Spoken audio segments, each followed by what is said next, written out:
After seeing this, Qi Shuangxuang couldn't help but roll her eyes at Fu Jianyi. Sinan Yu just smiled and found Qi Shuangxuang a bit cute. Lu Jiansen held his little girl close, steadying her and shielding her from the wind while quietly listening to her chat with the uncle. The uncle, upon learning they were gathering herbs in Shijiling, shared many local legends and news with them. He talked about who found ginseng on the mountain, who hunted wild boars, and who got bitten by a beast.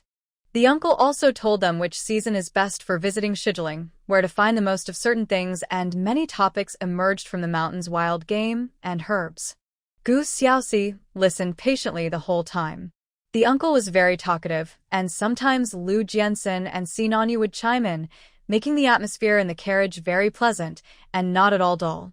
What surprised Gu Xiaoxi the most was that the uncle was quite knowledgeable. He knew every place and rode into Jishi.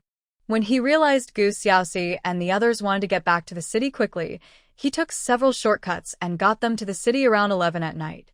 They had taken a bus earlier, leaving in the morning and only arriving at Shijiling in the evening. When they got off the carriage, Gu Xiaoxi directly gave the uncle 5 yuan. The uncle wanted to give her change, but Gu Xiaoxi smiled and waved her hand. "This is what you deserve. If I have the chance to come here again, I will definitely ride in your carriage again." The uncle laughed heartily. "You are a straightforward girl. Next time you come, visit us in Bailing Village. My surname is Huang, and everyone knows me. But you really gave too much. How about I just take 3 yuan? Saying this, the uncle insisted on giving Gu Xiaoxi 2 yuan back. Gu Xiaoxi took the money and then pulled out a small cloth bag from her backpack, containing 10 wild chicken eggs for him. "You're going to your daughter's house, right? These are wild chicken eggs we found in the mountains. They aren't worth much, but I wanted you to try them. If I get the chance to come again, I will definitely visit your home." This time, Uncle Huang did not refuse and accepted them with a smile. However, he turned around and handed Gu Xiaoxi a big bag of corn kernels before driving away with the horse. Qi Shuangxuang smiled and linked her arm with Gu Xiaoxi, saying, "How can our Xiaoxi be so nice?" Just as Gu Xiaoxi was about to speak, Fu Jianyi suddenly scoffed. "Wild chicken eggs aren't worth much more than corn kernels. Otherwise, how could he leave so quickly?" "I don't know what you're thinking." Qi Shuangxuang's expression immediately darkened, and she angrily replied, "Are you sick? Can't you stand to see someone do well? You're the one who's sick." Fu Jianyi shot back at Qi Shuangxuang. Gu Xiaoxi patted the excited Qi Shuangxuang. "She really is sick, probably a little confused. The guest house is just ahead. Let's go check in." She then turned to Zhongju, who will pay for the carriage. "It's 30 cents per person and 7 cents for luggage. I'll cover any extra." Normally, she wouldn't care about such a small amount, but since Zhang Bingyi was with them, she didn't want to spend a single extra cent for them. Zhongju looked surprised and then turned to Fu Jianyi. "Jianyi, pay up." Fu Jianyi reluctantly reached into her pocket, but the next moment, her expression changed. Her heart sank as she dropped her bag and started searching frantically. 2 minutes later, she cried out in panic, "My money! My money is gone!" That was the money they made from selling minks and wild boars. Zhongju was stunned. He looked at Fu Jianyi in disbelief. "Gone? All of it?" Fu Jianyi was in tears. "All of it is gone. My handkerchief with the money is missing." She bent down and rummaged through her luggage again, then immediately grabbed Qi Shuangxuang. "Did you take my money?" Qi Shuangxuang was taken aback and shook her off. "Are you really sick? Who would take your money? Don't wrongfully accuse others." Fu Jianyi glared at her. "Who else could it be? My money was fine until yesterday afternoon." Suddenly, she thought of something and looked at Gu Xiaoxi. "Did you see my money?" Gu Xiaoxi frowned. "How would I know where your money is? I don't even know where you kept it." Fu Jianyi insisted. "You just wanted to give that uncle more money. Who would be so foolish to give away money unless it wasn't theirs? You wouldn't care at all." Once she said this, everyone's expression turned sour. Lu Jiansen pulled his little girl closer and warned Fu Jianyi, "Making baseless accusations without evidence is serious. If you insist on this belief, we'll have to involve the police." "Go ahead and involve the police." Fu Jiani said defiantly. Because her money was really gone. And now, she didn't care about anything else. She just wanted to get that money back. That was several hundred yuan. Besides her own money, there was also Zhongju's money she was keeping safe and the money from selling wild boars. Without that money, they wouldn't even have enough to pay for the carriage. Then go report it to the police. I'll wait at the guest house, Gu Xiaoxi said, pulling Qi Shuangshuang away. She just wanted to be comfortable. Zhongju had a dark expression the whole time. Zhang Bingyi looked troubled. He didn't believe that Gu Xiaoxi had taken the money because there was no reason for her to do so. Gu Xiaoxi clearly looked like someone who didn't lack money. She was spoiled since childhood and came from a good family. Moreover, Lu Jiansen was a regiment-level officer with a high monthly allowance. Gu Xiaoxi checked into the guest house and booked 3 rooms, ignoring Zhang Bingyi and Fu Jiani. Zhang Bingyi had money, so he helped book 2 rooms. Once in the room, he originally wanted to persuade Fu Jiani to think carefully and search again, but Fu Jiani insisted on reporting to the police. In the end, the 3 of them searched everything thoroughly, confirming that the money was indeed lost, and then Zhongju and Fu Jiani went to report to the police that night. Meanwhile, Gu Xiaoxi returned to her room, took a shower, made a cup of milk powder, and went to sleep. After Lu Jiansen finished his shower, he kissed the already sleeping little girl and went to find Sinan Yu to talk. The next day, Gu Xiaoxi was awakened by Lu Jiansen's kiss. Wife, it's time to get up. Gu Xiaoxi rubbed her eyes, feeling groggy for a while before asking, what time is it? It's 7 o'clock. Zhongju and the others reported to the police, and they have arrived to ask us a few questions. Gu Xiaoxi immediately remembered the troublesome situation from yesterday that hadn't been resolved. She quickly sat up, got dressed, and washed up. In the next room, 3 police officers were already questioning Qi Shuangshuang and Sinan Yu. When Lu Jiansen opened their door, the 3 police officers stood up and walked over. Upon seeing Gu Xiaoxi, the 3 police officers immediately explained their purpose. Comrade Fu Jiani suspects that you stole her money. Do you have anything to say? Gu Xiaoxi was silent for 2 seconds before saying, she suspects I took the money, but I can suspect she is framing me. If it turns out she wronged me, can she be punished? The police officer in charge of the case was taken aback. Do you have a way to prove your innocence? Gu Xiaoxi raised an eyebrow. Why should I prove myself? If she suspects me, shouldn't she provide evidence that I took her money? At that moment, a female officer nearby whispered, she said you used her money to pay the carriage driver. Hearing this, Gu Xiaoxi laughed. You should ask Fu Jiani what her money looks like. I gave that uncle brand new 5 yuan bills, with no creases at all. Could they be hers? Her money has been in her pocket for who knows how long. It's all wrinkled and dirty. Just compare them. Of course, you can confirm with that uncle. He said his name is Huang Zizu and he lives in Bailing village. The female officer was stunned. Are you talking about Uncle Huang from Bailing village? I know him. His daughter is in the city. Gu Xiaoxi nodded. Yes, Uncle Huang said he was going to deliver something to his daughter, so he probably hasn't left yet. Saying this, she took out a stack of money from her bag to show the 3 officers. This is the money I brought with me. Look, they are all brand new with no creases. Fu Jiani's money came from selling wild boars. It's unlikely they would give her such new bills. The 3 officers were shocked by the large stack of brand new bills in her hand. She must have at least 1 or 2,000 yuan. This girl clearly wasn't short on money, making it unlikely she would steal. Moreover, her husband is a company-level officer.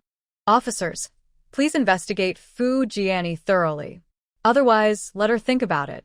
My husband and I went into the mountains around 5 in the morning, while Fu Jiani claims she saw the money at noon. In fact, I returned to the camp last night, and Fu Jiani hadn't come back yet. By the time they returned, I was already asleep. When I woke up in the morning, she had a fever, and there were Zhongju and Zhang Bingyi with her. I gave her some fever medicine for free, and after that, I didn't have any contact with her because I went out to eat breakfast and didn't touch anything of hers. The only close contact was in the carriage, but I was leaning against my husband and chatting with Uncle Huang the whole time. She was leaning against her partner, so we didn't have any contact. I was willing to give the uncle extra money because he knew the route well, which saved us several hours of bumpy travel. I thought it was worth it, and I was happy to give it. After all, I'm not short on a few yuan. Gu Xiaoxi spoke clearly and logically. Anyone with common sense could understand. There was no way she could have stolen Fu Jianni's money. The three officers quickly came to the same conclusion. They discussed it briefly, and the female officer soon left. The other two officers went to talk to Fu Jianni and her group again. 40 minutes later, Uncle Huang arrived at the guest house with the female officer. Uncle Huang handed over the money Gu Xiaoxi gave him for the police to check. It was a brand new 5 yuan bill, and since Uncle Huang hadn't mixed it with other money, it had no creases at all. After the police finished checking the money, Uncle Huang added, "I just checked my carriage carefully, and I didn't find anyone lost any money. That Comrade Fu's money must have fallen in the mountains, right? Didn't they just come down from there? Plus, it rained yesterday. When they got on my carriage, I saw that this lady's outerwear was still very dirty, so she must have fallen. She probably dropped it." As he spoke, Uncle Huang pointed at Fu Jianni. This statement left the three officers and Zhong Ju stunned. The police had indeed noticed that Fu Jianni's clothes were dirty and her shoes were muddy. Zhong Ju suddenly remembered that they had slipped and fallen while rushing back to the camp in the rain. His expression changed dramatically. At that moment, Qi Shuangshuang, standing on the other side, couldn't help but laugh. "So you dropped your money and then tried to frame me and Xiaoxi, Fu Jianni. You really are something. You said the money was still there at noon, but you and Zhong Ju went out and didn't come back until 1 or 2 in the morning. During that time, we had no contact with you. Besides, someone as cautious as you would definitely keep the money on you, not leave it in the tent. We packed up and left in the morning. The only contact we had was in the carriage. With so many people in the carriage, you're not dead. How could you not know if someone stole your money?" Fu Jianni was genuinely panicking now. She suddenly felt that her money might really have fallen in the mountains. After falling, she hadn't checked her money again.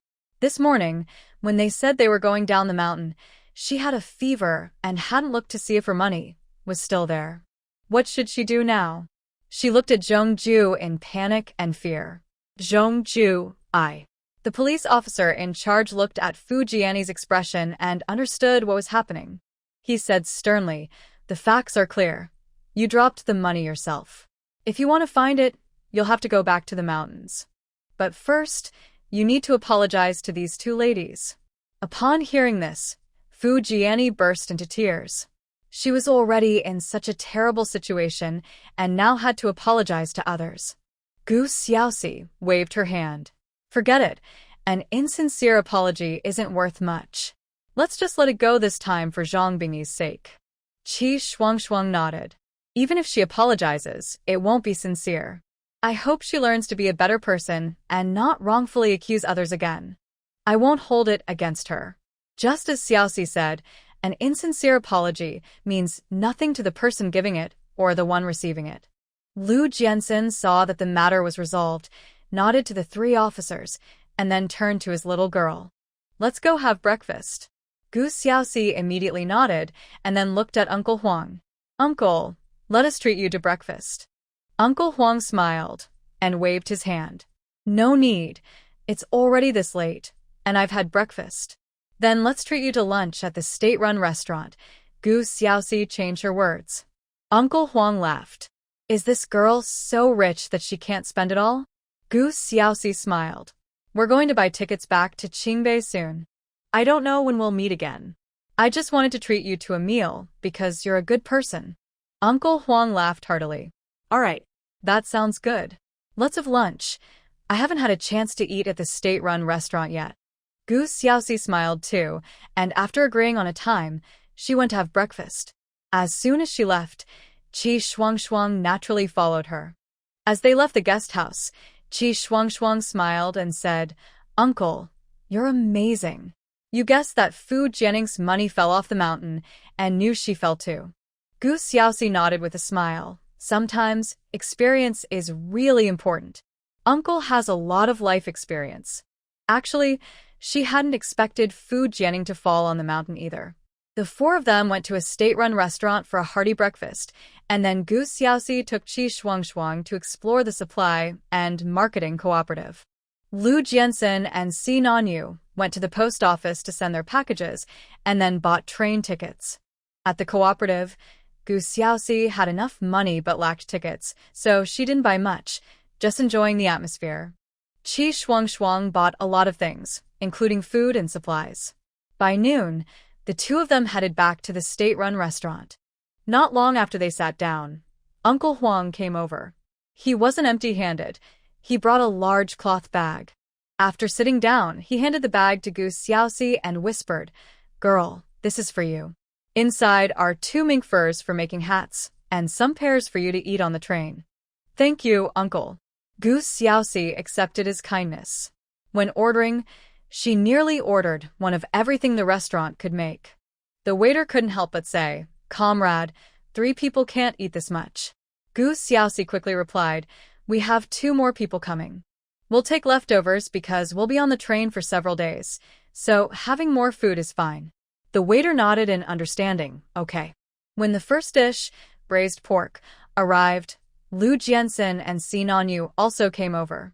After greeting Uncle Huang, they said, "The tickets are bought. We have soft sleeper tickets for 3 o'clock this afternoon." Gu Xiaoxi felt a little excited. They were finally going home. The braised pork was the first dish to be finished.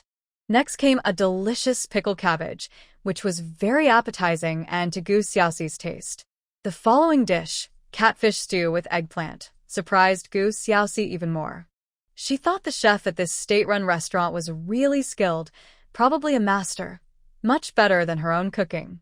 Qi Shuangshuang preferred the chicken stew with mushrooms, and the sweet and sour pork was her favorite. She felt like her stomach was going to burst. Uncle Huang was also very full. He couldn't eat anymore, even though not all the dishes had arrived. This was an experience he had never had before.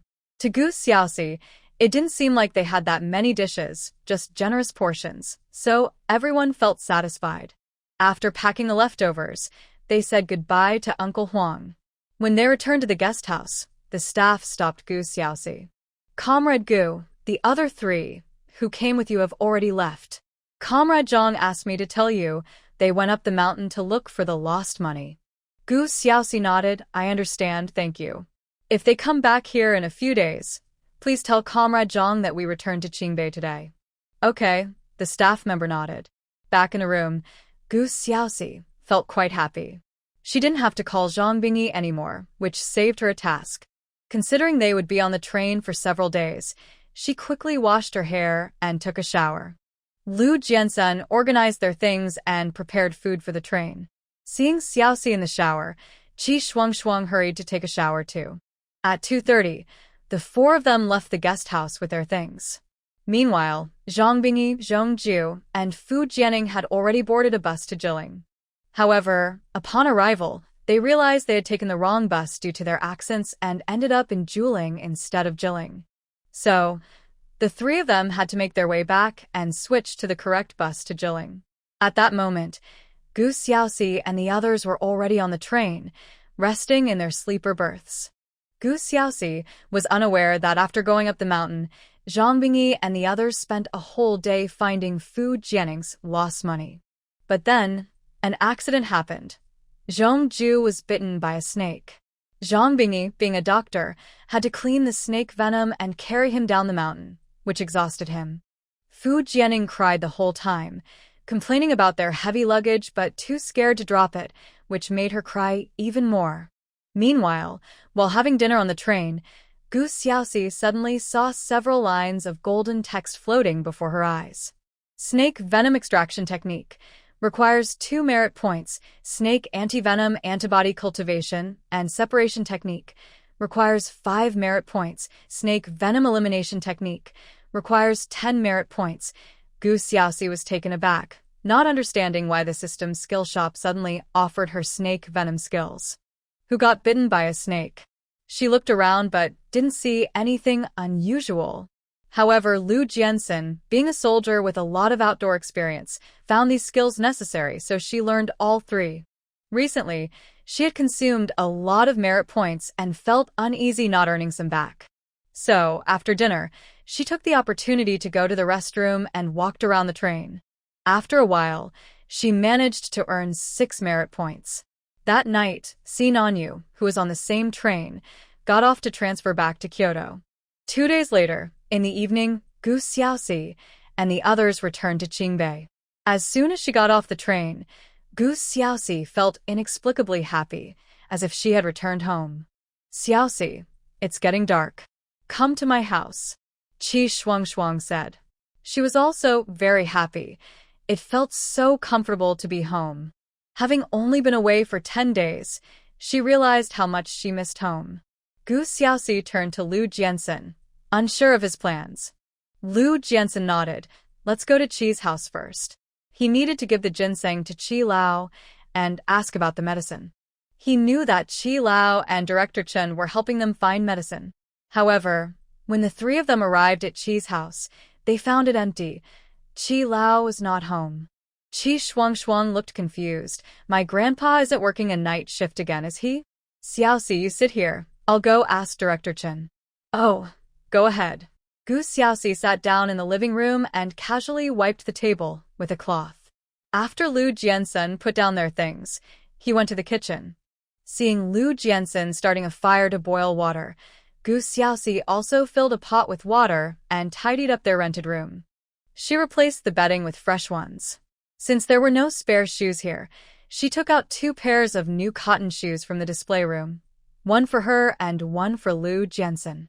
Then she took off her cotton shoes, cleaned them, and set them aside, putting on the new ones. She also packed away the sleeping bags, blankets, and clothes they took to Jilling after replacing them with new ones. At that moment, Qi Shuangshuang returned. She looked a bit down and said, "Xiaoxi, my grandpa went to treat some leaders and is out of town. He just left yesterday. Director Chen is having dinner and said he would come over soon." "Oh, that's fine. Since your grandpa isn't home, I'll stay here for a few days to keep you company," Gu Xiaoxi said with a smile. Upon hearing this, Qi Shuangshuang's earlier gloom vanished. "That's great. Come on, let's go to the kitchen and make dinner. I need to eat a lot tonight." Just as they took a few steps, Lu Jiansen came out carrying a bucket of hot water. "My wife will shower first, and then I'll make dinner." It was cold outside, and the young girl liked to be clean, so a hot bath would be more comfortable. Qi Shuangshuang immediately gave Lu Jiansen a knowing look. "Then you should take a shower first." "Xiaoxi, I have a big bathtub in my room. Why don't you use that?" "Okay." Gu Xiaoxi nodded.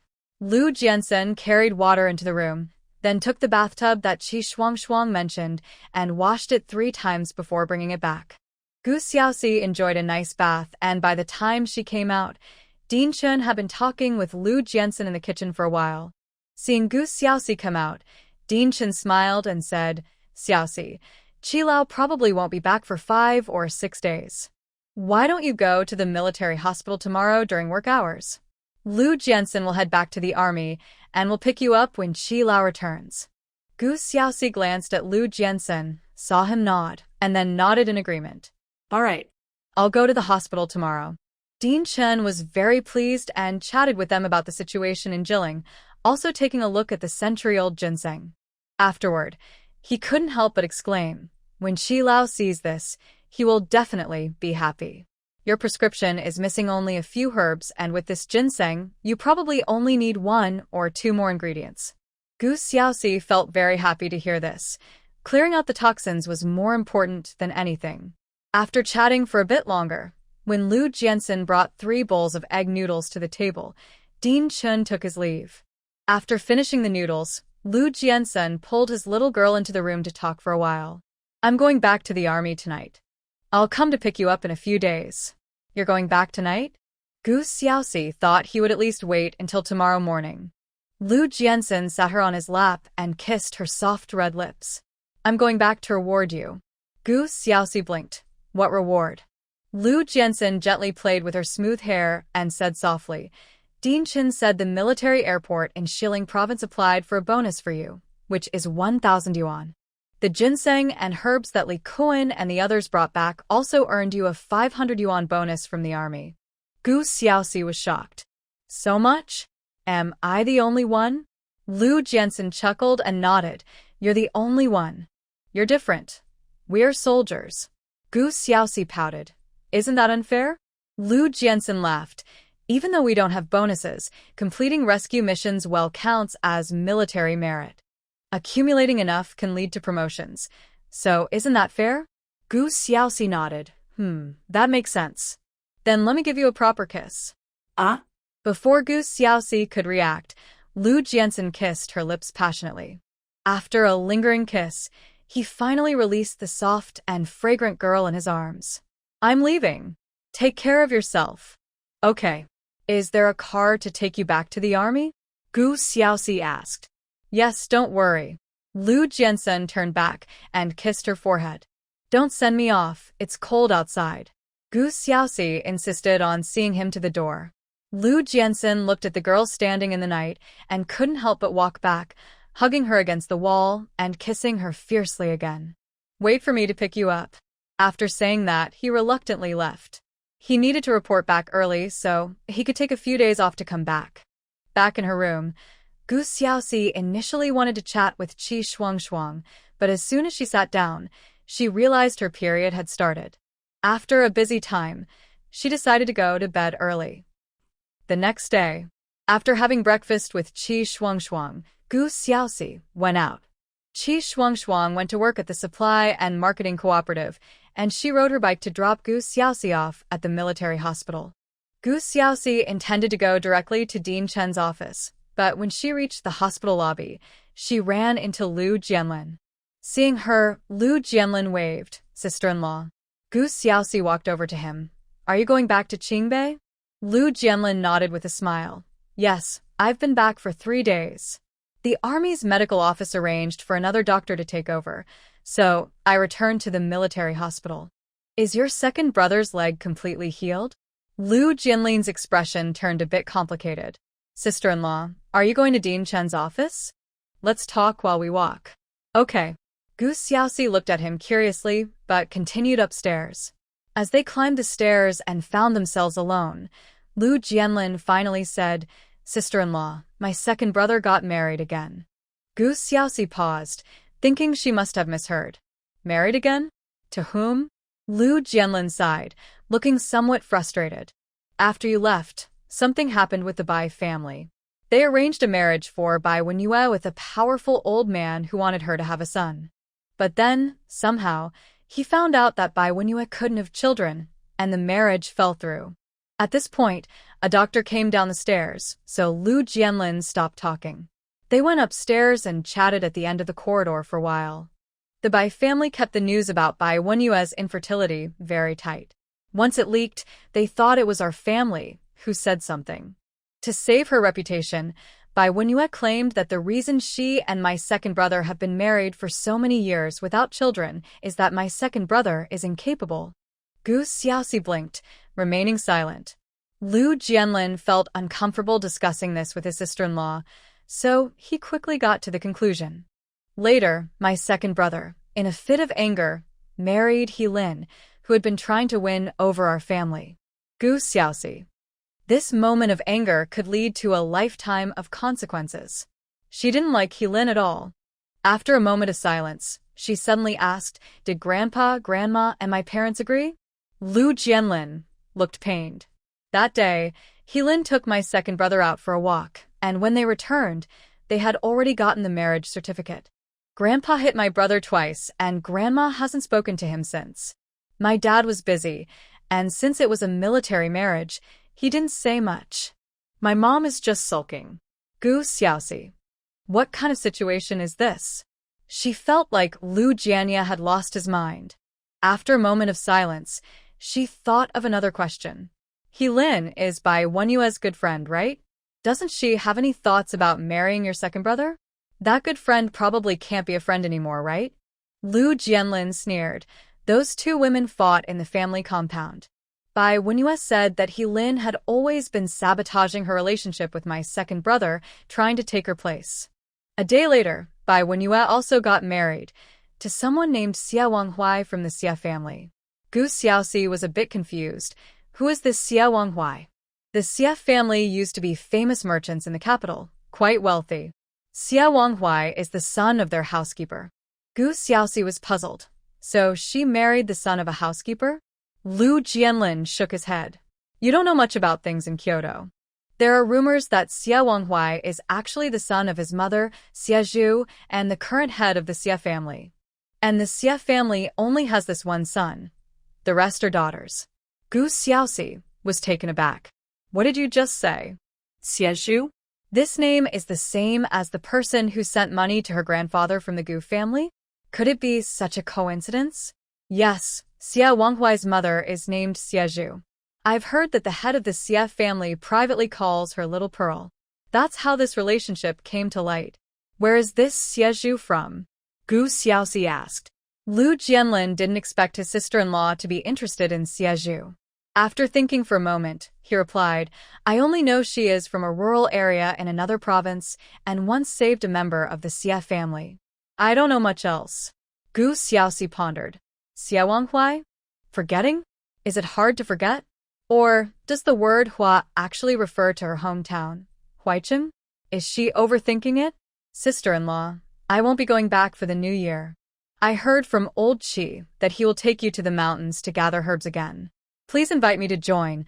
Lu Jianlin changed the subject. Gu Xiaoxi nodded. Sure. I'm going to find Dinshin now. You can go back to your work. Let's have lunch together at noon. Okay. Lu Jianlin nodded and left. When Gu Xiaoxi entered Din Chen's office, he was just finishing a phone call. Seeing her come in, he smiled and said, Xiaoxi, I found some books on physiology and pathology for you. You can read them this morning, and in the afternoon, you'll assist me in a surgery. Okay. Gu Xiaoxi nodded. After Din Chen left, Gu Xiaoxi took over his office and focused on reading the books. After finishing one book, a line of golden text suddenly appeared before her eyes. Physiology minor achievement, 10 merit points required. Gu Xiaoxi was stunned but quickly supported the merit points. Then, she found that she understood the books much better. After finishing the physiology books, she moved on to the pathology books. As before, after quickly finishing one book, she was rewarded with golden text again. Pathology minor achievement, 10 merit points required. After achieving this, Gu Xiaoxi carefully reread all the books. When she looked up again, it was already noon. Just as she stood up to stretch, she heard a knock at the door. Looking up, she heard an elderly voice from outside. Is the leader inside? Gu Xiaoxi was taken aback and quickly got up to open the door. When she saw the elderly person outside, she was startled again. This was the person she had seen on the train, the one who wanted help for his granddaughter's scars. The old man was equally shocked to see her. It's you.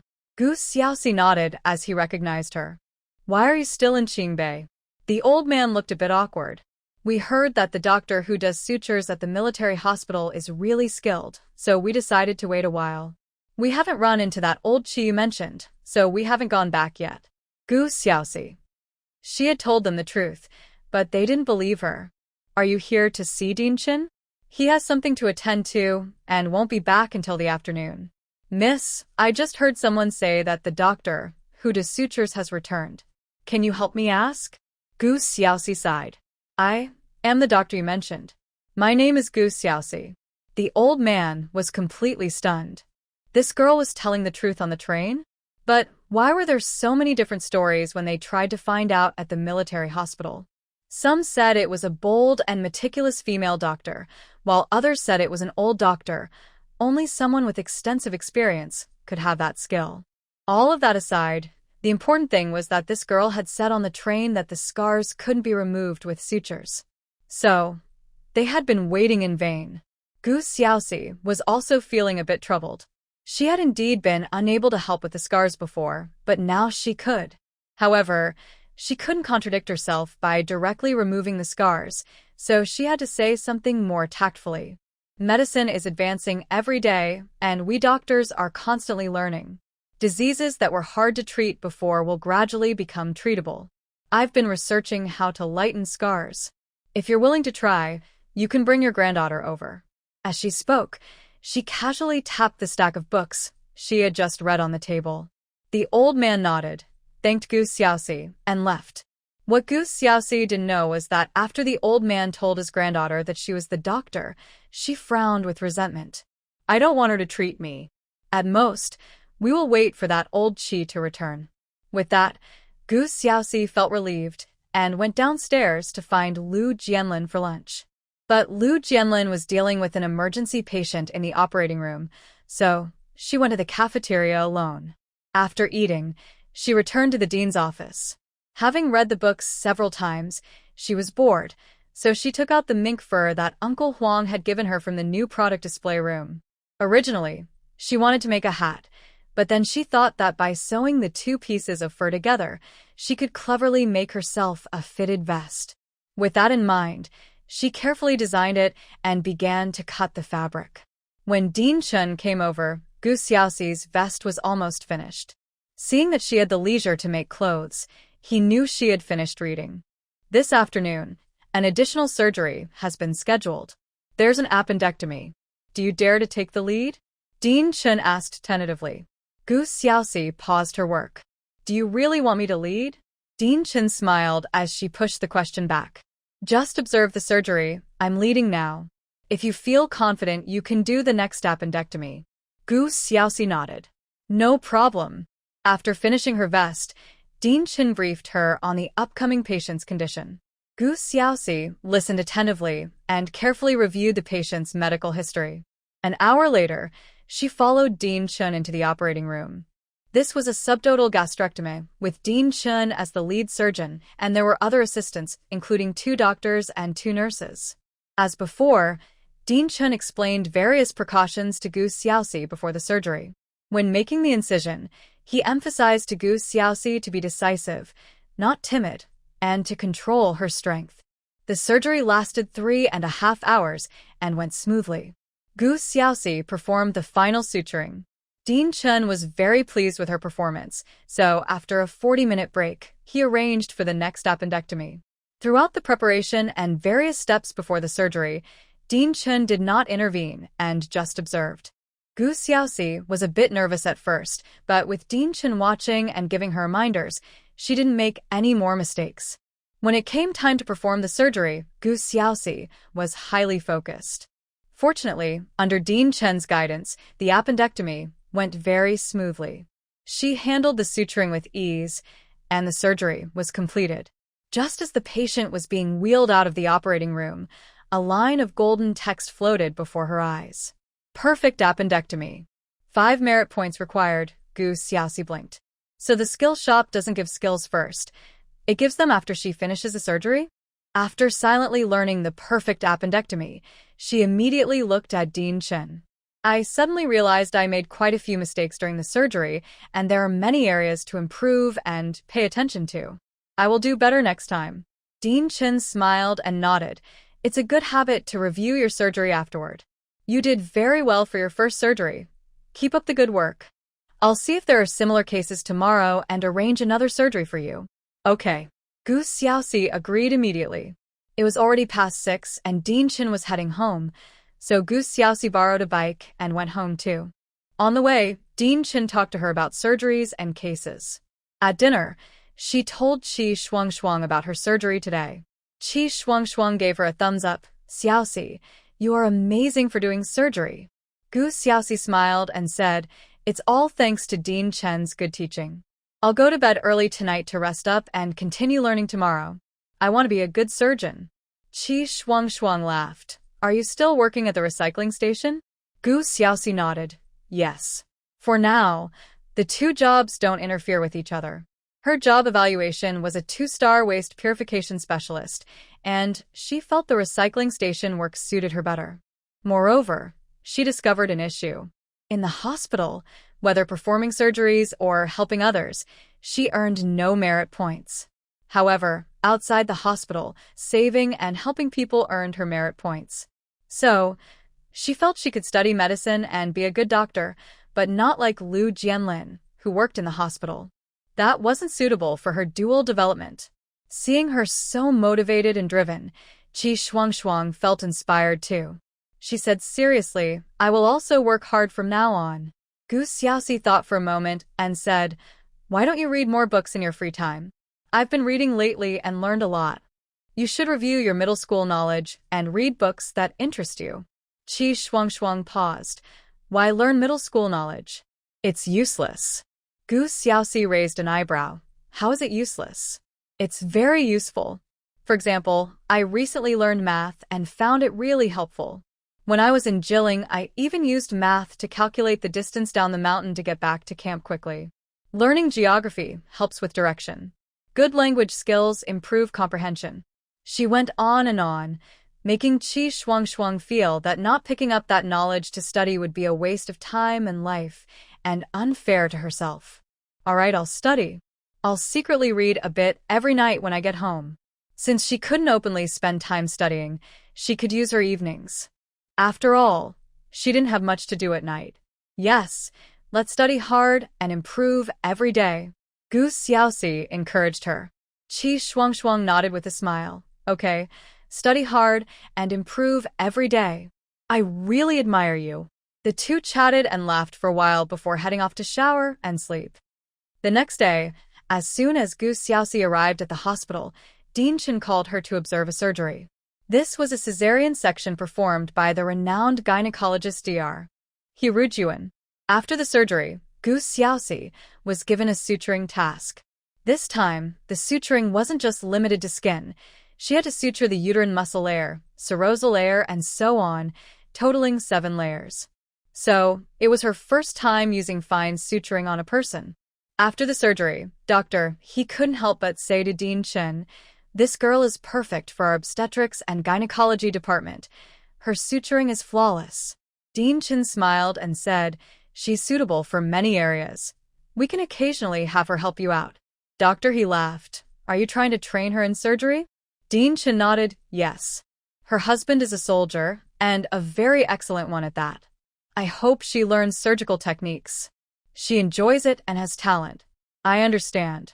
If I have surgeries in the next few days, I'll let her come and observe. I also look forward to seeing an excellent female surgeon emerge. Seeing that Gu Xiaoxi had won Dr. He's approval, Dean Chen was quite pleased and arranged a new surgery for her. So, an hour later, Gu Xiaoxi independently completed another appendectomy. Dean Chen and Dr. Li observed the entire process and made an astonishing discovery. Gu Xiaoxi's performance in this surgery compared to yesterday was a remarkable improvement, with no mistakes and all steps executed perfectly. In fact, her incision was even smaller than that of an average doctor. Truly, she has surpassed her teacher, Dr. Li exclaimed to Dean Chen. Dean Chen was also very happy, feeling a sense of pride. In the afternoon, Gu Xiaoxi was arranged by Dean Chen to observe 2 more surgeries, and then he took her to the People's Hospital, where she performed another appendectomy. After noticing that she made no mistakes in both surgeries, Dean Chen decided to adjust her learning plan. So, the next day, Gu Xiaoxi spent the entire day observing surgeries, moving from the military hospital to the Qingbei People's Hospital. The types of surgeries ranged from head surgeries to thoracic surgeries, and then to abdominal surgeries. On the 3rd day, Gu Xiaoxi even observed 2 amputations. On the 4th day, Dean Chen told her to take some time to reflect on the details of these surgeries and assigned her a reading task. On the 5th day, Qi Lao finally returned. In the evening, Lu Jiansun also came. After being apart for 7 or 8 days, Lu Jiansun's gaze was almost glued to his little girl. These days, he missed her like crazy. After talking with old Qi for a while, he eagerly took her back to the room. Before Gu Xiaoxi could say anything, Lu Jiansun overwhelmed her with kisses. After a passionate kiss, Lu Jiansun gently stroked the girl's back and said softly, "Wife, let's go home." Now? Gu Xiaoxi blushed and tugged at her messy clothes. Lu Jiansun nodded slightly. "I wanted to pick you up a few days ago, but I had an urgent task. It's perfect that we can go back together now." "Okay then." Gu Xiaoxi had been busy recently and hadn't thought much about Lu Jiansun, but now that he was here, she really wanted to go back. She tidied up her things a bit and went to say goodbye to old Qi, and the others. Old Qi was handling herbs while he said to Lu Jiansen, Xiaoxi's prescription just needs one more herb. A friend of mine said he has it and will send it to me in a couple of days. Bring her back next week. Lu Jiansen nodded, okay. Thank you. Old Qi waved his hand with a smile, not a bother. He then looked at Gu Xiaoxi. Xiaoxi, don't take the medicine you had before. Wait until I prepare the new one. Gu Xiaoxi's smile brightened. That's great. Even though she was a doctor now, she really didn't like taking medicine. Lu Jiansen gently ruffled her hair. Once the toxins are cleared, you won't need to take medicine anymore. Gu Xiaoxi felt a warm and sweet sensation in her heart. It's getting late. If you're going back, you should leave soon. Don't catch a cold on the way, Old Qi reminded. Got it. Gu Xiaoxi nodded and ran to call Qi Shuangshuang. Shuangshuang, I'm going back with Lu Jiansen. Qi Shuangshuang immediately put down her book and came out to see her off. Be safe. When are you coming back next week? Gu Xiaoxi thought for a moment. Saturday. Your grandpa should have the medicine ready by then, so I won't have to make an extra trip. Then don't go back Saturday night. Let's have dinner together. Okay. Gu Xiaoxi agreed, and then left with Lu Jiansen. Since Lu Jiansen drove, they only had to walk a short distance to the car. After leaving the city of Qingbei, Lu Jiansen suddenly handed her a letter. This is from your parents, and there's also a telegram inside. Gu Xiaoxi felt a rush of joy and quickly opened the letter. She first read the telegram and was thrilled to learn that her grandfather and parents were coming to Qingbei before the new year. However, after reading the letter, she fell silent. Gu Xinli actually married a deputy regiment commander and came to Qingbei with the army? She read that part twice before looking at Lu Jiansen. Have you seen Gu Xinli? Which deputy regiment commander did she marry? Lu Jiansen glanced at her and said softly, It's Deputy Regiment Commander Yin Chunqing from the 3rd Regiment. He's 35 this year. He was going to retire, but he came back for the snow disaster relief and submitted a report for his family to accompany him. Your cousin arrived at the army 10 days ago. Yin Chunqing? Gu Xiaoxi was quite confused. In her past life, Gu Xinli married a young man who went to the countryside with her, a very fair-skinned young man named Ning Hai. Later, when the country resumed college entrance exams, Ning Hai got into university while Gu Xinli didn't, and he dumped her. As a result, Gu Xinli's personality became darker and more twisted, and she liked to pick on her more. Now, she actually left that pretty boy and married such an old soldier? Thinking of this, she asked again, at 35, that man must have been married before, right? Lu Jiansen nodded, yes. He has 2 children. I heard he wanted to retire because his wife was seriously ill, and he had a heavy burden at home with no one to take care of the elderly and kids. He remarried after his first wife passed away. Gu Xiaoxi clicked her tongue. She still likes to compete with me. Since childhood, she wanted everything Gu Xiaoxi had. Now that she was with the army, Gu Xinli had come to follow the army too. She didn't believe this was a coincidence. It was clearly intentional. Lu Jiansen also felt disgusted by Gu Xinli. Whenever he heard her name, he remembered how she and her mother had conspired against him. Looking at the girl beside him, he felt incredibly fortunate. He might have used up all his luck in this life just to meet her. Wife, you should avoid Gu Xinli in the future, Lu Jiansen said seriously. Gu Xiaoxi nodded. I find her annoying. As long as she doesn't bother me, I'll treat her like air. Lu Jiansen freed one hand to gently ruffle her hair. Let's not let her into our home, especially when I'm not around. Don't eat anything she gives you. Gu Xiaoxi nodded. Okay. After a moment of silence, Lu Jiansen added, Your aunt sent you a package with 2 salted fish. Gu Xiaoxi looked surprised. They sent me a package? That can't be good intentions. They also sent a letter saying you should take care of Gu Xinli. I threw away the package and the letter, Lu Jiansen said. Gu Xiaoxi nodded. It's fine. Throw it away. I don't want to see it. Lu Jiansen gently squeezed her hand and added, When I threw away the salted fish, it had a strange smell. Later, the old lady from Wang's regiment picked it up, cleaned it, and ate it, and then she and Wang's eldest grandson got food poisoning. What? Gu Xiaoxi's eyes widened in shock.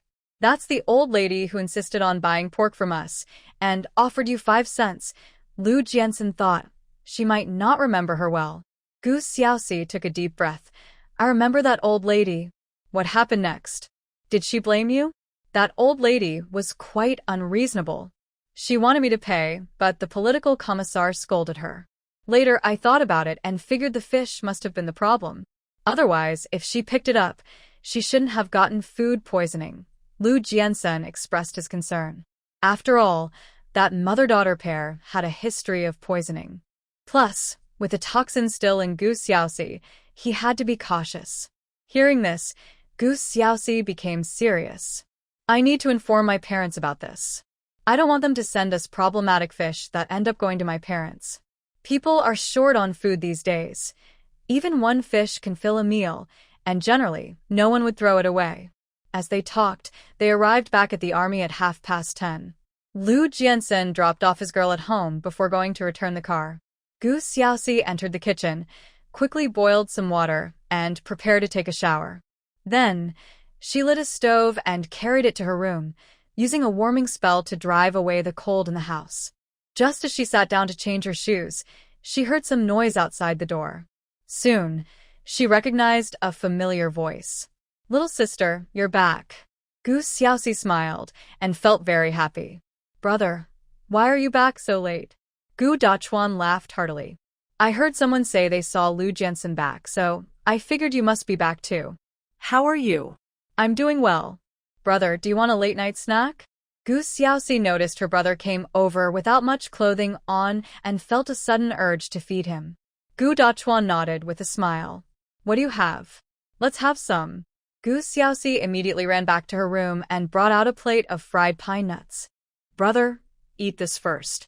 Then she ran back to her room, grabbed a basket and filled it with half a basket of oranges, 2 bunches of grapes, and a large pomelo.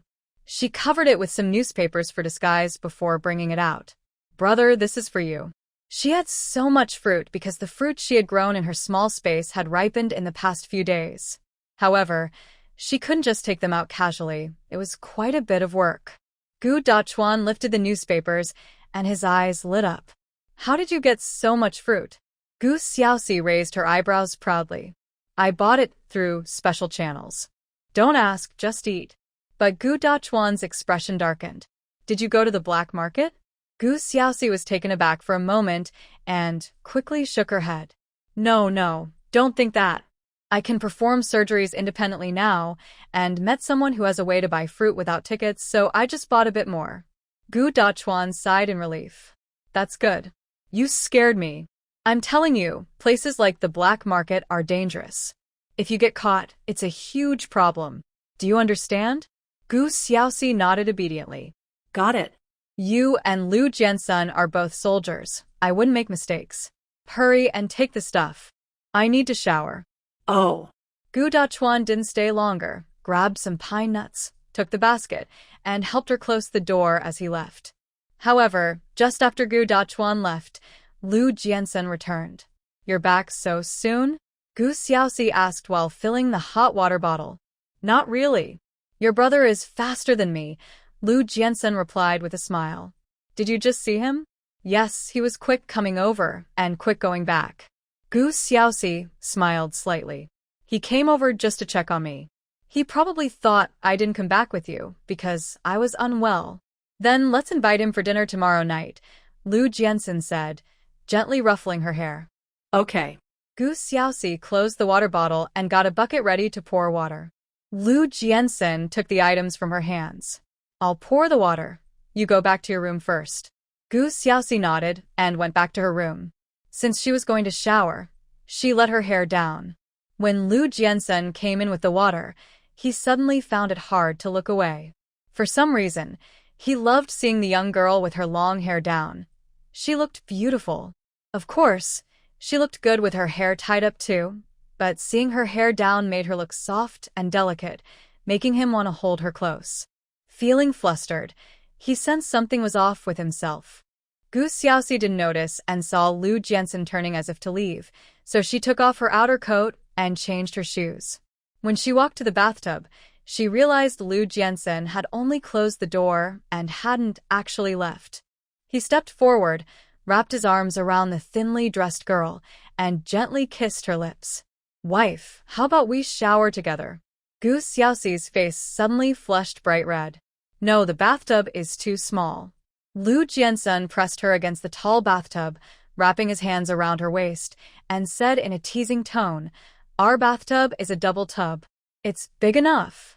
"Still no, it will be cold." The last two words brought Lu Jiansen back to his senses. He lifted her chin and kissed her gently. "Then you go first." Saying that, he stepped outside for a moment. Gu Xiaoxi patted her face to calm herself down before starting her bath. She also washed her hair. Just as she finished washing her hair and was comfortably soaking in the water, the door was gently pushed open. Seeing the girl surrounded by steam, Lu Jiansen felt as if he was back to the first time he saw her bathing. He stepped forward and leaned down to kiss the girl who seemed to be dozing off. At that moment, Gu Xiaoxi noticed that Lu Jiansen had already showered and was only wearing a thin shirt, his hair still slightly damp. "Do you want me to carry you out?" Lu Jiansen asked softly. Gu Xiaoxi felt shy, but nodded.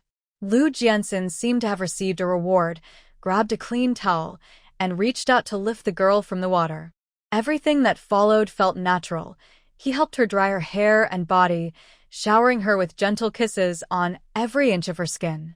As night deepened, Gu Xiaoxi gradually lost herself in Lu Jiansen's tender affection. The man's possessiveness was strong. Even his gentle approach was domineering. In the late hours of the night, Gu Xiaoxi's eyes glistened with moisture, her body soft and pliable in Lu Jiansen's arms. She was so tired and just wanted to sleep. But the charming man beside her kept coaxing her with his gentle yet pleading voice. "Wife, I feel uncomfortable." From the time they left Jijiang Mountain until now, it had been over 20 days since he had seen her. After holding back for so long, how could he easily be satisfied? However, his little girl was too delicate. She was already tired after just one time. It seemed he needed to make her exercise every morning from now on. Gu Xiaoxi couldn't stand Lu Jiansen's pitiful voice. Even though she had decided not to pay attention to him, she ultimately gave in. Because of her compromise, the night stretched on and on. The next day, when Gu Xiaoxi woke up, it was already 1 p.m. She thought Lu Jiansen wouldn't be home at this time, but as soon as she sat up, she saw him push the door open. "Wife, get up and eat." Lu Jiansen lifted the little girl with a flushed face from the blanket. "Aren't you going to the army?" Gu Xiaoxi asked in confusion. "Today is my day off." Lu Jiansen's voice was filled with joy. Oh. Gu Xiaoxi was a bit surprised. It was the first time she had seen Lu Jiansen have a day off after such a long time. After getting dressed and putting on her shoes, she discovered that Lu Jiansen had prepared a lot of dishes: fish, meat, shrimp, and vegetables. As she collected herself, Lu Jiansen had even squeezed toothpaste for her. Gu Xiaoxi felt a bit helpless and could only go wash up first. During lunch, Lu Jiansen was already peeling shrimp for her before he had even eaten himself. Gu Xiaoxi quietly ate, being both obedient and calm. After lunch, Gu Xiaoxi felt a bit sleepy, so she went back to her room to sleep again. Lu Jiansen knew he had let things slide a bit last night, so he returned to the room to keep her company while she rested. It was rare for the two of them to take a nap during the day. At 4 in the afternoon, Gu Xiaoxi woke up groggily. Seeing Lu Jiansen sleeping beside her, she couldn't help but reach out to touch his handsome face. Just as she was staring at him and getting ready to get out of bed, Lu Jiansen suddenly wrapped his arms around her waist. "Wife, are you still tired?" He gently rubbed her lower back, his voice and actions equally tender. Gu Xiaoxi shook her head, not tired anymore. Lu Jiansen softly kissed her ear and said, "Then let's get up later." As he finished speaking, he kissed her lips. On this rare day off, he just wanted to cherish his little girl. Meanwhile, someone was watching Gu Xiaoxi and Lu Jiansen's home. A military wife nearby smiled and said, "Deputy Commander Lu came back last night. Aren't you relatives? Why not visit them?" Gu Xinli smiled. "Although we're relatives, My cousin has been weak since childhood, so we have to accommodate her. Over time, I haven't been too happy, so our relationship isn't that good. Oh, So, your relationship isn't good? A curious military wife exclaimed. Gu Xinli nodded with a hint of bitterness. Yes. When our family was together, everything good was for her. She spends a lot on medical care, and the family is afraid to speak harshly to her, so everyone spoils her. My grandmother always said she might not live past 20. Really? Not live past 20? A military wife thought this might be a bit exaggerated. The wife of the king of hell was indeed beautiful, but her health seemed fine. Forget it, let's not talk about this. It wouldn't be good if she found out. Gu Xinli wisely stopped. She just wanted to create the impression that Gu Xiaoxi wouldn't live long. People who have been weak since childhood, if something happens, no one would investigate too much. Her thoughts were dark and calculated. Just as her malicious thoughts formed, a sudden thunderclap echoed in her mind. boom. Just moments after pretending to be generous and wronged, Gu Xinli suddenly had a nosebleed, her eyes blank. This scene truly shocked everyone present. Those quick to react hurried to get her something to wipe her nose. At the same time, Gu Xiaoxi, who was being kissed by Lu Jiansen, suddenly panicked. Because a warning flashed in her mind. The temporary master of the companion space has great malicious intent towards the host, activating Thunder Blast technique, beginning to compete for the companion space territory. She really wanted to push Lu Jiansen away and talk to him. But Lu Jiansen was already caught up in the moment, not caring much. Gu Xiaoxi thought the Thunder Blast technique would affect her like last time, but it didn't. Instead, Lu Jiansen's hands felt electrifying, making her surrender in an instant. 2 hours later, satisfied, Lu Jiansen kissed the little girl's forehead and got out of bed. Gu Xiaoxi, still under the covers, shivered slightly, overwhelmed by a wave of joy and happiness, feeling her heartbeat racing. At that moment, she deeply realized how much she liked Lu Jiansen's kisses. It was then she heard a voice. Territory competition in the companion space successfully cut 100 square meters. Please maintain a close relationship with the male master of the companion space. Gu Xiaoxi. Did she hear that wrong? What did she just hear? As she pondered, the voice repeated.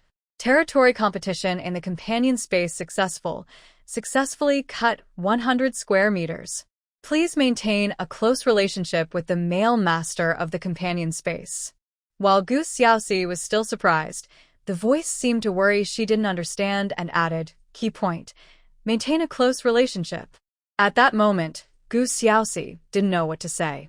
She suspected that this close relationship referred to something inappropriate for children.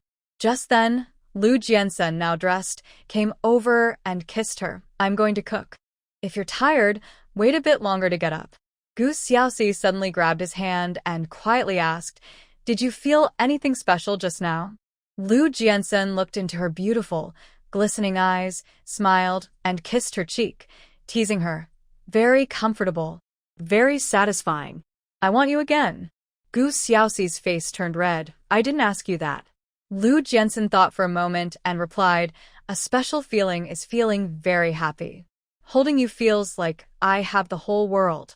Just now, that feeling was even stronger. Okay. You go cook. Gu Xiaoxi shooed him away.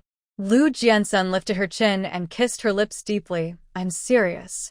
He just did mention that he had felt a flash of anger in his heart. Anyone who dared to harm his wife, no matter who they were, he would do anything to eliminate them. He didn't dare share this dark side with her. His little girl was too precious to know such things. Gu Xiaoxi was unaware that Lu Jiansen sensed the malicious intent aimed at her, so after urging him to cook, she immediately looked at the companion space. To her surprise, with an extra 100 square meters, the space felt much larger. After some thought, she slightly expanded her mini orchard, enlarged the vegetable garden, and used the remaining land to plant rice. After all, food was the most important. Once finished, she got out of bed. Meanwhile, Gu Xinli had been taken to the infirmary. After a long time, she finally stopped the nosebleed. By then, her clothes were stained with blood. making her look terrible. Those who witnessed it thought she must have a serious illness. Gu Xinli was also quite scared. Once she regained her senses, she realized the fish she had raised in the space had also been struck by lightning and died. She still didn't understand where that thunder had come from. With the fish dead, she faced another big loss, making her even more upset. When she returned home from the infirmary, her pain only deepened. Because she had spent most of the money Yin Chunsheng had given her to buy fish fry on the black market, there wasn't much money left at home. Moreover, there wasn't much food left either. She had originally planned to cook fish today. Now she regretted sending out so many fish a few days ago. Unlike Gu Xinli's worries, Gu Xiaoxi was sitting in the kitchen eating the candied chestnuts that Lu Jiansen had just cooked, watching him prepare dinner. Tonight, they were having pork with vermicelli, scrambled eggs with tomatoes, braised shrimp, and a dish of stir-fried greens. Seeing the plate of shrimp, Gu Xiaoxi curiously asked, "Where did you buy the shrimp?" She also had some shrimp in her small space, and their number had increased quite a bit. But she only had one fish, and it was still just that one. Lu Jiansen smiled and replied, "I got them from the logistics department." As soon as Gu Xiaoxi heard this, she immediately said, "Can you get me a few live fish next time?" Lu Jiansen nodded, "Sure. If you want anything else, just let me know." "Nothing else, just the fish." "Okay." Once the food was ready, Gu Dachuan came over. Also joining them for dinner were Luo Yang and Li Kuan. However, they were considerate and had gone to the cafeteria to get their own meals and 2 dishes. While eating, Gu Dachuan finally had a chance to talk to his sister. "Sis, Gu Xinli has also been assigned to Qingbei with the military. Did you know?" Gu Xiaoxi nodded unhappily. "I know. Has she contacted you?" Gu Dachuan sighed. "I've seen her twice. Yin Chunsheng even came to talk to me, saying he'd like to invite me over for dinner sometime. Did you agree?" Gu Xiaoxi looked up at him. "No, I don't have the time." He barely had time to visit his sister. Don't go in the future, and don't eat anything she gives you," Gu Xiaoxi advised. Got it. "Don't worry." Listening to them, Li Kuan suddenly said quietly, "Sister-in-law, just before I came over, I saw Deputy Regiment Leader Yin's wife at the medical room. I heard she was gossiping with the military wives and suddenly had a nosebleed, looking like she was really sick." Gu Xiaoxi was taken aback. Really sick? That didn't seem possible. Gu Xinli was as strong as an ox and very healthy. "I don't know. That's what everyone is saying." Gu Dachuan shook his head. "It's probably just a normal nosebleed. I saw her yesterday, and she looked perfectly fine. I also heard that Deputy Regiment Leader Yin brought his wife here this time, and he's been generous, giving fish to many families in the military family compound. Now, a lot of people have a good impression of him and his wife." Gu Xiaoxi was surprised again. "Fish?" Li Kuan nodded, "Yes. 1 live fish and 1 salted fish for each family, claiming it's a local specialty.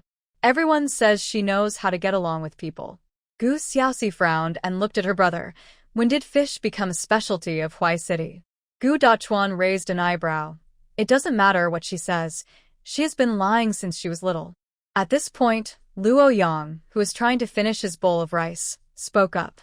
"I heard that Deputy Regiment Leader Yin was going to leave the military, but his new wife encouraged him to stay and shine in the army. So, he treats her well. Also, since they came to the military, they eat fish every day. Many people in the family compound are quite envious." Gu Xiaoxi blinked. "Eating fish every day? It seems Deputy Regiment Leader Yin is doing well." She wondered if her grandfather was secretly supporting her. But then she thought it was unlikely. Even though her grandfather didn't like her, he didn't particularly favor Gu Xinli either. At most, he liked Gu Xinli a little more than her. Gu Lao liked Gu Xinli's 2 younger brothers the most. However, Luo Yang shook his head at this. "That's impossible. Deputy Regiment Leader Yin's family is from the countryside, and their conditions are poor. His parents aren't in good health, and his ex-wife's medical bills were quite high. They also have 2 kids, which is a big burden. Otherwise, he wouldn't have considered leaving the military. Everyone says he chose a young wife from a good family this time, so he's quite lucky." "Ah." "A wife from a good family?" Gu Xiaoxi couldn't help but laugh. Gu Xinli's father currently works at a soy sauce factory, inherited from his grandfather, and her mother doesn't work. She has two younger brothers, one 13 and one 12. How good could their family be? Gu Dachuan scoffed. In the past, they had to shamelessly borrow money and tickets from my parents every month. If they didn't get help, they'd probably starve. How good could their family be? Luo Yang laughed at this. He and Gu Dachuan had been good friends for years and were quite familiar with the Gu family situation. Gu Dachuan had even received a letter from Gu Xinli asking him to send some money and tickets back, claiming their grandparents were unwell. After dinner, Gu Dachuan handed a stack of tickets and 30 yuan to Gu Xiaoxi. "Sis, this is my allowance and tickets for this month for you." Gu Xiaoxi was surprised. "Why are you giving this to me? Mom and Grandpa came to Qingbei before the new year, right? You can help buy some things. Besides, I'll be coming over to eat, and without tickets, how can you buy anything?"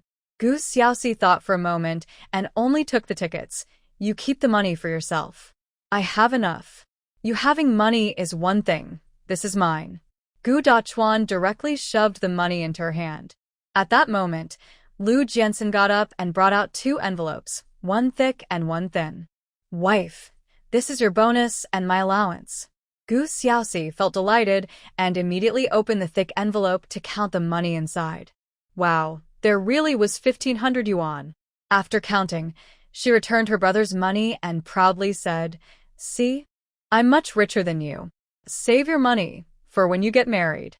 Gu Dachuan looked at the large bonus in his sister's hands, feeling both envious and helpless. Luo Yang and Li Kun were genuinely envious. They all knew how she got that bonus, so they truly admired Gu Xiaoxi. After checking Lu Jiansen's allowance and tickets, Gu Xiaoxi noticed her brother's helpless expression, as if he was frustrated about not being able to give away money. She hesitated for a moment and then took 10 yuan from him. "If you're buying things for Mom and Dad, just leave 10 yuan with me. I'll start preparing for the new year." Gu Dachuan smiled and nodded. "Then let's stock up on New Year's goods early. If there's anything hard to find, I'll go with Lu Jiansen to buy it." Lu Jiansen nodded as well. "Sure." Gu Xiaoxi looked around the kitchen and suddenly said, "How about we build a new kitchen in the yard and redesign the current one into a room? That way, my parents will have a place to stay when they come."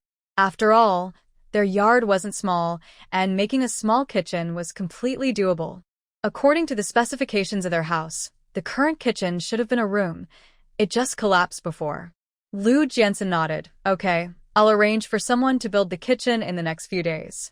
Gu Dachuan thought the kitchen was quite big, so he suggested, "Why not divide the kitchen?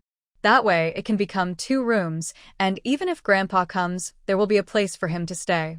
After all, they wouldn't be staying for long, so the size of the room didn't matter. "Instead, we could talk to the political commissar about using the empty space in your backyard or on the side to build 2 more rooms. With Deputy Commander Lu's rank, he should have a bigger house anyway." Luo Yang also offered his suggestion. However, Gu Xiaoxi shook her head at this. "Building 2 more rooms is too much trouble and will take too much time and effort. My parents don't stay often. Besides, it looks like it's going to snow again soon, and I'm a bit worried about the hassle. Building a house is indeed a hassle, but setting up a kitchen isn't as complicated. Then let's just build 1 kitchen. A day is enough." Lu Jiansen decided to have logistics help buy materials that night. "How about we build the kitchen near the well, incorporating the well into the kitchen? We can raise the well a bit for safety and convenience." Gu Xiaoxi was already thinking about how to build the kitchen better. Gu Dachuan's eyes lit up. "That's a good idea. Let's plan the entire side of the yard by the well into the kitchen and make it rectangular. That way, it won't affect the yard much." Li Kun thought this was the best option. Everyone shared ideas, and a plan was quickly settled. After chatting for a while, Gu Dachuan, Luo Yang, and Li Kun left. With nothing to do, Gu Xiaoxi went to her room and sat on the bed knitting a sweater. When Lu Jiansen came over and saw the girl knitting a sweater for a man, he couldn't help but gently ruffle her hair. "Who are you knitting this for?" Gu Xiaoxi looked up at him. "It's for you. I don't need that many clothes. Besides, you already knitted one for me last time." Lu Jiansen didn't want her to work so hard. Gu Xiaoxi continued knitting. I want you to wear it for the new year. I won't make you any other clothes. Lu Jiansen chuckled softly, feeling warm and sweet inside. After 10 years, this was the first time someone thought of making him new clothes for the new year. Having a wife is great. After watching her knit for a while, he couldn't help but say, "How about I help you knit a bit?" That way, the sweater would be made together, and it should feel warmer when worn. Gu Xiaoxi looked at him in surprise. "You can do it too? Then give it a try." Lu Jiansen took the needles, slowly knitted a couple of stitches, and quickly got the hang of it. Moreover, he was quite fast. Gu Xiaoxi immediately cheered, "You keep knitting, and I'll work on the sleeves."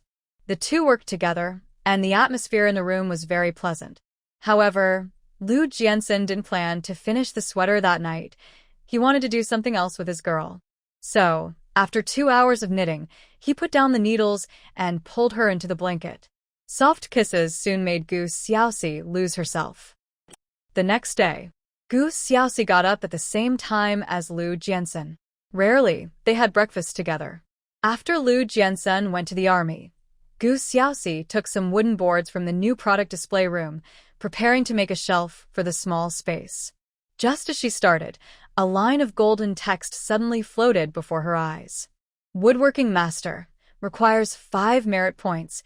Gu Xiaoxi thought her woodworking skills were quite good, but with a desire for improvement, she spent 5 merit points. After absorbing a wealth of woodworking knowledge, she suddenly realized how shallow her understanding was. A true woodworking master embodies the spirit of craftsmanship, able to build a house without a single nail. Before, she had relied on her strong repair skills to make things, which was somewhat different. After spending time making a large shelf that spanned half of the small space, she tidied up and rode her bike out. Today, she planned to visit the recycling station. Coincidentally, just as she left the family compound, she ran into Li Guifin and Feng Xia returning from grocery shopping. "Sister-in-law, you're back from shopping." Gu Xiaoxi stopped her bike and greeted them with a smile. Li Guifin and Feng Xia immediately smiled upon seeing Gu Xiaoxi. "Xiaoxi, are you going grocery shopping?" Li Guifin asked. Gu Xiaoxi shook her head with a smile. "No.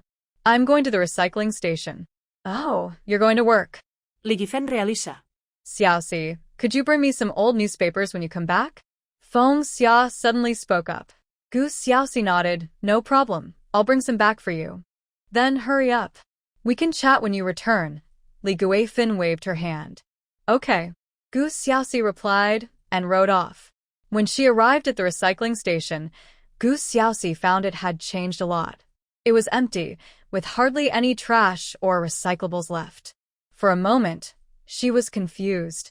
As she approached the office, Grandpa Chi came out. Seeing her, Grandpa Chi immediately smiled. "You're back from Qingbei City." Gu Xiaoxi smiled. "You already knew I went to Qingbei City?" Grandpa Chi raised his eyebrows. "Of course. I also know you participated in the rescue in Xiling Province and can fly a helicopter." Gu Xiaoxi laughed. "You really know everything. But why is this place so empty?" Not only were the miscellaneous items gone, but even the long shelf she had organized was missing. At this, Grandpa Chi became happy. "You don't know, during the recent snow disaster, many villagers' houses collapsed, and they were relocated here. After the villagers were resettled, they bought the furniture from here. Those old wooden pieces were stacked neatly, and they looked good, so they rushed to buy them to burn. In this heavy snow, picking up firewood from the ground is wet, so buying a pile is much easier." As he spoke, he went inside and brought her an envelope. "This is your salary for this month. The leader even approved an extra 4 yuan bonus for you. They said your shelter was well built and helped the people during the snow disaster. Your work was excellent." Gu Xiaoxi opened the envelope and saw 30 yuan inside, so she gave 10 yuan to Grandpa Chi. Grandpa Chi shook his head. "It's supposed to be 5. Gu Xiaoxi blinked. "But there's a bonus, too." Grandpa Chi chuckled. "That still only counts as 5. "Then how about I take 2 from the bonus, and you and Uncle Sue each take 1? That sounds fair, right?" Grandpa Chi laughed heartily. "All right. Please give Uncle Sue his share." Saying this, she gave Grandpa Chi 7 yuan. After he accepted the money, She looked at the empty recycling station with worry. Since there's nothing left, do we not have to work anymore?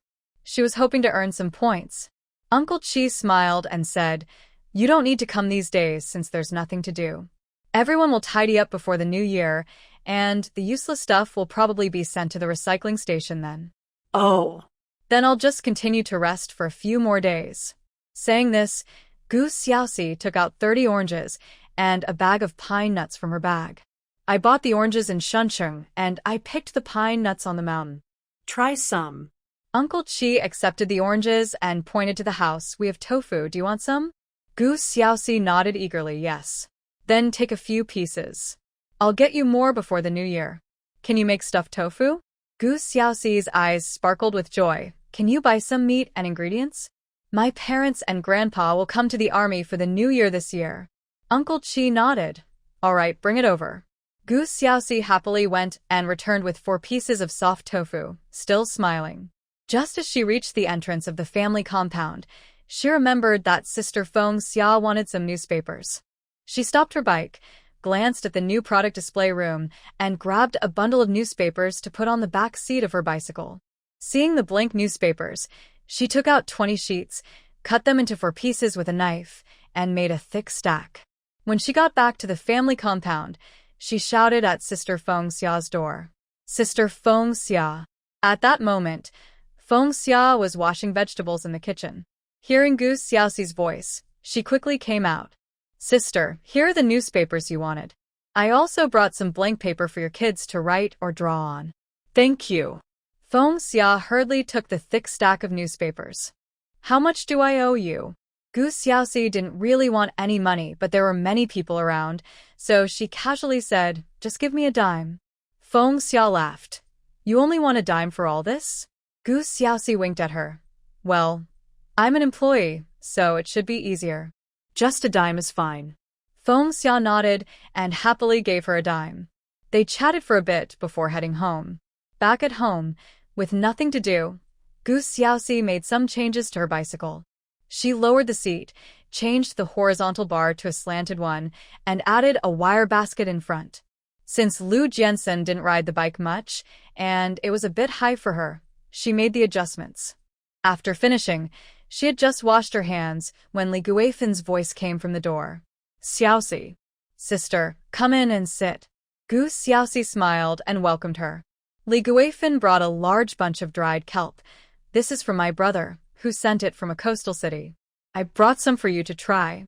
Gu Xiaoxi hadn't eaten kelp in a long time and was quite happy to see it.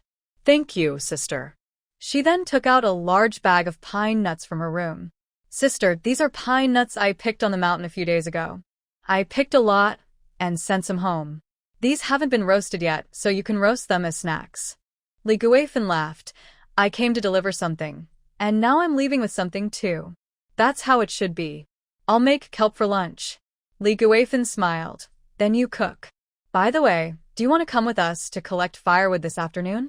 Although it hasn't snowed since the last heavy snowfall, the weather in Qingbei is getting colder every day.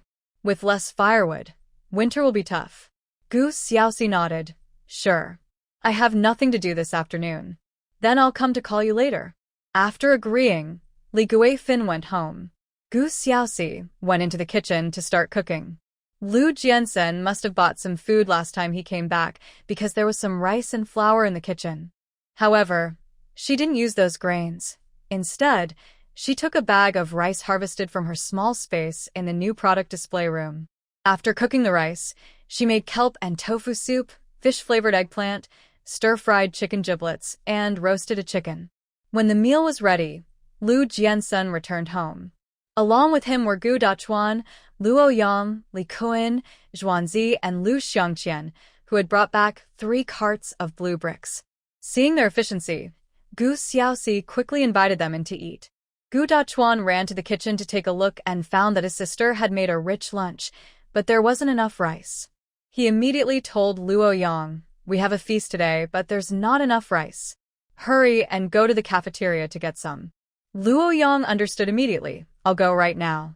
Gu Xiaoxi laughed. "Can't you just cook some noodles?" Gu Dachuan shook his head. "No way. Roasted chicken must be eaten with rice." Right, roasted chicken is best with rice. Li Kun chuckled and hurried to unload the bricks. Sisters are really too nice. They didn't even know they were bringing bricks and still invited them to eat. Gu Xiaoxi was also worried about not having enough dishes, so she went back to the kitchen and brought out a large plate of 5 spiced peanuts. Then she heated up the leftover fish from yesterday and brought it out.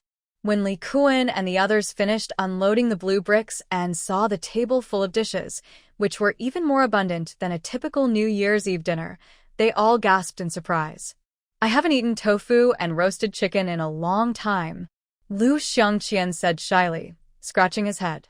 He felt a bit embarrassed just coming to eat without doing much work. Me too. Li Kun nodded in agreement. Then eat more. Gu Xiaoxi smiled. Go get your bowls and have some soup first, Lu Jiansen said as he served a bowl of kelp and tofu soup for Gu Xiaoxi. After taking a sip of soup, Gu Xiaoxi said to Lu Jiansen, the kelp is from Sister Guifan. The tofu was given to me by Uncle Chi. Asked him to help me make stuffed tofu before the new year. Can we gather all the meat tickets and give them to the logistics department to buy pork for us? Lu Jiansen nodded. Leave it to me. Li Kun immediately raised his hand. Sister, I'll give you my meat tickets. I love stuffed tofu. Gu Xiaoxi smiled. All right, you can come for dinner during the new year. It'll be livelier at home then. Just as Luo Yang returned with several boxes of rice, he immediately chimed in. I want to come too. I have a lot of tickets to give you. Can I come too? Lu Xiangqian weakly raised his hand. Gu Xiaoxi smiled. Everyone can come. Zhuanzi too, right? She looked at Lu Jiansen for confirmation. Lu Jiansen nodded. On New Year's Eve, everyone will have dinner together. With his assurance, Li Kun and Luo Yang felt relieved and looked forward to the new year even more. With so many people and delicious food, Gu Xiaoxi was full, and all the dishes on the table were quickly finished by the others. The lunch break was short. After eating, Gu Dachuan quickly called Luo Yang and Li Kun to leave. Lu Jiansen took a few steps behind and hugged his little girl. When you come back tonight, just build the kitchen. You don't need to prepare dinner for your brother and the others. They'll come after they eat. Gu Xiaoxi nodded. I'm going to the mountain this afternoon to gather firewood with Sister Guifan. If I'm not back early, don't worry. Lu Jiansen gently rubbed her head.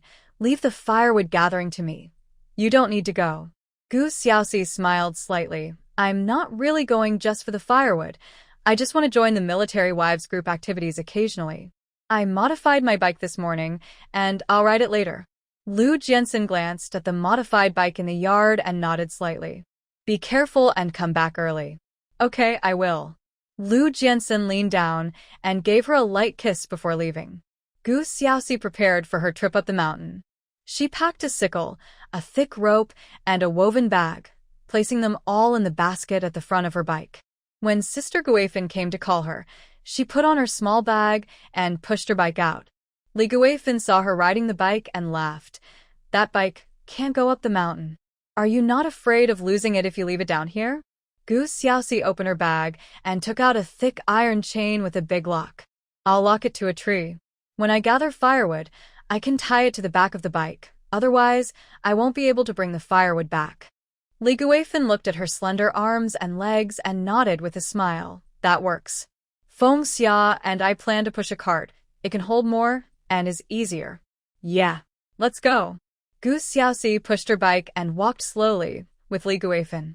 After meeting up with Feng Xia, they set off together. Once they left the family compound, Feng Xia suddenly looked at Gu Xiaoxi's bike with confusion. Xiaoxi, did you change your bike? She had seen her riding the same bike that morning. Gu Xiaoxi smiled. This is the same bike from this morning, but it was too high for me, so I modified it and added a basket for carrying things. Feng Xia looked at her in admiration. You can modify bikes? That's impressive. I've never seen a bike like yours. Li Guifan chimed in. I heard from my husband that Xiaoxi is really good at repairs. She can fix not only rice mills but also tractors and even helicopters. Modifying a bike is nothing. Feng Xia was surprised. You can fix helicopters too? Li Guifan winked mysteriously.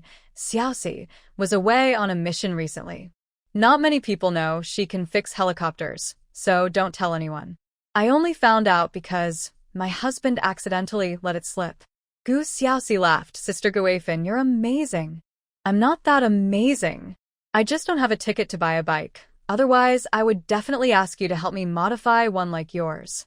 It looks so nice and is perfect for us women. Li Guifan thought the modified bike looked great. Well, if I get the chance, I'll help you all with modifications, Gu Xiaoxi casually said. The three of them chatted and laughed as they walked along the eastern path toward their destination. When they arrived, there were already people on the mountain, and several carts were parked below, indicating that many came to gather firewood. Gu Xiaoxi tied her bike to a tree by the roadside, and Li Guifan and Feng Xia placed their cart next to her bike. Since most of the dry branches at the bottom of the mountain had already been collected, they headed up the mountain. At that moment, a few military wives came down the mountain dragging firewood and bumped into Gu Xiaoxi and the others. Gu Xiaoxi immediately spotted Gu Xinli following behind the group of military wives. Similarly, Gu Xinli noticed her too. Their eyes met, and despite having chopped wood all morning, Gu Xinli suddenly smiled. Xiaoxi, you came to gather firewood too? Gu Xiaoxi replied calmly with a slight Gu Xinli smiled. You're not well, yet you're up here gathering firewood. Is Lu Jiansen really okay with this? It's not as bad as others say. Do you want me to share some firewood with you? Gu Xiaoxi's expression remained calm, but her voice was even cooler. There's no need for that. I heard you had a nosebleed yesterday. Are you sick? Do your parents know? Did Deputy In say anything about taking you to a big hospital? Are you not going today because you can't afford it? Gu Xinli's face instantly darkened. Who are you cursing? You're the one who's sick. Gu Xiaoxi shrugged innocently. I just heard that. If you're not sick, then you're not. Why are you getting angry? I'm not the only one saying this. Gu Xinli initially wanted to pretend to be friendly, but now she didn't want it anymore. Gu Xiaoxi was just as irritating as before. With a stern face, she dragged her firewood down the mountain. The surrounding military wives exchanged glances, unsure of what to say. Once Gu Xinli and her group walked away, Li Guifan finally asked, Xiaoxi, do you not get along with her? Aren't you relatives? Gu Xiaoxi nodded. We are relatives, but we don't get along. Her mom and my mom have never gotten along, and I really dislike Gu Xinli. In the future, if I run into her, I won't pretend to be friendly. Feng Xia sighed softly. I thought she was nice. When she came to the family compound, she brought things to nearby families, and many military wives were willing to befriend her. Li Guifan scoffed. I don't think she's nice. Her kindness is just for show. Giving gifts isn't sincere. You don't know, the things she gives to the political commissar and the instructors' families, as well as the families of officers, are different from what she gives us. Really? Feng Xia was quite surprised, clearly unaware of this. Li Guifan huffed. She gives gifts just to build connections, giving to military families lower in rank to look good. She only gave my family a small, unappetizing salted fish, while the 2 fish she gave to the 2nd Regiment leader's family were big and fat. Gu Xiaoxi was surprised to hear this. She really treats people differently. But she is indeed that kind of person. She's been like this since she was little. Right? I always thought she was no good. I usually don't bother with her. Feng Xia clicked her tongue. I really misjudged her. The 3 of them chatted casually while gathering firewood, which didn't affect them at all. Additionally, with Gu Xiaoxi secretly helping a bit, they quickly gathered 3 large piles of firewood. After bundling her own pile, Gu Xiaoxi helped Li Guifan and Feng Xia gather more. Seeing that Gu Xiaoxi was placing her firewood with theirs, Li Guifan asked in confusion, Aren't you keeping any for yourself? Gu Xiaoxi nodded. I'm not very strong, so I won't gather too much. Lu Jiansen said, If it's not enough, he and my brother will prepare more. You have a cart that can hold more, so I'll help you gather some. Li Guifan couldn't help but laugh. Your Lu Jiansen is so considerate. My husband never thinks to help me gather firewood. Isn't it because you're so capable, sister-in-law? You can pick up the firewood and take it home without needing him, Gu Xiaoxi teased with a smile. Li Guifan paused for a moment and then laughed. It does seem to be the case. Feng Xia thought for a moment. It seemed her situation was similar. Her husband worked hard in the army, and she had never thought about asking him for help with these little things. Now that she thought about it, should she learn from Gu Xiaoxi and act a bit more delicate? Would that make her husband more considerate? As they spoke, the three quickly gathered 2 large piles of firewood. Seeing their high efficiency today, Li Guifeng and Feng Xia felt a great sense of accomplishment. We're picking up too quickly today. We can take a break, Feng Xia said, finding a clean spot to sit. Li Guifeng nudged her. It's too cold to rest on the mountain. Let's go home and rest. Just as Gu Xiaoxi was about to speak, she suddenly spotted something flying in the distance. A wild duck? She froze for a moment and quickly pulled Li Guifeng's arm. Sister-in-law, look, there's a wild duck. Li Guifeng followed her gaze and smiled. There's a river behind this mountain, so it's not surprising to see wild ducks. They are clever and fly fast. Most people can't catch them. Gu Xiaoxi took a deep breath. I want to give it a try. Huh? Li Guifeng thought she misheard. Feng Xia looked surprised too. Gu Xiaoxi cleared her throat. I want to go take a look. It's still early. Let's go. It's not too far. Feng Xia stood up as well. What about the firewood? Should we send it down first? Li Guifeng worried that if they left, someone else might come and take their gathered firewood. We can take it down and tie it up, Gu Xiaoxi suggested. Okay, that works. The three quickly dragged the firewood down the mountain. Li Guifeng was strong and easily dragged 2 bundles, so she went back up the mountain to get the remaining firewood. After tying the firewood to the cart and bicycle, they headed over the mountain to the other side. Perhaps they were lucky. As soon as they reached the riverbank, Gu Xiaoxi saw a group of wild ducks flying over the water. However, they were flying very high and very fast. I really hope a few wild ducks fall from the sky, Feng Xia said with a sigh. That's a nice dream. Li Guifeng couldn't help but laugh. Gu Xiaoxi was also excited and started thinking about how she could have roasted duck. Right now, she only had a sickle, which wasn't very useful. Looking around, her gaze suddenly landed on the shallow riverbank. She ran over and picked up a large handful of small stones, about 2 fingers in size. Feng Xia curiously asked, Xiaoxi, you aren't planning to hit the wild ducks with those stones, are you? That probably won't work. Li Guifeng nodded. Many people in the army have tried to hit those wild ducks, but only a few have succeeded, like your family's deputy regiment commander. If he were here, he would definitely hit them. Gu Xiaoxi remembered the wild duck that Lu Jiansen had brought back last time. She had made soup with it, and it tasted delicious. Since we're here, let's give it a try. If I can't hit them, we'll just go home. Gu Xiaoxi felt she had learned some aiming and shooting skills. What if she actually hit one? I wish you success. Feng Xia sincerely encouraged her. You throw. We'll wait for you. Li Guifeng decided to sit and rest for a bit. Even though they couldn't eat the wild ducks, watching them was still enjoyable. Gu Xiaoxi didn't want to just watch, so when she saw more wild ducks flying towards them, she carefully observed their flight path and then suddenly threw a stone. Whoosh! The sound of the stone slicing through the air was cool, but it missed the wild ducks. She hadn't thrown it hard enough or high enough. If only that wild duck would fly lower, Feng Xia lamented. Let's try again. Gu Xiaoxi stood up on a steep slope, adjusted her angle, and looked for another opportunity to throw her stone. Whoosh! So close. Just so close. Feng Xia shouted excitedly. Even Li Guifeng, who was sitting, jumped up. Xiaoxi's aim was impressive. I didn't estimate their flying speed correctly that time. I missed. Let me try again. Gu Xiaoxi adjusted her angle once more, preparing to throw the 3rd stone. But just then, a sharp, piercing shout came from behind. Look. Gu Xiaoxi is trying to hit a wild duck with a stone. What a wild idea. That shout made Gu Xiaoxi's stone veer off course.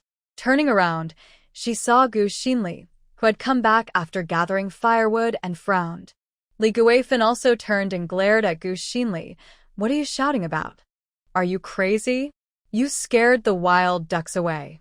Gu Xinli's face darkened after being scolded. Isn't it Gu Xiaoxi who's crazy? If I didn't shout, would she have hit a wild duck? Two other military wives behind her nodded in agreement. Yeah. Wild ducks aren't that easy to hit. If wild ducks are hard to hit, then what are you doing here? Li Guifin said bluntly. One military wife in a yellow checkered coat smiled and said, "We're here to fish." Deputy regiment commander's wife said she would teach us how to fish. Only then did Gu Xiaoxi notice that Gu Xinli was holding a bucket and a homemade fishing rod. Gu Xinli really loved fishing. It seemed she had always been like this. Later, when the country implemented the household contract responsibility system, she even leased a fish pond and made quite a bit of money. But she didn't care whether they fished or not. She just wanted to eat roasted duck. She moved to another spot, away from the chatty military wives, and prepared to attack the wild ducks again. Li Guifin and Feng Xia followed her. Even though they might not hit anything, it was still fun to watch. The two even picked up some stones and threw them in the direction of the wild ducks. After throwing, they realized their throws didn't go as far as Gu Xiaoxi's and were much less accurate. Gu Xiaoxi threw 3 more times, but still missed the wild ducks, which made Gu Xinli laugh loudly from a distance. The two military wives with her couldn't help but laugh too. Looks like the deputy regiment commander's wife is craving meat. Gu Xinli scoffed. She's just dreaming. Just as she finished speaking, a wild duck trying to land was suddenly hit by a stone, spinning out of control in the air before it fell straight down. Did we hit it? The military wife who had just been laughing widened her eyes in disbelief. Gu Xinli's expression froze as well. Li Guifin was stunned for a few seconds before bursting into laughter. We hit it. We hit it. Sister-in-law, hurry and go get the wild duck. We'll split it 3 ways. I'll go. Li Guifin quickly ran towards where the wild duck had fallen. Feng Xia urged Gu Xiaoxi. Xiaoxi, keep shooting. Keep shooting. Okay. Gu Xiaoxi changed direction and continued to look for low-flying wild ducks. 10 minutes later, another wild duck fell from the sky. At that moment, the two military wives who wanted to learn fishing were feeling frustrated. They stopped fishing and just watched Gu Xiaoxi shoot the wild ducks. Feng Xia was thrilled and ran to pick up the wild duck. Meanwhile, Li Guifin, who had just returned with a wild duck, found a vine and securely tied up the injured, but still alive wild duck. After that, Gu Xiaoxi threw stones several more times, but didn't hit any more wild ducks. 20 minutes later, the onlooking military wives thought Gu Xiaoxi was just lucky and that she wouldn't hit any more wild ducks, so they left. But just as they turned around, Gu Xiaoxi hit another wild duck. Another 20 minutes later, Gu Xiaoxi, Li Guifin, and Feng Xia each carried a plump wild duck, chatting and laughing as they walked down the mountain. Everyone who saw this was envious. Gu Xinli, who had lost interest in fishing, felt so frustrated she wanted to scream. Why was Gu Xiaoxi so lucky? Suddenly, a military wife named Wang ran down the mountain and stopped Gu Xiaoxi. Deputy Team Leader Lu's wife, your aim is so good. Can you help me shoot a wild duck too? Gu Xiaoxi rubbed her right hand and said awkwardly, Sister, I feel like my hand is about to dislocate. Look, I'm carrying the wild duck with my left hand. Otherwise, I wouldn't be able to bring more wild ducks home. Who would complain about having too much meat at home? Exactly. Otherwise, we would have to shoot all the wild ducks ourselves, Li Guifin said, helping Gu Xiaoxi carry the wild duck. Your hand hurts. I'll help you carry it. Feng Xia nodded. Sister Wang, you should go fishing. Catching fish is also meat. Sister Wang was furious but couldn't insist, so she turned and left. Gu Xiaoxi rode her bike home slowly with her firewood and wild ducks. They had barely been home for an hour when news of Gu Xiaoxi's wild duck shooting spread throughout the entire military family compound. Even Lu Jiansen, who was still training, heard about it. During a break, the regiment leader walked over to Lu Jiansen and joked, Your wife has great aim with those wild ducks, right? She's impressive. Lu Jiansen felt a bit proud but remained calm. She's smart and learns quickly. Just a bit weak. In fact, he had only taught her how to use a gun and aim. It was her own strong understanding that allowed her to apply it to shooting wild ducks.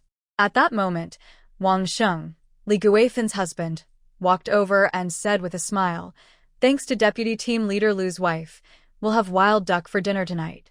The regiment leader enviously replied, it's a mix of joy and sorrow for families. You should thank your wife for having good taste and being nice to Lu Jensen's wife. He had heard that many military wives were jealous, but only Wang and Qi's wives got to share in the wild ducks.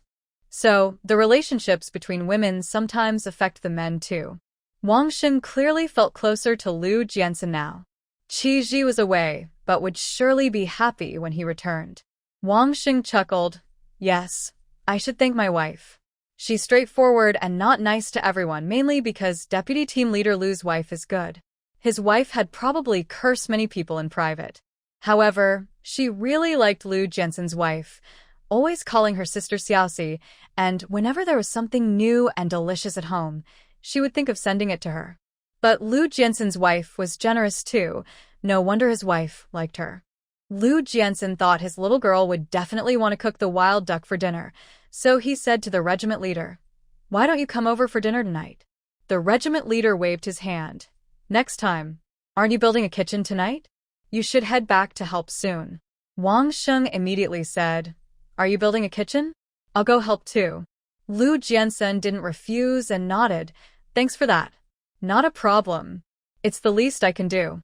Wang Sheng felt he should help out. Back at the family compound, Gu Xiaoxi had already started making roasted duck.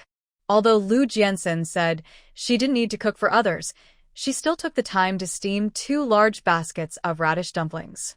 That way, she could give each person who came to help a vegetarian dumpling.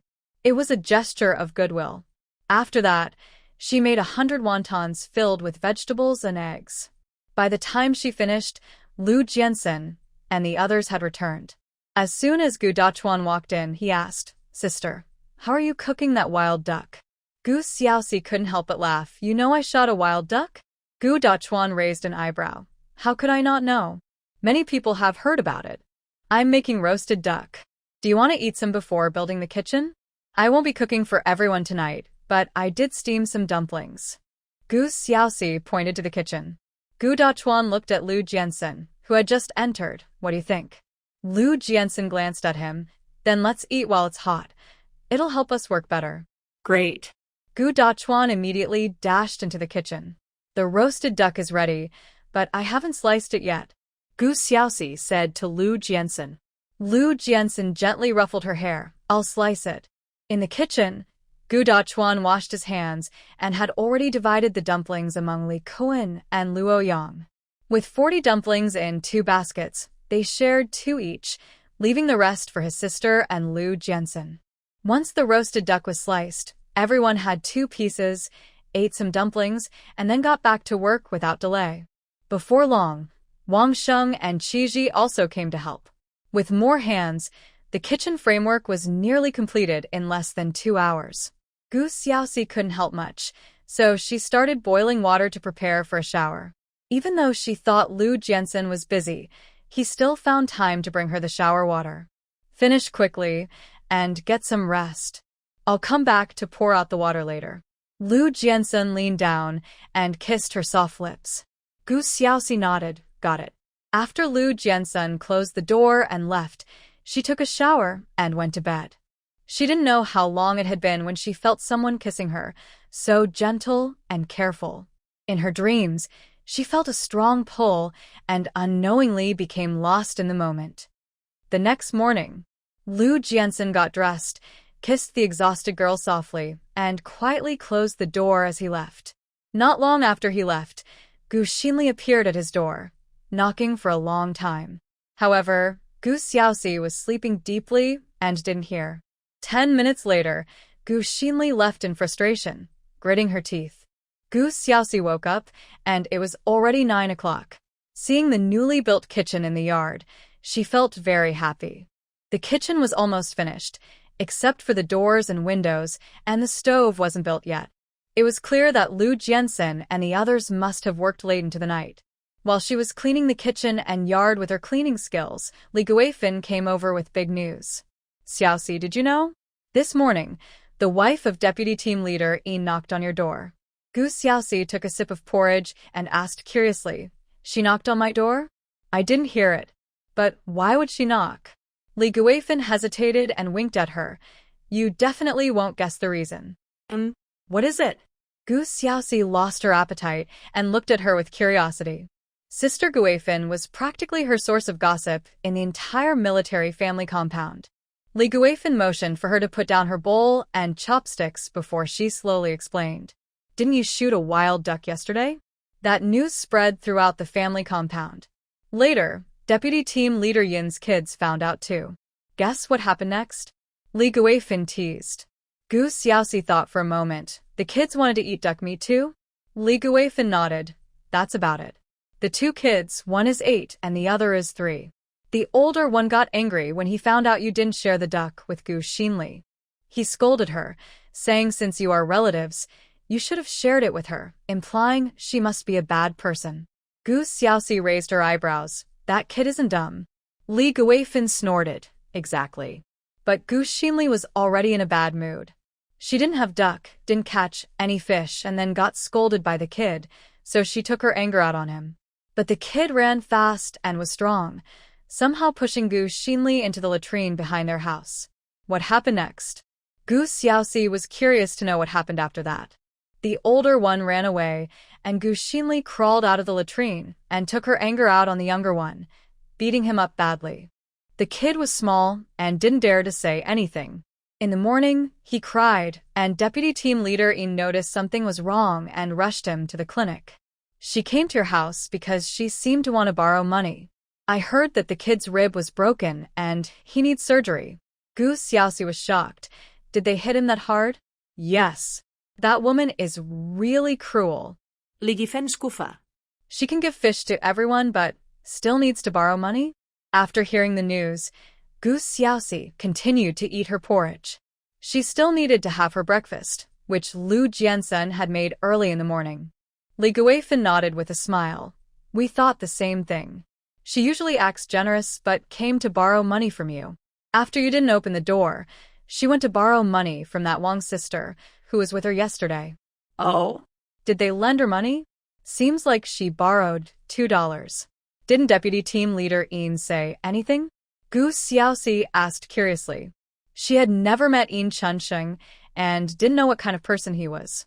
But if he could accept someone like Gu Xinli, he probably wasn't as honest as he seemed. He probably scolded Gu Xinli a bit. Then he just stayed with the kid. Good thing I didn't hear her and didn't open the door, Gu Xiaoxi sighed. If she had seen Gu Xinli's miserable face that early in the morning, her good mood for the day would have been ruined. Xiaoxi, are you going to collect firewood today? Li Guifan asked. Gu Xiaoxi shook her head. Not going. I asked someone to buy charcoal. Sister Guifan, do you want some? If you do, I can have them buy more and share some with you. Li Guifan's eyes lit up. That would be great. Do you need tickets? You can give me some other tickets if you have them. I can talk to them. It's not a big deal. If you don't have extra tickets, just cash is fine. Okay, just see how much you can buy and share a bit with me. Then please ask Sister Fengxia if she wants some too. If she does, count her in. Sure, I'll ask her in a bit. Li Guifan still planned to go collect firewood on the mountain, so she left after sitting for a few minutes. Gu Xiaoxi went into the kitchen and used her drying technique to dry the still damp cement walls. Then, she measured the kitchen's length, leaving space for the stove, and made a 2-meter-long, 65-centimeter wide cabinet from pine wood for storage. She also arranged a hanging cabinet of the same length and 40 centimeters wide on the wall. Since the design was simple, she finished it quickly. After that, she moved the old water tank into the storage room, then easily transferred it next to the new kitchen's well. She also moved the cupboard, rice, flour, oil, and various seasonings to the new kitchen. After stacking everything neatly, she brought over the 2 coal stoves. Considering it was almost noon, she decided to start cooking on the coal stove. On the other stove, she boiled a pot of salted meat and tofu. To make things easier, she used her solidifying technique to lift the bread oven that Lu Jiansen made for her and moved it to the new kitchen. Just as she was mixing some leftover cement to reinforce the bread oven, Lu Jiansen and Gu Dachuan returned. They brought back 2 glass windows that had just been made to size, and both were surprised to see how much the new kitchen had changed. Sister, how did you move all this in? Gu Dachuan looked at the beautiful cabinet, shocked. The kitchen was rectangular, designed with 2 small doors for convenience, and Lu Jiansen had left space for 2 windows for light. The cabinet looked so big and long. How did his sister move it all by herself? Gu Xiaoxi blinked. I just made it in the kitchen using wooden boards. I didn't need to move it. I just took apart the cupboard and reassembled it. Gu Dachuan took a deep breath. You're amazing. Lu Jiansen looked at his little girl, feeling both proud and helpless. Let's install the windows first, then we can eat. Lu Jiansen thought he was still too slow. His little girl was the real efficient one. Then you install them. I'll stir-fry a dish. Gu Xiaoxi pulled out a basket from the new cabinet and took out 2 potatoes and 2 green peppers, quickly stir-frying a green pepper and potato dish. By the time Lu Jiansen and the others finished installing the windows, Gu Xiaoxi had already brought the dishes to the living room. During lunch, Gu Xiaoxi said to Lu Jiansen, I have nothing to do this afternoon. I want to make a door myself. You can come back tonight and build a stove in the kitchen. Lu Jiansen nodded slightly. Okay. I'll have someone bring the wood for the door. Seeing that he had prepared the wood, Gu Xiaoxi quickly agreed. Great. After lunch, Lu Jiansen and Gu Dachuan moved the jars and containers from the old kitchen to the new one. Since there was still time, they also took apart the old stove and cleaned up the garbage. Before leaving, Lu Jiansen reminded her, the door is heavy. If you can't install it yourself, wait for me to come back. Don't try to move heavy things, okay? Gu Xiaoxi nodded. Got it. Lu Jiansen gently rubbed her head. I'm leaving now. I might be a little late coming back tonight. Okay, Gu Xiaoxi nodded. She had already planned her afternoon. After Lu Jiansen left, she first made 2 door frames. Once they were installed, she measured them and then started making the kitchen door. The doors were simple, with no specific style. The wood from the new display hall didn't need sanding or polishing, so Gu Xiaoxi finished both doors in less than an hour. However, considering Lu Jiansen's advice not to move heavy things, she didn't install the doors right away. Instead, she added a simple outline around the doors and carved a small design of rice ears, symbolizing harvest. Looking at it again, she felt that the ordinary door suddenly looked much more refined. She did the same design and carving for the other door. After finishing, she carefully cleaned the now empty old kitchen again. In a couple of days, she would have someone make a Kong bed here, and then she could arrange the room. While she was planning her next steps, Li Kun arrived with a truckload of high-quality walnut and cedar wood. After unloading the wood, Li Kun saw that Gu Xiaoxi had already made the doors and immediately said, Sister-in-law, let me install the door. Gu Xiaoxi smiled and nodded. If you have time, please help me install it. It's no problem. Installing a door is quick. We'll be done in no time. Li Kun called 2 soldiers to help hold the door, and in just a few moments, it was installed. After finishing, Li Kun looked at the brand new door and remarked, Sister-in-law, the door you made looks really nice, and it even has a design. I just carved it casually. Do you want some water? I'll get you some, Gu Xiaoxi said as she turned to go to the kitchen to prepare tea for them. Li Kun quickly replied, No need, sister-in-law. We have training tasks and need to leave soon. Goodbye. By the time Gu Xiaoxi turned back, she saw that Li Kun and the others had already left. She couldn't help but sigh. Soldiers are so efficient, they leave quickly. Looking at the pile of wood in the yard, she decided to put some of it in the old storage room, swapping it for smoother wood that didn't need further processing. Then, according to the cabinet dimensions, she made 3 covered rice bins from cedar wood. One was for rice, one for flour, and one for grains. Next, she made a small multi-layer shelf to hold the jars, clay pots, and other items that wouldn't fit in the cabinets. After organizing everything, she looked at her clean and tidy new kitchen with great satisfaction. Now, the kitchen just needed a stove. Just as she washed her hands, grabbed her bag, and prepared to ride her bike out, a young soldier brought her a package. Sister-in-law, you have a package from Ping City. Please sign here. Gu Xiaoxi was surprised but quickly signed. Thank you for delivering it. You're welcome, the young soldier said, taking the signed paper and leaving with a smile. Gu Xiaoxi glanced at the sender on the package and was surprised to see it was from Uncle Hao. When she opened the package, she found an imported rice cooker inside, along with a note. In the letter, Uncle Hao mentioned that he had received the package and bicycle she sent last time. He had someone buy the rice cooker for her and reminded her to eat well and take care of herself. Gu Xiaoxi felt warm inside and immediately moved the rice cooker into the kitchen. However, when she tried to use it, she realized there was no electricity in the kitchen. Or rather, there wasn't even an outlet in the house. After all, besides a light bulb, there were no electrical appliances. This wonderful, convenient item couldn't just sit unused. She decided not to go out and immediately found some materials in the new display hall to make her own outlet. Once the outlet was done, she took a small roll of wire she had collected from the recycling station and started wiring the kitchen. After a busy while, the rice cooker was finally powered up. She first tried boiling a pot of water, and while waiting for it to boil, she installed the kitchen light. As the rice cooker heated the water, she washed the pot, then cooked 3 bowls of rice, placing 2 cut sweet potatoes on top of the steamer. Thinking for a moment, she took a chicken from her small storage space, prepared it, and simmered chicken soup on the coal stove before heading out. Since she promised Sister Guifan to buy charcoal, she made a quick trip to town. At the supply and marketing cooperative, she bought 3 bags of salt and a pound of sugar. Then she went to the post office to send a telegram to her parents before grabbing a bag of charcoal from the new display hall to put on her bike. When she returned, she found Lu Jiansen was already back and was building the stove in the kitchen. She walked up behind him, surprised. "Why are you back so early today?" Lu Jiansen had dirty hands and didn't dare to hug her, so he leaned over and kissed her cheek. "I finished the training task early, so I got back half an hour sooner." "Why did you go out without a hat or gloves when it got cold this afternoon?" Gu Xiaoxi pulled her slightly cold hands back. "I just forgot. I went to buy a lot of salt to pickle vegetables tomorrow." "Did you notice anything new at home?" She cleverly changed the subject. Lu Jiansen chuckled. "You got a rice cooker, right? It was sent by Leader Hao." "I saw the package." Gu Xiaoxi gently rubbed her forehead. "Your eyes are too sharp. You don't even need to guess."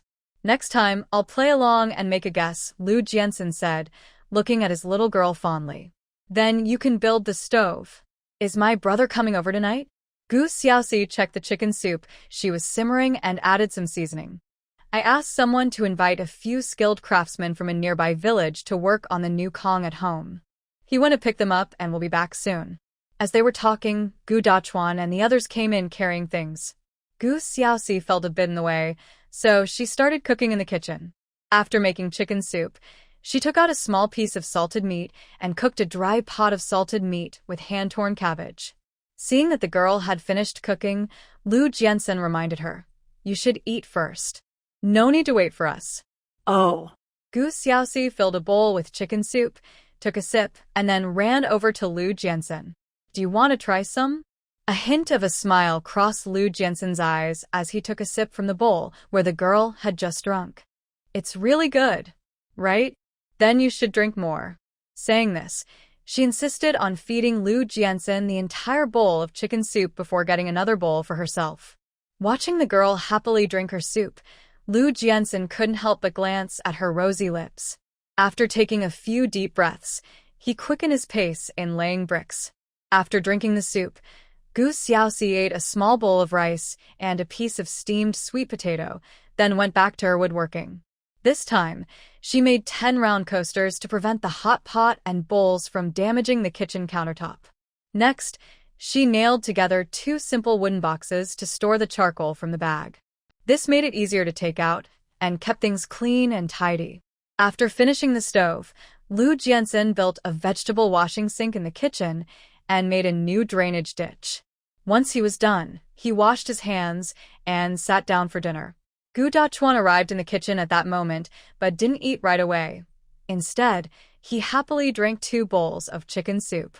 Just as he was about to serve himself rice, the urgent assembly alarm from the army suddenly rang out. Gu Dachuan froze in his motion. Lu Jiansen quickly finished his rice and said to the girl, who was still listening to the alarm, "Wife, it's an urgent assembly. I have to go. You should sleep early tonight and remember to lock the door. Gu Xiaoxi nodded quickly. I understand. You all be safe. Saying this, she quickly washed her hands and made a rice ball for her brother in 10 seconds. Gu Dachuan felt a bit better. Little sister, remember to lock the door tonight. We might not come back. After reminding her, Gu Dachuan ran off. Lu Jianxin gently ruffled the girl's hair and left as well. Gu Xiaoxi sighed, realizing she should have let them eat first before working in the kitchen. She suspected Lu Jianxin hadn't eaten enough. From now on, no matter the situation, they should eat first when it's mealtime. After tidying up the kitchen a bit, she went to check on the workers who were still laying the new Kong, a type of heated bed. The workers were moving quickly. The Kong against the left wall was almost finished. When they saw Gu Xiaoxi enter, one master worker said to her, Deputy Team Leader Lu asked us to build one Kong on each side. We'll finish the left side tonight and come back in the morning for the right side. Gu Xiaoxi nodded. That works. Thank you. While the workers were busy, Gu Xiaoxi managed her small space. Harvesting was the most fulfilling part for her. With the updated rice seeds, the yield from her mini rice field improved each time. She felt that soon she would achieve her goal of having enough food for 3 meals a day. Next, she needed to find some wheat and glutinous rice seeds. After harvesting the rice, she also gathered the vegetables and fruits, then replanted new ones. This time, she planted a lot of beans. She didn't put the harvested fruits and vegetables in the new product display room but stored them directly on the shelves in her small space. During this time, she also observed that while plants and animals grew quickly in her small space, once plants left the soil, they could still be preserved in the space. Other items were the same. Whatever went in looked the same when taken out. Looking at the ginseng she had previously planted, it was growing exceptionally well and fast in her small space. It seemed she wouldn't have to worry about not having ginseng for 100 years. After the workers finished their final tasks, they greeted Gu Xiaoxi and left. Just as Gu Xiaoxi was about to close the door, Li Guifan called out to her from a distance, Xiaoxi. Gu Xiaoxi paused her action and waved at her. When Li Guifan got closer, she asked, Xiaoxi, do you know what the urgent assembly was about? Gu Xiaoxi was taken aback. I don't know. Sister-in-law, do you have any news? Li Guifan shook her head. I'm not sure either. I just asked others and only know that several trucks were dispatched from the army. I don't know what big event happened. We were working on the kitchen today, and when the alarm rang, Lu Jianxin was still eating. My brother didn't get to eat at all. I hope they aren't in any dangerous situation, Gu Xiaoxi sighed. Hearing this, Li Guifan remembered to check on Gu Xiaoxi's kitchen. After looking around, she exclaimed, Xiaoxi, your kitchen looks amazing. It's so tidy that it makes me afraid to cook in it. Gu Xiaoxi laughed. It's just that a clean and tidy kitchen feels good, which makes me want to cook even more. By the way, I brought back some charcoal today. If you want, I can give you and Sister Fengxia a box. She pointed to the 2 large wooden boxes stacked in the corner of the kitchen. Li Guifan took a look and nodded eagerly. Great. I'll take it home now. I'll come back later to give you money. No need to rush. You can pay me tomorrow too. It's such a short distance. I'll be right back. Li Guifan, being strong, carried a large box of charcoal back. In just 15 minutes, she hurried back, handed Gu Xiaoxi the money at market price, and even gave her 2 industrial tickets as a bonus. Since Li Guifan had children at home, she chatted for a bit before leaving quickly. Gu Xiaoxi had nothing else to do, so she took a shower and went to bed. The next day, she got up at dawn. While the workers for the new Kong had not yet arrived, she prepared a large bag of vegetables and rode her bike to the recycling station. Old Man Chi always got up early and was preparing breakfast when he saw Gu Xiaoxi and looked surprised. Why are you here so early? Gu Xiaoxi unloaded the vegetables from her bike and smiled. I'm planning to pickle some vegetables, and since I have a lot at home, I brought some for you. I also wanted to ask you how to make them taste good. Old Man Chi chuckled. You haven't had breakfast yet, right? I'm just about to stir-fry some pickled vegetables with porridge. I'll tell you how to pickle them well. You know, there are tricks to pickling vegetables. Okay. Gu Xiaoxi immediately went inside to wash her hands. Old Man Chi guided Gu Xiaoxi in stir-frying shredded snow vegetables with meat and taught her how to pickle vegetables deliciously. Knowing she liked sour radishes and sour green beans, he even demonstrated the process for her. Seeing the little girl was quick to learn, Grandpa Chi smiled and said, "The method for pickling vegetables is quite similar. As long as you learn it well, the pickled vegetables will definitely taste good. My specialty is braised pork and marinated dishes, but I don't have the ingredients today. I'll teach you another day." "Okay, I'll head back now. Someone is coming to set up the Kong bed at home." As she spoke, she glanced around the recycling station. The recycling station was still empty these past few days, so it seemed she could continue her break. Grandpa Chi smiled and said, "Why don't you have breakfast first? There's not much going on these days, so you don't need to come by. Your Uncle Sue has been resting at home too. Then I won't be polite." Gu Xiaoxi had breakfast with Grandpa Chi before heading home. She planned to come back next time when she had bought some pork belly. When she returned to the residential area, the workers for the Kong had also arrived. While the workers were busy, she was busy too. Following Grandpa Chi's method, she washed the vegetables and pickled 3 jars of salted vegetables. She also pickled a jar of sour radishes, which she liked. Once she finished, she noticed the workers were still busy, so she set up a large pot and took out over 100 pounds of pine nuts from the new product display room to roast. By the time she finished roasting, the workers were nearing the end of their tasks. Just as she was about to pay the workers, the master worker smiled and said, "The money has already been given by Deputy Team Leader Lu. If you have any work in the future, just call us and we'll be there." "Thank you." Gu Xiaoxi didn't expect Lu Jiansen to be so considerate as to pay them already. However, to show her gratitude, she gave the workers some freshly roasted pine nuts as a thank you. After the workers left, Gu Xiaoxi steamed a pot of rice cakes and made a serving of fried rice before riding out again. This time, she wandered around the nearby mountain, collected 2 dead trees, and got over 100 pounds of charcoal. As she was about to go behind the mountain where she had previously gathered firewood to catch some wild ducks, she unexpectedly heard 2 voices. However, the 2 people were clearly not speaking Mandarin. It sounded like a language she had heard on TV before, but she couldn't understand a word. Just as she was trying to listen closely but couldn't make sense of it, a line of golden text floated before her eyes. "Japanese proficiency requires 1 merit point." Gu Xiaoxi was a bit surprised to see this. Mastering a language only costs 1 merit point. What a bargain! I must learn it. The moment she spent a merit point, she understood the conversation between the 2. Haha. "They say the most dangerous place is the safest place. No one would think we would hide people and things right under their noses. I'm not worried about anything else, just that our last connection with the military might be cut off. That won't happen. Last time was just an accident. If it weren't for that Mo wanting to use a woman to ruin Lu Yanwang's reputation and act on his own desires, he wouldn't have exposed himself." Gu Xiaoxi felt her anger rising. They actually mentioned Lu Jiansen? That Mo they were talking about must be Mo Fueying, Lu Meihua's man, right? Who was the last connection with the military they mentioned? Just as she wanted to listen more, the 2 were preparing to leave. Calculating the time, the Qingbei military district probably only caught a few irrelevant people last night and rescued a few researchers we had nearly killed. This time we were very successful. Let's contact each other again next time. Okay, let's not meet again before the new year. Gu Xiaoxi held her breath, trying not to make a sound. Then she noticed the 2 men split up, one going left and the other right.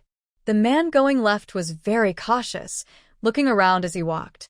Gu Xiaoxi, however, recognized him through the cover of trees and weeds. She had seen this man before. She didn't know his name, but he was an employee at the town's post office, and she had seen him when she went to file a report. Knowing his identity, she quietly changed direction to follow the man on the right. She used her breath-tracking technique, calculated the other person's route, took a shortcut, and hid in a spot that provided cover and a good view. 2 minutes later, she saw a middle-aged man in a blue cotton jacket and black pants, looking very ordinary, walk past her from the left front. From his appearance, He looked just like any ordinary villager from their country. But judging by his fluent and authentic speech, he was likely a well-hidden spy. Once he went down the mountain, she slowly followed. She was very glad she had put her bicycle in the new product display room for convenience. So now, even if those two went down the mountain, they wouldn't know someone had come up and discovered them. 10 minutes later, she saw the man she was following pull a bicycle out of a deep ditch covered with weeds and ride away. Gu Xiaoxi was taken aback, and 5 minutes later, she took her bicycle from the new product display room and rode after him. She didn't know what he was thinking, but he ended up riding toward the direction of the military base. However, he glanced at the military base and then moved on. From the path he took, it seemed he was trying to leave. Did this man not live in the nearby town? When she passed by the military base, she felt very conflicted. Should she report back to the military or continue following the man? Just as she weighed her options, a military vehicle suddenly appeared ahead. Behind this military vehicle were several military trucks. She stepped aside to avoid blocking the road with her bicycle. But as the military vehicle passed her, it suddenly stopped. When Gu Xiaoxi looked up, she saw Lu Jiansen getting out of the military vehicle. Their eyes met, filled with surprise and joy. "Wife, what are you doing here? Were you waiting for me?" Lu Jiansen quickly walked toward his girl, unable to resist ruffling her hair. He hadn't returned last night, so she must have been worried about him. Gu Xiaoxi snapped back to reality and stood on her tiptoes to whisper a few words in his ear. Lu Jiansen's expression changed. Was it that middle-aged man who just rode by? Gu Xiaoxi nodded. "Yes, that's him. There's also a person from the post office. I've seen him when I went to send letters and telegrams." "Wife, wait for me here." Saying that, he immediately ran back to the vehicle and spoke a few words to the people inside. The next moment, the military vehicle turned around to capture the suspicious individuals. Lu Jiansen didn't go with them, but instead took his wife back to the military base. "Wife, you can sit in my office for a while. I'll go report to the leaders," Lu Jiansen said gently. Gu Xiaoxi nodded. "Okay. You go ahead. There's a chance the leader might ask you some questions later. Don't be scared. Just answer truthfully," Lu Jiansen reminded her. Gu Xiaoxi nodded again. "I'm not scared." Lu Jiansen held back the urge to hug her, sent someone to take the little girl to the office, and then went to report to the leader. Gu Xiaoxi thought Lu Jiansen would return quickly after reporting to the leader. However, she waited alone in the office for over an hour before someone came to get her. The person was a young soldier she didn't know, and he was very polite. "Sister-in-law, the political commissar asked me to take you to a place. Please come with me." "Okay." Gu Xiaoxi didn't think much and followed him. She thought she was going to meet the leader, but the young soldier took her to a military-restricted area. After getting out of the vehicle, Gu Xiaoxi was led into an empty room. Just as she was wondering what was happening, the young soldier said, "Sister-in-law, please wait here for a moment. 2 suspects will be brought in shortly. Deputy Commander Lu will be here soon, and we need your help to question them." Gu Xiaoxi was surprised. "I help to question the suspects?" Yes. "It's the leader's arrangement." With that, the young soldier left. After a while, he brought in another person who set up a table and 3 chairs. 10 minutes later, Lu Jiansen arrived, accompanied by Commander Tang. Gu Xiaoxi was about to greet them when Commander Tang stopped her. "Sit down." "Young lady, did you hear the conversation between those two? Were they speaking in Huagua language?" "No, they were speaking the language of Xiaobenzi country," Gu Xiaoxi replied honestly. "Can you understand it?" Commander Tang asked. Gu Xiaoxi nodded. "Yes." "Then please listen to what they say and help us translate. Also, remind them at the right moment that not cooperating has serious consequences," Commander Tang hinted. "Okay." Gu Xiaoxi thought that translating was fine, as long as they didn't suspect her. Lu Jiansen gently squeezed the little girl's hand, remaining silent. He knew Commander Tang wanted to test his little girl for caution. Soon, 2 men were brought in. One was the middle-aged man who had left on a bicycle. The other was a young man in his 20s whom Gu Xiaoxi had never seen before. Commander Tang glanced at Lu Jiansen, signaling him to start. Lu Jiansen looked at the two men before speaking. Do you two know each other? The middle-aged man looked at the young man in confusion, shook his head, and said in fluent Huagua, I don't know him. You must have caught the wrong person. I'm not a spy. I'm a true Huagua person. Suddenly, the young man grabbed the middle-aged man and started speaking a string of incomprehensible words. Gu Xiaoxi was a bit confused. What language was that? She couldn't understand. Commander Tang looked at Gu Xiaoxi, who appeared puzzled, then glanced at Lu Jiansen. Lu Jiansen turned back to the middle-aged man and said, This person reported you, saying you are a spy working with someone from the post office for a reactionary organization. It's better if you cooperate.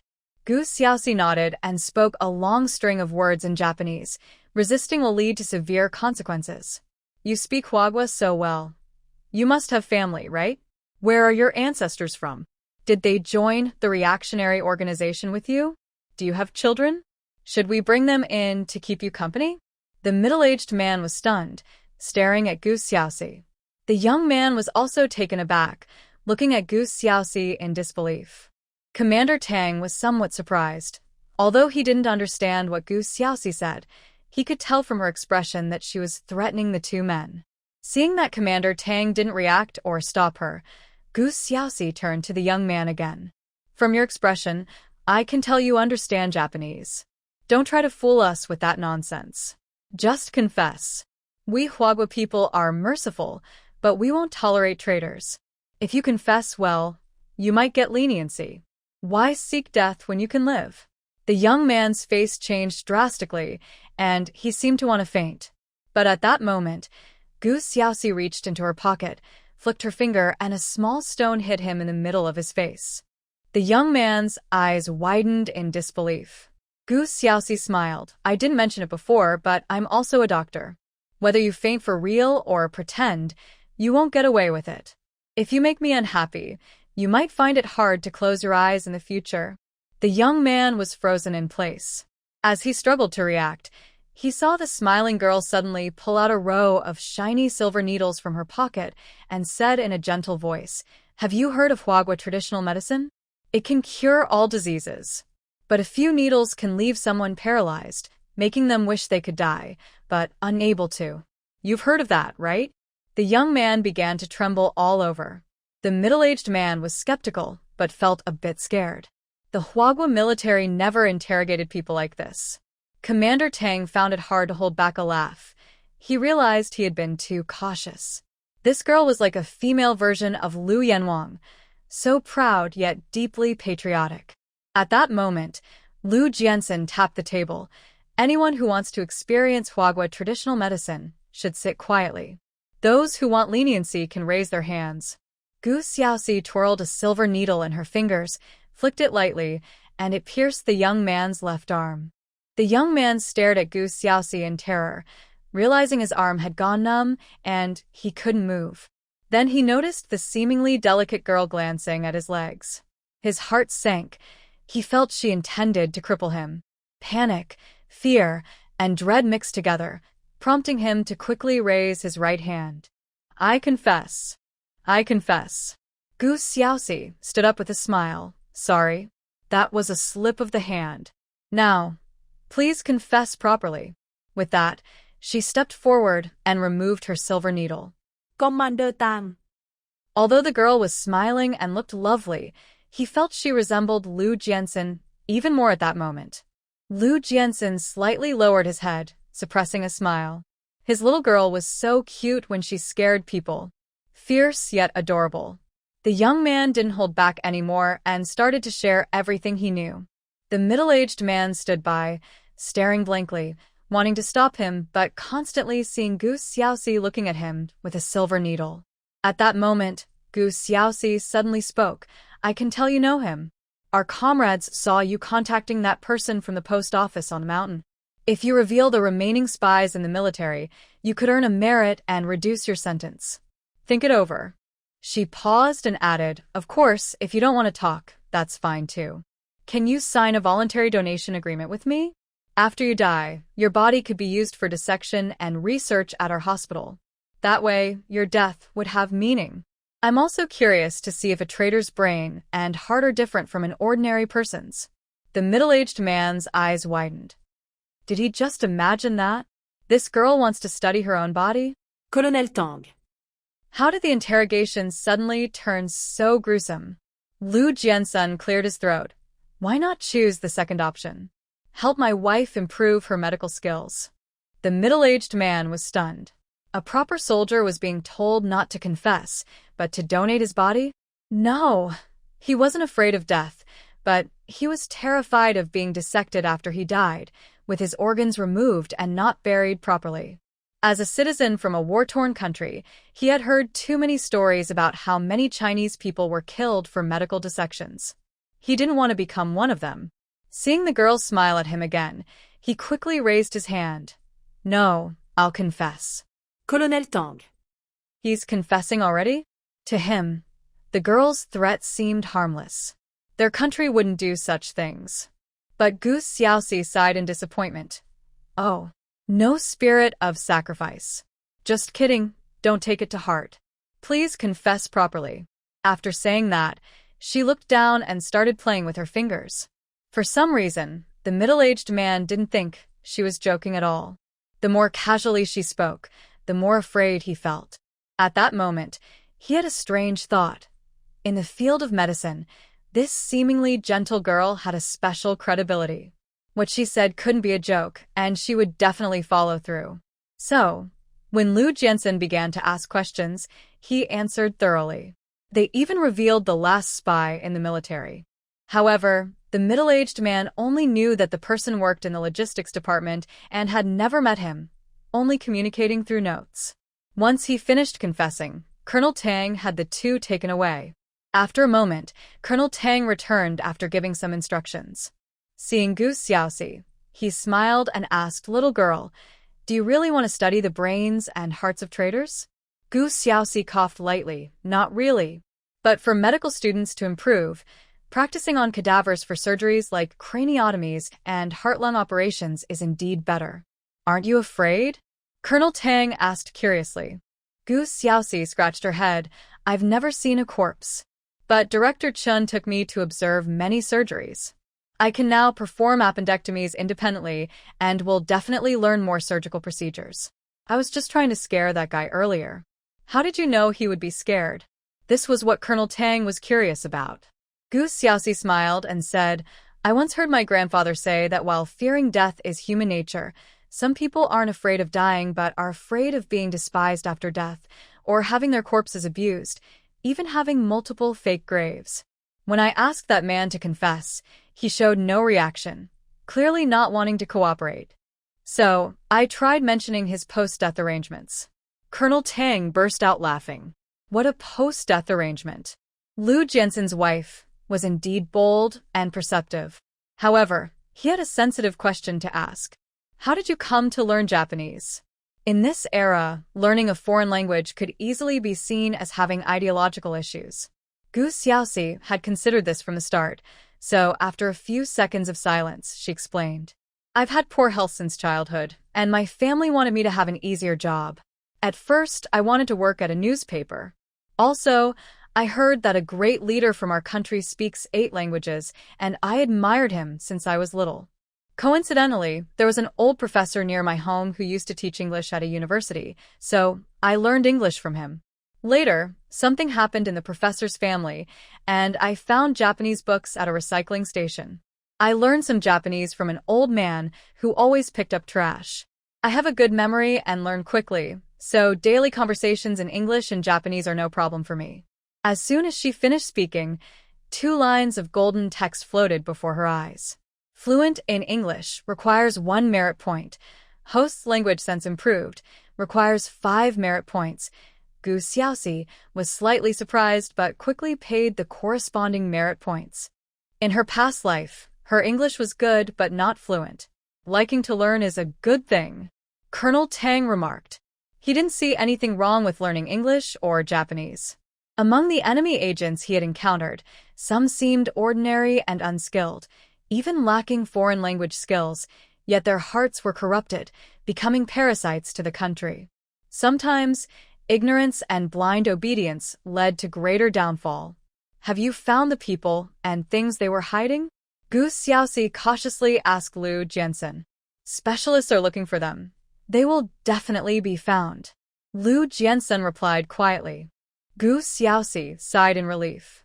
Just then, Commissioner Luo rushed over. He first glanced at Gu Xiaoxi before speaking to Colonel Tang. The military hospital has conducted detailed checks on the rescued researchers. 3 of them need major surgeries, and 2 need limb reattachment. Director Chen hopes Gu Xiaoxi can help. The car is ready. Gu Xiaoxi was stunned. So many? Colonel Tang was also surprised and immediately instructed Lu Jiansen, "You 2 go to the military hospital right away." Yes. Lu Jiansen's expression turned serious as he took Gu Xiaoxi with him. On the way to the military hospital, Gu Xiaoxi glanced at Lu Jiansen several times, wanting to say something but hesitating. What's wrong? Lu Jiansen freed one hand to gently rub the girl's head. Is every mission you go on this dangerous? Gu Xiaoxi whispered. So many researchers got hurt this time. It must be because they were working on something important. Hurting them was likely the real goal of those people. Lu Jiansen reassured her, it's not always like this. This was an unexpected event. There is danger, but it's manageable for me, so don't worry. Okay. Are you hungry? Gu Xiaoxi changed the subject and took out 2 rice cakes from her bag. The rice cakes were wrapped in oil paper, still warm and soft. Gu Xiaoxi took a bite and offered the other one to Lu Jiansen. A hint of a smile flashed in Lu Jiansen's eyes as he leaned closer to take a bite from her hand, then took the rice cake from her.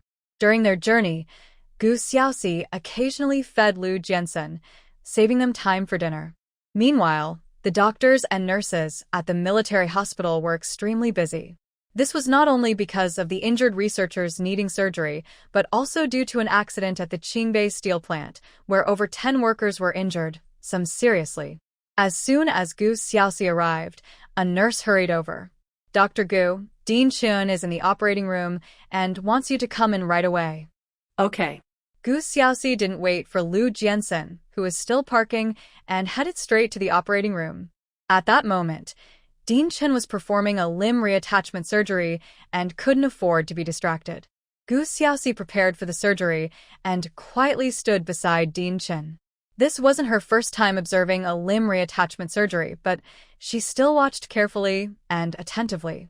After Dean Chen finished suturing the tendons, he looked up and said to Gu Xiaoxi, "You will handle the reconstruction of blood circulation and nerve suturing. Are you up for it?" Though surprised, Gu Xiaoxi nodded, "I can do it." She had mastered ultra-fine suturing techniques, but hadn't used them yet. She believed she could handle it. Once Dean Chen stepped aside, she immediately began the procedure, without hesitation. She was very focused, meticulous, and careful with every step. Dean Chen watched closely, evaluating Gu Xiaoxi's performance. It turned out his judgment was correct. The young girl had steady hands and a keen eye. With his guidance, she did an excellent job reconstructing blood circulation. The nerve suturing was even more impressive, matching his skills, and perhaps even surpassing them.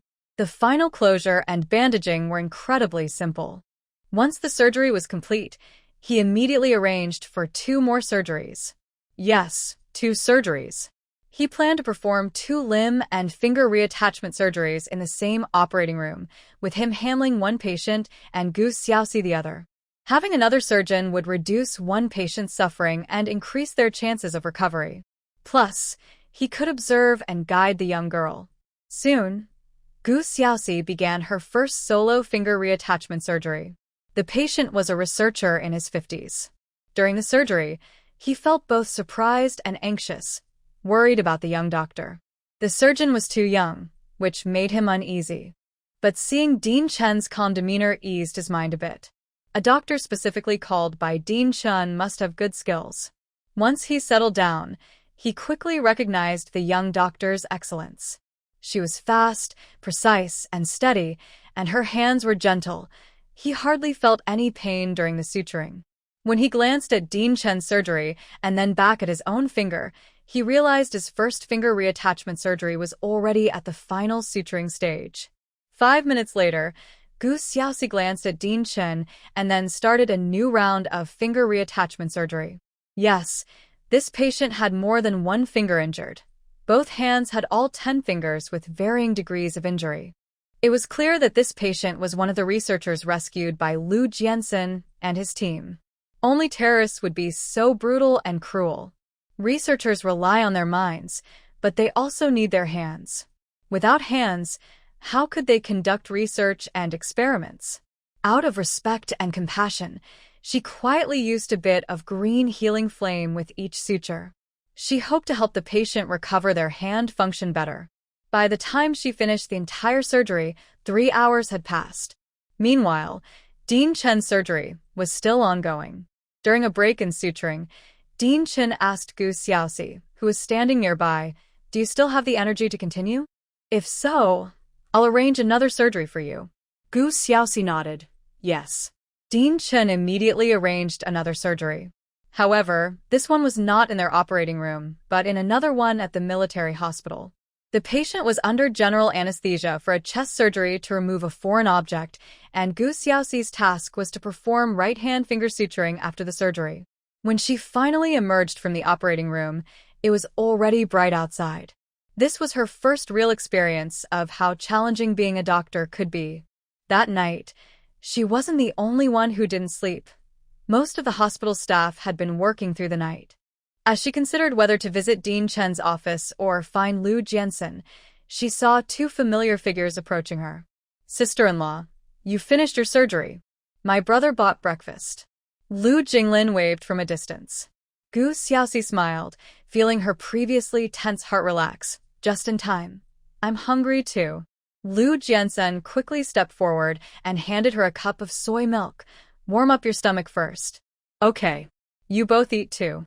Gu Xiaoxi took a sip of the sweet soy milk, looking satisfied. The 3 of them walked and ate, heading to the doctor's office. After breakfast, Lu Jiansen said to Gu Xiaoxi, "I spoke with Dean Chen earlier. You should go rest at Old Cheese Place for a bit. Come back tonight." Gu Xiaoxi shook her head. "No, I'll just rest a bit at the hospital during the day. I want to go home to sleep tonight." She didn't like working late.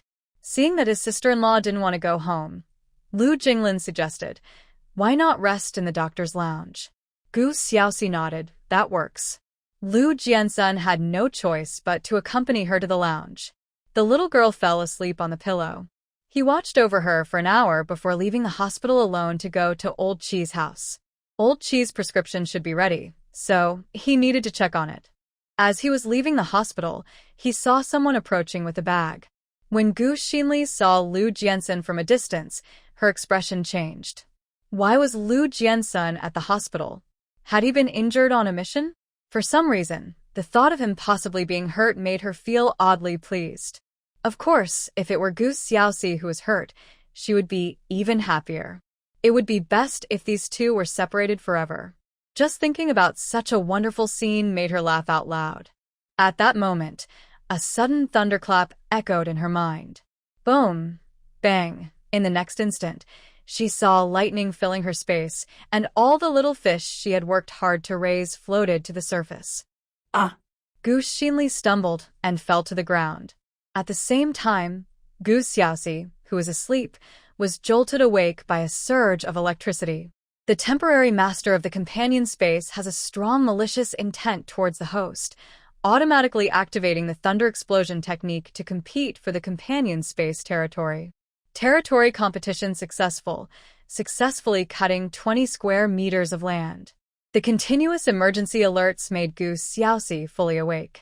Why was the temporary master of the companion space increasingly malicious towards her? Was that person nearby? She didn't know if she had just slept for a while, or if it was the electric shock, but she felt wide awake. Since she couldn't sleep, she decided not to. She planted big cabbages in the newly acquired 20 square meters of land, planning to make pickles later. After harvesting everything that needed to be collected from the companion space, she replanted rice and vegetables before leaving the lounge. Originally, she wanted to observe other doctors performing surgeries, but at the door, she ran into Dr. He, the gynecology expert, who was about to make rounds. Dr. He looked at Gu Xiaoxi, smiling widely. "Dr. Gu, Why haven't you gone back to rest? Gu Xiaoxi replied shyly. I rested in the doctor's lounge. Are you going to make rounds, Dr. He? Dr. He nodded with a smile. If you're free, you can come with me. It's important for doctors to understand post-operative conditions and patients' psychological changes, not just perform surgeries. Okay, I'll go take a look too. Since she had nothing else to do, Gu Xiaoxi followed Dr. He and the other two doctors on their rounds. As a companion, Gu Xiaoxi listened attentively and behaved very well. Even when she heard Dr. He chatting casually with patients, she remained patient. Most patients looked at doctors with respect and gratitude, except for a pregnant woman in room 32 named Jiao. This pregnant woman was 33 years old, 7.5 months pregnant, and had been sent to the hospital after a fall. Her first words upon seeing Dr. He were complaints. Dr. He, I'm not bleeding anymore. I told you I want to give birth at home. If I give birth in the hospital and something goes wrong, it will be your responsibility, and my family won't pay. Gu Xiaoxi. It was the first time she heard a patient say such a thing, so she stared at the pregnant woman for a long time. Does she really not care about herself? Dr. He remained calm and gently advised, you have 2 babies in your belly, and you're an older pregnant woman. The umbilical cord is wrapped around the baby's necks. It's safer for you to give birth in the hospital. You wouldn't want to risk complications at home, would you? Jiao Tsuehua didn't take it seriously. It's just giving birth. It's not as dangerous as you say. I've already had 2 kids. I know what I'm doing. My village is electing a village chief soon, and my husband is likely to be elected. I need to be at home right now. If you give birth safely, won't your husband be happier? Dr. He insisted that the pregnant woman stay in the hospital. But Jiao Tsuehua was adamant. I want to go home. If you don't let me go, I won't pay for my medical expenses or hospital stay. Hearing this, Gu Xiaoxi couldn't help but speak up. It's your husband running for village chief. What can you do at home? With your big belly, you might just make him worry more about taking care of you. You're just going to be a burden. The 2 doctors beside her echoed, yes. As a woman with awareness, you need to take care of yourself and not hold anyone back. Jiao Tsuehua was taken aback. I won't be a burden. I can cook and do laundry for my husband, so he can focus on running for village chief. Gu Xiaoxi rolled her eyes. Cooking and cleaning? With your big belly, bending over is hard. If you bleed again, it will be like last time, and he'll have to rush you to the hospital. Running for village chief means doing something truly beneficial for the people. You need to think beyond just going home to cook and clean. What should I do then? Jiao Tsuehua looked confused.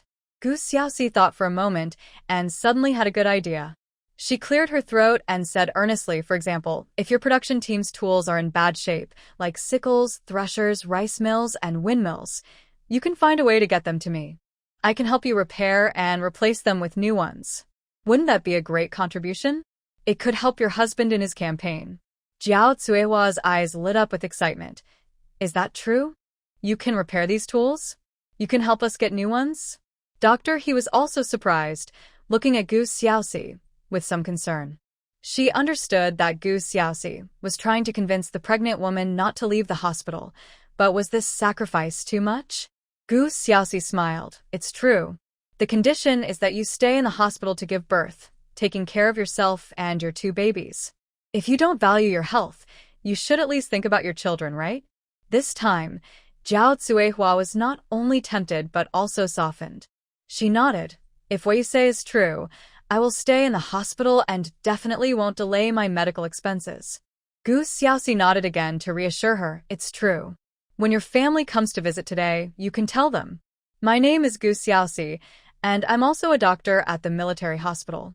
I'll come by again tomorrow morning. Great. Great. I believe you.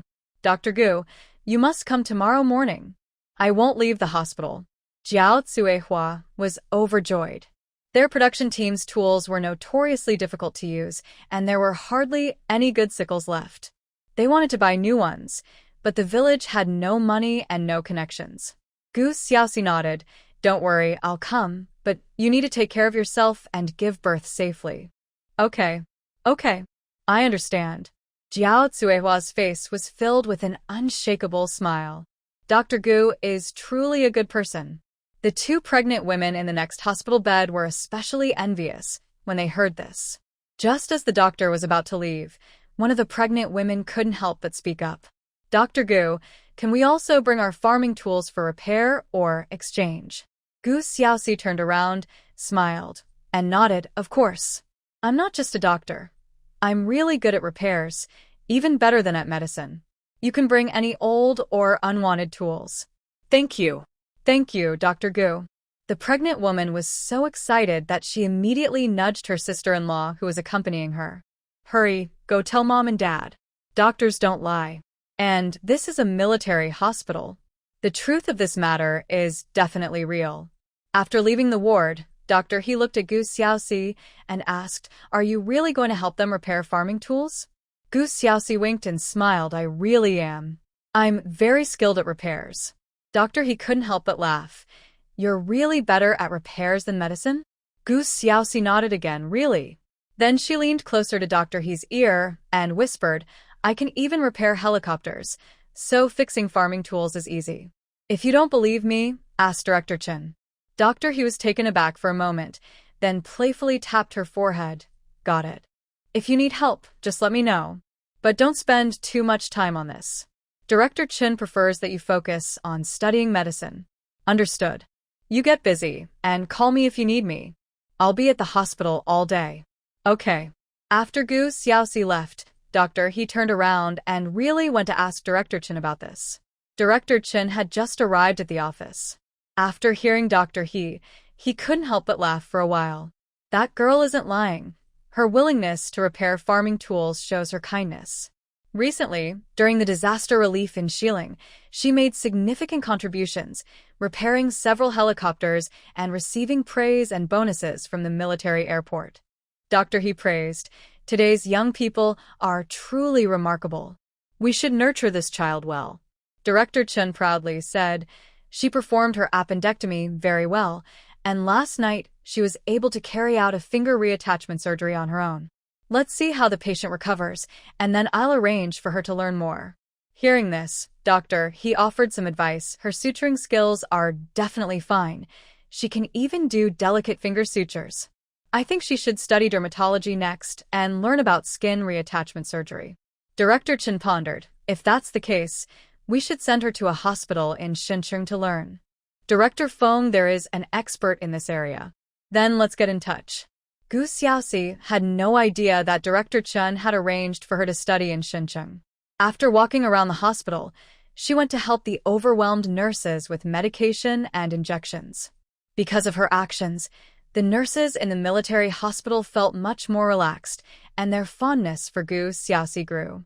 Gu Xiaoxi was busy in the hospital all day, while Lu Jianxin spent the day at Old Qi's home, learning to prepare herbal prescriptions and brew medicine. Of course, the prescriptions he learned were only for the little girl he cared about. In the evening, Old Qi smiled and said, if you weren't in the army, you'd make a good doctor. Lu Jianxin shook his head. No, I'm not as patient as Xiaoxi when it comes to studying medicine. The only reason he could focus on remembering these herbs was that it was for his little girl. Old Qi understood this and waved his hand helplessly. All right, I've prepared 60 doses of medicine for her to take once a day. There's still half a century-old ginseng left. Take it back with you. Lu Jianxin immediately refused. No need, you should keep it. It has more value in your hands. Besides, my mother-in-law hasn't arrived yet. She might need you to prepare medicine too. I bought that for you, Old Qi said seriously. Lu Jianxin shook his head. But Xiaoxi and I haven't paid you for the consultation yet. You saved my brother and taught my wife acupuncture and pulse diagnosis.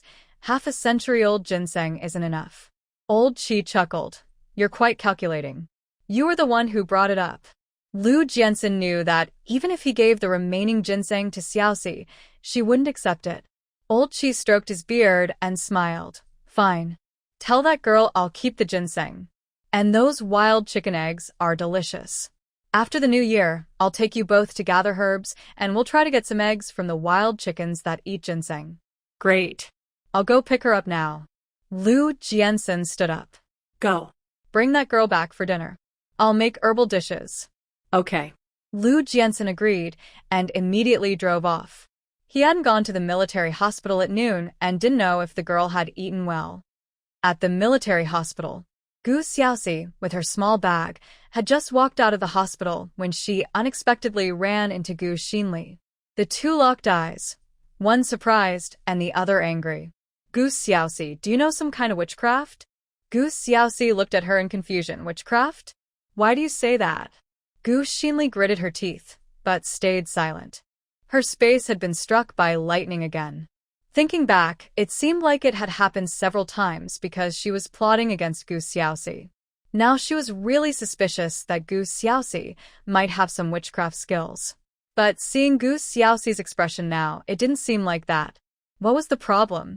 Gu Xiaoxi noticed her silence and asked again, "What do you mean by witchcraft? What's wrong with you?" Gu Xinli opened her mouth, but swallowed her words.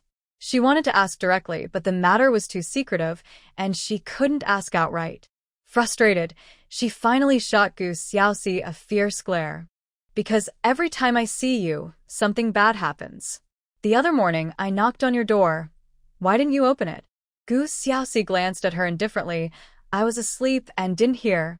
"But why were you knocking on my door so early?" Gu Xinli glared at her again, and then turned to leave. Gu Xiaoxi shrugged, and was about to walk away. But just then, Gu Xinli suddenly turned back and said, "Gu Xiaoxi, are you at the hospital because you're not feeling well? Are you sick?" Gu Xiaoxi squinted her eyes slightly and replied pointedly, "I'm not sick. I was poisoned." "Do you know what happened?" Gu Xinli was taken aback. "Were you really poisoned? But the salted fish her mom sent, wasn't it thrown away by Lu Jiansen?" "No, it was 2 fish that were thrown away." "How many had she eaten?" "Wait, if she ate a few, why was she still standing here, not sick or dead?" Gu Xiaoxi looked into Gu Xinli's eyes and said, "I was poisoned, and it was done on purpose. Luckily, it was discovered early. The police and military know about this and are watching the people around me because they suspect it was aimed at Lu Jiansen, so they targeted me. It could be the work of reactionaries." Gu Xinli's face changed dramatically, but she quickly recovered. "That's really scary. You've always had a weak constitution and bad luck.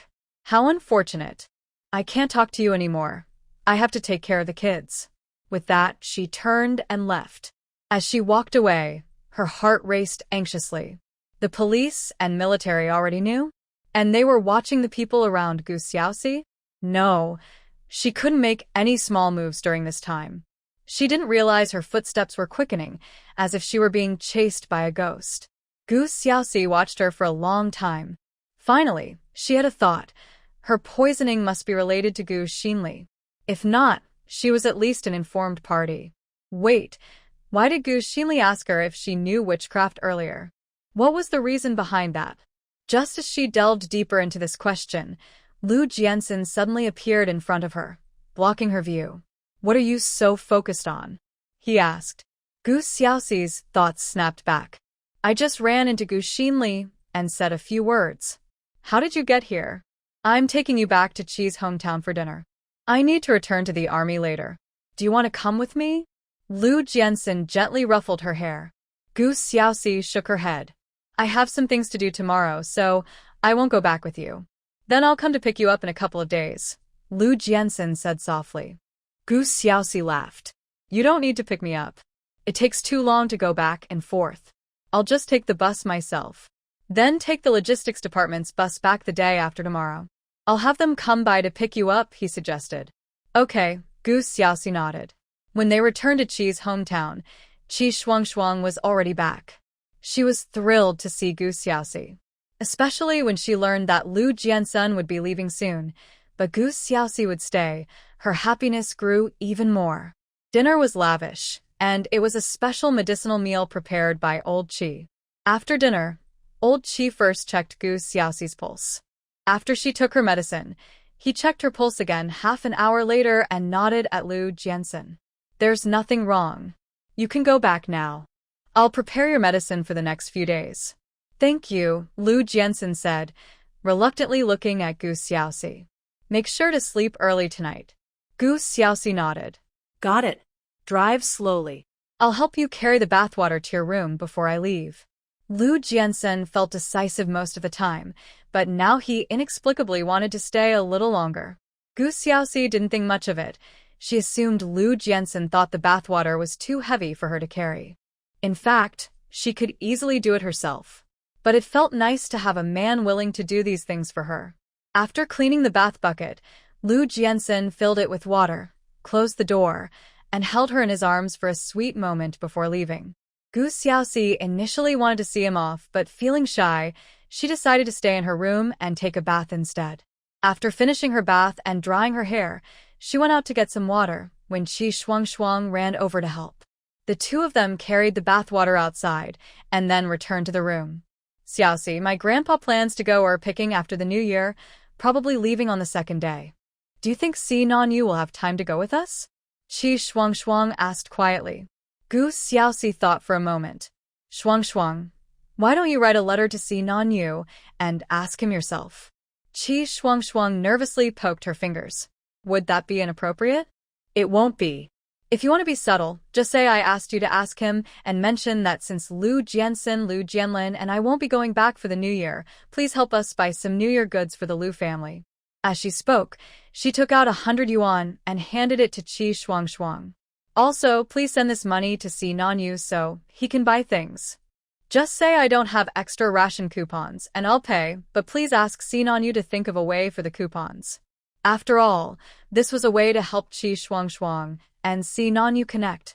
Girls can be shy and reserved when they like someone. Qi Shuangshuang quickly understood Gu Xiaoxi's intentions, blushing as she said, Xiaoxi, thank you. Gu Xiaoxi winked playfully. No need to be so polite. Si Nanyu is a good person. I've met his grandpa, and he's an interesting and kind old man. But I haven't met or know anyone else in his family. Upon hearing this, Qi Shuangshuang finally confessed her feelings. I think he's great too. I have some feelings for him. But my grandpa doesn't seem to like the Si family. Gu Xiaoxi was taken aback. Does your grandpa know the Si family? Qi Shuangshuang sighed. I'm not sure. I mentioned Si Nanyu to my grandpa, and he didn't have a good opinion of the Si family. He told me not to marry far away and to settle in Qingbei instead. Gu Xiaoxi was quite surprised. That doesn't sound like your grandpa. Old Qi didn't seem like the type to interfere in his granddaughter's marriage. This was evident just from the fact that he let her live in the house. Her intuition told her that this might be related to the Si family, but it wasn't about marrying far away. Qi Shuangshuang looked gloomy. This is the first time my grandpa has said not to marry far away, and he was quite serious about it. Then I'll ask Lu Jiansen later to find out more about the Si family. Okay. Thank you, Xiaoxi. Besides you, I don't know who else to talk to. We're friends, so don't be so formal. In the letter, it also says that in life, it's not easy to meet someone you truly like. If the person is good, don't miss the chance. Gu Xiaoxi thought of Lu Jiansen as she said this. She wondered if in her past lives, if she had been the one to speak up first and not missed Lu Jiansen, would she have survived? Or, if Lu Jiansen had been a bit braver, would their outcomes have been different in their past lives? Sometimes she questioned whether her rebirth was somehow connected to Lu Jiansen. After all, why was he always the first person she saw upon returning? Xiaoxi, you should rest early. I'm going to take a bath now. Qi Shuangshuang felt motivated after finding an excuse to write to Si Nanyu. Okay, I'm going to sleep. After a night of sleep and a day at the hospital, she was truly exhausted. Lying in bed, she quickly fell asleep. That night, she had an indescribable dream. In the dream, it was all about Lu Jiansen claiming her for the first time. At the end of the dream, she vaguely heard him say, "Thank you, heaven, for not letting me miss you." The next day, when Gu Xiaoxi woke up, her eyes were still moist. Last night's dream was so vivid that it felt real, as if she had experienced it all over again. However, she didn't actually remember Lu Jiansen saying that line when they first got together. As she recalled, she could even remember the tone in which Lu Jiansen spoke those words, filled with sincerity and gratitude. After calming down for a while, she finally got out of bed. Looking out the window, She realized it was still early, only 5 o'clock. Never mind, she thought, I'll sleep a little longer. So, she lay back down to sleep. Little did she know, in the military family compound, Lu Jiansen was already up early. At that moment, he was hanging out freshly washed bed sheets. Last night, he had sweet dreams. In his dream, he saw himself bursting into the bathroom and seeing his wife for the first time while she was bathing. The details that followed felt like time rewinding, allowing him to relive that unforgettable moment. As a result, he had to wake up early to wash the sheets. He thought it must be because he hadn't seen his girl for 2 days. He missed her too much. Indeed, he couldn't let her be away from him for too long. After a quick bite, he went to the base and found himself daydreaming in the office. He was thinking about that little girl again. He remembered the last time she was in his office. He had held her and kissed her on the desk for a long time. Today, he seemed to miss her even more. At that moment, a strong thought filled his mind. He must live well. Only by living can he take care of her and keep her from being sad. As a soldier, he couldn't guarantee he wouldn't get hurt on missions or always come back safely. So, from now on, he would double his training and then double it again. He needed to be strong enough to avoid any potential dangers in the future. He couldn't leave his girl alone in this world. He had to live well and grow old together with her. This thought strengthened his resolve every minute and every second.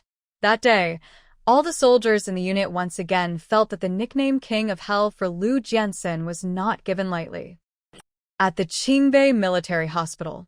As Gu Xiaoxi arrived at the hospital entrance, a pregnant woman named Jiao Cuehua called out to her. "Dr. Gu, you're here." Gu Xiaoxi was slightly taken aback. "What are you doing here? Didn't anyone come with you?" Jiao Cuehua smiled and said, "My husband went to buy breakfast. I was waiting for you. He brought the old farming tools, and I was afraid you'd forget." Gu Xiaoxi sighed. "I didn't forget. I was just about to go to the ward." "That's great. Our things are on the cart outside. Dr. Gu, would you like to come and take a look?" Gu Xiaoxi quickly stopped her. "Don't rush. You're pregnant and shouldn't be running around. Wait for your husband to come, and I'll go with him." While they were talking, a dark-skinned, middle-aged man approached with a lunchbox. Seeing Gu Xiaoxi, he hurriedly greeted her. "You must be the Dr. Gu my wife mentioned, right? Is it true? Can you really help us fix the farming tools?" He paused for a moment, concerned about something his wife might have misunderstood. "Is there a fee?" "There's no such thing as a free lunch." Gu Xiaoxi smiled and shook her head. "No fee. Where are the tools?" "I'll take a look." The man awkwardly replied, "They're outside. I'll take you there. First, let's get your wife back to the ward." Gu Xiaoxi was still more worried about the pregnant woman's condition. Doctor, he had said yesterday that Jiao Cuehua needed to rest in bed. Her condition wasn't very good. No need, no need. Dr. Gu, you and my husband go ahead. I'll go back to the ward myself, Jiao Cuehua insisted, already turning to head back. Gu Xiaoxi understood that Jiao Cuehua was anxious, so she went outside with her husband. They had 2 carts parked outside the hospital, one filled with several baskets of farming tools, and the other with an old tractor head. 2 young men were standing by the carts. Gu Xiaoxi glanced at the items and said, "You can unload them. I'll go get some tools to help you fix the tractor head. I'll be back shortly." After saying that, she turned and left, not going back into the hospital. 10 minutes later, she returned from the supply room with a set of tools, carrying a large bucket, and went back to the carts. The 2 young men were puzzled that a young girl was going to fix the tractor head. However, since she was from the military hospital, they didn't dare question her directly, and just watched. As they watched, they were amazed. She was young and a woman, but she really knew her stuff. What they thought was a broken tractor head was fixed in less than 20 minutes. "It's done. You can go back and assemble it with the other parts. Some of the tools can be treated with rust remover and restored, while others need to be melted down again or replaced with new ones. I'll need some buckets. Can you help me borrow a few or buy 2? The middle-aged man immediately nodded. "No problem. Dr. Gu, I'm Li Cheng, and I'll go buy them now." "Uncle Cheng, let's go buy them." The 2 young men volunteered to help. Gu Xiaoxi handed her bucket to Li Cheng. Can you bring me a bucket of water? I'll check these tools. Sure. Li Cheng nodded and hurried off. Once Li Cheng and the others left, Gu Xiaoxi dumped all the tools from the baskets onto the ground. After sorting through them, she threw away most of the damaged tools into the junk storage. After replacing them with new ones, she put them back into the baskets. When Li Cheng returned, he found that aside from a few irreparable tools left outside, most had been replaced with new ones. Seeing those brand new and sharp sickles, he felt relieved and came back to reality from his surprise. It seemed that good things really do happen. Gu Xiaoxi pointed to the small portion of severely damaged tools and said to Li Cheng, "These need to be melted down again, which will take some time. I'll help you with them at noon. You can take the rest back for now." Thank you. Li Cheng didn't know what else to say. The people who went to buy buckets hadn't returned yet, and their task for the day was basically complete. Now, he thought, this beautiful doctor was truly their lucky star. Gu Xiaoxi finished organizing all the farming tools and chatted casually with Li Cheng for a bit. When the young man returned with the bucket, she casually instructed, "Please put the remaining old tools in the bucket and help me carry them to the hospital. I'll melt them down when I have time." Sure. Li Cheng quickly helped the two young men pack the items. At that moment, Gu Xiaoxi washed her hands and took her tools to leave. Since she didn't have an office, she borrowed Director Chen's office for the items Li Cheng brought. Knowing that Gu Xiaoxi had prepared a bunch of farming tools early in the morning, Director Chen immediately decided to prepare an office for her. After some thought, he had someone clear out the medicine storage room next to his office. "Xiaoxi, your office will be here from now on. You can arrange it as you like. Just let me know if you need anything." "I just need a desk and a chair," Gu Xiaoxi replied with a smile. "That's easy. Do you need anything else?" Director Chen hoped she would ask for more. Gu Xiaoxi thought for a moment. "Could you prepare a set of commonly used first aid supplies and surgical tools for me? Please give me extra sutures and dressing supplies to keep handy." Director Chen nodded with a smile. "I'll prepare a first aid kit and a box of medical supplies for you. Unfortunately, I can't provide surgical tools for personal use right now. But your awareness shows you're ready to be a doctor, which is great." He mentioned that an interest in medicine can be cultivated. Isn't this the best proof? This girl already has the idea of needing sutures and first aid supplies. Okay, that works. Do I have any surgeries scheduled today? If not, I'll help with the farming tools. Gu Xiaoxi thought 2 medicine boxes were already good.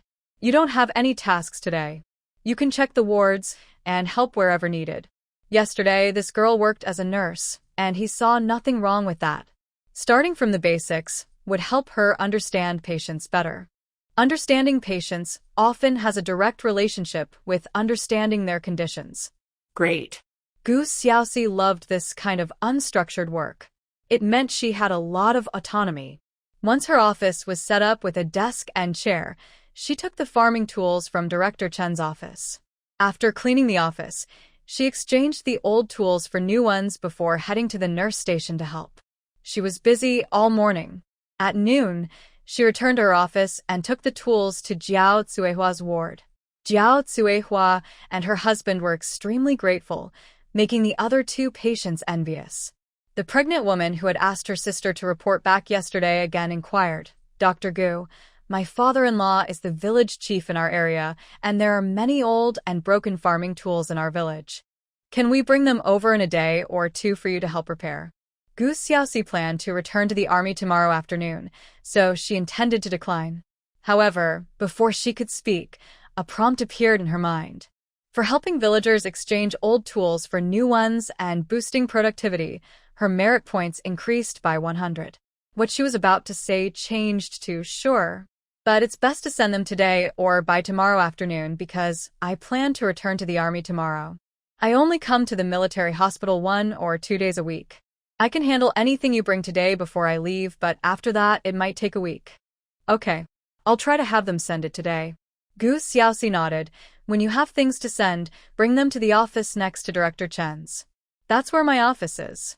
Got it. The pregnant woman nodded excitedly. As Gu Xiaoxi left the ward, a young nurse couldn't help but ask, "Dr. Gu, My brother is a sent-down youth in the countryside. He wrote that sometimes the farming tools he gets are so bad, he has to pull the rice by hand, which gives him blisters. Can I ask him to send the old tools to you for repair? Gu Xiaoxi paused for a moment and replied, farming tools are very important in rural areas. If your brother can convince their village chief to let him send them back, I can help repair them for free. But it takes a long time for shipping, and if they get lost, it could be a hassle. Then I'll go myself. The young nurse wanted to do something for her brother. If this worked out, her brother's life as a sent-down youth would improve. The locals would surely owe her brother a favor. Seeing her so eager to help her brother touched Gu Xiaoxi's heart. After a moment of silence, she said, how about this? You go to the scrap yard and buy some scrap metal. I'll help you forge some rice-cutting tools tonight. You can take those to your brother and bring back some old tools. This way, you can also visit your brother and persuade the local village chief better. The young nurse was full of gratitude and quickly nodded. Okay, I'll go now. Dr. Gu, my name is Chui Man. I'll treat you to a meal later. Gu Xiaoxi smiled and nodded. Maybe another time. I'll cover for you, so go ahead. Okay. Chui Man gratefully nodded and immediately went to the scrapyard. Gu Xiaoxi really did cover for Chui Man. 2 hours later, Chui Man brought her brother along with a large pile of scrap metal into Gu Xiaoxi's office before looking for her. Gu Xiaoxi, knowing this, didn't return to her office immediately, but went to observe Dr. He assisting a pregnant woman in labor. However, after waiting 3 hours without the baby being born, she returned to her office. Once inside, she easily melted the scrap metal with orange flames and shaped it into the form of a rice-cutting knife. To make the knife more effective, she designed it with sharp, fine teeth for better cutting. As the rice-cutting knife took shape, golden text suddenly floated before her eyes. Perfect forging technique requires 10 merit points. Perfect sharpening technique requires 10 merit points. Perfect polishing technique requires 10 merit points. Gu Xiaoxi was taken aback. Did the system think her rice-cutting knife wasn't perfect enough? Suddenly, it offered her 3 perfect skills. After spending 30 merit points, she perfectly forged the shaped rice-cutting knife again. Then she noticed that the knife had become very thin. After sharpening it, it was even thinner. She pulled out 2 rice plants from her small space and tried cutting them. Not bad, it was sharp but too thin, it felt like it could break easily. So, she actually dropped the knife on the ground. The grass-cutting knife bounced slightly when it hit the ground but surprisingly didn't break. Then she struck it with a hammer twice, and hey, it didn't get damaged. She found a piece of wood in the new product display room, carved it, and made a handle for the grass-cutting knife, then polished it perfectly. Now, the knife looked much nicer than before and felt light to use. However, she didn't plan to make the next grass-cutting knife like this. Instead, she made it in a regular style and sharpened it perfectly. This way, the knife would be sharp but not too noticeable. The thin blade she just made was for her own use. After that, she made 30 grass-cutting knives and 30 crescent-shaped sickles. But for convenience, she only made handles for 4 of the knives. The others were left for the villagers to handle themselves. Once she finished, she delivered the items to Chui Man and then went to the cafeteria for dinner. Coincidentally, when she entered the cafeteria, Lu Jianlin was just coming out after having dinner, holding a lunchbox. Big sister-in-law, I got you some food. Are you still at the hospital tonight? Gu Xiaoxi nodded. I'll return to Qi's hometown later. Then call me when you go back. I'll take you. Lu Jianlin remembered his brother's words. If his sister-in-law returned too late to Qi's hometown, she shouldn't walk alone at night. Gu Xiaoxi knew Lu Jianlin was worried, so she nodded. Okay, I'll call you when I go back. After taking the food Lu Jianlin offered, she didn't go to the cafeteria but returned to her office. As soon as she sat down, she saw a girl and 2 men knocking on her office door, carrying big and small bags. Dr. Gu, we're here to deliver farming tools. The girl was the sister-in-law of the pregnant woman from the ward, and Gu Xiaoxi recognized her. Gu Xiaoxi nodded. Okay, just leave them here. Come back tomorrow morning to pick them up. All right, thank you, Dr. Gu. The 3 of them quickly left after dropping off the items. Gu Xiaoxi checked what they delivered and then tossed everything into the old goods storage. After taking out the new farming tools, she quietly had her dinner. 10 minutes later, she locked her office door and left. However, fate had other plans. On her way down, she unexpectedly ran into Gu Xinli. Gu Xinli was hiding in the stairwell, eating a meat bun while looking around. As she swallowed the last bite of the bun, her expression froze, and she looked at Gu Xiaoxi with annoyance and frustration. You. Why are you still at the hospital? Gu Xiaoxi noticed the grease on her lips and smirked. Aren't you buying meat buns for the kids? Sneaking a bite for yourself? Typical of you. Gu Xinli was selfish, and sneaking food was her usual behavior. Back at home, she never shared good food with her two younger brothers or parents. Gu Xinli, feeling exposed, snapped back. How is eating a bun selfish? If anyone is selfish, it's you. Haven't you always been the one to eat alone since you were little? Whenever there was good food at her uncle's house, wasn't it always Gu Xiaoxi who enjoyed it alone? Whatever my parents gave me was love. The family knows. You sneaking food is enjoying it alone behind everyone's back. Yin Fuyuan and his two kids don't know, right? Gu Xinli glared at Gu Xiaoxi. Stop talking nonsense. I'm eating here because the kids are asleep, and I haven't had dinner yet. Is that so? Then take your time eating. Gu Xiaoxi ignored her and turned to leave.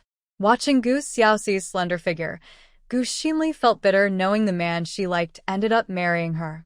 In a fit of jealousy, she suddenly reached out her hand. This was the staircase from the second floor to the first, and with no one around, if Gu Xiaoxi fell, no one would know it was her who pushed her. Just as her hand brushed against Gu Xiaoxi's clothes, Gu Xiaoxi quickly turned around and grabbed her collar. Gu Xinli, you're getting worse. With that, she slapped Gu Xinli hard. Gu Xinli's face turned away from the force of the slap. At that moment, someone was coming up the stairs. Seeing someone, Gu Xinli suddenly began to cry out loudly. Help! Help me. Big. Sister-in-law. Lu Jianlin, who was about to go upstairs, froze at the sight of the woman screaming like a pig being slaughtered and his seemingly weak sister-in-law, who looked like she was being bullied.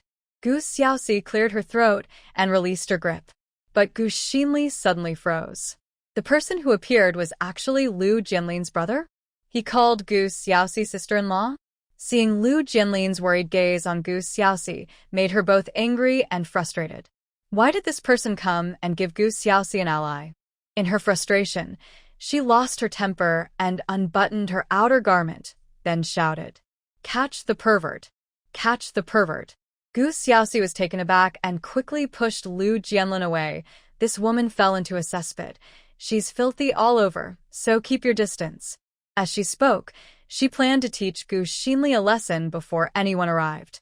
But the next moment, her gaze fell on the jade pendant half hidden in Gu Xinli's chest. Why did that pendant look so familiar? What is this? Gu Xiaoxi reached out and grabbed the jade pendant. The stairwell was dim, and before she could see clearly, Gu Xinli fearfully swatted her hand away. Are you trying to steal my jade pendant? Gu Xiaoxi, how can you be so wicked? What? Robbery? The people who rushed over in response to the shouting exclaimed. Gu Xiaoxi looked at the jade pendant in Gu Xinli's hand, her brows furrowing slightly. I suspect you stole my things. With that, she grabbed Gu Xinli's arm with one hand and pulled the jade pendant from her grasp with the other. Despite Gu Xinli's fierce struggles, this time she saw clearly. The jade pendant around Gu Xinli's neck was exactly the same as the one Lu Jianlin had lost. Just as she was about to use some fire to burn the red string and take the pendant, Yin Chunqing suddenly appeared and quickly pulled Gu Xinli behind him. What are you doing? Are you trying to rob someone? Seeing Yin Chunqing protect her, Gu Xinli suddenly threw herself into his arms and started crying. Chunqing, Gu Xiaoxi is trying to steal my things. I've always worn this jade pendant, and you know that. She keeps saying that Lu Jianlin loves her more and that he has a brighter future, always making snide remarks about me marrying a divorced man with two burdens. She's so wicked. Gu Xiaoxi. Seeing Gu Xinli twist the truth, her eyes turned cold. Lu Jianlin frowned. Stop pretending to cry. My sister-in-law never said those things. Seeing Lu Jianlin defend Gu Xiaoxi, Gu Xinli turned to Yin Chunqing to complain again. This man is trying to bully me in the hallway. Look at my clothes. Lu Jianlin's expression turned cold. You unbuttoned your own clothes. I don't know if you're not thinking straight, or if you're having a mental breakdown, but there's no reason to take off your clothes outside. I'm a normal person, and I care about my reputation. Gu Xiaoxi didn't want Lu Jianlin to get involved, so she looked seriously at the gloomy-faced Yin Chunqing. Gu Xinli stole my jade pendant. The one she wears around her neck was stolen from me. Even if she has worn it since you met her, it doesn't prove she didn't steal from me. Yin Chunqing frowned and looked down at Gu Xinli. Gu Xinli was momentarily stunned and immediately denied it. That's impossible. I've had this jade pendant for years. It's mine. Gu Xiaoxi sneered. Does your family even have this kind of jade pendant? I know your family's situation better than anyone else. Do you believe that if I tell your parents you have this valuable pendant, your mom would take it away immediately? Your dad would sell it right away. That's how you stole it from me. She could also turn black and white. Gu Xinli glared at Gu Xiaoxi with hatred. You just want to steal my things. This is mine, it's mine. Did Gu Xiaoxi suddenly want to steal the pendant because she knew its secret? No, that couldn't be true. Gu Xiaoxi only thought the pendant was valuable and wanted to trick her into giving it up. She said to Yin Chunqing, this really is my jade pendant. If I stole it from Gu Xiaoxi, I would be struck by lightning. Yin Chunqing was a bit skeptical at first, but after hearing that, he believed Gu Xinli. He said to Gu Xiaoxi, I trust my wife. Since the day I met her, she has always worn that pendant. If you insist on accusing her, we can ask the police to investigate or even the military leaders. His later words carried a warning. Lu Jiansen was indeed an excellent young soldier in the Qingbei military district, but he believed that he was no worse than anyone else for coming from humble beginnings. Gu Xiaoxi knew what Yin Chunqing meant, but she wasn't afraid at all. Do you think that just because Lu Jiansen isn't here you can warn me? I've known Gu Xinli for almost 20 years. I know her better than you do. If the origin of that pendant is normal, I would also be struck by lightning. Swear? Who's afraid? Whether you go to the police or the military leaders, I'm fine with it. Deputy Commander Yin, I hope you can advise Gu Xinli not to claim things that don't belong to her. Gu Xinli was furious. Just as she was about to curse Gu Xiaoxi, a thunderous sound suddenly echoed in her mind. The next moment, her eyes rolled back and she fainted. At the same time, a message appeared in Gu Xiaoxi's mind. The temporary master of the companion space has great malice towards a host, automatically activating the thunder explosion technique to begin competing for the companion space territory. As Yin Chunqing hurriedly carried Gu Xinli to find a doctor, another message came to Gu Xiaoxi's mind. Territory competition successful. Successfully cut 200 square meters of territory. Gu Xiaoxi was momentarily stunned. 200 square meters of territory? How did she manage to cut so much this time? While she was lost in thought, she heard Lu Jianlin comforting her, sister-in-law. Don't be sad. If Yin Chunqing dares to bully you, my brother won't let him off. I'll take you home to rest. Gu Xiaoxi nodded. Let's go.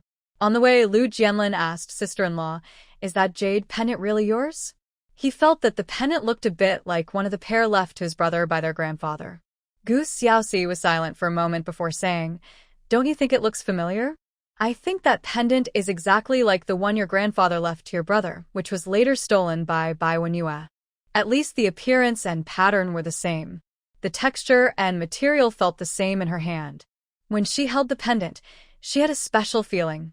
The one Gu Xinli wore was the one Lu Jiansen had been looking for. Lu Jianlin suddenly understood that his sister-in-law recognized the pendant too. His brother must have told her about Bai Wenhua stealing the pendant, which showed that his brother wanted to grow old with her. Otherwise, he wouldn't have brought up the pendant again. I should have been more careful and quietly taken the pendant back after discovering it, Gu Xiaoxi thought, feeling a bit regretful. After a moment of silence, Lu Jianlin said, let my brother try to negotiate with Yin Chunqing tomorrow and see if we can get the pendant back. Gu Xiaoxi sighed. She felt that things wouldn't be so easy. Otherwise, Gu Xinli wouldn't have reacted so strongly before. She just wanted to see the pendant, but Gu Xinli was making a scene, accusing Lu Jianlin of being a rogue, and twisting the truth in front of Yin Chunqing. Also, if Gu Xinli had discovered the companion space, she would definitely not give up the pendant. While she was thinking, a notification sounded in her mind. The temporary master of the companion space has great malice towards the host. Unless the temporary master dies, the host can only rely on territory competition to strip the temporary master's rights. Gu Xiaoxi was stunned. Does this mean that even if I get the pendant back, it won't matter? If the temporary master of the companion space voluntarily gives up the pendant, the male master can immediately remove the temporary master's rights and control the companion space. Otherwise, the host can only rely on competing for territory. Gu Xiaoxi sighed again. Someone like Gu Xinli would never easily give up the pendant. She couldn't understand how the pendant had gone from Bai Wenyue and He Lin to Gu Xinli. What had happened in between? The host needs to actively earn merit points to quickly master the space compression technique. The space compression technique will help the host better compete for territory. After receiving this notification, Gu Xiaoxi immediately checked her merit points. She currently had 227 merit points, and she remembered that the space compression technique seemed to require 500 merit points. It seemed she needed to work a bit harder. By the time she returned to the Qi family home, it was already late. Lu Jianlin greeted old Qi before leaving. Gu Xiaoxi chatted with old Qi and Qi Shuang for a while before taking a shower and resting. Since repairing farm tools could earn merit points, she could further develop that tomorrow. The next day, the first thing Gu Xiaoxi did when she arrived at the military hospital was to deliver the farm tools from the office to the patients' rooms. After receiving the thanks from the pregnant woman and her family, Gu Xiaoxi found that she had gained another 100 merit points. Clearly, this increase in merit points seemed to be based on the village as a unit, not just on how many tools she exchanged. Because she had exchanged more than a couple of hundred tools last night. While Gu Xiaoxi was happy, the people in the ward were even more excited. Dr. Gu, can we bring the farm tools from our neighboring village for repairs? Jiao Tsuehua, who hadn't been discharged yet, asked tentatively, seeing that Gu Xiaoxi had helped more than just her. Gu Xiaoxi smiled and nodded, sure. You can bring any farming tools from the village or the commune. Thank you. Thank you, Dr. Gu. You are such a good person.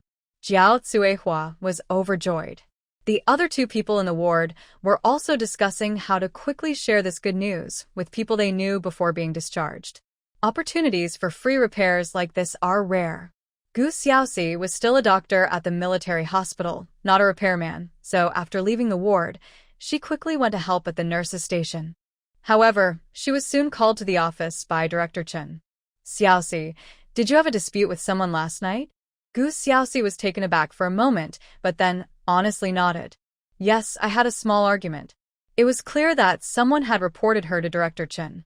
Director Chen sighed. I received a complaint early this morning saying that you and Lu Jianlin teamed up to bully someone. Lu Jianlin has also been accused of misconduct and has been suspended. Hearing this, Gu Xiaoxi felt terrible. She took a deep breath, suppressing her anger, and said, no one was behaving inappropriately. Gu Xinli tried to set me up by unbuttoning her coat. Director Chen, I assure you, Lu Jianlin did not do anything wrong. The argument was between me and Gu Xinli. Lu Jianlin only came over after hearing the commotion. She explained the details of the incident from yesterday, hoping Director Chen would see that Lu Jianlin was innocent. Director Chen was silent for a few seconds, looking somewhat helpless at the young girl in front of him. I believe Lu Jianlin, but Deputy Team Leader Yin and his wife are consistent in their statements, and they even found a few witnesses. Deputy Team Leader Yin has reported this to the military, so it might get complicated. Gu Xiaoxi frowned. If Deputy Team Leader Yin is being unreasonable, then I will report him. Just as Director Chen was about to respond, the phone rang. He stepped aside to answer it. After a moment, he hung up and sighed. You don't need to report it. Lu Jianlin has already reported Deputy Team Leader Yin. Soon, Political Commissar Luo, Lu Jianlin, and the military's administrative review team will come to the hospital. We will handle this matter together. Gu Xiaoxi pursed her lips and nodded. Understood. I hope the military leaders will handle this fairly. You should stay in the office since Lu Jianlin is suspended. Wait for them to arrive. Okay. Gu Xiaoxi obediently returned to her office. She had planned to read a book to pass the time, but shortly after sitting down, someone brought her 10 baskets of broken sickles for harvesting rice. Without thinking much, Gu Xiaoxi put down her book and started to fix the tools. In less than half an hour, she had earned 100 merit points. At noon, Director Chen came over. Xiaoxi, come with me to the meeting room. Oh, coming. Gu Xiaoxi closed the door behind her and went to the meeting room. Upon entering, she realized many people were already seated, including political commissar Luo, military personnel, Lu Jianlin, Lu Jianfeng, and even Yin Chunqing and Gu Xinli. As soon as Gu Xiaoxi walked in, Gu Xinli was the first to lose her composure. She jumped up, pointing at Gu Xiaoxi, and said, "It's her. She stole my things. The red mark on my neck is from her pulling my jade pendant." As she spoke, she touched her neck and pulled down her collar, trying to show everyone the mark. Gu Xiaoxi narrowed her eyes slightly and said, "Leaders, did you see that? She's trying to pull her clothes open for everyone to see. How can a woman be so scheming?"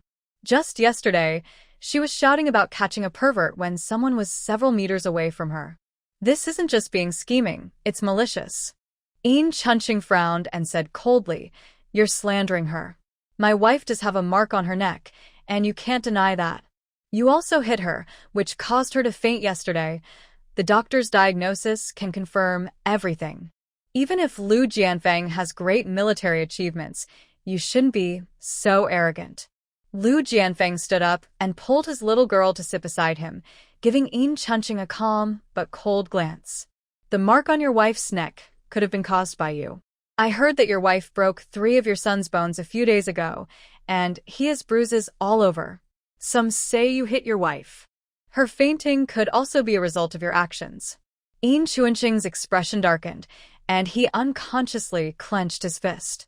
"Lu Jianfeng, you can eat randomly, but you can't speak randomly."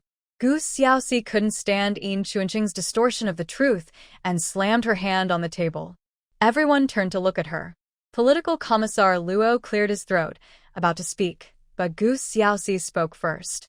"Deputy team leader Yin, I can say the same to you. You can eat randomly, but you can't speak randomly. Just because your son was hurt and you needed money for treatment, Gu Xinli came to my house to borrow money and I didn't lend it to her. You hold a grudge? I don't owe your family anything, so why should I lend you money? Your son isn't injured by me. What's wrong with being relatives? Does that mean I have to lend you money? Ask Gu Xinli if her family has ever paid back the money they borrowed from mine.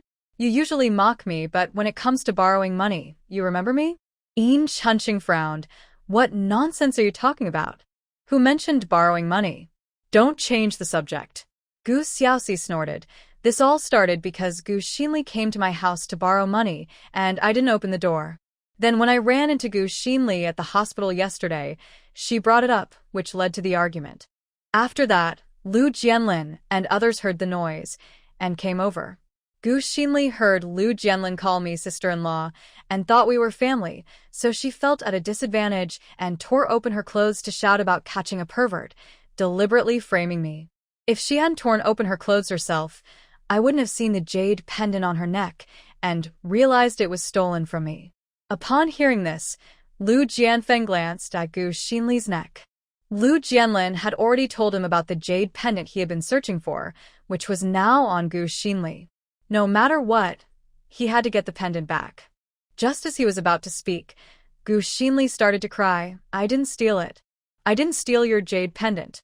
You're framing me." Seeing Gu Xinli pretending to be weak to gain sympathy, Gu Xiaoxi blinked, and tears filled her eyes, ready to fall. "You stole it." "You've liked to take my things since you were little. You don't have much money, yet you buy fish to impress the people in the neighborhood. My family has wild ducks to eat, but yours doesn't. When your son said something to you, you broke his rib. Now you come to me because you can't afford his medical bills. All because you were too ashamed to tell Deputy Ian that you spent all his money on fish to save face.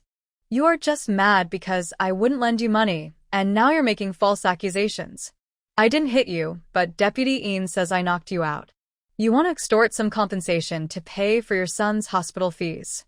How can you be so cruel?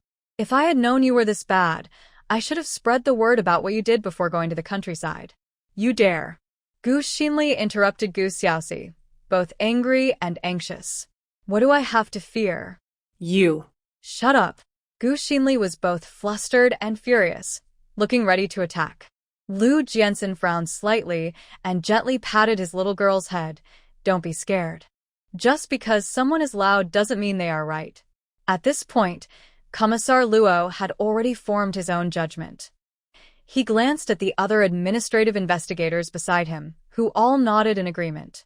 Yin Chunqing's face was dark as he turned to Gu Xinli and said slowly, I'll ask you one last time. Did Lu Jianlin pull your clothes and bully you? Gu Xinli opened her mouth, but couldn't make a sound. Gu Xiaoxi then reminded her, think carefully before you answer. If you wrongfully accuse someone, not only will you face consequences, but Deputy Ian might also lose his position in the army. Are you threatening her? Who do you think you are? Deputy Ian suddenly slammed the table and stood up. Are you threatening my woman? Yin Chunqing, who do you think you are? Lu Jianxin also stood up, furious. The two men glared at each other, and the atmosphere became tense, the air around them feeling icy. Gu Xinli trembled in fear. Gu Xiaoxi gently tugged at Lu Jianxin's hand. It was the first time she had seen him so angry. Don't be afraid. Some people think they can bully others just because they're older. We can deal with them later. Lu Jianxin's tone was cold, but his actions were gentle as he softly ruffled the girl's hair, worried she would be scared by Yin Chunqing. Everyone sit down.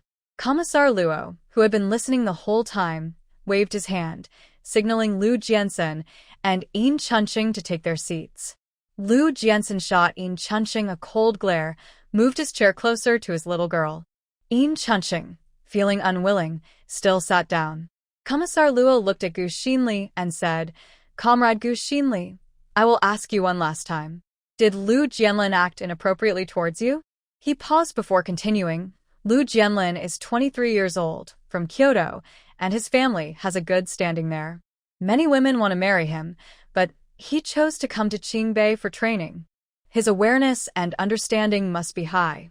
Even if he were foolish, he wouldn't act inappropriately towards a woman in a hospital unless he had lost his mind.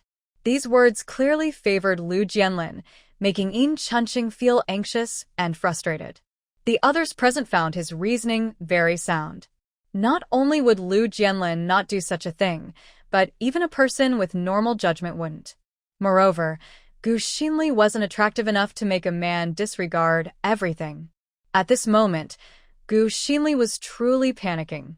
With tears in her eyes, she said, I was in so much pain that I couldn't remember clearly. When I was arguing with Gu Xiaoxi, she pulled my clothes, and then Lu Jianlin came to help. He might not have meant it. Gu Xiaoxi rolled her eyes at this. I can't remember? Just because you can't remember doesn't mean you can make false accusations. As she was thinking this, Director Chen spoke up. As a woman, you shouldn't make baseless claims just because you can't remember a small detail. Accusations of assault are serious and can ruin a person's life. It's not good for either of you. This matter is clear. Our Dr. Lu Jianlin did not act inappropriately. Commissar Luo, what do you think? Commissar Luo nodded. The facts are clear. Now, let's discuss the theft issue. Upon hearing this, Gu Xinli immediately clutched the jade pendant around her neck. I didn't steal anything. This is mine. If you try to take my jade pendant, I'll die right here. Saying this, she suddenly pulled out a pair of scissors from her pocket and pointed it at her neck. She had already decided that whether or not Lu Jianlin was guilty of assault didn't matter. What mattered was that her jade pendant could not be taken away. Lu Jianxin frowned, feeling a sense of foreboding. Commissar Luo also frowned, glancing at Yin Chunqing with disappointment, shaking his head. This is the woman you chose? To avoid responsibility, she's willing to die. Gu Xiaoxi saw Gu Xinli's frantic and reckless state and turned to Lu Jiansen. Let's just drop it for today. Even though the item is ours, we shouldn't push her to death. Let her think about it.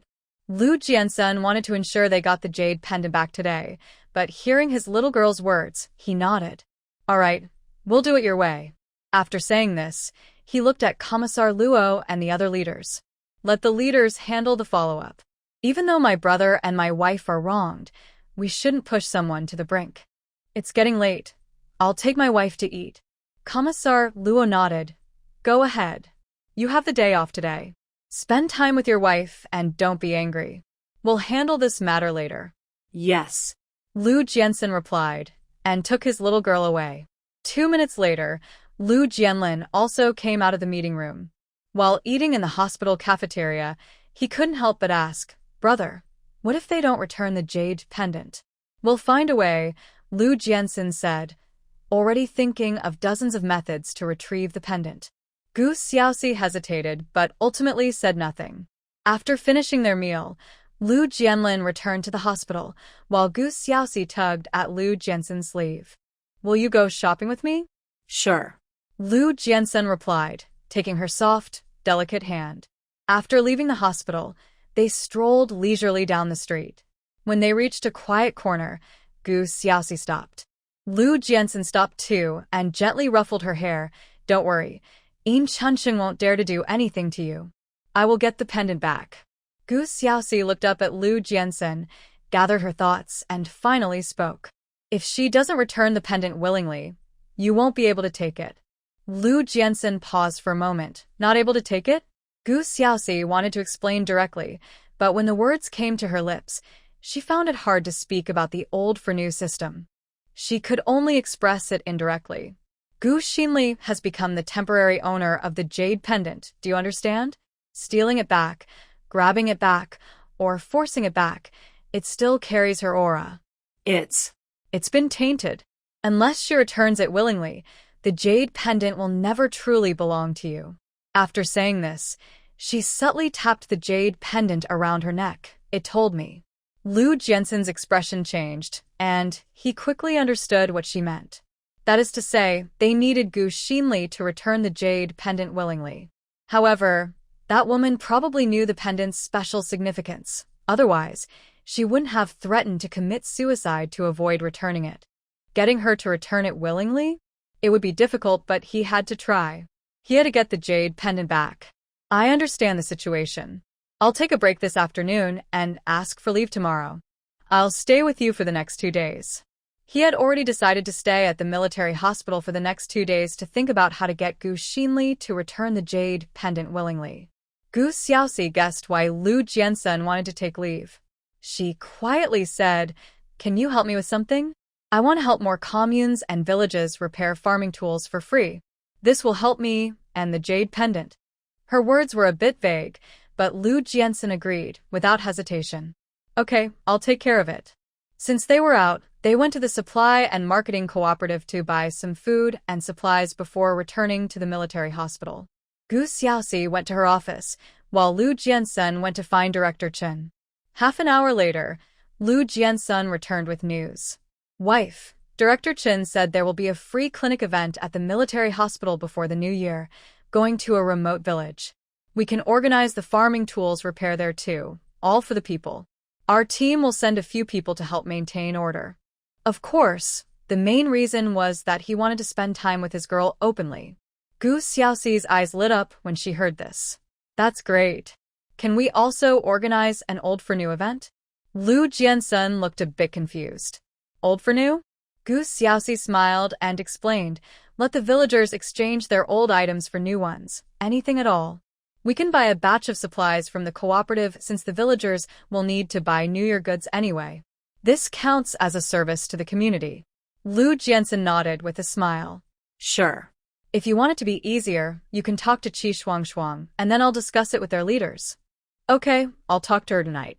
If this worked out, she could earn merit points and credits, making it a win-win situation. The whole afternoon, she felt particularly good. As the workday ended, Jiao Tsuehua and a few people whose tools she had repaired brought gifts for Gu Xiaoxi.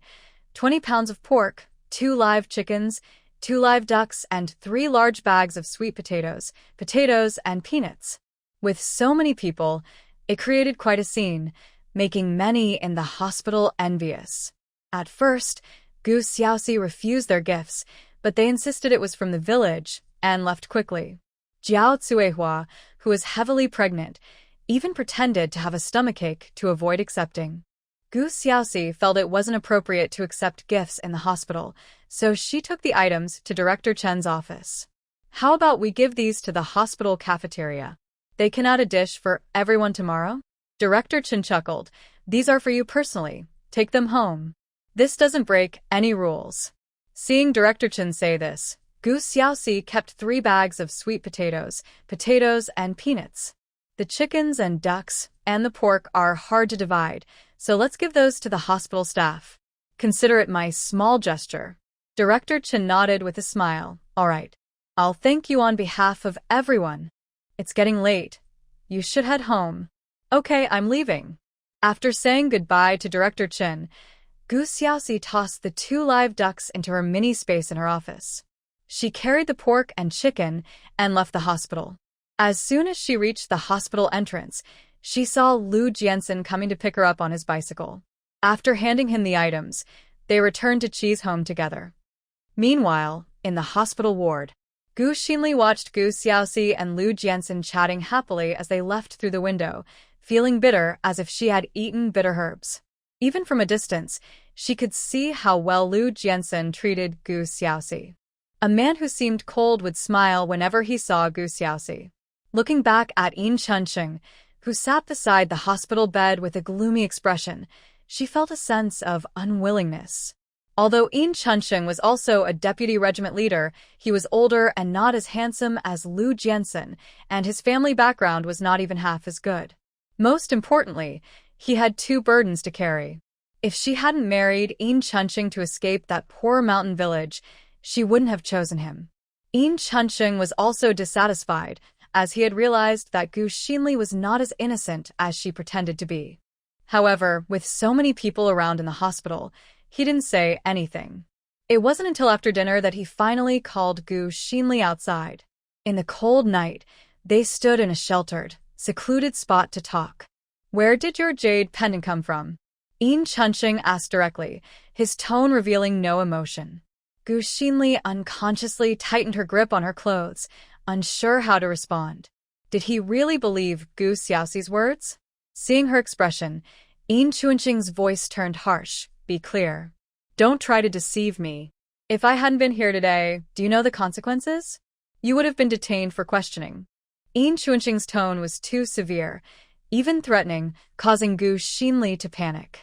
I really didn't steal Gu Xiaoxi's jade pendant. This pendant belongs to my grandfather. As she said this, she nervously grabbed Yin Chunsheng's hand. I swear it's true. This pendant was sent to my grandfather. He never liked Gu Xiaoxi's family, so she doesn't know about the pendant. Yin Chunsheng narrowed his eyes slightly. So, this pendant was given to you by your grandfather? If that's the case, he could argue with Lu Jiansen about it. He didn't believe that with evidence in front of him, the political commissar would still favor Lu Jiansen. Gu Xinli seemed to guess Yin Chunsheng's thoughts and whispered, my mom secretly took the pendant from my grandparents and later gave it to me. Chunsheng, just knowing this is enough. Don't ask more. Otherwise, my mom and grandparents will definitely have a big fight. Just know that I really didn't steal Gu Xiaoxi's pendant. I swear to heaven. Yin Chunsheng was taken aback again. Your mom took it? Gu Xinli immediately nodded and firmly shifted the blame. Yes. My mom said that if we don't keep track of the things at home, they will all go to my uncle. My grandparents are quite biased. They don't like Gu Xiaoxi's family, and they don't like ours either, but they favor my uncle. My grandfather may seem like an ordinary old man, but he actually has many treasures. When I was young, I even saw him secretly hide a lot of gold bars. Yin Chunsheng's expression fluctuated with doubt and confusion, but he ultimately decided that he would take a family visit next year to see Gu Xinli's family. After chatting for a while, Yin Chunsheng asked again, this jade pendant looks nice, but if Lu Jiansen and the others want it, we can set a high price they are unlikely to agree to. That way, we can avoid trouble and get public opinion on our side. As soon as he finished speaking, Gu Xinli immediately rejected the idea, without hesitation. No way. Absolutely not. No matter how much money it is, I won't sell this jade pendant. This pendant is a magical treasure, and she would never sell it or give it to Gu Xiaoxi. Yin Chunxing frowned. What I mean is, if we set a high price like 10,000 or 100,000, would you still not sell it? Gu Xinli bit her lip and said, even if you give me 100,000, I won't sell it. Money can't buy a mysterious jade pendant that has its own space. Yin Chunxing looked at her suspiciously, but this jade pendant isn't even yours. You wouldn't sell it for such a high price? His original thought was that as long as Lu Jiansen was willing to pay 10,000, they could sell the pendant. Jade pendants are considered luxury items and are not easy to circulate openly. If their origin is unclear, they can easily cause trouble. That's why he thought that with a high price, selling it could be an option. After all, Lu Jiansen comes from a wealthy family, and if he wants the pendant, he could easily pay a lot for it. Gu Xinli replied, I used to be in poor health, but after wearing this jade pendant, my health improved. So, I will never sell it. Anyone who tries to take my pendant is trying to take my life. Her expression was very passionate, and her tone left no room for negotiation. Yin Chunxing thought for a moment, but decided not to argue with her. She was young and might not see the bigger picture. Who knows, she might change her mind one day. To him, a jade pendant wasn't that important. Since he stayed in the army, he hoped to climb higher. Ideally, one day he could step on Lu Jiansen. Speaking of which, he had never liked Lu Jiansen, who was a military second generation with a background that was always exaggerated. Lu Jiansen is excellent and hardworking. Does that mean he isn't hardworking or excellent? At the Qi family home, Lu Jiansen and Old Man Qi were in the kitchen making medicine and talking, while Gu Xiaoxi and Qi Shuangshuang were in the living room making dumplings. Gu Xiaoxi explained her plan for a rural medical outreach to Qi Shuangshuang. Shuangshuang, that's about it. I have channels to provide 300 gene of peanut oil, 500 eggs, 200 gene of oranges, and 100 gene of grapes. For other things, we'll probably need to buy them from your supply and marketing cooperative. Since I want to gather everything, it would be best if we could temporarily buy on credit, because I don't have enough tickets. Qi Shuangshuang's eyes lit up. How about you sell the items to our cooperative, and I can talk to our director tomorrow morning? Gu Xiaoxi nodded. Sure. I'll have someone deliver the items to your house tomorrow. After they finished making 200 dumplings, Lu Jiansen brought over the medicine. He watched as his little girl finished the medicine before going to cook the dumplings. After Qi Shuangshuang waited for Gu Xiaoxi to finish her medicine, she said, Xiaoxi, do you feel better lately? I think your complexion looks much better than before, and your skin seems clearer. Gu Xiaoxi wiped her mouth and nodded slightly, yes. I'm much better. My body feels lighter than before. I'll ask your grandfather to check my pulse again later. Just then, Old Man Qi came over. Come, stretch out your hand. Gu Xiaoxi obediently sat down, waiting for Old Man Qi to check her pulse. After a moment, Old Man Qi nodded. Your fetal toxins have cleared up quite a bit, but you still need to take your medicine on time. I received a batch of medicinal materials today. After you eat, come help me process them. Okay. Gu Xiaoxi quickly nodded. She didn't eat much, finishing 12 dumplings before feeling full, so she went to process the medicinal materials. Old Man Qi was quite relaxed. He didn't plan to do it himself, so he sat nearby with a bowl, watching Gu Xiaoxi while eating. After watching for a while, he nodded. Your technique is good. Do you want to learn the ancient method of making medicine? Gu Xiaoxi nodded. Sure. But I want to learn how to make the sachets you gave me that help with sleep. Old Man Qi chuckled and raised an eyebrow. You have a good memory, girl. Making those sachets is easy to say, but hard to do. The difficulty lies in the variety of medicinal materials and the strict ratios. I'll teach you in a bit. Okay. Gu Xiaoxi immediately sped up her movements, trying to finish processing the materials quickly. Half an hour later, Old Man Qi finished his meal and called Lu Jiansen and his granddaughter to help process the materials. The four of them worked for half an hour and finished processing all the medicinal materials. After that, Old Man Chi began teaching Gu Xiaoxi how to make medicinal sachets using the ancient method. Qi Shuangshuang, having grown up around this, knew a little, so she spent her time knitting nearby. Lu Jiansun listened attentively. Although he was a soldier, it didn't hurt to learn more. Gu Xiaoxi noticed it was already 11:30 and went to wash up and rest. Before sleeping, she organized her small space, found 4 bamboo baskets, and picked all the grapes from her space, packing them separately. Then she used a large wooden basket, lined it with straw, and packed the 500 eggs she had saved. She used woven bags for the oranges in her small space. She even packed 5 large bags of pomelos. In the morning, she had pressed some peanut oil, and since there were still many peanuts left, she put in some effort to press the rest into oil, storing it in 2 large jars. She also had a lot of vegetables in her small space, and after thinking for a few seconds, she packed 2 baskets of those as well. Once everything was ready, she curled up like a tired little cat in Lu Jiansun's arms. Lu Jiansun kissed her forehead and then her soft red lips before holding her to sleep. Although he wanted to do something more, he restrained himself, considering it was almost midnight and the girl had to wake up early the next day. In fact, Gu Xiaoxi did wake up very early the next day, but Lu Jiansun woke up even earlier.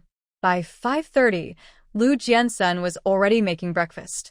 Gu Xiaoxi took this time to walk around the courtyard gate, pulling out everything she had prepared in her small space, then went back inside to call Qi Shuangshuang, who had just woken up. When Qi Shuangshuang saw the large pile of items at the gate, her eyes widened in surprise. She rubbed her eyes and exclaimed, "Did they bring the stuff so early?" Gu Xiaoxi smiled and explained, "There are fewer people in the morning, so it's less noticeable. You can take some with you when you go to work later. Having physical items makes it easier to talk." "That's true," Qi Shuangshuang said as she started moving the items into the yard. Just as Gu Xiaoxi was about to help, Lu Jiansun's voice suddenly came from behind her. "I'll do it." He quickly grabbed a basket in each hand and moved the items into the yard effortlessly. Qi Shuangshuang winked at Gu Xiaoxi with a smile. "Soldiers are really something else. They're so strong. Let's go have breakfast," Lu Jiansun said, looking at the young lady. "Okay." Gu Xiaoxi nodded, washed her hands, and went to eat. Lu Jiansun glanced outside the yard before heading in as well. Breakfast was simple, just porridge and a plate of stir-fried meat with pickled vegetables, but it was Gu Xiaoxi's favorite side dish, so she enjoyed it very much. Qi Shuangshuang was in a hurry to go to the supply and marketing cooperative for important business, so she finished her porridge in a few bites, grabbed a bag with some oranges and a bunch of grapes, and rode her bike to work. Gu Xiaoxi was headed to the hospital, so Lu Jiansun went with her.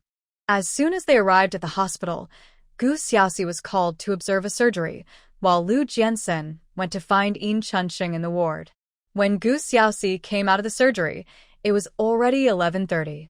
Back in the office, she didn't see Lu Jiansun, so she went to the hospital cafeteria by herself. Just as she sat down with her food, a figure suddenly appeared from the side and slammed her lunchbox onto the table across from her. "Gu Xiaoxi, give it up. I will never sell you the jade pendant." Gu Xiaoxi was taken aback and looked up at Gu Xinli, who looked furious. "If you don't want to sell it, then don't," Gu Xiaoxi replied. Seeing her indifferent attitude, Gu Xinli was momentarily stunned. "Don't you know that Lu Jiansun went to the ward to buy the jade pendant from us?" Gu Xiaoxi raised an eyebrow slightly. "You should know that the jade pendant belongs to the Lu family. I don't know where you stole it from, but it's definitely not yours." Gu Xinli was furious. "I didn't steal it. The jade pendant was given to me by my mother. It's part of my dowry."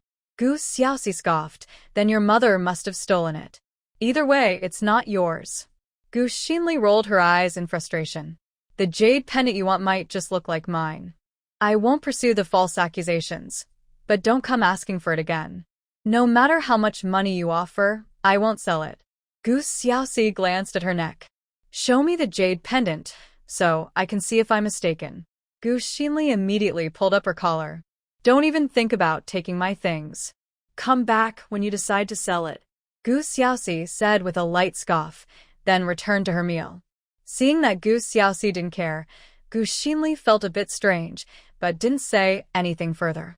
Gu Xiaoxi noticed she was still lingering and couldn't help but add, "The salted fish you gave me last time was poisoned, right? I kept a small piece and had Qi check it." This statement made Gu Xinli's face go pale. She suddenly started coughing and nervously denied it. "Don't talk nonsense. I'm a good comrade raised under the red flag. You can't make false accusations like that." Gu Xiaoxi observed her expression and said calmly, "Actually, I did eat that salted fish, but I got sick afterward. She found out I was poisoned. If you didn't poison it, then who did? I don't have enemies. What does it matter to me if you were poisoned? You're just slandering me. People like you are just bad luck." With that, Gu Xinli stood up, ready to leave. As she turned, Gu Xiaoxi's voice was soft but firm. "If there's a next time, I'll make sure your whole family experiences it. Trust me, I will follow through." Gu Xinli felt a chill run down her spine, terrified. She hurriedly left the cafeteria in a rush. On her way back to the ward, she couldn't stop cursing in her mind. Did she find out? Did Gu Xiaoxi find out? Why? Why didn't Gu Xiaoxi die after eating the fish? Is it because of that qi? Can he detoxify? Why don't they just die? Why don't they just die? Gu Xiaoxi deserves to die. She should die. If she's dead, there won't be so many problems. Just then, a thunderous sound suddenly echoed in her mind. Boom. At that moment, Gu Xinli felt a jolt of electricity run through her body, causing her to feel suffocated with pain. Having fainted once before, her body hadn't fully recovered, and she rolled her eyes and fainted again. Meanwhile, Gu Xiaoxi slightly squinted her eyes, surprised to hear a notification sound in her mind. The temporary master of the accompanying space has great malice towards the host, automatically activating thunder explosion technique, successfully cutting off 50 square meters of territory from the accompanying space. So Gu Xinli was scared, right? Scared enough to harbor such malice, wishing for her death. It seemed she indeed knew the secret of the jade pendant, which is why she was reluctant to sell it. Looking at the additional 50 square meters in her small space, she decided to plant peanuts, preparing to extract some peanut oil. After harvesting the mini rice field, she replanted it with rice and dried the harvested rice.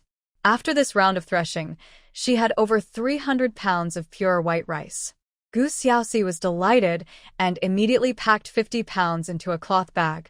After eating, she went to the post office to send 50 pounds of rice to the Liu family in Kyoto. She decided not to send anything to her own family yet, as her parents and grandfather would be coming to Qingbei in about 10 to 20 days. Once they returned, she would ask them to bring back some rice and flour. Additionally, she wrote a letter to send back with the package to the Liu family.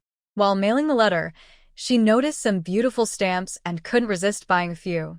After thinking for a moment, she also sent a telegram to her family, letting them know they could go directly to Qi's house when they arrived in Qingbei, including the address in the telegram.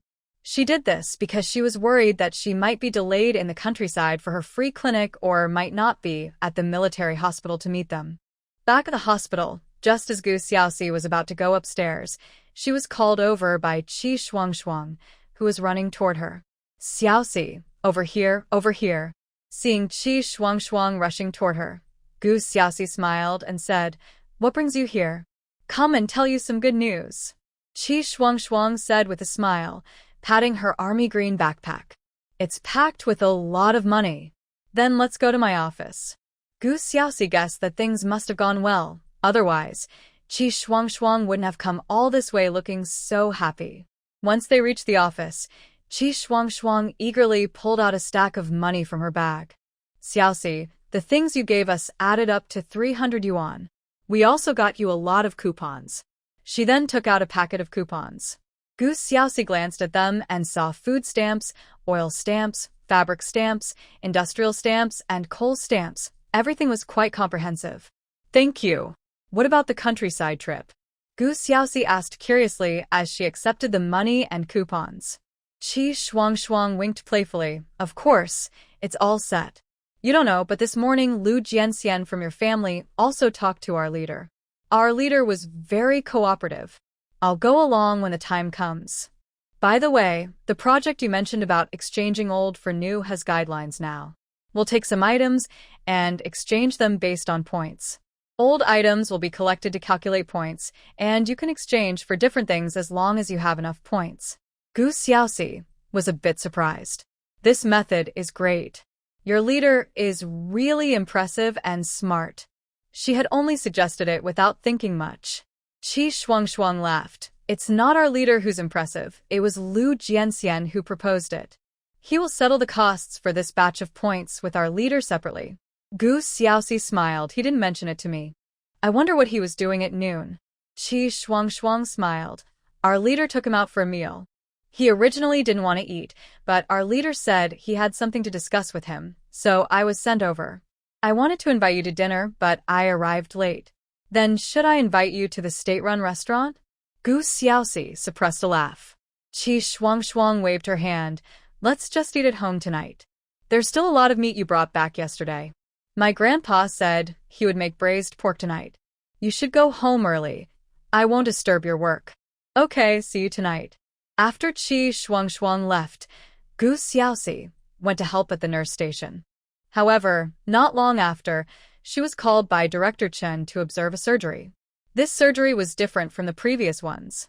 After the lead surgeon finished, she was guided to start the suturing operation for the abdominal cavity. After the surgery, Gu Xiaoxi was assigned to another operating room for a second observation. By the time she came out of the operating room, it was already 7 in the evening. After changing her clothes and preparing to leave, a nurse suddenly called out to her. Dr. Gu, doctor, he wants you in the obstetrics and gynecology operating room. There's a pregnant woman in labor needing surgery, and another patient transferred from the People's Hospital specifically requested you for the suturing. Oh, okay. Gu Xiaoxi dropped her bag and ran toward the obstetrics and gynecology department. She didn't see Lu Jianxian entering the hospital with a thermal box. Seeing the girl rush to the operating room, he couldn't help but sigh. Being a doctor is so busy. When things get hectic, there's hardly time to eat. After thinking for a moment, he decided to check on his brother. Lu Jianlin was also busy today and had just finished dinner. He was surprised to see his older brother. Brother, are you here to bring dinner for sister-in-law? Lu Jianxian nodded slightly. She's in the operating room. I came to see you. I heard Director Chen wants to train sister-in-law to be a lead surgeon and plans to send her to Shenzhen Hospital for further study. Lu Jianxian was a bit surprised. To Shenzhen? Yeah. I heard it was initially planned for before the new year, but now it might be postponed until after. Sister-in-law probably doesn't know yet. Lu Jianxian fell silent for a moment and didn't continue the topic. Although he didn't want to be separated from the girl, he wouldn't stop her if she wanted to go. Lu Jianlin took a few bites of his food and suddenly asked quietly, Brother, do you have any money on you? Lu Jianxian glanced at him and nodded slightly a little. Do you need money? Lu Jianlin absent-mindedly poked his food with his chopsticks, sounding hesitant. It's about second brother. He has some health issues and wants to see an old Chinese doctor in Wucheng. He needs a bit of money. Lu Jianxian frowned slightly. What happened to him? Lu Jianlin's voice dropped even lower. It's about the injury from last time. He has some lingering effects. He was in cold water for too long, and now there are issues with his manhood. Second brother doesn't want the family to know, so he only told me and asked to borrow money. However, he had already lent second brother 400 yuan last time, and after traveling to Qingbei and back to Kyoto, he didn't have much left. Lu Jianxian's eyes flickered. Then he took out all the money he had, totaling 120 yuan. This money was what his girl had left for emergencies. I only have this much.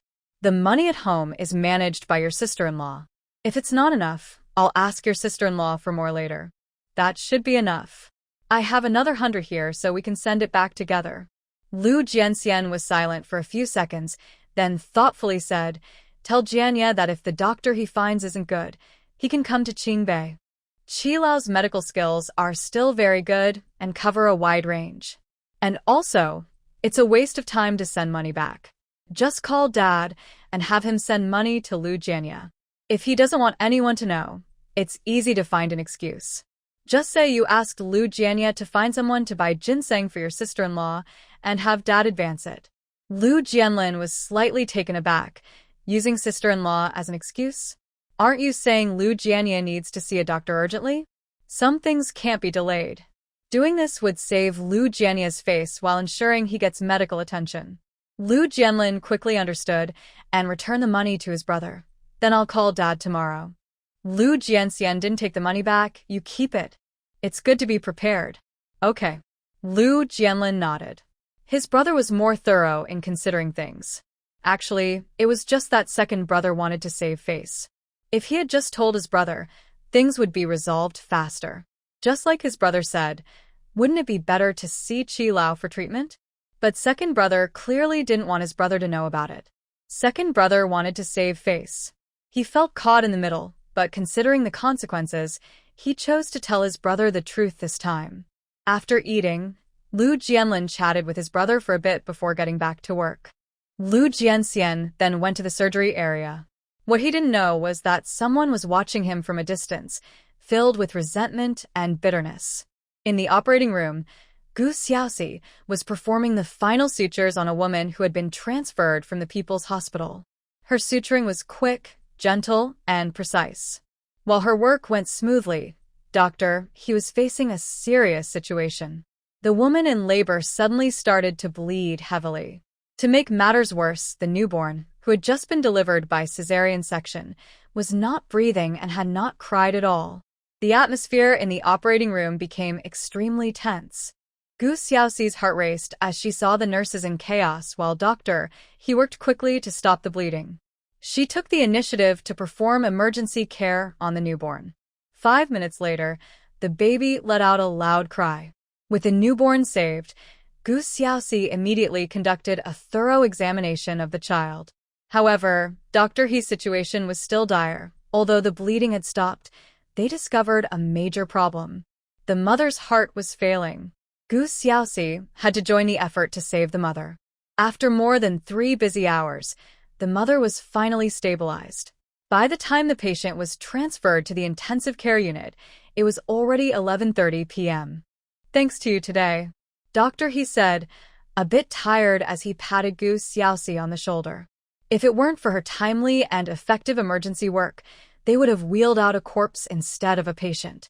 Gu Xiaoxi felt a bit emotional. I just did what I could. Giving birth is like walking through the gates of heck.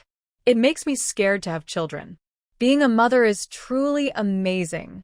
He wanted to share her sentiments, but when she noticed the tall figure of Lu Jianxin standing in the corridor outside the operating room, she suddenly smiled. Why don't you and your vice team leader Lu head home to rest? Gu Xiaoxi looked up and saw Lu Jianxin approaching her. Lu Jianxin greeted He before taking Gu Xiaoxi home. Are you exhausted? Lu Jianxin gently rubbed her head. Gu Xiaoxi shook her head. I'm okay, just a bit hungry. Lu Jianxin pulled out a reheated lunchbox. I brought you food.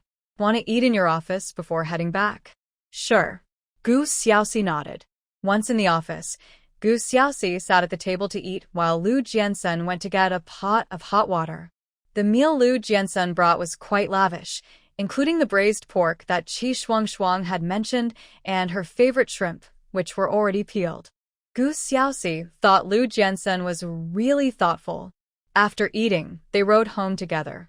On the way, Lu Jianxin suddenly said, Xiaoxi, I just want you to be okay. If you're okay, we don't need to have kids. Gu Xiaoxi was taken aback, tightening her grip on his shirt unconsciously. You don't want kids? Lu Jianxin reached out with one hand to hold hers tightly. Having children is too dangerous. Compared to having a child, he couldn't bear the thought of his girl facing the same dangers as the mother they had just saved. He couldn't imagine the possibility of losing her. He was a traditional man. Since he married her, he envisioned growing old together. Gu Xiaoxi realized that the emergency situation from earlier had not only affected her, but also impacted Lu Jianxin. She reached out and wrapped her arms around his waist. Not everyone has such dangerous births. Let's take it naturally. She was still young and not thinking about having kids right now. But if it happened, she would gladly accept it. Feeling the strength of her small hands around his waist, Lu Jianxin felt warmth and ripples of emotion in his heart. He didn't necessarily need a child, but he enjoyed the process of creating one with her. He was conflicted. He wanted to be intimate with her without worries, but he didn't want her to get pregnant so soon. Back at Chi's house, Lu Jiansen quickly prepared a bath for Gu Xiaoxi and lit the stove in the room to make it warm. Gu Xiaoxi also wanted to take a hot bath before sleeping, so she enjoyed Lu Jiansen's arrangements. She was unaware that the elderly Chi had woken up briefly while she was bathing and didn't know that Lu Jiansen had quietly asked him a few questions. After her bath, as Gu Xiaoxi was about to leave the tub, Lu Jiansen returned. So, it was Lu Jiansen who helped dry her off, and he carried her back to bed. He intended to help her get dressed, but in the end, he couldn't resist and ended up helping her undress and redress multiple times, stretching the night infinitely. He told himself that after today, he would temporarily abstain. But after all, some things are not so easily controlled. As dawn broke and the first rays of sunlight entered the room, he couldn't help but lean down and kiss her sweet, soft lips. After a gentle kiss, which she unconsciously responded to, he completely lost himself. After a passionate morning, Lu Jiansen held the sleeping girl in his arms, closed his eyes for a moment, and then got up feeling refreshed and full of energy. Looking back at the beautiful girl still deeply asleep, his heart softened. He decided to discard the first plan proposed by Elder Chi last night. Abstinence was not for him, so he would go with the second plan. At that moment, Gu Xiaoxi, still dreaming, had no idea about Lu Jiansen's struggles between restraint and indulgence. She slept deeply. When she finally woke up, it was already 2 p.m. As memories of last night flooded back, she realized why she had missed work, and her face turned as red as if it would bleed. She resolved that she must not be tempted by Lu Jiansen again. In the kitchen, Elder Chi was teaching Lu Jiansen how to make medicinal dishes. After washing up, Gu Xiaoxi almost floated into the kitchen, drawn by the delicious smell. Lu Jiansen waved her over and quickly moved a cushioned chair closer. "Wife, you must be hungry. Have some chicken soup first." Elder Chi smiled. "This is ginseng medicinal chicken. Just drink a bowl of the soup and have some chicken meat." "Have you two eaten?" Gu Xiaoxi asked after sipping the soup. "Lu Jiansen has a lot of heat in him right now, so he shouldn't eat. I can't eat these days either. When Shuang comes back tonight, let her have a bowl," Elder Chi said, sitting back down to sip his tea. After finishing a bowl of chicken soup, Gu Xiaoxi ate a chicken leg and a bowl of rice before putting down her chopsticks. Elder Chi handed her a bowl of medicine. "You should stay home this afternoon and learn how to make traditional medicine with me. I've already talked to Director Chun at the military hospital." Okay. Gu Xiaoxi had no objections to this. So, Gu Xiaoxi spent the afternoon learning with Elder Chi.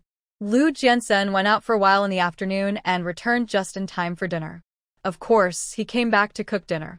In the evening, Gu Xiaoxi spent all her time studying ancient medicine, leaving Lu Jiansen with no chance to be alone with his wife. For the next week, Gu Xiaoxi did not go to the military hospital again. Old Chi also did not go to the People's Hospital this week. He devoted all his time from morning till night to teaching Gu Xiaoxi ancient medicine. During the day, Lu Jiansen went out and returned at night. He did not go back to the army but was busy networking, gathering supplies from various places and building connections to ensure that the Old for New event his little girl wanted could go smoothly. On the 16th day of the 12th lunar month, the military hospital's rural free clinic event began.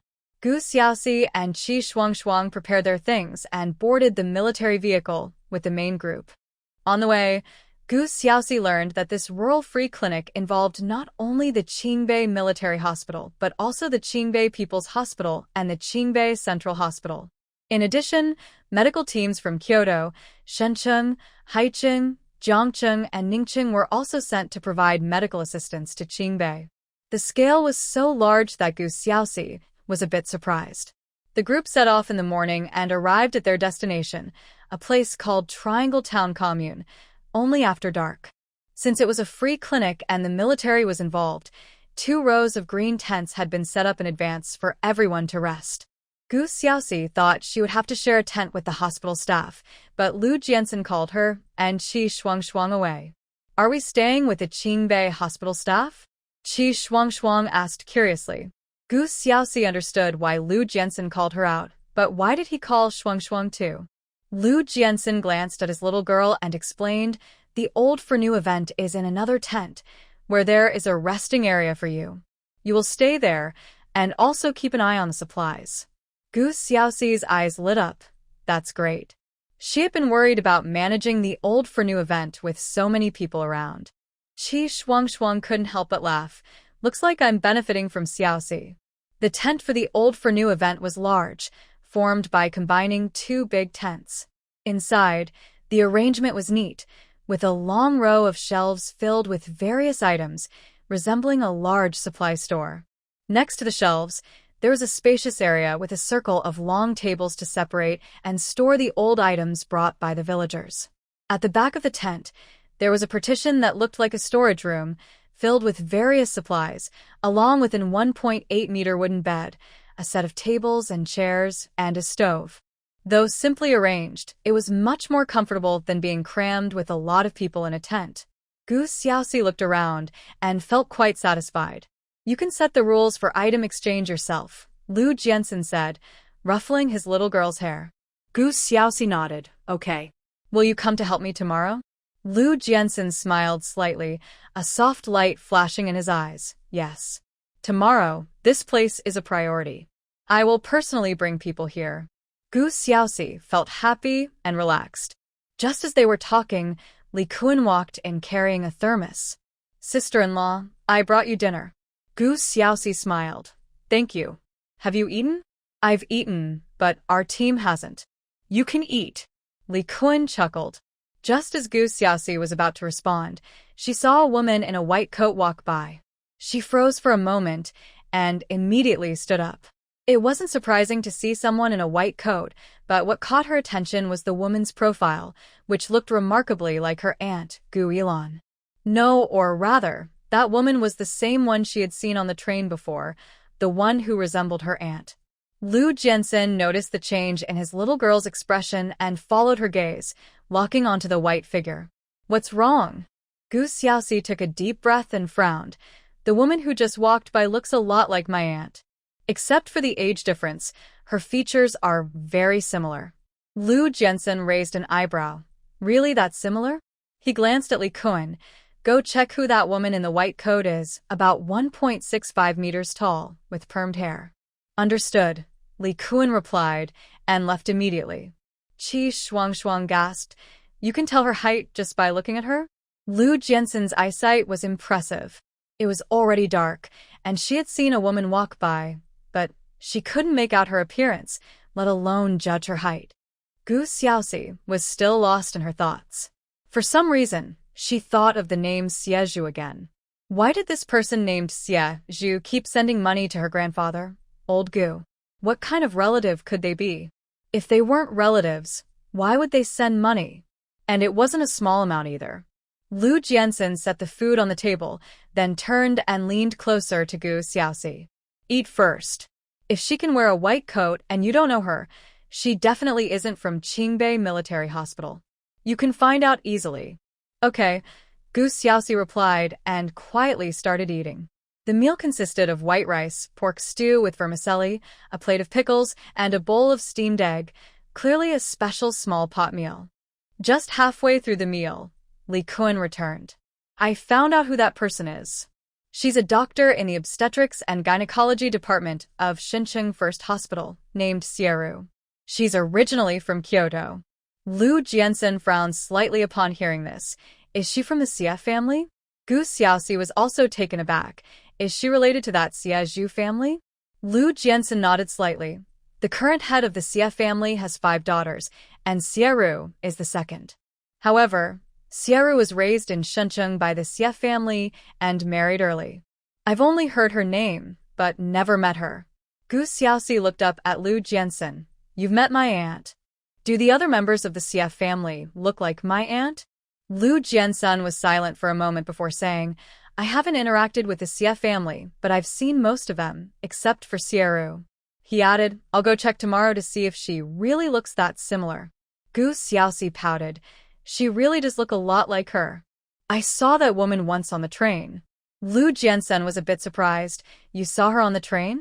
Gu Xiaoxi nodded and recounted what had happened on the train. Qi Shuangshuang, after hearing this, bit her lip. Looks like she's not a good person. Li Kun shook his head as well. He also had a bad feeling about that woman when he saw her. She seemed very arrogant. Lu Jiansen was quite calm. It's normal for the Xie family to love money and fame and do things like this. Let's eat first and not worry about it for now. Oh. Gu Xiaoxi continued eating. However, she kept thinking about it in her mind. A woman who looked like her aunt, named Xiezhu, along with her grandfather's remittance slip. No matter how she thought about it, she felt something was off. After finishing her meal, she called Qi Shuangshuang and started setting points for the items on the shelf, writing exchange tags for them. Halfway through, she suddenly noticed she had gained 100 merit points. The source of the merit points was also indicated to her. It was from the merit earned when Nurse Chui Man from the military hospital delivered farming tools to her brother. With this extra 100 merit points, she now had a total of 530 points. This was her richest moment yet. Just as she was thinking, a golden booklet floated in front of her. In the blink of an eye, the booklet opened, revealing a line of golden letters. Space compression technique requires 500 merit points. Gu Xiaoxi took a deep breath, feeling a mix of anticipation and curiosity as she spent her merit points to learn the space compression technique. The next moment, she felt her body inexplicably lighter, and the air seemed to flow more slowly. Before she could fully grasp the space compression technique, the golden booklet refreshed with 2 new skills. Space Organizer requires 20 merit points. Space Fixation Technique requires 10 merit points. Learning the new skills left her merit points at 0. However, these 2 new skills were indeed useful, allowing her to quickly tidy up a messy space. The space fixation technique was also clever, enabling her to suspend and fix items in midair for 24 hours without dropping. But it looked too magical, so she didn't dare to use it outside. Xiaoxi, don't you think our product variety is more complete than a typical supply store? I want to buy something myself. Qi Shuangshuang suddenly spoke up. Her attention was fully on the shelves, not noticing that Gu Xiaoxi had been distracted and hadn't stuck many tags. Gu Xiaoxi snapped back to reality and smiled slightly. You can buy something. It's all settled with points, no need for cash. Too bad I didn't bring anything old to exchange. What a pity. I'll just buy it with money later. You can save something you really like for later. Gu Xiaoxi was quite generous with her friend. After sticking all the exchange tags, she took out paper and a pen, wrote a simple exchange rule, and placed it on the exchange table. Lu Jiansen helped the little girl set up her bed and start the fire before coming out. Get some rest early tonight. I'll bring you a few hot water bottles. Gu Xiaoxi immediately stopped him. No need for you to run around. We can boil some water ourselves. It's still early. Then I'll bring you some water. Since he was there, Lu Jiansen wanted to do everything himself. Okay, go ahead. Gu Xiaoxi nodded. Although she didn't lack water, she still needed to bring some in front of others.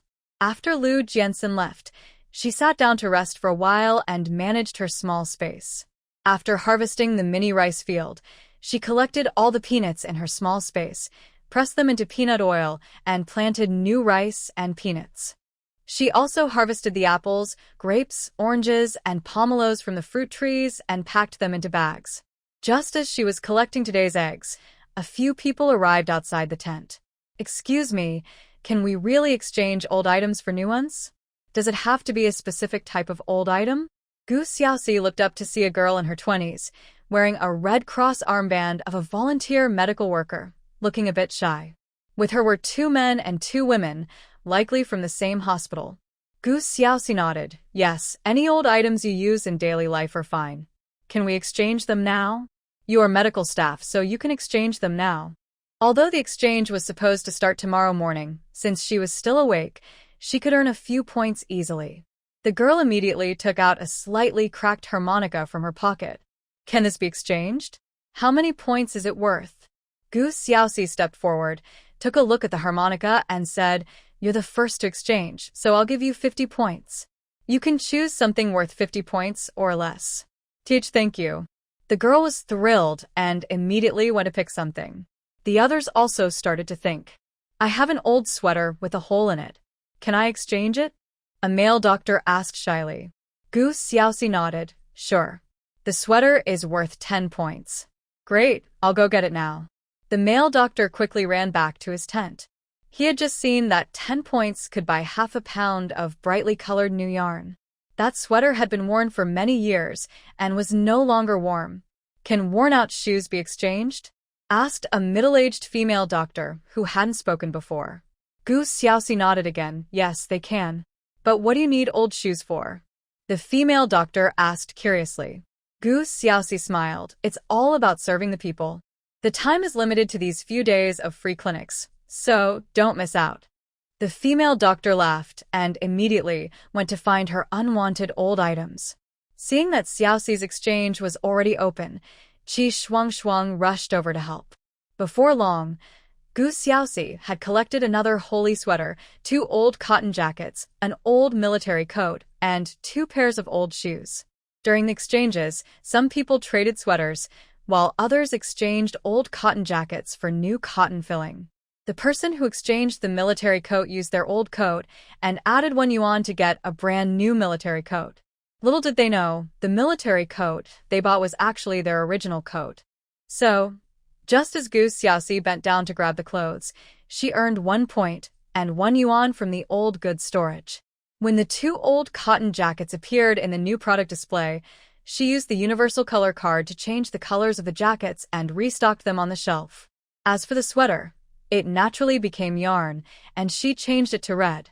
With the new year approaching, this color was festive and also quite rare.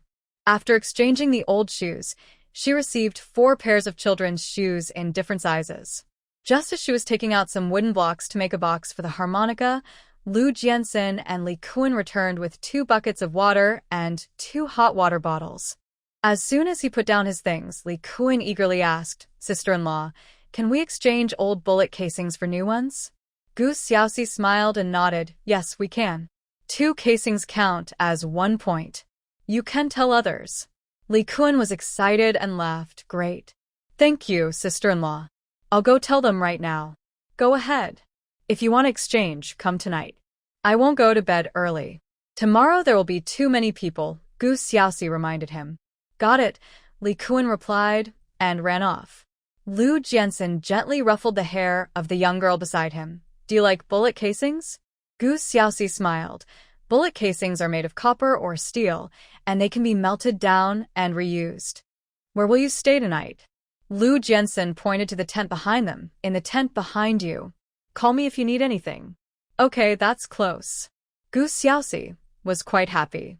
Lu Jianxin couldn't help but smile. He stayed behind not only to be closer to her but also to protect them and their supplies. Qi Shuangshuang glanced at the two, smiled to herself, and went to fill a hot water bag for bed. 20 minutes later, Li Kun returned with 5 or 6 soldiers, carrying a pile of bullet casings and some old clothes. After Gu Xiaoxi exchanged the old items, she prepared a wooden box for the harmonica, but Lu Jianxin called her to sleep. Before going to bed, she harvested some vegetables from her small space and planted new ones, then cuddled up with a warm, hot water bag to sleep. What Gu Xiaoxi didn't know was that not long after she fell asleep, the commune in Triangle Town became lively. People from various villages set off into the night, eager to reach the commune early. Some came for free medical consultations, some to buy New Year goods, and nearly half wanted to participate in the exchange program for old items. They didn't have much, just a lot of old and broken things at home. At 3 a.m, Gu Xiaoxi was awakened by the noise from afar. However, she waved her hand to block out the sounds and went back to sleep. When she finally woke up, it was already 7 a.m. Just as she finished washing up, a large group came for the exchange, led by a group of soldiers. Qi Shuangshuang had woken up even earlier, so before starting work, she handed Gu Xiaoxi a still warm bun. "Xiaoxi, eat this bun." Lu Jiansun saved it for you. You collect the old items, and I'll calculate the exchanges. Let's take it slow until Lu Jiansun brings more people to help, then we can speed up. Gu Xiaoxi nodded, okay.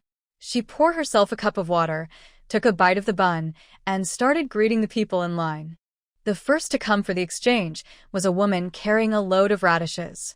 One basket held a child wrapped in a quilt, and another contained some broken pots and dirty clothes.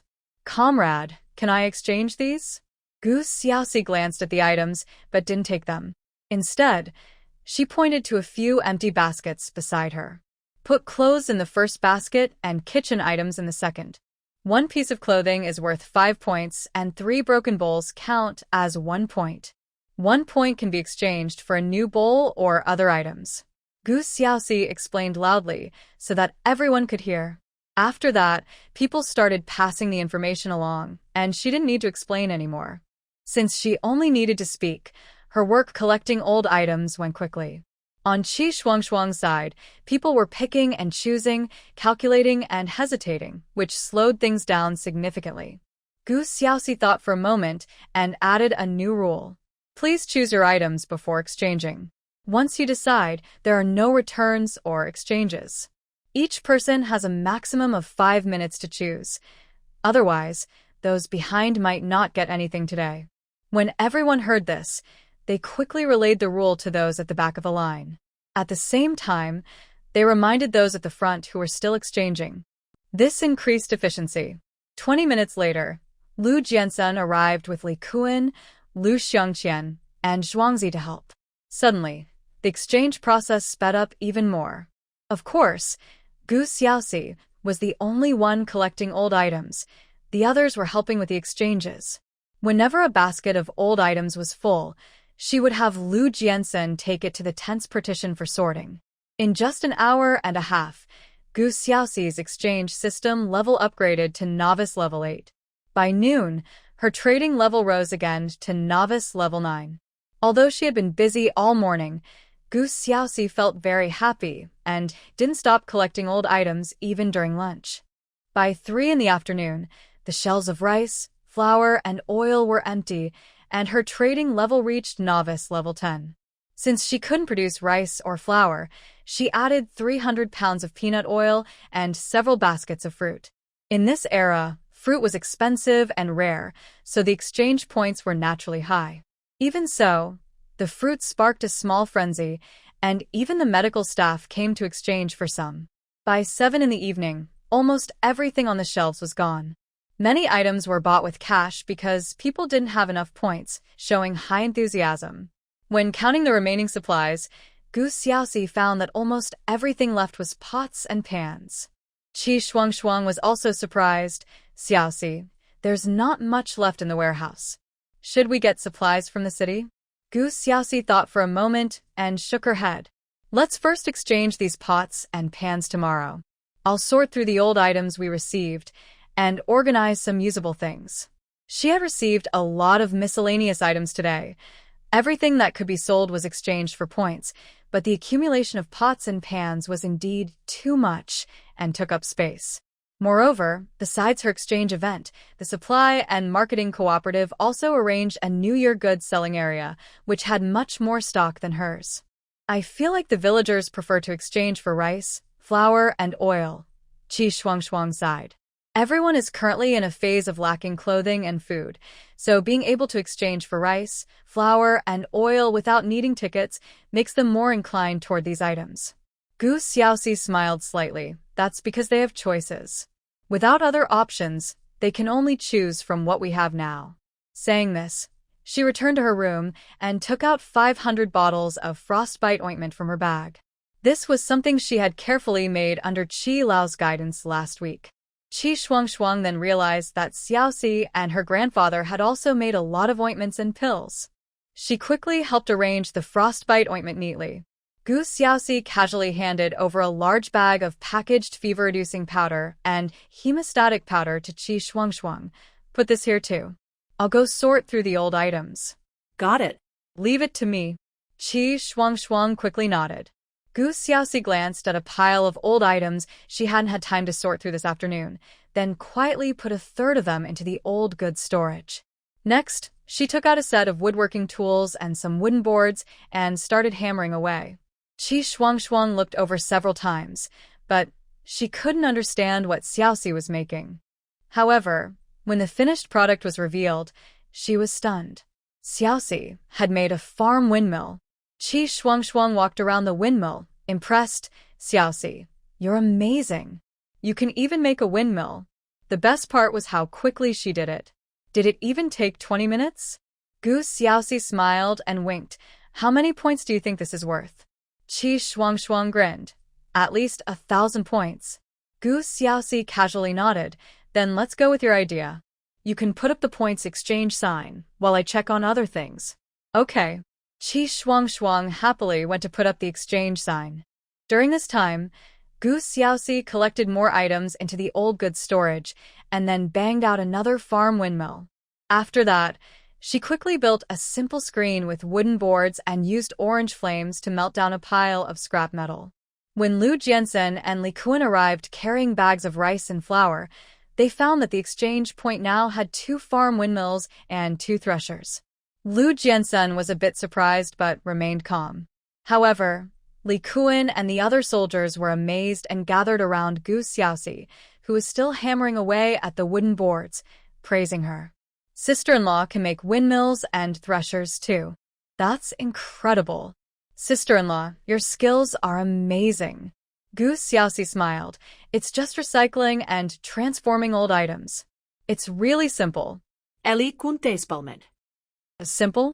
Not at all. Wash your hands and eat, Lu Jiansen said, pulling out dinner from one of the bags. Give me 10 minutes, Gu Xiaoxi replied, speeding up her work. Before long, she had made 10 washboards. After placing the items on the shelf, she finally went to wash her hands and eat. Li Kuan quickly swept the wood shavings into a pile and put them in a bag. These would be great for starting a fire. After dinner, Lu Jiansen left for something, while Gu Xiaoxi continued sorting through the items.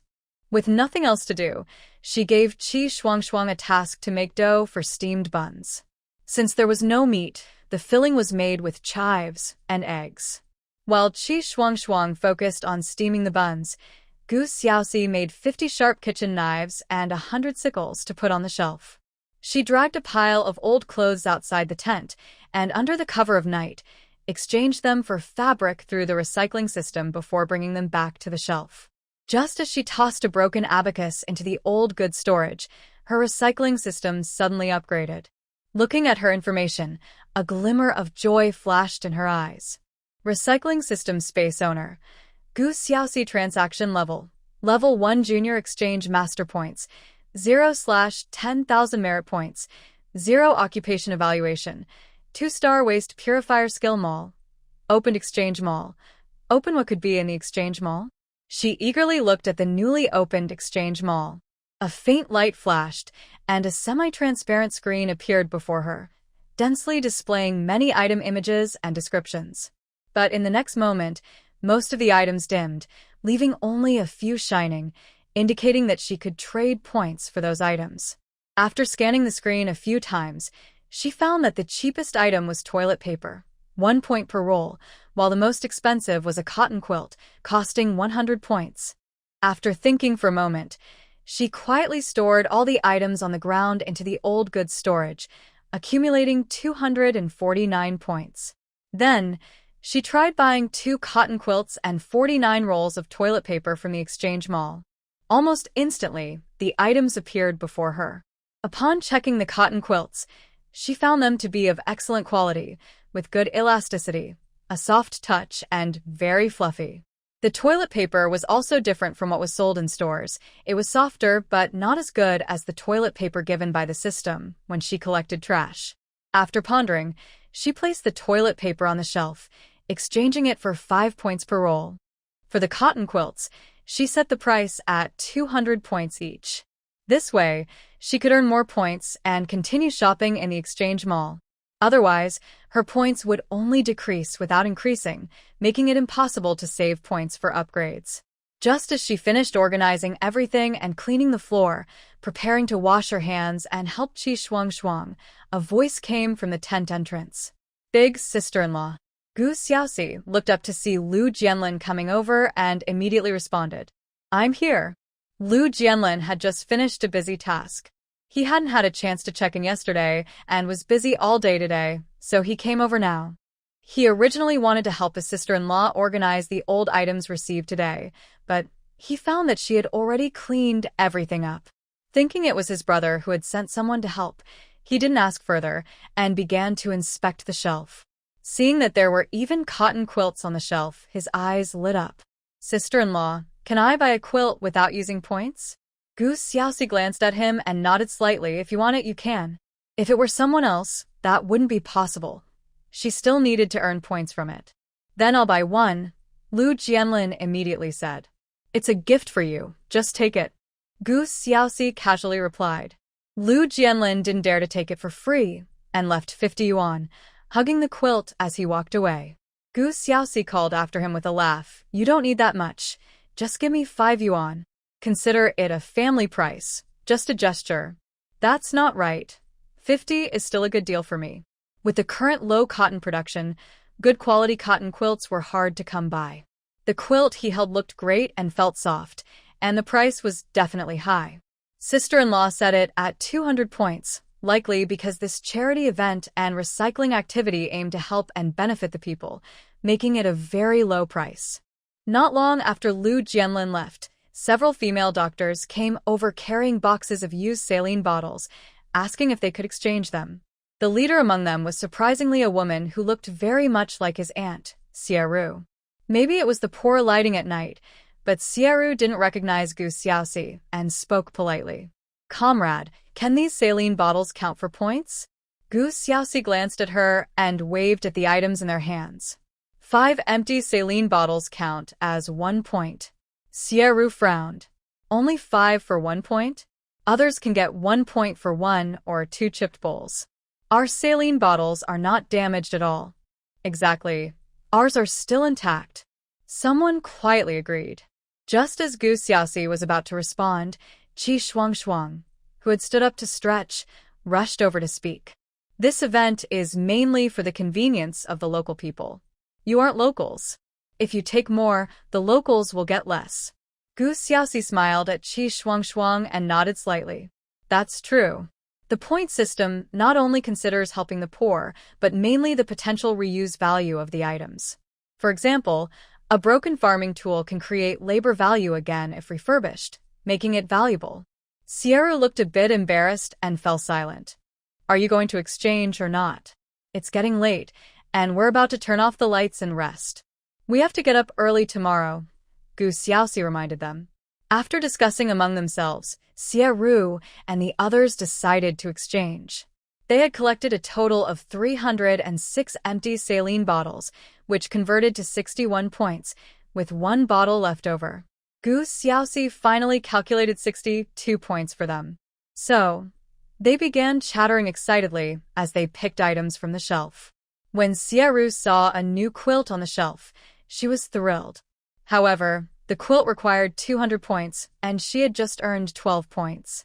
After some hesitation, she reluctantly gave up the quilt and chose 1 roll of toilet paper and 2 freshly made buns from Qi Shuang. Others initially wanted to buy items, but seeing how much Xiaoru enjoyed the buns, they also exchanged their points for buns. As they left, Xiaoru kept looking back, seeming to have something on her mind. Gu Xiaoxi ignored her and lowered the tent flap after they left. Xiaoxi, we've steamed over 200 buns already. Should we make more? Qi Shuang casually grabbed a bun to eat. No need, I'll boil some water. Let's get to bed early, Gu Xiaoxi replied, already heating water on the coal stove. After they washed up, Qi Shuang filled a hot water bag and went back to her room. Gu Xiaoxi collected 100 saline bottles into the old goods storage. When it was time to restock the display area, she chose 1 large saline bottle and exchanged it for 3 smaller ones. After getting 300 small glass bottles, she cleaned and dried them, then filled them with cough syrup she had made under Qi Lao's guidance.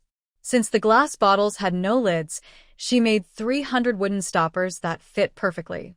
Once everything was ready and labeled, she washed her hands again before going to bed. Unbeknownst to her, as soon as she turned off the tent light, a figure quietly approached the camp. After searching without success, Xiaoru, feeling cold, went to look in a more distant area. Half an hour later, shivering from the cold, she stomped her feet in anger.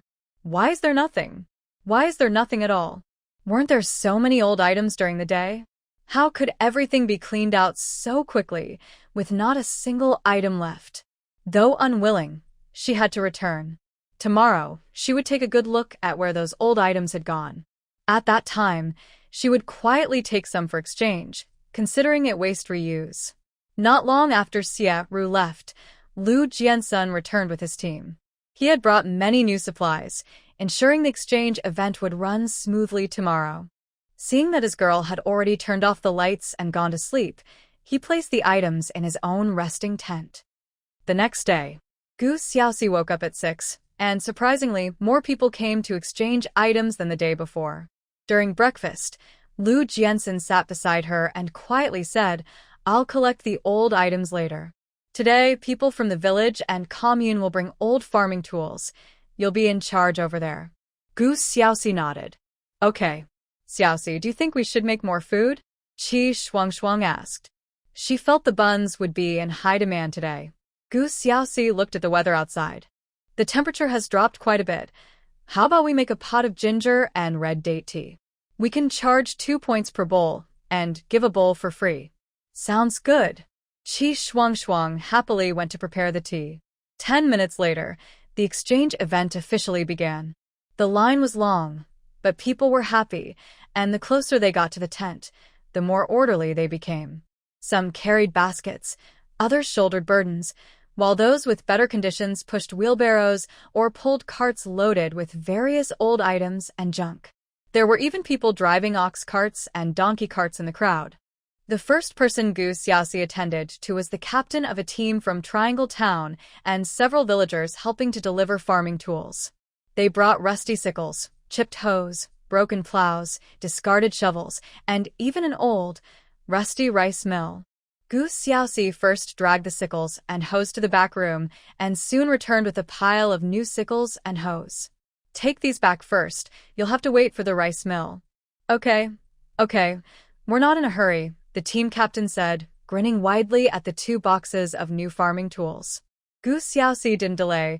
She immediately put on gloves and began to disassemble, clean, and repair the old rice mill. Although she worked quickly and efficiently, it still took her half an hour to fix and improve the rice mill. When she looked up, she noticed that the area for the exchange was already piled high with old items and junk, so much that there was hardly any space to step. At that moment, Lu Jiansun ordered people to clear a pile of items to the back tent. Just as Gu Xiaoxi finished handing over the items from the first team, she caught a glimpse of Xiaoru walking by. As she pondered, the exchange system suddenly notified her that she had just earned 100 merit points. In her moment of distraction, Xiaoru had already sneaked into the back tent. Gu Xiaoxi found it strange and decided to use the excuse of getting supplies from the back tent to step outside. Just in time, she saw Xiaoru pause at the entrance of Lu Jiansun's tent for a moment before hurriedly turning to leave. Gu Xiaoxi contemplated for a moment before entering Lu Jiansun's tent. Inside the tent, there were many items. Gu Xiaoxi took a quick look and swept them all into the old goods storage. Then, she bought 100 rolls of toilet paper and 100 face towels from the exchange mall and handed them to Qi Shuangshuang. When the second group from the commune came to deliver farming tools, she got busy again. After that, she would occasionally take some items from the collected old goods for reuse. To help everyone understand where the old items went, she even demonstrated in front of everyone how to disassemble an old table with a missing leg, sanding and shaping it into a rolling pin, a sewing box, and a small, exquisite stool. She even picked some discarded tables and chairs, piecing them together to create a unique and beautiful carved cabinet. Then, these finished items appeared on the shelf for exchanging old goods with points. She also showcased her welding skills to perfectly repair damaged farming tools. She casually mentioned that old bowls and broken ceramics could be reused and remade. Old clothes could be washed, disinfected, and reused. Those that couldn't be used would be destroyed or repurposed. In short, she wanted to convey one message: old items can be turned into treasures under certain circumstances. After a busy morning, Gu Xiaoxi had accumulated 700 merit points, making her wealthier than ever. Her system trading level also upgraded to a beginner-level second-tier exchange master. At that moment, she noticed that the exchange mall had added over 20 new items. During lunch, Qi Shuangshuang remarked, "I feel like everyone's enthusiasm for exchanging old for new is even higher today than yesterday. I even saw some people bringing their pots and pans to trade for new ones." Li Kun laughed and added, "That's nothing. I heard some people went to other towns and villages to collect scrap. In a few days, there might be even more people wanting to exchange old for new." Gu Xiaoxi coughed lightly, so enthusiastic. "That's great. Xiaoxi, won't you lose too much this way?" Qi Shuangshuang was already feeling sorry for her. Although some items were transformed from Xiaoxi's old goods, many were taken from their supply and marketing cooperative, which costs money. Gu Xiaoxi smiled and shook her head, "Not at all. Starting this afternoon, those who want supplies but don't have enough points will be reminded to add some money to buy. They won't need tickets, so many people will likely buy." "That's true. The prices will be set the same as our supply and marketing cooperative, with a slight reduction for points." Qi Shuangshuang thought that in the afternoon, they must promote point-plus money shopping more, ensuring Xiaoxi doesn't lose out. "In the afternoon, I'll arrange a place to buy mountain goods and items villagers want to sell. They can bring them here to sell." Lu Jiansen had a new idea. Gu Xiaoxi's eyes lit up. "That sounds good." Currently, private buying and selling were not allowed, but their situation was different. They could openly trade goods. After all, their main focus was on benefiting the people. After lunch, Lu Jiansen immediately went to handle the purchasing matters. Gu Xiaoxi went to Lu Jiansen's tent and quietly bought 5 large barrels of newly available rapeseed oil from the exchange mall, sending them to Qi Shuangshuang. Since there was no oil in the morning, the sudden availability of rapeseed oil made the waiting villagers very happy. Fearing they would miss the opportunity, many chose to use points to exchange for jars to hold the oil during the old for new exchange. Those who wanted to buy a lot and had money opted to pay for it. After all, they needed to pay for goods at the supply and marketing cooperative, and buying here saved them a precious oil ticket. Considering the crowd, Qi Shuangshuang limited the oil purchase to 1 pound per person at a time. In the afternoon, Gu Xiaoxi sat in Lu Jiansen's morning spot, collecting old items and calculating points. Those exchanging for new farming tools were also directed to this side. Items that could be exchanged were done on site, while those needing repairs were set aside for people to register and pick up the next day. The benefit was that sometimes she could help Qi Shuangshuang with the old for new exchanges using the large baskets under the table. At 2 in the afternoon, Gu Xiaoxi received a square, rusty iron box. Without thinking much, she tossed it into the old goods storage. What surprised her was that this iron box earned her 8,555 points. She was taken aback and immediately looked at the new product display. She discovered that the iron box was special. It contained over 8,000 embroidery needles and more than 50 copper needles. This meant that each embroidery needle counted as points. A household with so many embroidery needles must have used each one, which meant they were likely from a weaving or embroidery place. But looking at the man who brought the iron box, he was a thin, middle-aged man. After thinking for 2 seconds, she asked, "Does anyone in your family know how to embroider?" The middle-aged man was taken aback and shook his head. "No." "Are all these items from your home?" Gu Xiaoxi casually asked. The man scratched his head awkwardly. "Some were picked up. Everyone's out collecting garbage now. These can't be worth much, right? I won't get any points for them, will I?" Gu Xiaoxi looked at all the items he brought and weighed them before saying, "I'll give you 500 points for your items." Wow. "Is that a lot? Can I exchange for a quilt? I heard someone got a quilt this morning." Before Gu Xiaoxi could respond, Someone nearby interrupted. There are no quilts left. They've all been exchanged. Gu Xiaoxi cleared her throat. New stock arrived at noon, but I didn't have time to bring it out. Wait a moment, I'll go get it. Saying this, she stood up and returned to her place. When she came out again, she was carrying 4 quilts. She casually handed one to the middle-aged man. You still have 300 points. What else do you want to exchange for? The man's eyes lit up. Can I get another quilt? Before Gu Xiaoxi could speak, someone immediately stopped him. No way. You have to leave some opportunities for us. Gu Xiaoxi thought for a moment and took out a few pieces of fabric for him to choose from. How about this? It's 100 points per piece, just right for making a quilt cover. The man nodded eagerly and quickly picked 2 pieces of fabric. With 100 points left, Gu Xiaoxi didn't ask him and directly gave him a cotton coat, a pair of cotton shoes, a tube of frostbite cream, and 5 pounds of rice. That's all.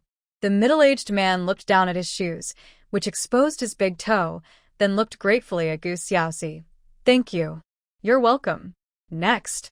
The next villager, not waiting for Gu Xiaoxi to speak, eagerly said, I want a quilt too, but I'm a bit short on points.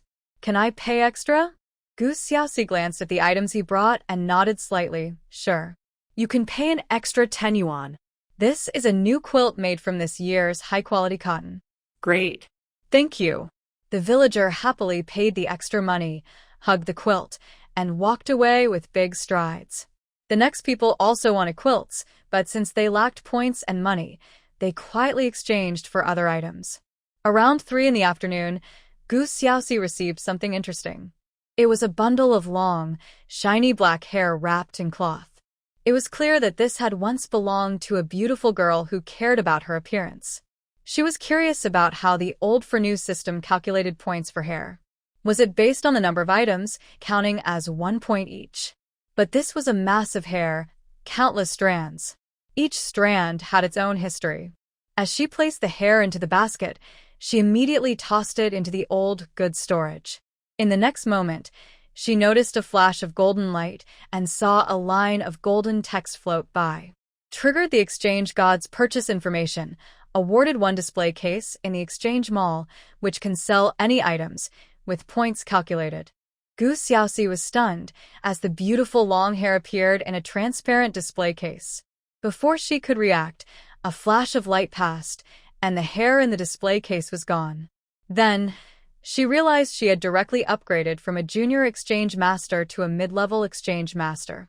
Although other information didn't change, the items she could buy in the exchange mall lit up significantly, and she could even flip through dozens of pages. This was simply amazing. Just as she was immersed in the various items appearing in the exchange mall, a little boy who had come to trade his hair suddenly started crying with red eyes. Sister.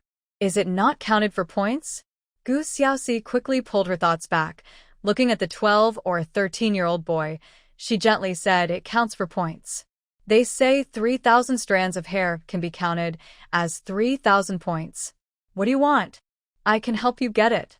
The little boy was stunned. Is it really that much?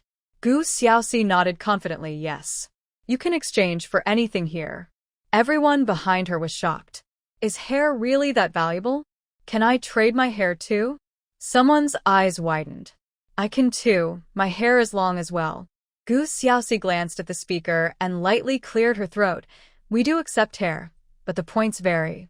You saw the hair just collected. It's shiny and long, and it's just right for someone suffering from hair loss due to illness. If you don't mind the points being very different, you can still bring it. However, I don't need that much hair, so I may not be able to take a lot. Please understand. The crowd chuckled and didn't press further. Some felt that Gu Xiaoxi was just being kind to the boy by giving him a bit more points, a form of indirect help. What do you want? Gu Xiaoxi asked the boy again. I don't know. I want everything. Sister, this hair belonged to my grandma when she was young. She's not well now. Can I exchange it for food and medicine? The boy looked at her with hope. Hearing this, Gu Xiaoxi felt even more pity. What illness does your grandma have? Has she seen a doctor during the free clinic these days? The boy nodded with red eyes. Yes. Grandma can't see.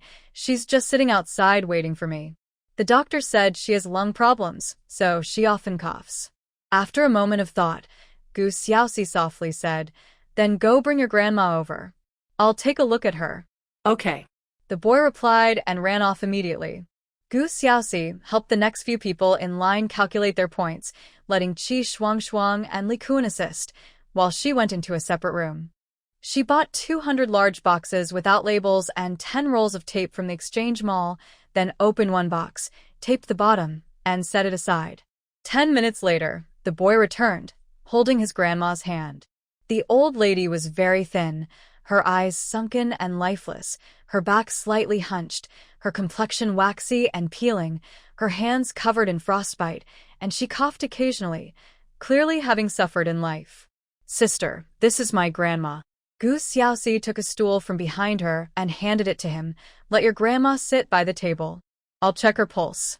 People in line heard this and curiously asked little comrade, "You can check pulses? Are you a doctor too?" Gu Xiaoxi smiled and nodded. "Yes. I'm actually a doctor from the Qingbei Military Hospital. I'm here to support the medical team in Qingbei." As she spoke, she had the old lady place her hand on the table, sat down, and began checking the elderly woman's pulse. The old lady was very quiet, but during the pulse check, she couldn't help but cough into her other hand. After a moment, Gu Xiaoxi released the old lady's hand and softly said, "It's a cough caused by cold invading the lungs. It has gotten worse over time." Saying this, she took a bottle of cough syrup from the shelf and handed it to the old lady.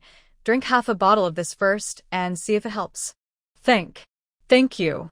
The old lady's voice was hoarse and a bit choked. "Sister, can my grandma's eyes be treated?" The little boy looked at Gu Xiaoxi with hopeful eyes. Gu Xiaoxi was about to say that the old lady's blindness was caused by glaucoma and she couldn't treat it.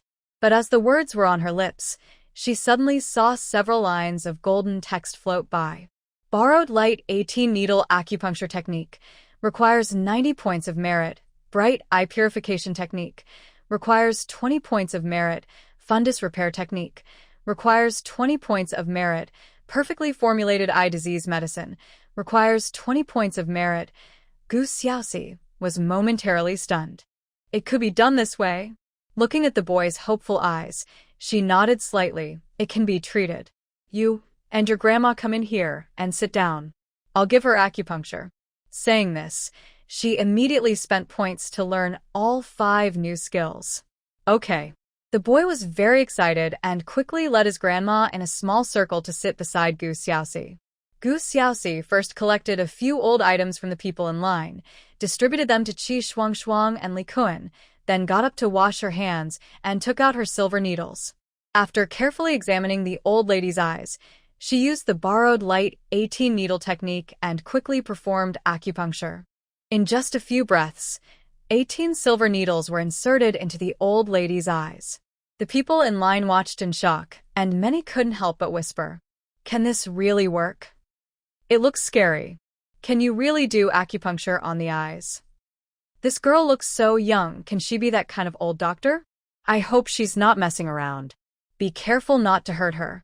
Everyone chimed in with their doubts, but they didn't stop her. However, someone in the crowd observing the medical staff saw this scene and hurried off to find a doctor to report it. In less than 5 minutes, several doctors rushed over in a hurry. Leading the way was actually Xie Ru. In broad daylight, upon seeing Gu Xiaoxi, her pupils suddenly contracted. "It's her!" As soon as she saw her, Xie Ru recognized Gu Xiaoxi. Wasn't this the girl who embarrassed her on the train, ruining her plans and making her the target of scorn from everyone on board? Looking at the elderly woman beside her, whose eyes were filled with needles, a smirk appeared on her lips. "Young lady, do you have a medical license? What you're doing is illegal. There are so many doctors nearby offering free consultations. How can you act on your own just to show off? The eyes are the most delicate part of the human body. If you make a mistake, it could cause permanent blindness. You're being reckless." Her tone was cold, filled with strong accusations, making the people around them uneasy. Many were shocked. Did this girl really not have a medical license? Because of her words, everyone looked at Gu Xiaoxi with disapproval and disgust. Life is already hard for ordinary people, and here was someone treating them like they were nothing just to show off. How could this girl be so heartless to the elderly woman who had suffered so much? If she messes up, she should pay for it. After a moment of silence, someone shouted in anger. This outburst led many to agree. Exactly. If she messes up, she should be responsible for this woman's life. She should be arrested if she causes harm. Just as Gu Xiaoxi frowned, Qi Shuang had already thrown down what she was holding and rushed over angrily. You people don't know anything and are just talking nonsense. Xiaoxi is a doctor from the military hospital. How can she not practice medicine? Besides, her acupuncture skills were personally taught by my grandfather. My grandfather is Qi Lao from Qingbei People's Hospital, Qi Shueru. Xiaoxi is giving acupuncture for free, so you should be grateful. Li Kuan immediately chimed in to support her. Exactly. You, madam, don't know the situation and are just stirring up trouble. Dr. Gu is not only a doctor at Qingbei Military Hospital, but she was also personally taught by Dean Chen and Qi Lao. If she is doing acupuncture, she must know what she's doing. Xieru's expression changed, and a hint of surprise flashed in her eyes. She knew who Dean Chen was, and she had heard of Qi Lao's reputation. This girl, who she despised, was actually taught by both Dean Chen and Qi Lao? How could that be? The people around were also stunned. They didn't know who Qi Lao was, but they knew how famous Qingbei Military Hospital and Qingbei People's Hospital were.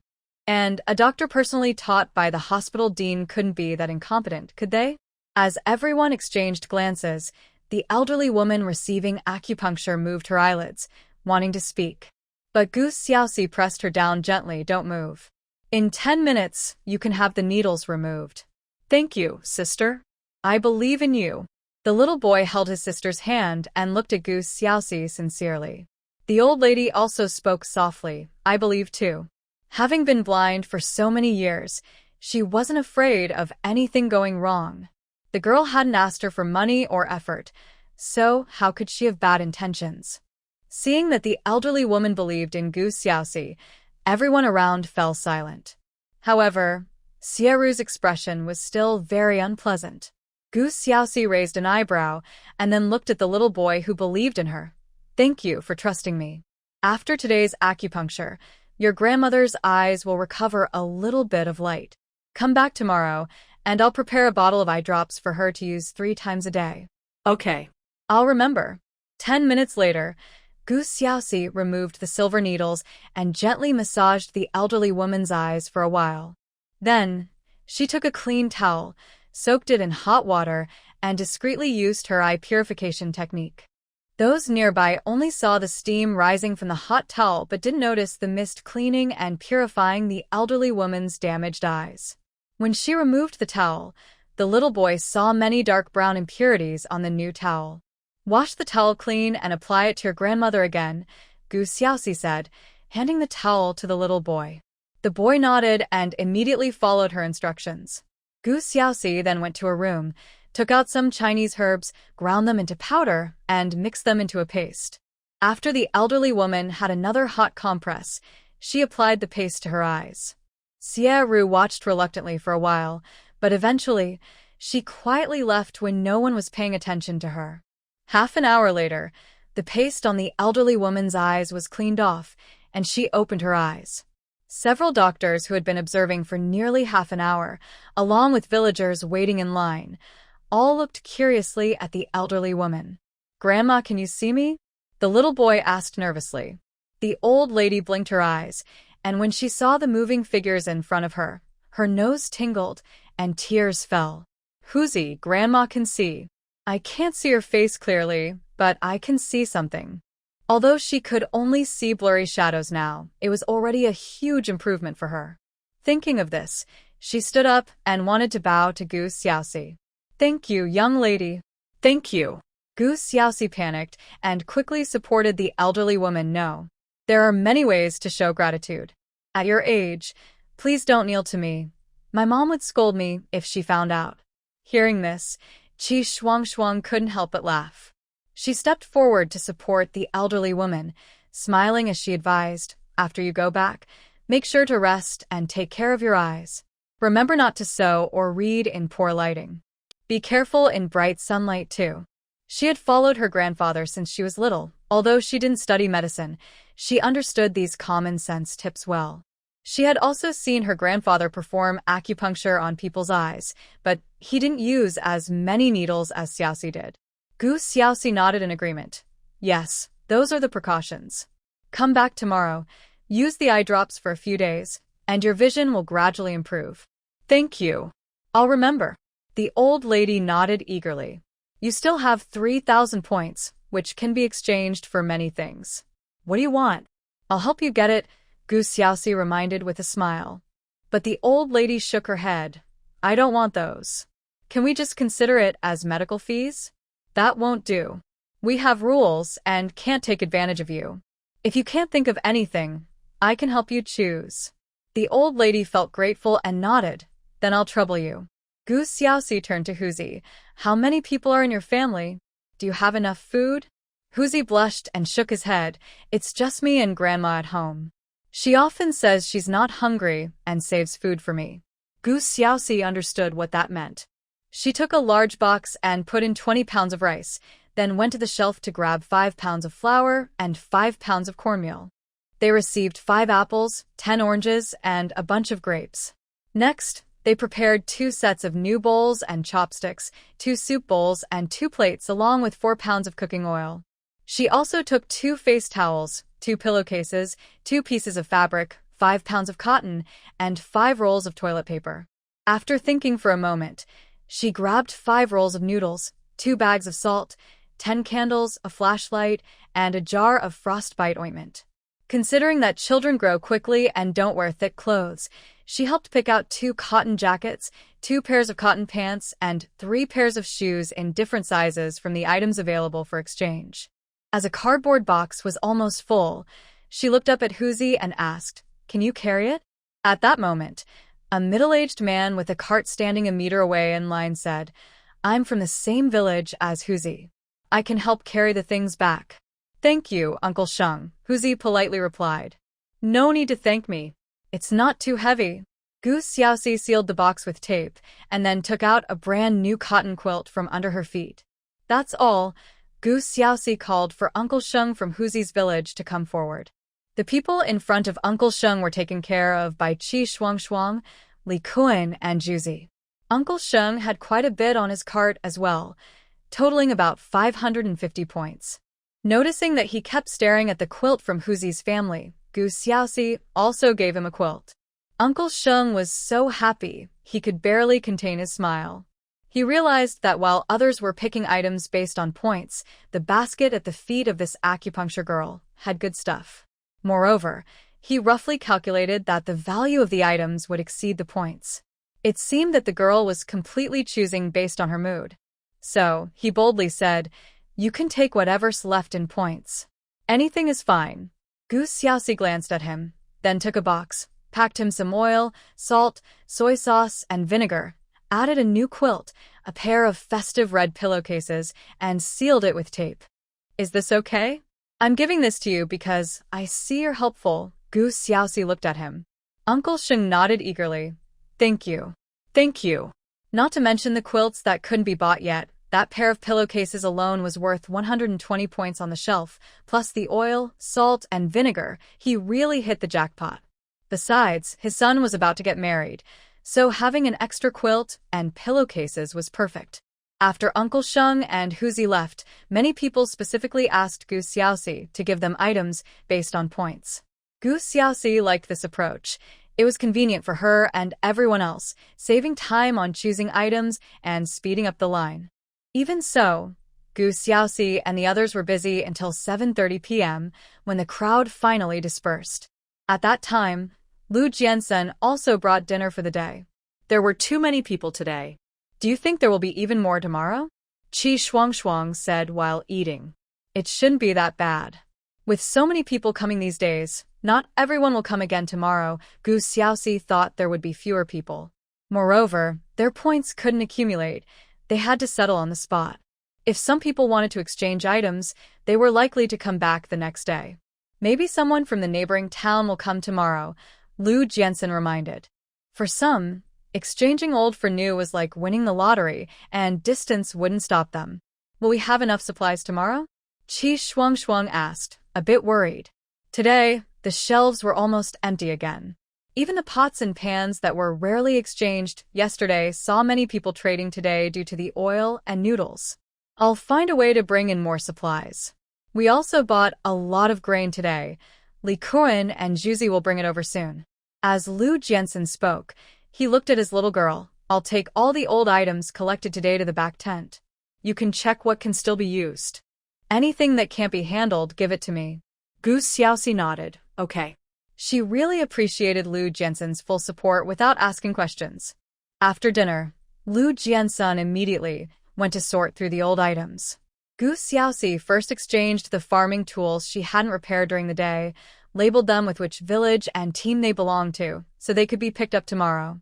After finishing that, she went to the tent where Lu Jiansen stayed and sorted through the miscellaneous items, throwing them into the old goods storage. As her points rapidly increased, the variety of items in the new product showcase also grew. Among them were many antiques, and even some jewelry and paintings. But she hadn't noticed where the jewelry came from. Perhaps it was wrapped in some old item. Once she placed all the miscellaneous items into the old goods storage, something incredible happened. Her points suddenly skyrocketed by 72,000. Seeing such a huge number of points, she was stunned. What on earth did she receive? While still in a daze, a golden spinning wheel suddenly appeared before her. At the same time, a prompt sounded in her mind. The host has received 2 merit incense burners. The trading level has been upgraded to intermediate level 5 trader and received 2 chances at the lucky spinning wheel. Gu Xiaoxi finally reacted. She had indeed received 2 old incense burners today, but she thought they were just used ones from someone's home. She didn't expect them to be merit incense burners. Today felt like she was favored by the divine, so lucky that she was a bit lost. Taking a deep breath and calming herself, she spun the lucky wheel in front of her. As the golden wheel spun, she felt a mysterious energy swirling in front of her, and the breeze from the wheel made the air around her fresh and comfortable. It was a strange feeling. After breathing in the mysterious air for a minute, she stopped the lucky wheel. In the next moment, a line of dark green characters flashed. Congratulations! The host has received a universal packing machine. Gu Xiaoxi was momentarily stunned. A packing machine? What is that? Just as she wondered, a dark green object appeared in her hand, shaped somewhat like a flashlight, with 1 white and 1 blue button on it. As soon as her hand touched the white button, a scene appeared in her mind. In the scene, a hand pressed the white button, selected a piece of wood, then pressed the blue button, and a blue light shone on a pile of apples. The next moment, the wood automatically transformed into a box, perfectly fitting all the apples. In the next moment, countless packaging options appeared above the wooden box, some simple, some exquisite, all fitting tightly. No matter how the box was bumped or dropped, the apples inside remained unharmed. She clearly saw a white light forming a protective membrane around the apples inside the box. Then, she received a notification about the all-purpose packaging machine from the system, which could combine various materials for flexible packaging and repackaging of items. Moreover, the all-purpose packaging machine could interact with her versatile color card to redesign or modify the appearance of packaged items. There were endless combinations and packaging methods. If you could think of it, it could do it. Seeing this, Gu Xiaoxi shifted from shock to delight. This thing is so practical. Since she still had a chance to spin the luck wheel, she quickly did it. 10 seconds later, a line of delicate text wrapped in moonlight appeared before her. Congratulations, host! You have obtained the Moon Spirit Lake Spring. As soon as Gu Xiaoxi finished reading this line, she heard a light and lively sound of water in her ears.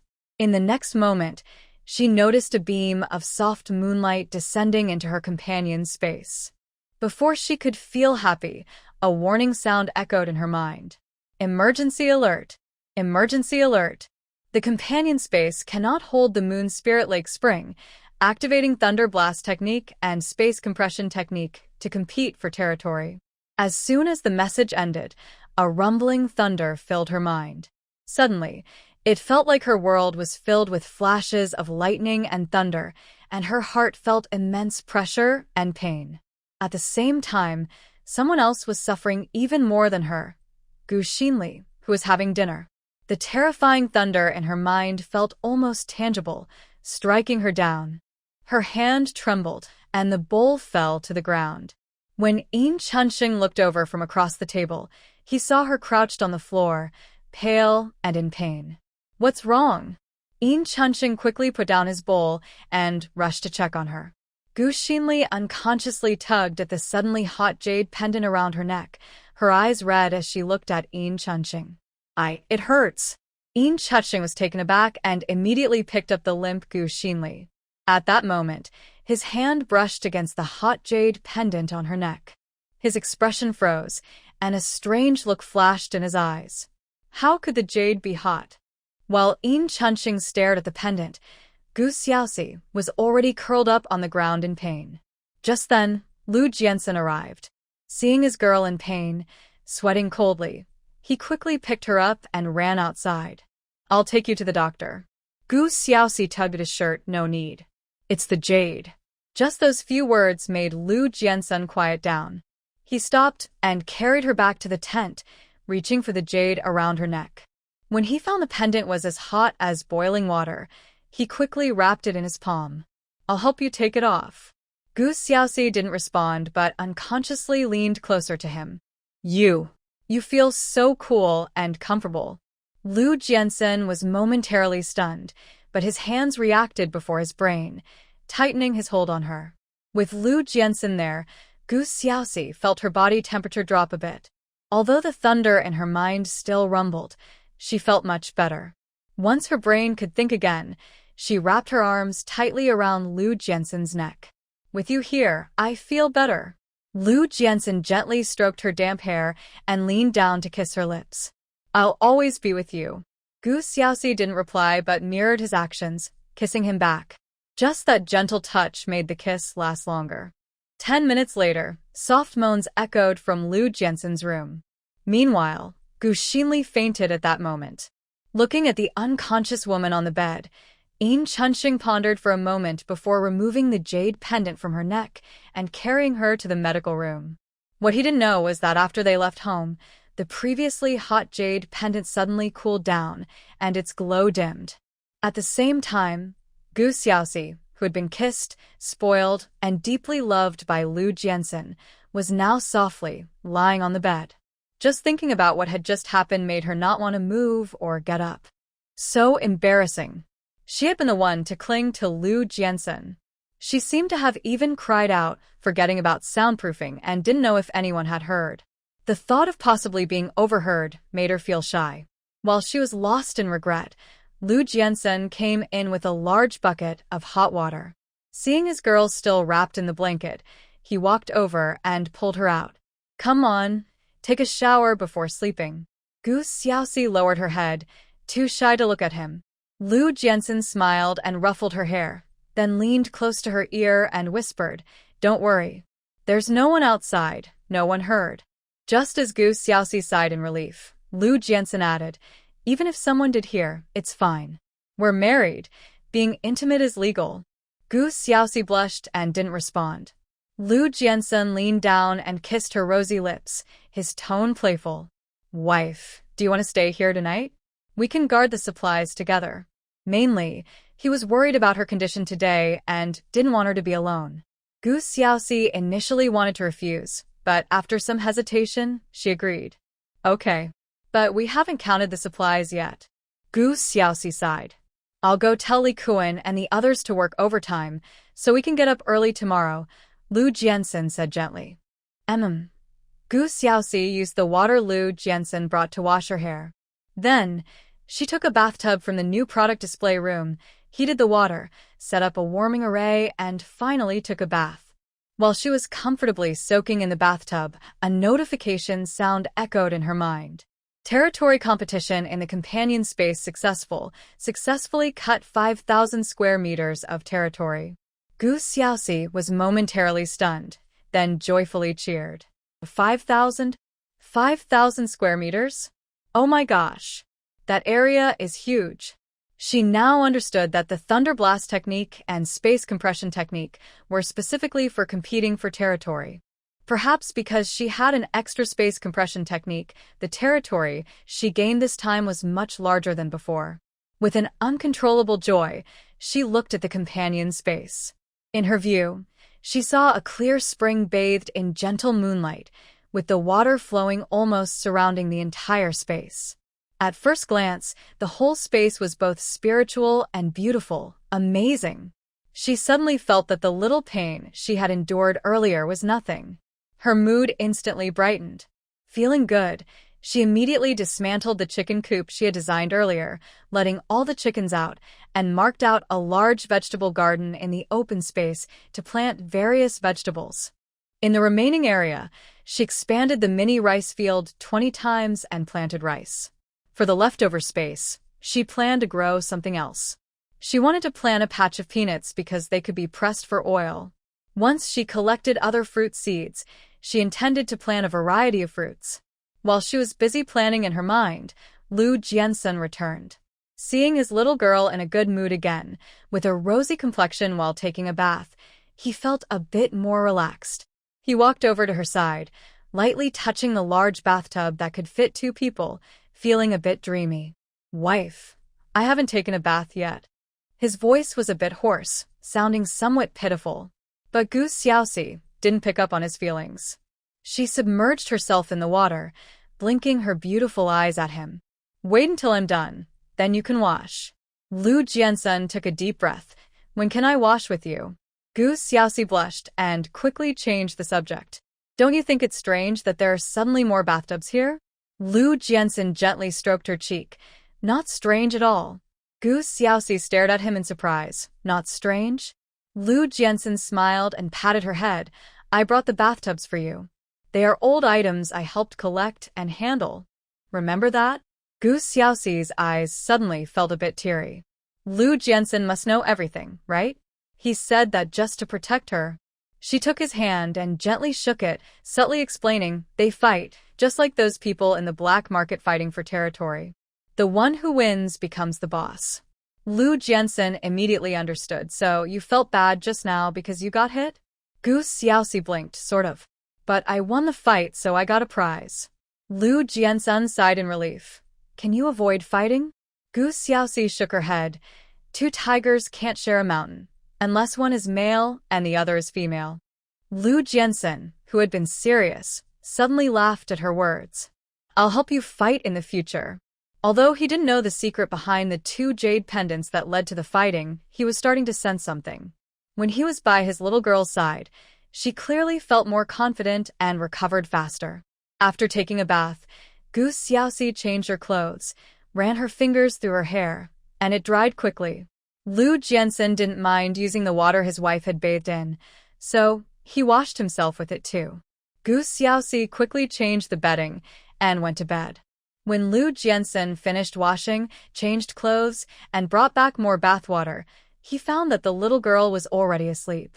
He quietly climbed into bed and held her in his arms, enjoying a good night's sleep. The next day, Gu Xiaoxi woke up early. After washing up, it was only 5 o'clock. Lu Jiansun woke up around the same time, giving him a chance to kiss his little girl in the morning. "Wife, the supplies here include some from the Qingbei Supply Cooperative and some sent by Sinan Yu from Kyoto. Some were also delivered by comrades from other cities. Do you want to check if we need anything else?" With a wide range of supplies, it would be harder for his wife's secrets to be exposed. Gu Xiaoxi thought for a few seconds and then handed him a large bag of mixed old and new money. "This is the money earned from points exchange in the last 2 days. You can see if you want to settle some payments first and then request more supplies from the Qingbei Supply Cooperative. Isn't it said that borrowing and returning makes it easier to borrow again? Our supplies are just numbers, and we haven't settled the accounts yet. If we pay some back, will the cooperative provide supplies more actively? How much do we have?" Lu Jiansun took the money. Gu Xiaoxi smiled. "I didn't count. If it's not enough, we can use our own money to cover it." I brought some. You see how much we lack. Then, let's count it. Lu Jiansun poured the money onto the table and pulled his little girl to help count. 10 minutes later, they combined the counted money. We have a total of $966.70. I didn't expect this much. Gu Xiaoxi was surprised. Let's make it an even 1,000 to settle the accounts. Lu Jiansun wrapped the money again. Gu Xiaoxi took out $200 from her pocket and handed it to him. There's still over 100 left. Keep it for emergencies. Didn't you collect food yesterday? This time, we aim to break even. She genuinely wanted to take care of the people, but she didn't want to lose money in this big activity. Lu Jiansun smiled and nodded. Okay, I promise we won't lose. You go have breakfast in front. Li Kuan and the others have prepared it. I'll step out for a bit. Okay. Gu Xiaoxi nodded. After Lu Jiansun left, she didn't immediately go out but checked the exchange mall. Since she was leveling up quickly, there were many things she could buy now. Soon, she found something cheap and delicious. That was loose instant noodles. In the exchange mall, a box cost 100 points, and there were 300 packs in a box. She was excited and directly bought 10 boxes. With instant noodles, how could she forget about hot dogs? So she spent 500 points to buy a box of hot dogs. At first, she wanted to buy pickled vegetables, but remembering she had made sauerkraut, she took out the coal stove, lit a fire, and prepared to stir-fry a large pot of sauerkraut. With enough oil, the sauerkraut smelled amazing. Afterward, she bought a box of Ziploc bags from the exchange mall and used the system's multifunctional packing machine to package the stir-fried sauerkraut into mini bags. The packing machine was very smart. In less than 2 minutes, Gu Xiaoxi had 500 or 600 bags of sauerkraut in front of her. Once she finished, she took 2 boxes of instant noodles to the front. At that moment, Qi Shuangshuang was drinking porridge. When she saw Xiaoxi coming, she immediately got up to serve her a bowl. Xiaoxi, we have porridge and steamed buns for breakfast. Gu Xiaoxi put down what she was holding and quickly took out 2 clay pots. I'm cooking instant noodles. Do you want some? Qi Shuangshuang was surprised and delighted. Your Lu Jiansun brought instant noodles from Kyoto? Yes, he did. He asked friends for help and got a lot of rare supplies. Some are still on the way. Wait for me a moment. Gu Xiaoxi cleaned the clay pots, added the instant noodles, then went back to her room to grab a thermos and poured in hot water. Next, she cut 2 hot dogs and added them, along with pickled vegetables, and covered the pots. While Qi Shuangshuang was still in shock, the unique aroma of the instant noodles began to waft out. How about adding an egg? Gu Xiaoxi muttered to herself and then ran to the next room to get some eggs, cracking one into each clay pot. Then she placed the pots on the coal stove to cook for a while. As the delicious smell filled the air, Qi Shuangshuang felt her porridge suddenly tasted bland, staring eagerly at the pots on the stove. Before long, Gu Xiaoxi brought the first clay pot to Qi Shuangshuang. Here, eat up. Qi Shuangshuang smiled and, without hesitation, quickly finished her porridge and started on the clay pot of instant noodles. After serving her own instant noodles on the table, Gu Xiaoxi cooked another batch. Xiaoxi, how much instant noodles do we have?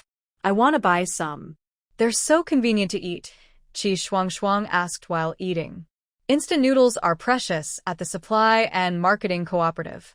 They are usually out of stock, and when available, they are expensive, but she really enjoys eating them. When we go back, I'll give you a box. There are 10 boxes in the back warehouse this time, and we can sell them individually today.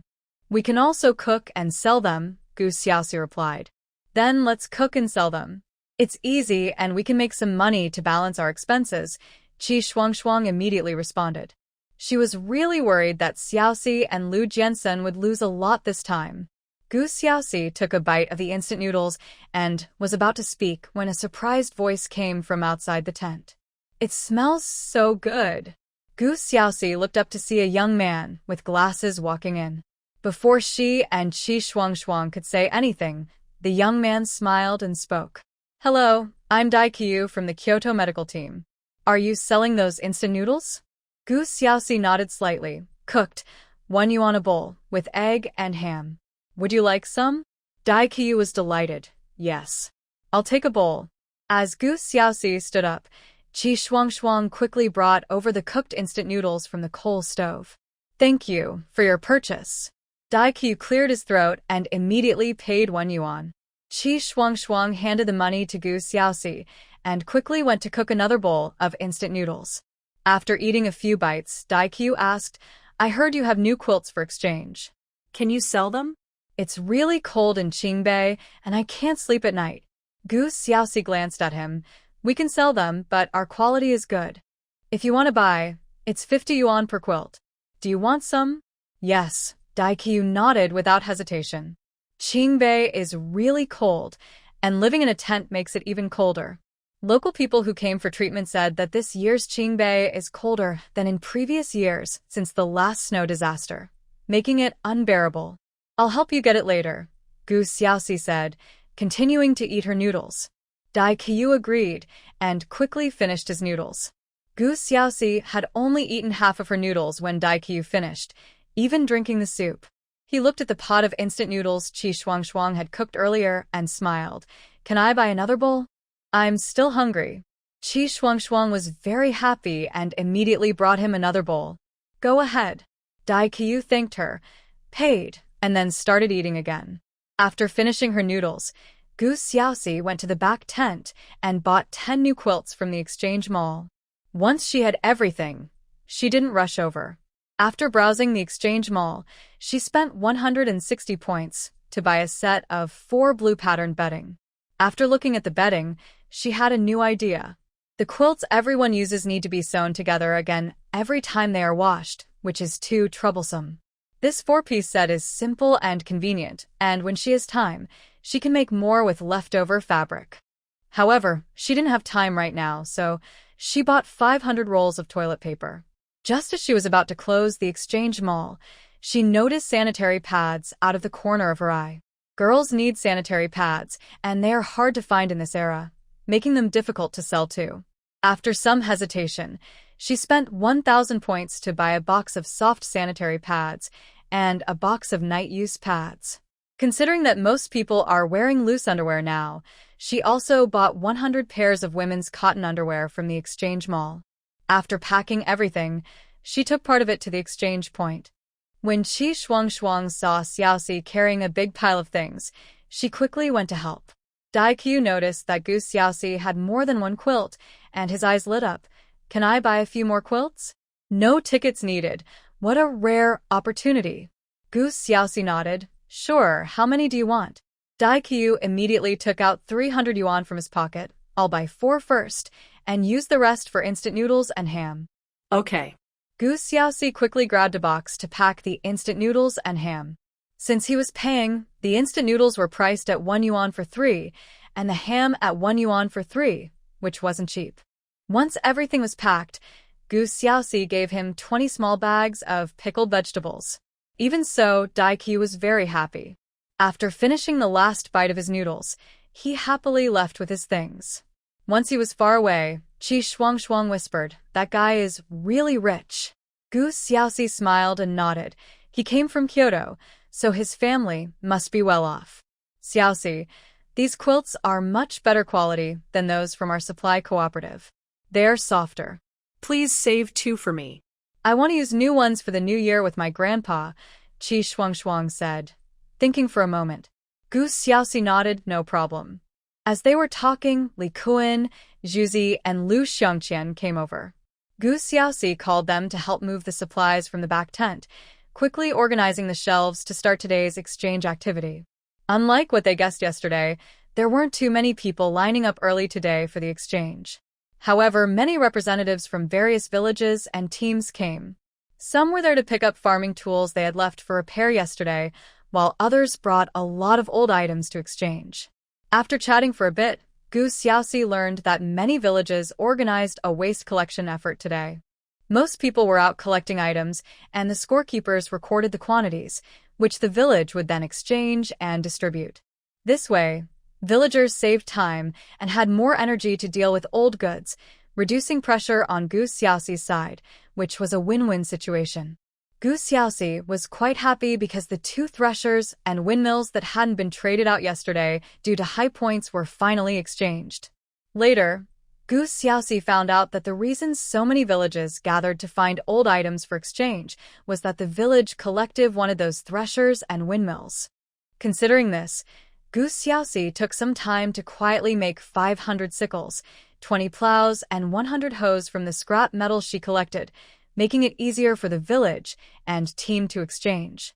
To ensure the villagers could also easily receive items, she specially purchased 20 boxes of fragrant soap, 20 boxes of laundry powder, 20 boxes of toothbrushes, 20 boxes of toothpaste, 20 boxes of salt, 20 boxes of candles, 20 boxes of noodles, 20 boxes of instant noodles, and 500 towels from the exchange mall.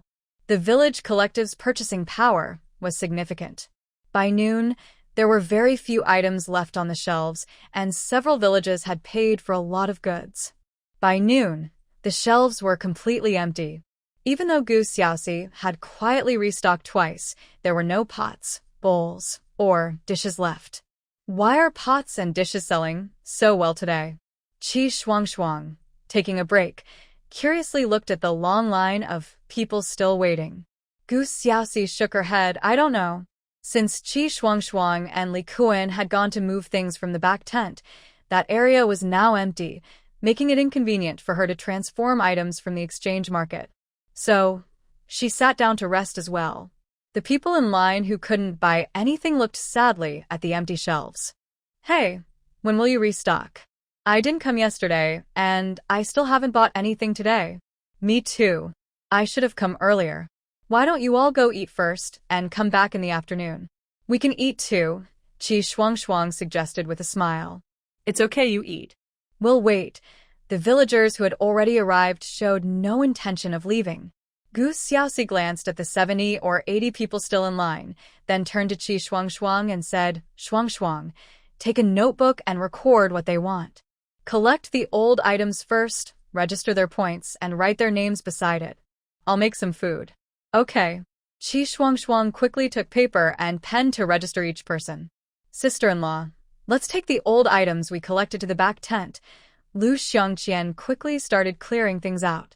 Li Kuan and Zhuangzi, who had just stopped for a drink, hurried to help. Gu Xiaoxi washed a large pot, coated the bottom with a thin layer of oil, and then rinsed rice to cook. Once Li Kuan and the others left with the items, she quietly gathered some miscellaneous items with Zhuangzi and tossed them into the old goods storage, then used a fire spell to speed up the burning and control the temperature. After a moment, she cut a piece of sausage and a piece of cured meat, placing them in the pot, and carefully controlled the temperature to simmer. During this process, she brought over another pot, soaked 2 blocks of instant noodles, cut 2 sausages, and cracked 2 eggs into it.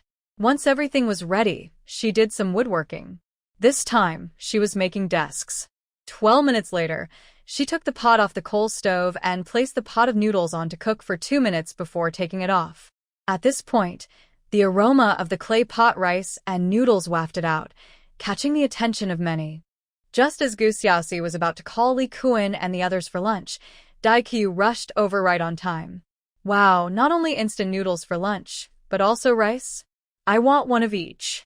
Gu Xiaoxi cleared her throat. I only made one of each. Can you sell it to me first? We just performed an emergency surgery, and I'm starving, Dai Qiu exaggerated. Gu Xiaoxi glanced at him, knowing he was being dramatic, but still nodded. All right. Since you've worked hard, I'll sell it to you. You can choose which one you want. The instant noodles are 2 pieces for 2 yuan. The clay pot rice is meat and is more filling for 3 yuan. Dai Qiu opened the lids of the 2 pots, and the delicious smell made his eyes widen. I'll take them both. Gu Xiaoxi looked at Qi Shuangshuang, who was still registering, and finally agreed. Okay, take them away. Great. Thank you. Dai Qiu paid 5 yuan, quickly grabbed a broken basket from the pile of junk on the ground, and left with the 2 pots. As he left, he shouted, "Bring the basket back to me when I'm done eating." Gu Xiaoxi didn't respond, and got another large pot to make clay pot rice. As before, she also made 2 servings of instant noodles. Just as the rice and noodles were done, Dai Qiu returned. Hey Gu, I need 2 more servings. Gu Xiaoxi shot him a glance, not selling anymore. I'm hungry. If you want to eat tonight, make an early reservation and pay in full. Daikyu scratched his head, feeling embarrassed. Can I reserve a 10 yuan dinner for tonight? Clay pot rice or instant noodles, anything is fine. I want to share with a few colleagues. Gu Xiaoxi looked at him suspiciously. Didn't you buy a lot of instant noodles this morning? You can make them yourself, it's cheaper. The pot was a gift. Daikyu coughed lightly. My colleagues wanted some, and they took them all. I wanted to buy more, but it seems like you're out. With the shelves empty, even if he wanted to buy, there was nothing available. We'll have new stock in the afternoon. Come back tonight. There might be some left. Okay, thank you. Although Daikyu didn't manage to buy anything else, he felt happy inside. He felt that Gu Xiaoxi treated him differently, as she had even told him about the new stock arriving in the afternoon. Gu Xiaoxi didn't think that way. She just felt that Daikyu was willing to spend money, and she wanted to make some profit, so she casually mentioned it. After he left, she grabbed a broom and quickly cleaned the floor using a cleaning spell, then called Qi Shuang and Li Kuan for lunch. Gu Xiaoxi had the clay pot rice, and she made instant noodles for Li Kuan and the others, especially since Zhuangzi mentioned he had never eaten instant noodles before. After lunch, Gu Xiaoxi looked at the information Qi Shuang had recorded and went back to her woodworking. By the time she finished making 3 sets of desks and chairs, Lu Jiansen returned. He first called Li Kuan, Zhuangzi, and Lu Xiangqian to help move things, then handed Gu Xiaoxi a list of items. Gu Xiaoxi glanced at the list and suddenly looked up. There's a pig too? Lu Jiansen smiled and nodded. Yes. We just slaughtered it this morning and brought the whole pig over. The village didn't want money. They wanted to exchange for goods and tools. Gu Xiaoxi quickly nodded, no problem. You haven't eaten yet, right? I'll help move things first, then I'll eat. Okay. I'll cook later. Gu Xiaoxi had already planned that once the pig arrived, she could make something different to eat. After Lu Jiansen left, she immediately went to the back tent and quickly collected all the old items and junk into the storage before Li Kuan and the others arrived. When they came, she stood at the door and directed, just take it to the front. We need to restock. Okay, sister-in-law. Li Kuan quickly carried the items to the front. Gu Xiaoxi followed and helped Qi Shuang restock the shelves. At the same time, she could secretly buy items from the exchange market, increasing her supplies. Just for new quilts, she used space compression magic to compress a thick stack of new quilts, adding 50 new ones.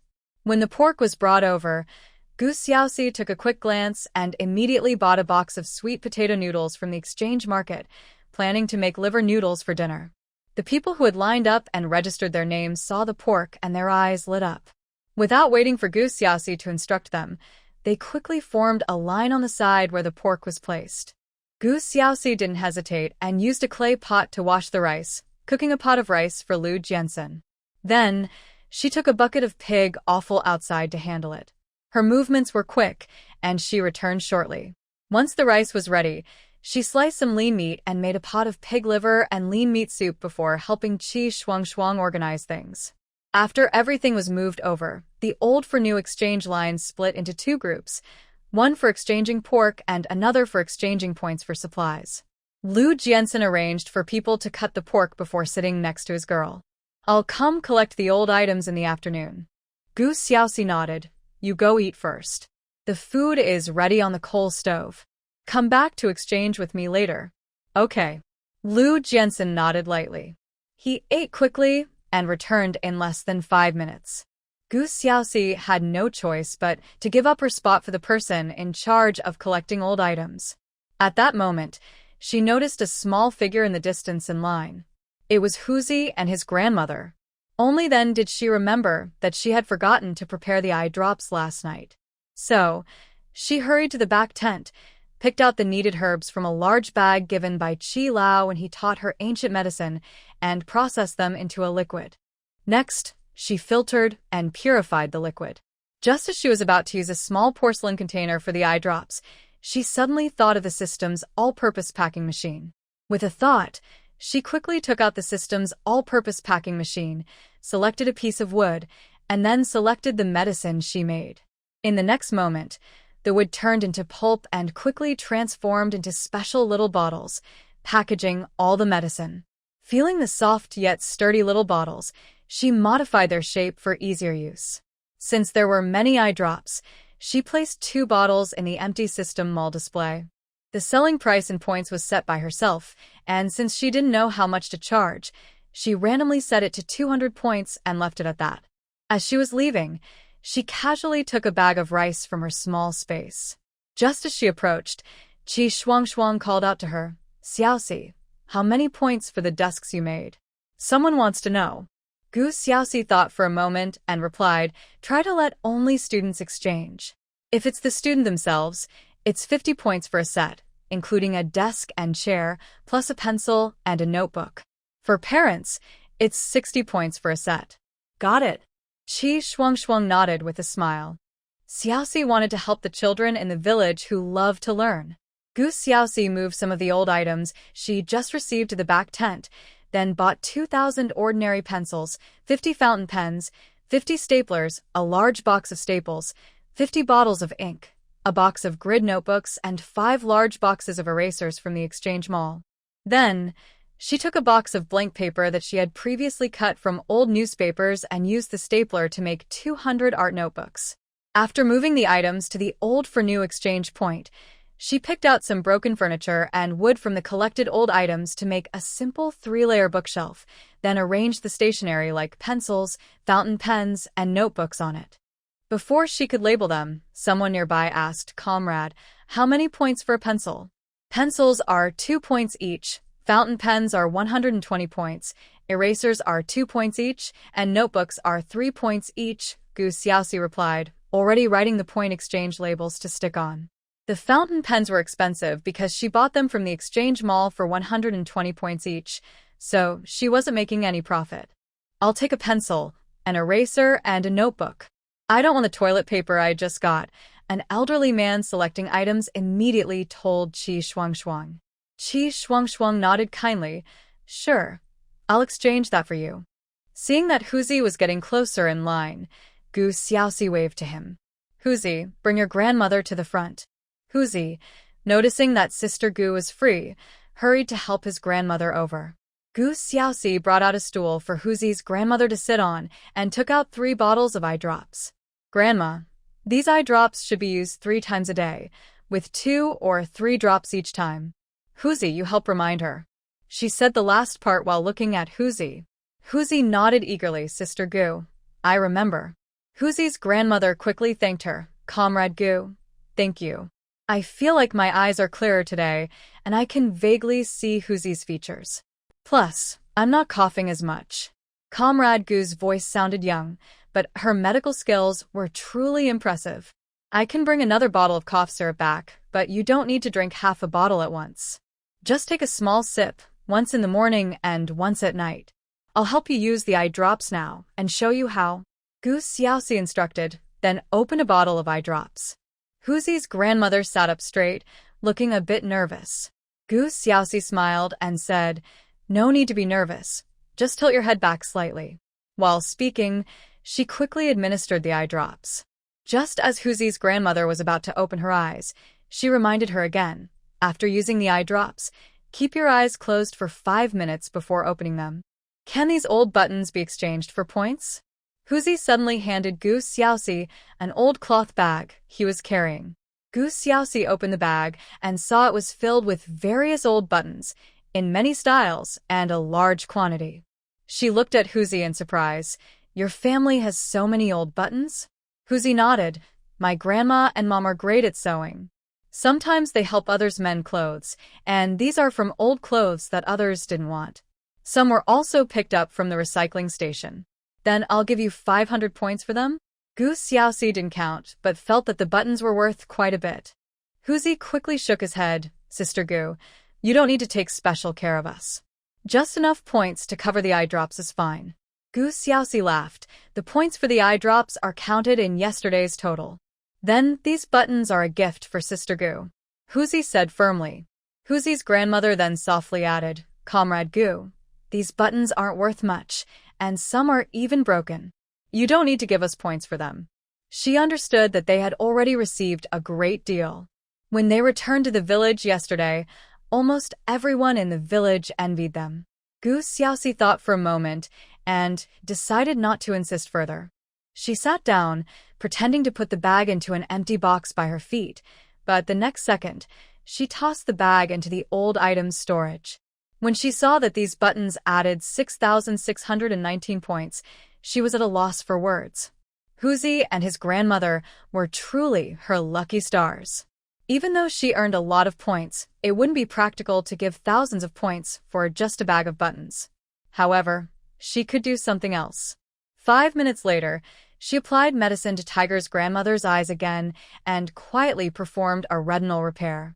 During this time, she gave Tiger 2 pencils, 2 erasers, 2 practice notebooks, 2 handmade art books, a stapler, and a box of staples. Study hard from now on, so your grandmother won't worry too much. Tiger, with red eyes, said, Sister Gu, I can't take these things. I haven't given you anything. Gu Xiaoxi laughed and said, but you've given me many buttons. If not, let's just say this is a New Year gift from your sister. You can't refuse this. Thank you, Sister Gu. Tiger nodded, accepting the gifts this time. Be careful not to staple your hand with the stapler, Gu Xiaoxi reminded him, then opened another stapler to show him how to use it. Tiger instantly loved it. At that moment, he had only one thought. He must study hard and become a doctor like Sister Gu, who helps everyone in the countryside. Gu Xiaoxi didn't think much of it and didn't realize that her small act had planted a seed of hope in the heart of a little boy. After some time, she washed off the medicine from Tiger's grandmother's eyes, so she could see the distance. When Tiger's grandmother saw the light and clearly recognized the people in the crowd, tears streamed down her face uncontrollably. She could see. Her eyes could really see. Not blurry figures, but clear ones. When she turned and saw Tiger, who looked almost exactly like her son when he was young, her tears flowed even more. Grandma, what's wrong? Does your eye still hurt? Tiger asked, worriedly looking at his grandmother. Tiger's grandmother quickly shook her head, her voice choked with emotion. It doesn't hurt. My eyes are better now. Saying this, she stood up and deeply bowed to Gu Xiaoxi. Comrade Gu, thank you. I'm so grateful to you. She had been to the hospital before, but the doctors had no better solutions. After years of medication, she had finally gone blind. Now that she could see again, her feelings of gratitude and excitement were beyond words. Gu Xiaoxi could somewhat understand Tiger's grandmother's feelings, so she smiled and reminded her, you still need to use your eyes moderately and keep using eye drops. Take care of yourself to maintain your vision. Yes, I'll remember. Thank you. After Tiger and his grandmother thanked her again and left, many people in the line began to whisper. After a while, someone boldly asked Gu Xiaoxi, are you a doctor who specializes in eyes? Gu Xiaoxi smiled and explained no. I specialize in treating wounds, bone setting, and I'm still learning acupuncture. But you just treated someone's eyes, someone said, confused. Gu Xiaoxi nodded, I can treat blurry vision. If it's more serious, I can't help. Do you want to exchange items?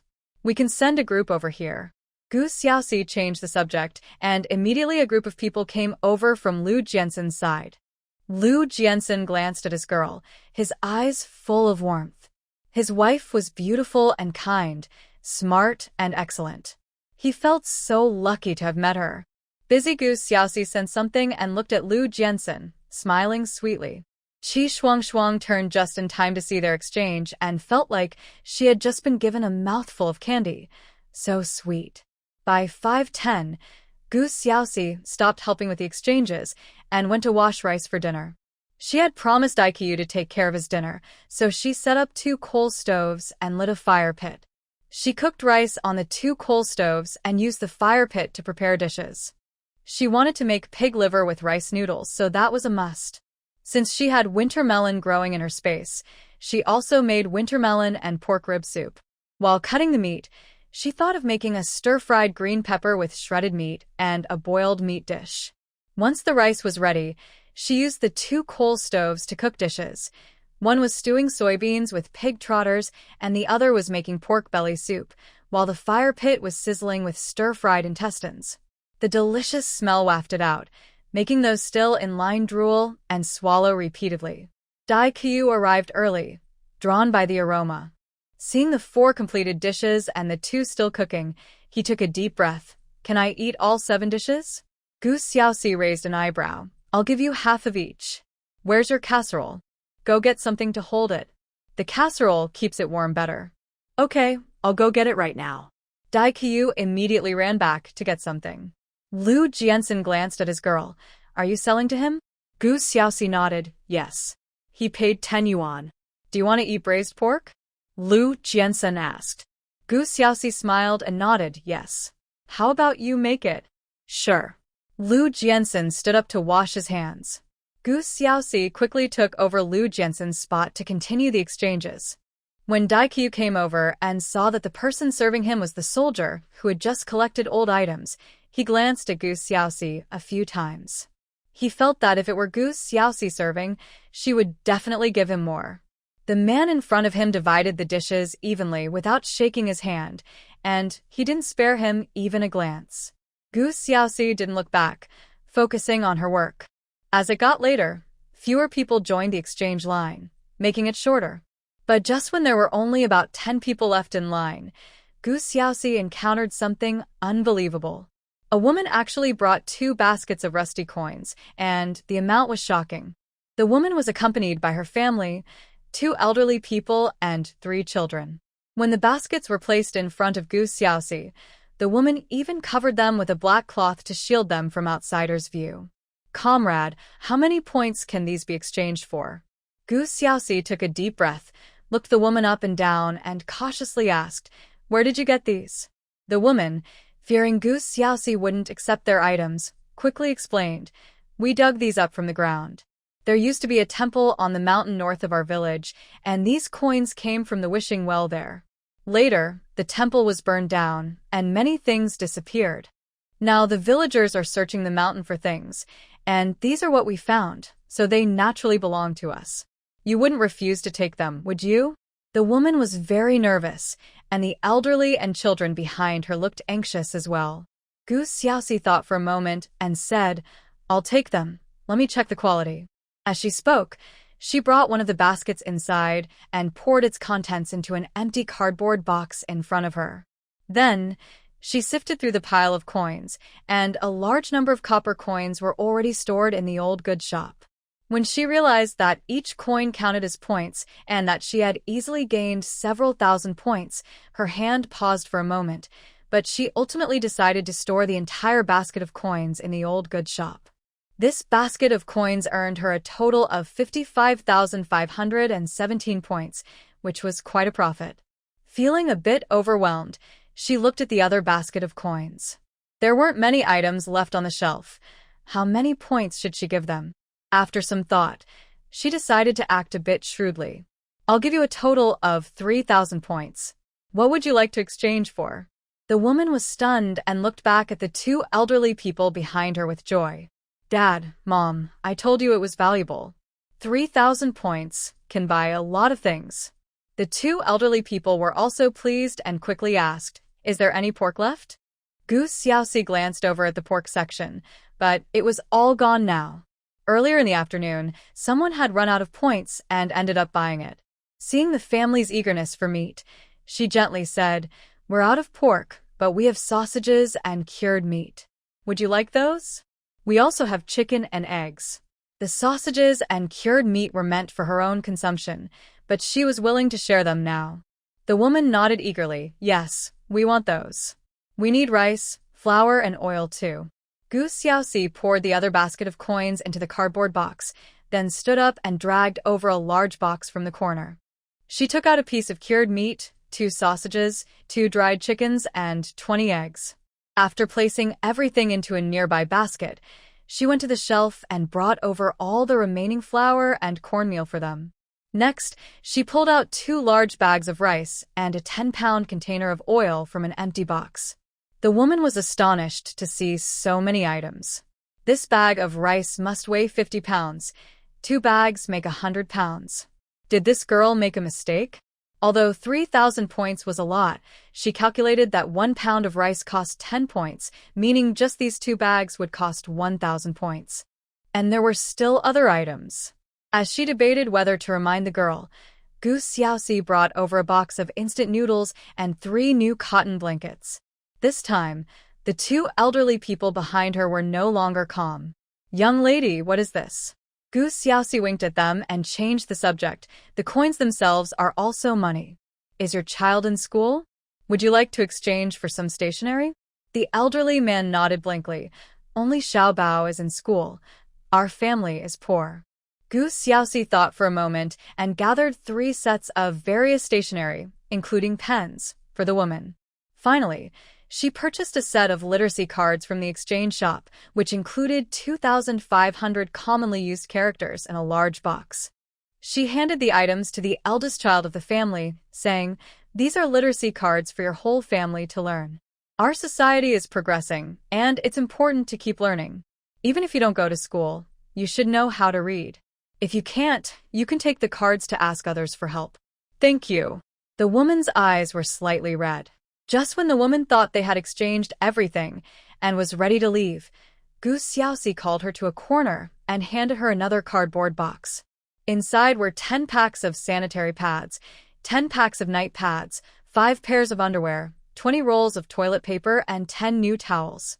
She quietly explained how to use the sanitary pads and shared some basic hygiene knowledge from a medical perspective. The woman blushed but listened very seriously. As she left, she expressed her heartfelt gratitude to Gu Xiaoxi. The people waiting in line behind them were curious about what Gu Xiaoxi had told the woman, especially since she had spoken so quietly. When it was an elderly man's turn to exchange items, he couldn't help but ask, "Comrade, why did you only give her advice and not us?" Gu Xiaoxi chuckled. "I gave her some essential items for women and offered a few tips. What would I advise you on?" The elderly man suddenly turned red and hurried away with his exchanged items. After the last person left, Gu Xiaoxi sighed in relief and stood up to stretch. Qi Shuangshuang followed her lead and stretched as well. "Xiaoxi, we finished earlier today than yesterday." Gu Xiaoxi checked her watch. It was only 6:40, which was indeed a bit early. Looking at the distant sky, she pursed her lips slightly. "It seems colder now than in the morning. It might rain tomorrow." Qi Shuangshuang paused and looked up at the sky. "Is it going to rain?" In Qingbei, when it rains at this time, it quickly turns into sleet. "Our exchange event might have to end early," Gu Xiaoxi murmured. They had originally planned for the free clinic and exchange event to last 3 more days, but from the weather, she could tell that heavy rain would start after 3:30 p.m. tomorrow and continue into the night. The day after tomorrow, it would rain again around noon, turning into sleet in the afternoon. As she hesitated about whether to end the exchange event tomorrow at 3 p.m. or the following morning, she heard Lu Jiansen's voice behind her. "It's time to eat." Gu Xiaoxi immediately washed her hands and went to eat. Lu Jiansen had not only made braised pork but also prepared medicine for the girl and steamed egg custard. Gu Xiaoxi had no choice but to drink the medicine first before enjoying the meat. She wanted to eat everything, but in reality, after tasting a few bites of each dish and finishing a bowl of rice, along with the egg custard Lu Jiansen made for her, she was already full. After Lu Jiansen finished eating, she informed him that the exchange event would end at 3 p.m. tomorrow. Lu Jiansen nodded slightly. "Okay, I'll make arrangements." With Lu Jiansen coordinating, Gu Xiaoxi and Qi Shuangshuang organized the shelves and moved the collected old items to the back tent. Li Kuan and the others finished moving the items and then left. Gu Xiaoxi told Qi Shuangshuang to continue steaming buns while she stayed in the back tent to work on something. So, they split up to work, each having their own time. The first thing Gu Xiaoxi did was throw the other basket of coins into the old goods shop. Seeing her points increase by over 60,000, she was incredibly excited. Before she could store the other old items, a line of golden text suddenly floated before her eyes. "Congratulations, host. You have triggered a wish pool lottery." Gu Xiaoxi was taken aback. A wish pool lottery? As she thought about it, a golden spinning wheel appeared in front of her, spinning automatically without her needing to press anything. At the same time, she received a message in her mind. The wish pool lottery wheel is different from the lucky wheel. The lucky wheel relies on luck, while the wish pool lottery allows her to choose whatever she wants. However, all she could see on the wheel were unfamiliar ancient characters, and she didn't know what to pick. If it really was about wishing for something spiritual, she would want Gu Xinli to willingly return the other jade pendant to Lu Jiansen. But that option wasn't on the wish pool lottery wheel, so she focused on the spinning wheel and watched closely. After a long time, familiar characters finally appeared on the wheel. However, when she saw rewards like 5,000 taels of silver and 3,000 tons of gold, she felt a bit confused. 3,000 tons of gold? Wouldn't that crush her if she received it? Just as she thought this, she noticed another bizarre option. 10 treasures pill for 1 birth. 10 treasures? Is that for pigs? When she saw options like Fate Lock, Longevity Pill, Health Talisman, and Safety Talisman, she suddenly realized that the options on the wish pool investment wheel might be related to the wishes made with the wish pool coins. If the wishes made with the wish pool coins correspond to the options on this wheel. Before she could fully form her thought, a sudden message echoed in her mind. Time limit reached without detecting the host's wish option. The wish pool lottery chance is automatically forfeited. The host receives 3 free shopping opportunities in the exchange mall. Within 12 hours, the host's shopping will not be restricted by transaction levels. In the next moment, Gu Xiaoxi noticed that all the gray images in the trading mall lit up. Those expensive items she couldn't afford or couldn't buy due to low transaction levels were all available now. Before she could complain about losing her wish pool lottery chance, she quickly began to browse the exchange mall seriously. Although she had 12 hours to choose, there were so many items in the exchange mall that it was dazzling. Since it was free shopping, she definitely wanted to choose something expensive and practical. As she browsed, her gaze suddenly fixed on an item worth over 2 billion points. It was a space sealing sticker machine, which produced space stickers that had sealing, insulation, and freshness effects. As long as the sticker was not removed, the effect could last from 1 to 100 years, with customizable time. The sticker designs could also be changed according to her own drawings, and the instructions seemed simple. What pleased her even more was that this space sealing sticker machine was moonlight-powered and could last for 18,000 years, using only paper to create seemingly ordinary, but actually extraordinary stickers. After weighing her options, she immediately chose to buy it for free. A flash of light appeared, and a machine, half her height and misty blue in color, appeared in front of her. Following the instructions, she quickly operated it, and soon a sticker filled with the character Fu, blessing, appeared in her hand. This sticker used 50 units. Gu Xiaoxi first poured a cup of hot water, applied the sticker, then used ice magic to freeze another cup of water before applying a sticker to it as well. Then, she applied stickers to an apple and a bunch of grapes.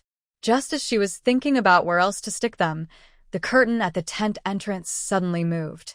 Gu Xiaoxi sensed a trace of life and immediately looked up. With that glance, she saw a figure flash past the entrance. Who? Gu Xiaoxi's voice was cold. Upon hearing her voice, the figure at the door immediately ran away. Gu Xiaoxi waved her hand, putting the space sticker machine into the new product display room, and quickly lifted the curtain. From a distance, she only saw a figure running to the left, disappearing into a row of tents. However, from the person's shape and the long hair blown by the wind, Gu Xiaoxi deduced that it was Xiaoru. What was that woman trying to do? Peeking? Or trying to steal something? Frowning, she quickly threw all the old items on the ground into the old goods storage, then took out her woodworking tools. Soon, various knocking sounds filled the tent. However, she occasionally glanced at the exchange mall, browsing through various items. Suddenly, she spotted another great item. It was a flying device, traveling at light speed, much faster than an airplane. But after looking closely at the details, she dismissed the idea. The flying device was fast, but it consumed a lot of energy stones, which she discovered were far too expensive for her. Forget it. She decided to be more practical. Half an hour later, After much deliberation, she bought her second item. It was a new model space logistics box in the shape of a highly realistic little bee, but it contained 500 square meters of storage space. According to the description, this space logistics box could deliver packages at superluminal speeds throughout the universe, automatically navigating to the input address, delivering discreetly, returning automatically, and charging itself with solar energy. This tiny bee was both convenient and efficient, very expensive yet highly practical. However, right after she bought it, she felt like she had lost out. Because just after she purchased it, a new display showed a space logistics box with 1,000 square meters of built-in space, labeled, "Latest model, buy one get one free." Feeling frustrated, she angrily chopped wood and made 10 sets of desks and chairs. She thought to herself that she needed to choose her third item carefully, comparing many options. While she was immersed in her woodworking, Lu Jiansen returned. Seeing the floor covered in wood shavings and his little girl pouting, seemingly unhappy, he asked in a low voice, "What's wrong? Are you tired?" Gu Xiaoxi looked up at him. "I'm not physically tired. I'm mentally exhausted." Hearing this, Lu Jiansen felt the situation was serious. He stepped forward and gently brushed off 2 wood shavings from her head. "Why are you mentally exhausted? Are you unhappy?" Gu Xiaoxi angrily pulled out the space logistics box she had just bought and handed it to him. "This is what I just bought, but right after I bought it, they released a better and more expensive one. It's driving me crazy." Lu Jiansen took the realistic little bee and examined it, noticing the material seemed a bit like metal but not quite, and he felt puzzled. "What is this?" Gu Xiaoxi winked at him. "If you hold it in your hand for 30 seconds, you can check the instructions." Lu Jiansen glanced at the eagerly expectant little girl in front of him, then did as she said, holding the item in his hand. Moments later, he widened his eyes in surprise. "A space logistics box? Is it the kind that delivers at superluminal speeds, across hyperspace distances?" Seeing the little girl's gloomy expression, he smiled and ruffled her hair. "Don't be upset. If it's as good as it says, then it's a great item." Gu Xiaoxi sighed. "You know that feeling when you buy something really expensive and then it suddenly goes on sale for a huge discount? That's how I feel." Lu Jiansen affectionately kissed her forehead. "I understand. It can't be returned." Gu Xiaoxi nodded vigorously. "I could have bought a space logistics box with double the internal space for the same price, and it was buy one, get one free." The last 4 words were what bothered her the most. Buy one, get one free? Wouldn't it be nice to give one to Lu Jiansen? Of course, she could give it to him, but wouldn't having one more be better? Lu Jiansen handed the little bee back to her. 500 square meters is enough. Take good care of it." Gu Xiaoxi shook her head. "This is for you. I got it by exchanging old items for points. You often go out on missions, so you can use it to carry things and help me collect old items. I need a lot of them." Actually, when she looked earlier, she saw space buttons and space bags in the exchange mall, but after thinking it over, she felt that the space logistics box was more practical and a bit more expensive. She just didn't expect to end up buying something that left her feeling unbalanced. Lu Jiansen initially wanted to refuse. He wanted to give all his good things to his little girl. But when he heard she needed many old items, he accepted the little bee. "Wife, a batch of supplies will arrive later. Also, tomorrow morning, some medical teams and staff from the commune will come to buy things. They will pay with money, not points. I promised." Gu Xiaoxi nodded. "Okay, let's prepare tonight." Also, the commune's auditorium sent over old farming tools from several villages. "Do you want to go help fix them tomorrow, or should I check now if I can use the little bee to move them?" Lu Jiansen said this to test the little bee space logistics box. Gu Xiaoxi casually replied, "You go try the little bee. I can actually buy one more thing, but I don't know what to get. I could even buy a plane or a cannon." Lu Jiansen smiled and gently touched her suddenly lively little face. "Just choose what you like." Gu Xiaoxi sighed inwardly. She actually wanted many things. But there was only one chance for free shopping. After Lu Jiansen left, she skillfully handled the wood on the ground while searching for what she wanted in the exchange mall. Suddenly, she spotted something good. It was a high-tech medical pod said to be able to regenerate limbs. For other common illnesses, injuries, and organ degeneration, just lying in it would be enough. But just as she was about to click to buy, the medical pod was sold out, showing, "Sold out." Her expression froze for a moment. After waiting, she found that the display didn't update, so she had to look elsewhere. Half an hour later, not willing to give up, she returned to check on the medical pod, only to find it still sold out, so she moved on. After unknowingly making 10 sets of desks and chairs, she suddenly saw a special item. Inheritance Monument Viewing Rights, Remaining Viewing Times, 78,889. Special note: after viewing, remaining times can be resold, price decreases, cannot be increased. While Gu Xiaoxi was reading the description, she noticed the viewing rights had been sold, showing sold out. But a minute later, the viewing rights reappeared in the mall, with the remaining viewing times reduced by 3, and the price dropped from 78.89 billion points to 78.886 billion points. This meant that after selling, the buyer had viewed it 3 times at 1 billion points per view. Gu Xiaoxi was curious. If she bought it for free and then resold it, wouldn't she make over 70 billion points? Thinking this, she was about to buy it, but the mall showed it was sold out again. She had to wait. This time, she waited 5 minutes for the viewing rights to be restocked. But before she could click, it was sold again. With no choice, she patiently continued to wait.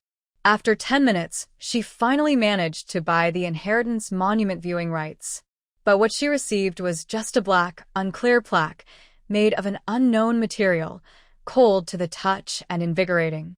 Suddenly, a light point appeared on the black plaque, drawing a special pattern. In the next moment, Gu Xiaoxi found the pattern jumping into her mind, etching itself there. After finishing, another light point appeared on the black plaque, starting to draw a second, different pattern. Then, the same process repeated, with the second pattern jumping into her mind. Then came the third, fourth, fifth patterns. After 10 patterns, Gu Xiaoxi finally closed her eyes in exhaustion. 5 minutes later, she opened her eyes again. At this time, she noticed the viewing rights had 1 less viewing time, which was used by her.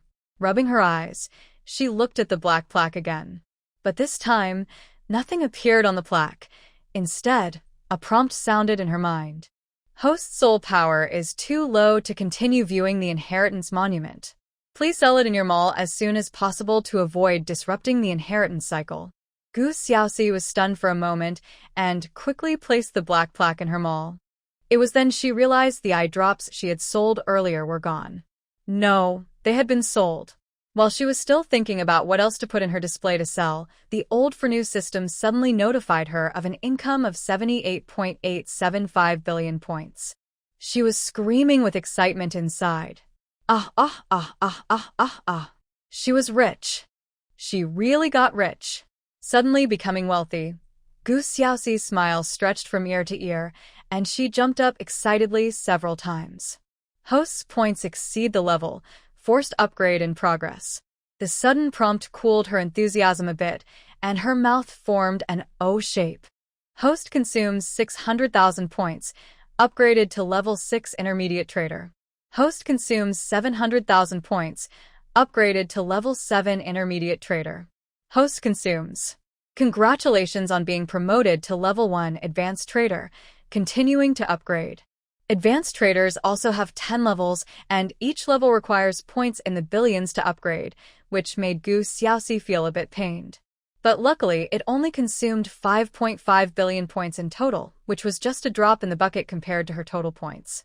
Just when she thought the upgrades had stopped, the old for new system suddenly forced her to buy 10 showcase windows for the exchange mall, costing her 1 billion points.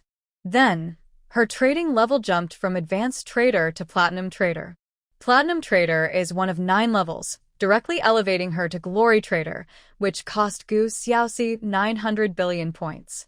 At this point, the system no longer forced upgrades. Looking at her basic information, Gu Xiaoxi felt a bit dazed. Old for new system space owner. Gu Xiaoxi trading level. Glory Trader, next level. Supreme Trader, remaining points. 7,790,995,888,030 merit points, 900 job assessment, 2-star garbage purifier skill mall, open exchange mall, open. She really had a lot of points left, and suddenly felt like she didn't want to work hard anymore. But just as this thought crossed her mind, a line of purple gold text floated before her. Please, host, quickly raise the trading mall level to Emperor Star Trader. Purchase 3 feet of sky light, 9 feet of earth spirit, and 3,000 soul-fixing stones. Stabilize the companion space. Gu Xiaoxi suddenly became anxious. Why did the companion space need to be stabilized? Was something big about to happen?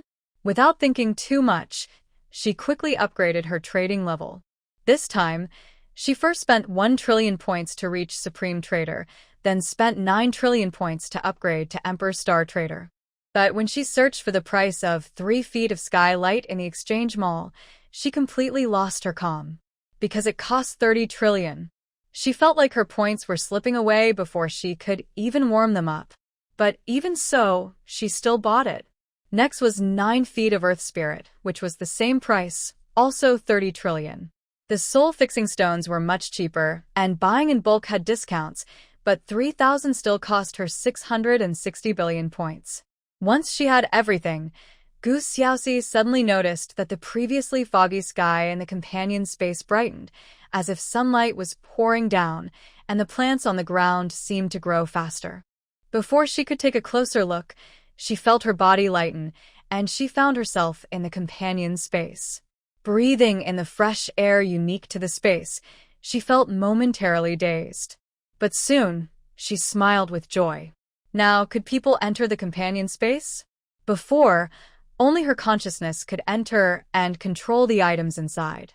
After wandering around her not-so-small companion space, she washed her face by the moon's Spirit Lake spring and drank some clear, sweet spring water before leaving, feeling satisfied.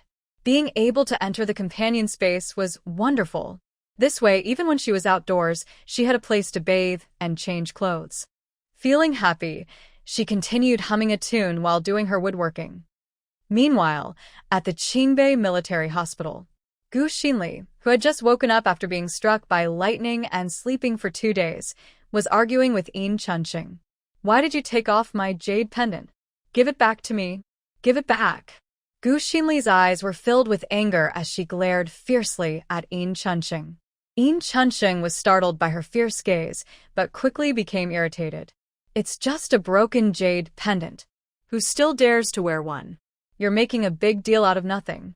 For a pendant, you're acting like this, and you can't even take care of your child. Gu Xinli gritted her teeth and stared at him. It's not a broken jade pendant. You don't understand anything. Go back. Right now. I want my jade pendant. She had to find the pendant quickly. What if it was lost? Ignoring everything in the hospital room, she tried to leave. Yin Chunqing was annoyed but had to stop her. It's too late now. We'll go back tomorrow morning. No way. Gu Xinli forcefully shook off his hand and ran out. Yin Chunqing felt an urge to hit someone.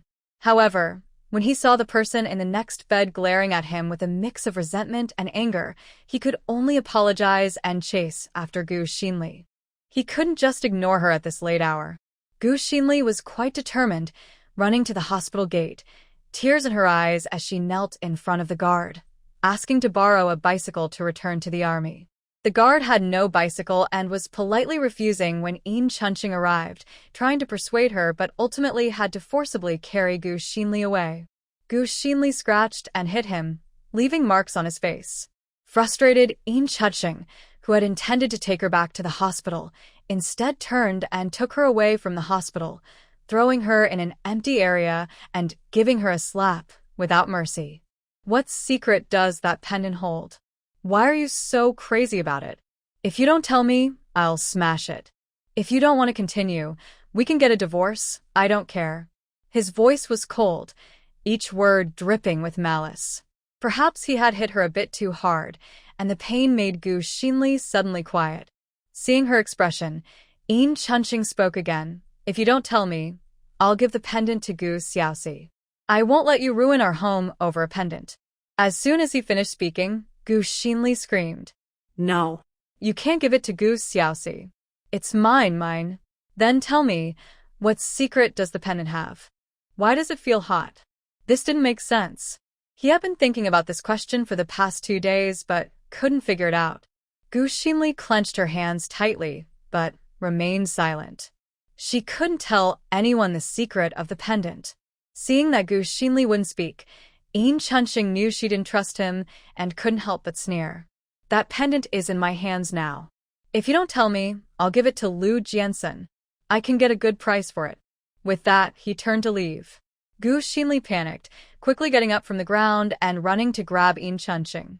You can't give the pendant to them. It's worth much more than money. So, what's wrong with the pendant? Yin Chunxing turned around and tightly gripped Gu Xinli's chin. Very tightly, as if he wanted to crush her. Seeing the murderous look on Yin Chunxing's face, Gu Xinli suddenly felt scared. Even though she didn't want to reveal the secret to him, she thought about what would happen if he hid the pendant from her or really sold it to Gu Xiaoxi and Lu Jiansen. She would be left with nothing. After weighing her options, she chose to compromise. Tears streamed down her face as she hugged Yin Chunxing. I'm sorry. I just lost my mind. I wanted to tell you. Yin Chunxing released his grip and gently patted her back. Take your time. There's no rush. We're husband and wife. Whatever it is, I'll help you. Gu Xinli had never seen Yin Chunxing so gentle before, so when her emotions surged, she felt less hesitant. She wrapped her arms around his neck and whispered in his ear, "The jade can raise fish. The fish we used to eat at home were raised in it. I've always wanted our family to do better. I used the money you gave me to buy fish fry. I just hope to help lighten the burden at home and earn some extra money." Yin Chunxing's expression changed from confusion to shock. She meant that the jade had a space with a pond for raising fish? Could there really be such a magical thing in the world? Chunxing, please believe me. Let's raise fish together, okay?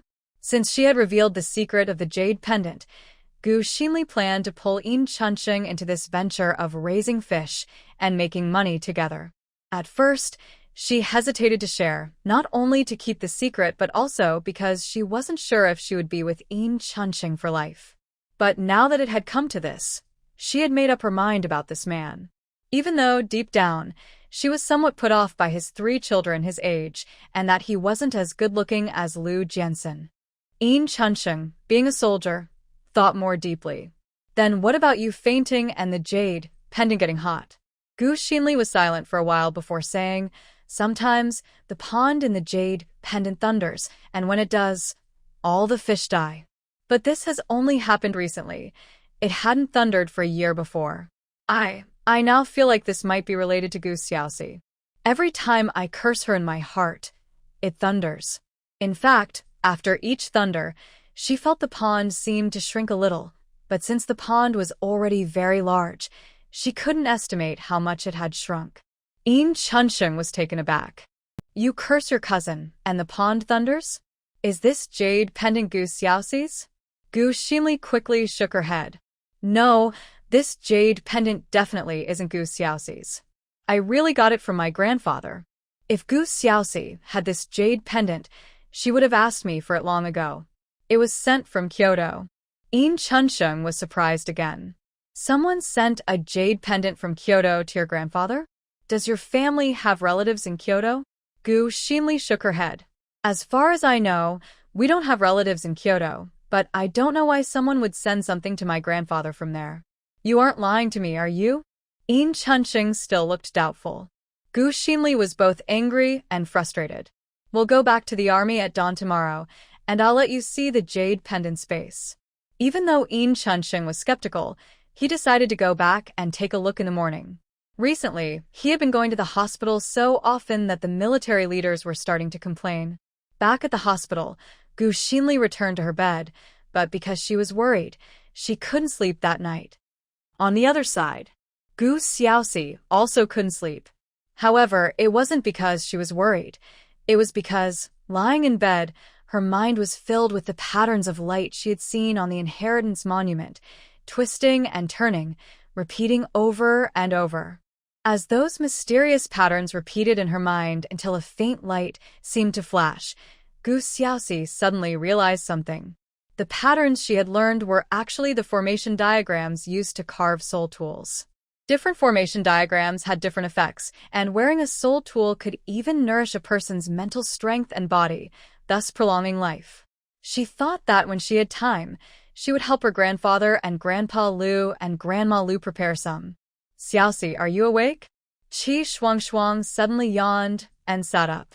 Gu Xiaoxi smiled slightly. She also needed to prepare one for old Qi. I'm awake, but it's still early. You can sleep a bit longer. Are you thinking about Lu Jiansen? Qi Shuangshuang's sudden comment made Gu Xiaoxi cough in surprise. While patting her back, Qi Shuangshuang laughed. I was just joking. Why are you so excited?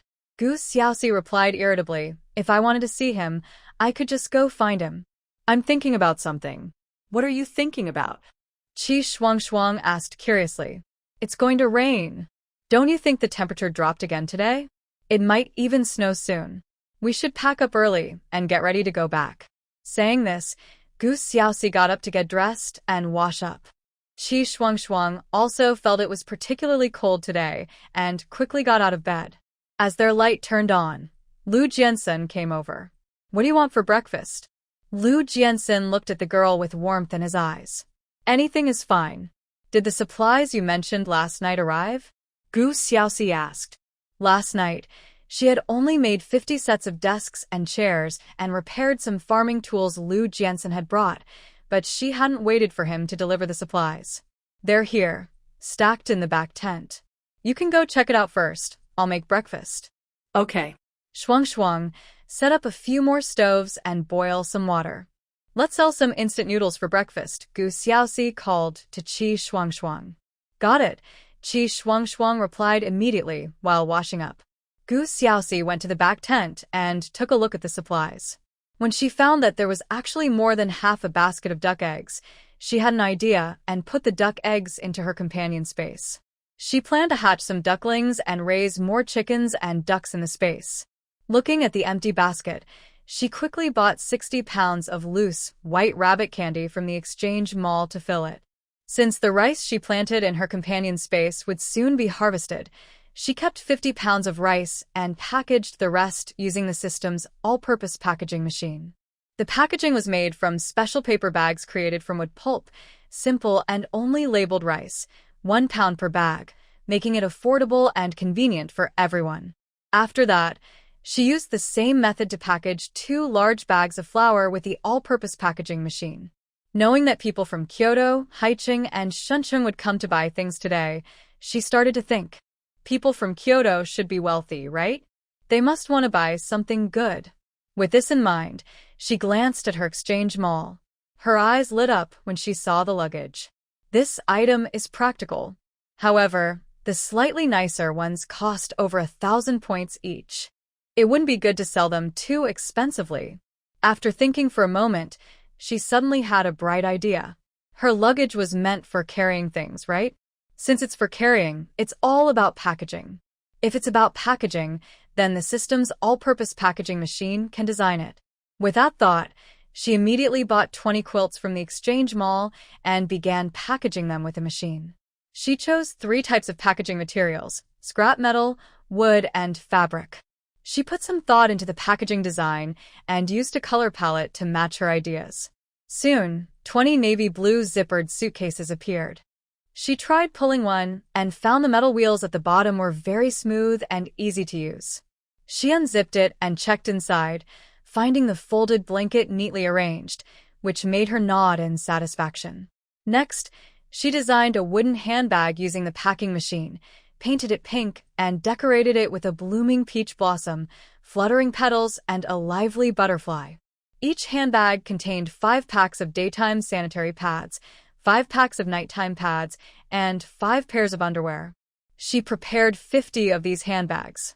After getting addicted to the packing machine, she bought a bunch of stationery from the exchange market and designed 2 types of pencil cases, preparing 1,000 sets at once. Just as she finished repackaging a basket of white rabbit milk candies and bought 100 pounds of loose sugar to package, she heard Li Kuen's voice outside the tent. "Sister-in-law, we're here to move things." Gu Xiaoxi immediately turned around, smiling as she pointed to her packed items. "Let's move these first." "Thank you for your hard work." "Not a problem. Not a problem." Li Kuen quickly called over the others to help carry things. Gu Xiaoxi stopped using the packing machine and helped them move the items. Soon, Qi Shuangshuang came over to help as well. They moved everything and started organizing the shelves. Lu Jianxin finished preparing breakfast and came over to help. "Xiaoxi, you go eat breakfast first. I'll take care of this." "Oh." Gu Xiaoxi replied and called Qi Shuangshuang to go eat first. However, she didn't expect Lu Jianxin to spend time making noodles in the morning, fresh handmade noodles with eggs and meat sauce. After Qi Shuangshuang took a bite, she couldn't help but squint her eyes and exclaimed, "Xiaoxi, your Lu Jianxin is amazing. He's like a chef. How did you find someone so good?" Gu Xiaoxi smiled. "I'll let Sinan you learn from him, so he can cook for you." Qi Shuangshuang's face turned red, and she shyly murmured, "I would like that." Gu Xiaoxi glanced at her, but didn't tease her further, focusing on her own noodles. After finishing her meal, she immediately went back to organizing the items. The 50 sets of desks and chairs she made last night were moved to the empty space outside the exchange point by Lu Jianxin, arranged neatly like an open-air classroom. Seeing this, Gu Xiaoxi felt inspired and quickly grabbed some tools to select wood and made a slightly taller podium. Once it was done, she moved it to the front and quietly bought a large box of colorful chalk from the exchange market to place on the desk. Then, she bought 2 small blackboards and wrote a few lines on them with chalk. Character Recognition Contest. Groups of 50, the top 3 in each group will receive special prizes. Other participants can take home the notebooks and pencils used in the contest. Contest time: 9 a.m. to 12 p.m., 1 contest every half hour, for a total of 6 contests. On another blackboard, she wrote 50 words that would be tested. For example, country, family, people, nation, Han nationality, People's Republic of China, peace, effort, struggle, success, dream, loyalty, confidence, self-improvement, hello, thank you, soldier, doctor, Qingbei.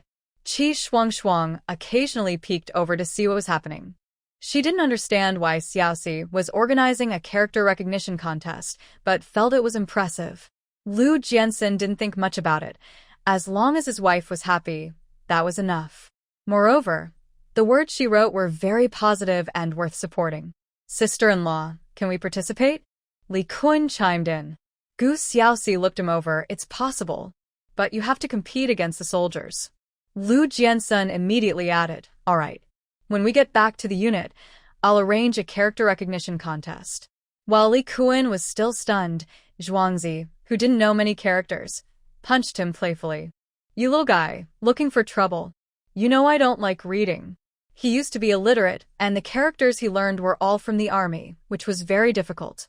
Lu Xiangqian stayed silent, because he was quite looking forward to it. After all, since sister-in-law said so, there must be prizes. As they joked around, several members of the medical team arrived early. Since they needed to return to the capital, they immediately asked if there were any instant noodles available for their train ride. Gu Xiaoxi casually pulled out 2 boxes of instant noodles and 2 boxes of ham from under the table. The first wave of people who came for instant noodles was already distracted by the other items on the shelves. Soon, someone asked about the suitcases and handbags. "These bags are so pretty. How much are they?" Gu Xiaoxi immediately stood up, letting Qi Shuangshuang sell the instant noodles while she introduced the suitcases and handbags. For the men, she let them open and look inside. For the women, she quietly pulled them to a corner and whispered a few words before showing them the pink handbag. Almost everyone who looked wanted to buy one. Those with money bought one each, while those without pooled together to buy one.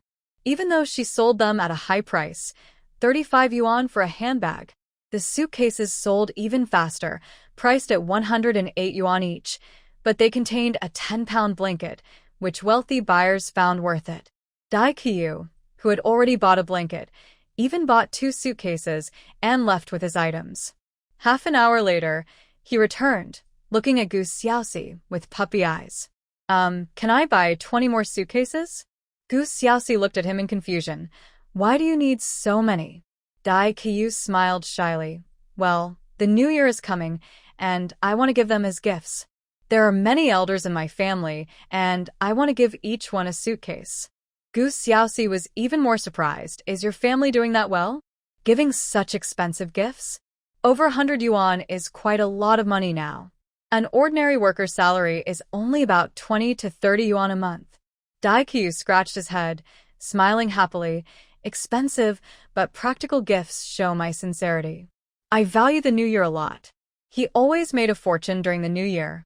Originally, he didn't have to come to Qingbei, but he heard that old Qi had 100-year-old ginseng, so he took this opportunity to come. So, he had plenty of money with him.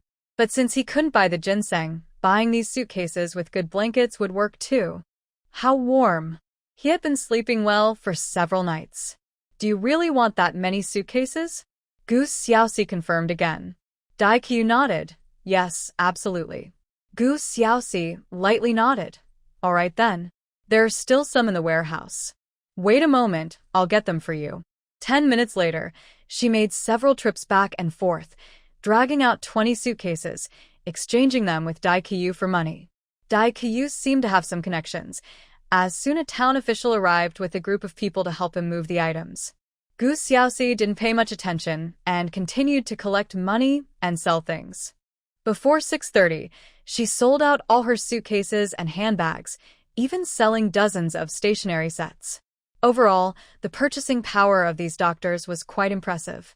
When the shopping time for the doctors ended, villagers lined up to exchange old items for new ones. Knowing that the exchange would end at 3 p.m., those who finished quickly left, not lingering around. Everyone was thinking about rushing home to find old items to exchange. Because of this mindset, the literacy activity next door didn't attract much interest. At 8:10, after quietly restocking some supplies on the shelves, Gu Xiaoxi was about to collect old items when an elderly woman suddenly threw 2 dirty burlap sacks in front of her. In her haste, the sack even bumped into Gu Xiaoxi's foot. Comrade, can I exchange these 2 big bags for a pound of sugar? The elderly woman looked at Gu Xiaoxi with anticipation. Let me take a look. Gu Xiaoxi opened the bag and took a glance. But just that one glance shocked her, changing her expression completely. Inside the bag. What's wrong? Seeing his little girl's strange expression, Lu Jiansen quickly came over. He glanced at the contents of the sack, frowned, and looked seriously at the elderly woman wanting to exchange items. Do you know what you have in there? The elderly woman nodded. Of course, it's just the tablets that were worshipped in the temple before. Isn't this considered old stuff? People can exchange broken stools and bowls, so why not her items? Lu Jiansen looked at her helplessly. We can't accept this. The elderly woman became anxious. That's not fair. You said anything can be exchanged.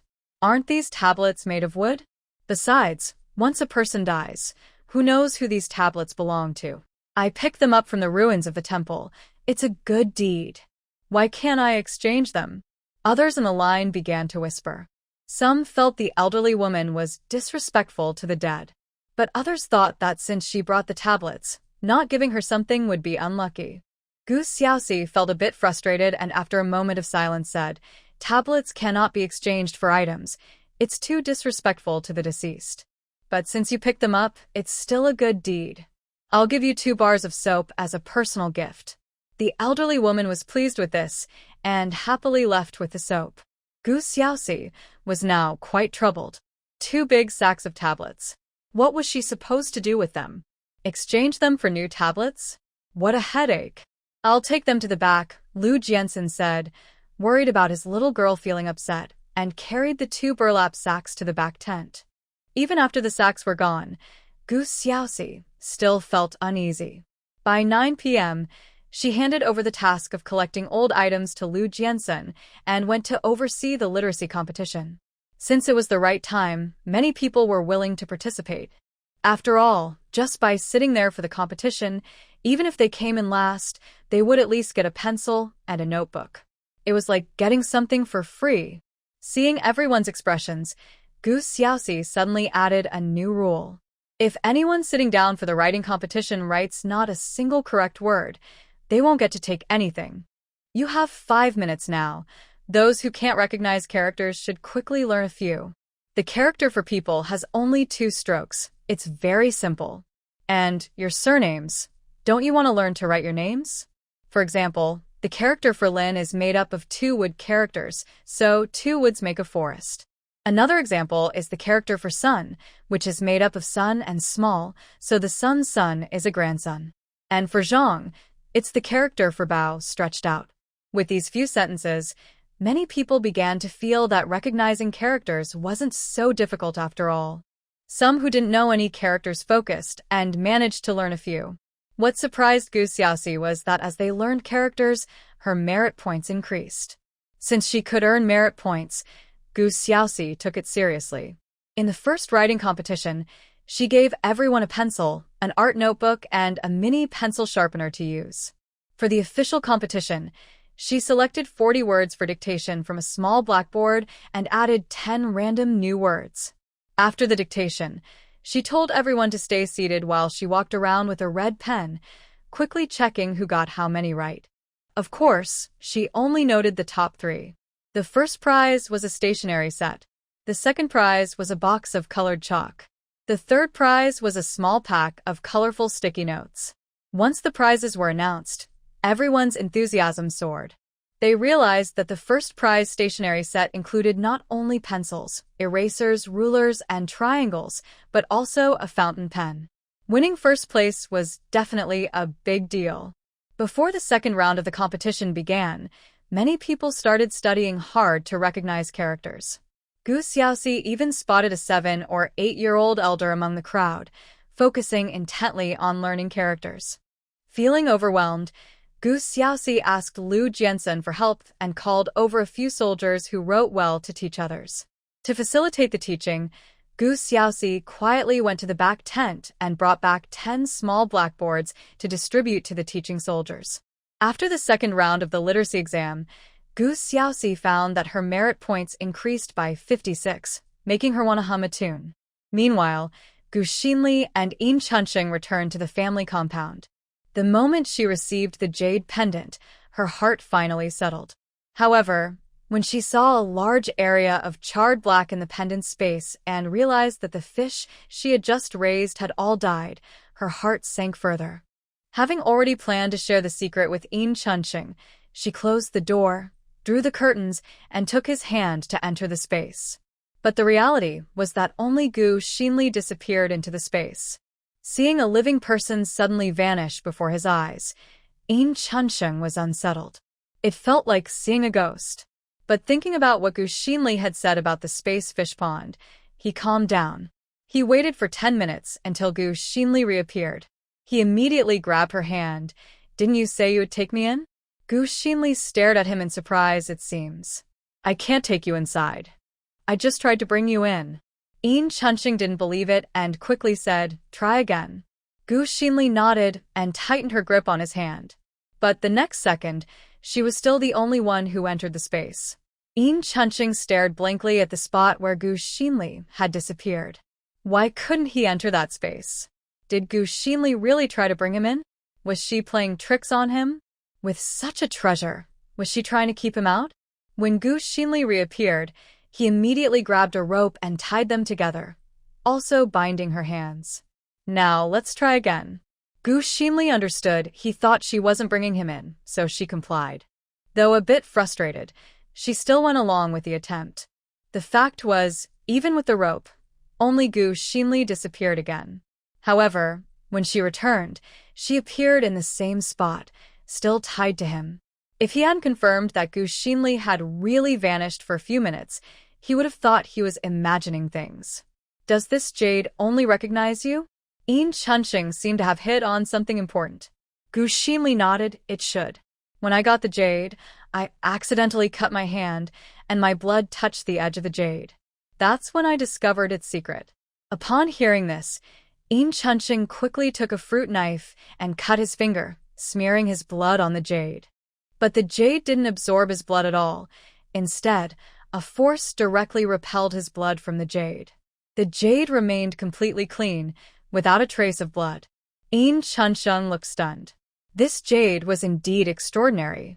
But no matter how good the jade was, if it wasn't his, what was the use if he couldn't see its secrets? He looked at Gu Xinli and finally spoke, "Can we still raise fish?" Gu Xinli sighed softly. "All the fish fry I raised before died. The pond looks dark in the distance, as if it was struck by lightning. If it doesn't get struck again, we can raise fish. And The fish raised in this pond grow extremely fast. If you put fry in, they become big fish in 10 to 15 days. So fast?" Yin Chunsheng was shocked again. If the fish grew that quickly, they definitely needed to continue raising them. "Chunsheng, how about we go catch some fish?" Gu Xinli suggested. Yin Chunsheng had already spent his allowance for the month, and if they didn't earn some money, they wouldn't have a good year. "Okay, I'll go catch fish right now." Yin Chunsheng, full of hope, grabbed a bucket and tools, ready to head out. Gu Xinli felt her fishing skills were decent, so she planned to go along. As they left the family compound, they unexpectedly saw Gu Dachuan carrying bags. The three of them exchanged glances, but Gu Dachuan ignored them and walked past. Gu Xinli felt envious because she saw that Gu Dachuan had bought milk powder and canned food. Gu Dachuan had always treated Gu Xiaoxi well, saving good food for her. So frustrating. Why did Gu Xiaoxi have so many people caring for her from birth? Why didn't she have such good luck, even though they shared the same surname? Out of resentment, she habitually cursed Gu Xiaoxi in her mind. She loves to run around with Lu Jiansen. It would be better if she died outside. It would be best if she never came back. Just as her thoughts ended, she heard a thunderclap in her mind. But it was just one sound, and then it stopped. Gu Xinli patted her chest nervously. Indeed, the thunder was really related to Gu Xiaoxi. Why? Why did the heavens favor Gu Xiaoxi? She didn't dare to dwell on the name Gu Xiaoxi any longer and quickly held onto Yin Chunsheng's arm, as if seeking strength. At the same time, Gu Xiaoxi, who was delivering competition prizes, paused for a moment. She heard the thunder again. Just as she was thinking, she heard a notification sound. The temporary master of the accompanying space has great malice towards the host, automatically activating Thunder Blast and space compression techniques to claim territory, successfully cutting 100 square meters of land. Gu Xiaoxi couldn't help but breathe a sigh of relief. Thank goodness. At least this time, she only heard the thunder and felt no discomfort. Seeing the newly expanded space, she wanted to plant some wheat or glutinous rice. However, she had no source for the seeds. She considered buying seeds from the exchange market, but the prices for seeds there were incredibly high, with some sold by the piece. After thinking it over, she simply told the villagers waiting in line to exchange, "If any of your villages have extra wheat or glutinous rice seeds, you can bring 20 pounds to exchange. 1 pound of seeds can be exchanged for 5 pounds of rice." No more than that. As soon as she finished speaking, someone responded, "I have some. My child picked them up while harvesting wheat, but the quality isn't great. Is that okay?" Gu Xiaoxi smiled and nodded. "That's fine. Then save me a spot. Don't let anyone cut in line. I'll be right back." Just as Gu Xiaoxi was about to nod, several others shouted, "I have some too. I'll go get them." Gu Xiaoxi nodded. "All right, go get them. Be careful. I need a total of 20 pounds. A little more is fine, but no more than 30 pounds. Okay. Miss, do you need anything else? Let us know. Maybe we have it," someone said with a smile. Gu Xiaoxi thought for a moment. "Do you have goose eggs?" "I need some goose eggs." "I have some. I have a few at home." Someone immediately raised their hand. "I have chicken eggs." "I don't want chicken or duck eggs." "Miss, besides goose eggs, do you want chestnuts?" "I picked some from the mountain." Gu Xiaoxi thought for a moment. "I need 2 wild chestnut trees. No size requirement, preferably small saplings. 1 counts as 100 points." As soon as she finished speaking, Someone left the line to dig up wild chestnut trees. What about peach trees? Do you want peach trees? The one in my backyard is really sweet, and there are a few small saplings growing nearby. Someone seized the opportunity to promote. Gu Xiaoxi nodded. Okay, I'll take 2 peach trees, no more than that. What about osmanthus trees? Someone asked, thinking outside the box. Gu Xiaoxi weighed her options. I only need 2 osmanthus trees, and if the tea trees are of different varieties, I need 2 of those as well. At this point, she paused and added, if any village wants to set up a primary school, I have 50 sets of desks and chairs, along with chalk, small blackboards, 100 pencils, 2 boxes of notebooks, 2 sets of literacy cards, and 30 primary school textbooks. All for the cost of 2 piglets. The desks and chairs can be taken after 11 in the morning. As soon as she said this, everyone was stunned. Those who reacted quickly didn't ask anything and hurried back to inform the village chief. Those who were a bit slower slapped their thighs and quickly ran off. Gu Xiaoxi originally planned to donate 50 sets of desks and chairs to the school in Triangle Town, but then she thought that such a small amount could only furnish 1 classroom at most. In comparison, if she could support a village-run school, it seemed much more meaningful. Besides, she wanted piglets. In fact, she underestimated everyone's enthusiasm. She asked for 20 pounds each of wheat seeds and glutinous rice seeds, but several villagers brought her more than that, totaling over 160 pounds. Gu Xiaoxi fairly returned half of it. She had only intended to collect a few goose eggs, but in the end, she received over 200. Fortunately, she didn't receive too many tree seedlings, and she took all that she could. By 11 o'clock, the 2 piglets she wanted also arrived. Seeing the villagers carefully carrying away the desks and chairs filled Gu Xiaoxi with a sense of accomplishment. What made her even happier was that while watching them leave, she earned 50 merit points. Turning around, she sat back down next to Lu Jiansun and continued collecting old items. Lu Jiansun, understanding her intentions, took a cardboard box to pack the collected items and put them back in the tent. As the line of people bringing old items grew shorter, Li Kuan quietly asked, Sister-in-law, after 3 o'clock, can we also exchange points for things? I want to send a quilt back to my mother. Hearing this, Gu Xiaoxi's mind sparked, and she immediately nodded. Sure. How about this? Later, you go get a notebook and ask all your comrades what they want. Write it down and keep track of the total points. We won't collect money. When you return to the army, they can slowly gather some unwanted items to make up for the points. You can hand in the old items to Lu Jiansun when you're not training. We'll prepare the items you registered, and then you can send a package home. Li Kuan's eyes suddenly turned red upon hearing this. Sister-in-law is so kind. She really thinks of them in every way. The usually quiet Zhuangzi also felt a bit emotional. Sister-in-law is truly wonderful. Lu Xiangqian was also touched and quickly asked sister-in-law, won't you and our Lu team lose a lot this way? Gu Xiaoxi smiled and waved her hand. Not at all.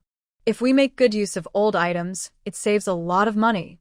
In the past few days, we've also collected some old tires, and I can make a few bicycles out of them. What do you think a bicycle can sell for? Hearing this, Lu Xiangqian's eyes lit up. Sister-in-law, there are several discarded car tires at the logistics department in the army. Do you want them? Gu Xiaoxi nodded. Any old items are fine. But you can't just take public property without asking. Got it. Don't worry, sister-in-law. Lu Xiangqian nodded seriously. Once the line had thinned out, Li Kuan, Lu Xiangqian, and Zhuangzi helped move the old items and went to gather information from the soldiers. Lu Jiansun thought his little girl's idea was quite good. He had tried the Little Bee logistics box several times last night, and it was indeed useful for collecting old items, as it could be packed anytime and was discreet. Since the exchange event would end at 3 o'clock, Gu Xiaoxi and the others didn't spend time cooking lunch and just had instant noodles in turns.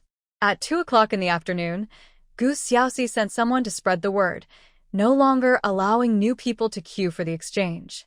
As a result, by around 3 o'clock, the long line for the exchange was nearly finished. While she was organizing items and preparing things for the soldiers to send home, Huzai hurried over. He called Gu Xiaoxi aside and stuffed a bundle wrapped in old cloth into her arms, then bowed respectfully. Gu's sister, this is from my grandmother. Thank you for curing her eyes. Just as Gu Xiaoxi was about to speak, Huzai quickly added, Sister, put it away first and look at it quietly tonight. Gu Xiaoxi wanted to open it, but hearing his words, she nodded. Please thank your grandmother for me. If she has any other discomfort, she can find me at the Qingbei Military Hospital. I'll be there about 1 or 2 days a week. Thank you, sister. I'm leaving now. With that, Huzai turned to run. Gu Xiaoxi quickly grabbed him. Wait for me. She turned and took an umbrella and a hand warmer from a box, handing them to him. It might rain this afternoon, and you could get sick if you get wet. Take these. Hurry home. No refusing. Okay. Thank you, sister. Huzai cherished the items and ran off quickly. Gu Xiaoxi opened the bundle in her room and found it was filled with crumpled newspapers. But she could tell that the newspapers wrapped many items. As she opened them one by one, her eyes widened in surprise.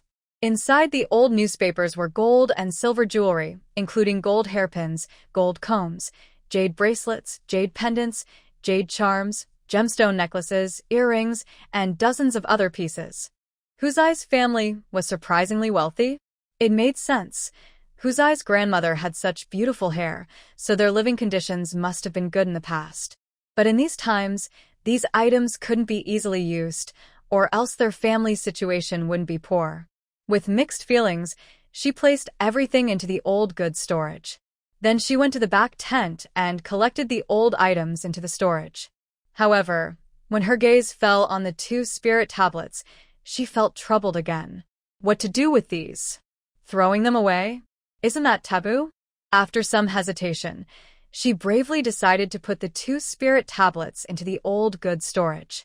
She thought that after the exchange, the tablets would still be tablets and might even be exchanged for wooden boards. But to her surprise, a faint light flashed, and the tablets disappeared without being exchanged for anything new, yet she earned 900 merit points. Gu Xiaoxi was stunned. It could work like this? Looking at her merit points, they had accumulated to 2186, setting a new record. However, she felt a bit awkward, as she had only given the woman who brought the tablets 2 bars of soap. Now, she really felt like a big merchant. To make up for it, she decided to do something for the Triangle Town commune. After thinking it over, she took out all the traditional homemade medicines she had and bought a bunch of commonly used medicines from the exchange market. Using the packing machine, she carefully prepared 120 medicine boxes. The medical box contains a thermometer, fever medicine, cough syrup, hemostatic medicine, iodine, anti-inflammatory medicine, anti-diarrheal medicine, painkillers, cold medicine, stomach medicine, gauze, band-aids, cotton swabs, and more. However, because items sold in the exchange market automatically erase all unnecessary information and only display a simple product name, she also wrote out a set of instructions for use. Then, she handed the instructions to Qi Shuangshuang, saying, Shuangshuang, I'm going to organize things. Can you help me copy 119 sets of instructions? Qi Shuangshuang was busy but happy to help, and immediately took the instructions, saying, Sure, I'll write them. As Qi Shuangshuang got busy, Gu Xiaoxi set up a row of empty boxes and took the registration book sent by Li Kun to start matching supplies for the soldiers who needed to send packages. She tried her best to meet the needs of the soldiers for the items they registered. Some wanted to send rice, flour, and oil home, while others wanted to send fabric and quilts. Some even wanted to send stationery to their children or younger relatives. The requests varied. For each package she prepared, she wrote the name and required points on the box with a marker. Before long, she had prepared 57 packages. At that moment, it started to rain. At first, it was just a light drizzle, but by the time Lu Jiansen called for the soldiers to take their packages and contacted the post office, the rain had intensified. It really is raining. Xiaoxi, do you think this place will flood tonight? Qi Shuangshuang asked, quite worried. Their tent was set up on flat ground, which wasn't very high. If it kept raining heavily, they would have a tough night. We'll move our things later and see if we need to stay somewhere else tonight or go back. Gu Xiaoxi replied as she cleared the area around them. Before long, Lu Jiansun returned wearing a raincoat. Xiaoxi, pack up your things. You and Qi Shuangshuang will go to the guest house soon. I'll take care of the rest, he said. Gu Xiaoxi nodded. Okay. I have prepared 120 simple home medical kits to send to the teams in Triangle Town. We'll try to give each village one as a backup. If there aren't enough, nearby villages can share. I want to ensure they have some security during the new year. In Qingbei, many villagers fell ill, but very few were willing to go to the Qingbei City Hospital for treatment. Most people would rather wait it out when they got sick. Having a home medical kit won't cure serious illnesses, but it can help with minor ailments. This was her practical and timely way of helping. Lu Jiansun understood that this small medical kit represented Gu Xiaoxi's heartfelt intention. He also knew that the medical kit could play a significant role when needed. He ruffled her hair and said, I understand. I'll hand these medical kits to the town leaders to distribute to the villages before the new year. Great. You go ahead and take care of things. Gu Xiaoxi and Qi Shuangshuang finished writing the remaining instructions, packed them into the medical kits, and then tidied up their sleeping area. After organizing her belongings, she grabbed an umbrella and went to the back tent to pack Lu Jiansun's things. She also collected old items on the ground that were starting to get wet and put them into the storage for old goods. With the heavy rain, she had left plenty of empty boxes for cover, so no one would notice the missing items. At 4:30 in the afternoon, Gu Xiaoxi and Qi Shuangshuang, led by Lu Jiansun, left the tent and walked with umbrellas to the guest house next to the town commune. After they checked in, Lu Jiansun braved the rain and left again. Qi Shuangshuang and Gu Xiaoxi took turns taking hot showers and then lay on their beds, staring blankly at the ceiling. Xiaoxi, your parents are coming to Qingbei for the new year. Will you have time to go up the mountain to gather herbs with us on the first day of the new year? Qi Shuangshuang suddenly asked. Gu Xiaoxi nodded. If we agreed to gather herbs, then I will definitely go. Actually, my grandpa loves going to the mountains too. Plus, I still need your grandpa to help check my mom's pulse, so we can all go together. Qi Shuangshuang smiled. If it doesn't work out, I can talk to my grandpa and suggest we go gather herbs a few days later. Actually, going after the Lantern Festival is fine too. I'm just worried that Lu Jiansun might not have time then. Let's discuss it when my parents arrive. Lu Jiansun probably wanted to accompany her to gather herbs, but if he didn't have time, there was nothing they could do. After all, he was a soldier. The rain outside grew heavier, and the weather got colder. Gu Xiaoxi quietly used a warming spell, and their room felt quite cozy. Qi Shuangshuang chatted for a while, but soon fell asleep.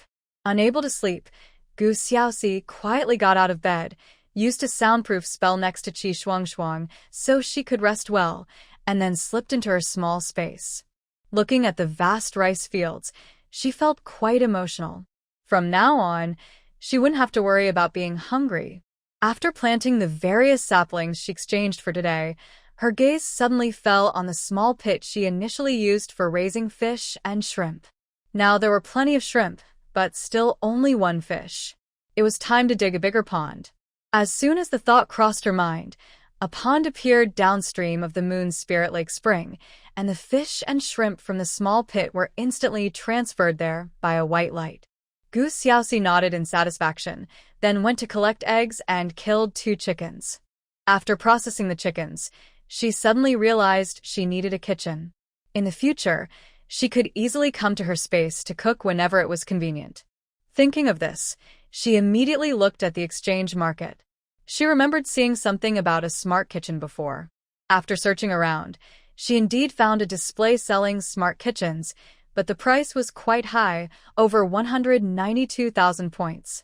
However, aside from an oven that was somewhat useful to her, the other devices like an automatic dishwasher, automatic cleaning function, and smart gas stove weren't practical for her. After all, she could easily wash and dry things with a wave of her hand, and she could control the temperature and fire herself. Even though she had plenty of points left, she still wanted to save on unnecessary expenses. In the end, she spent 36,000 points to buy a luxurious large commercial oven. Since it required electricity, she had to buy a new solar generator as well. Then she purchased a bunch of baking supplies like a mixer, dough kneader, decorating table, parchment paper, flour, milk, and more.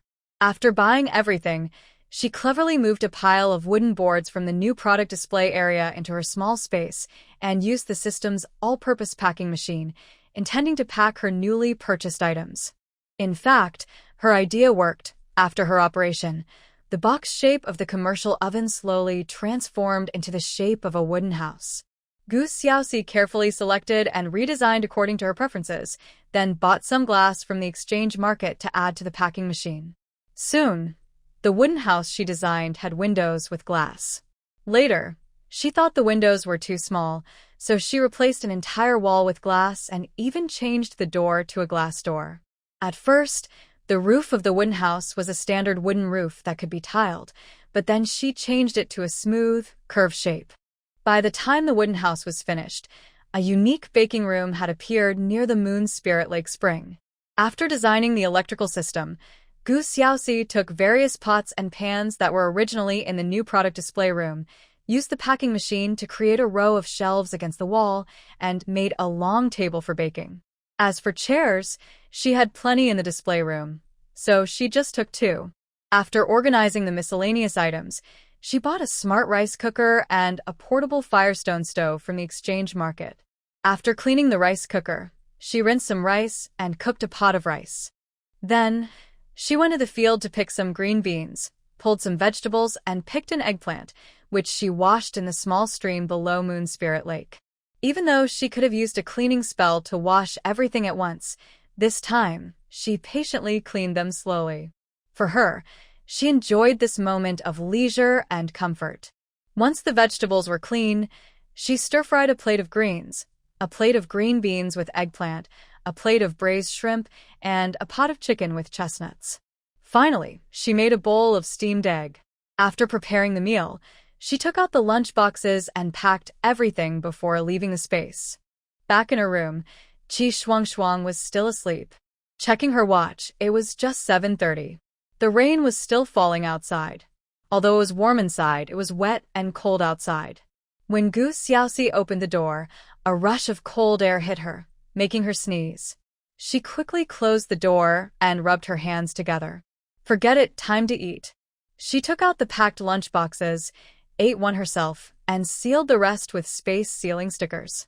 Just as Gu Xiaoxi finished eating and was about to browse the exchange market again, she heard a soft sound outside the door. Then, she heard Lu Jianlin's voice. "Big sister-in-law, are you all asleep?" Gu Xiaoxi immediately opened the door and was surprised to see Lu Jianlin, who was soaked despite wearing a raincoat. "Are you still doing free clinics? Why are you all wet?" Lu Jianlin smiled and handed her a well-protected thermos. "We took a break. This is dinner my brother asked me to bring you. He has something to attend to and can't come." Gu Xiaoxi sighed. "I've already eaten and prepared dinner for you."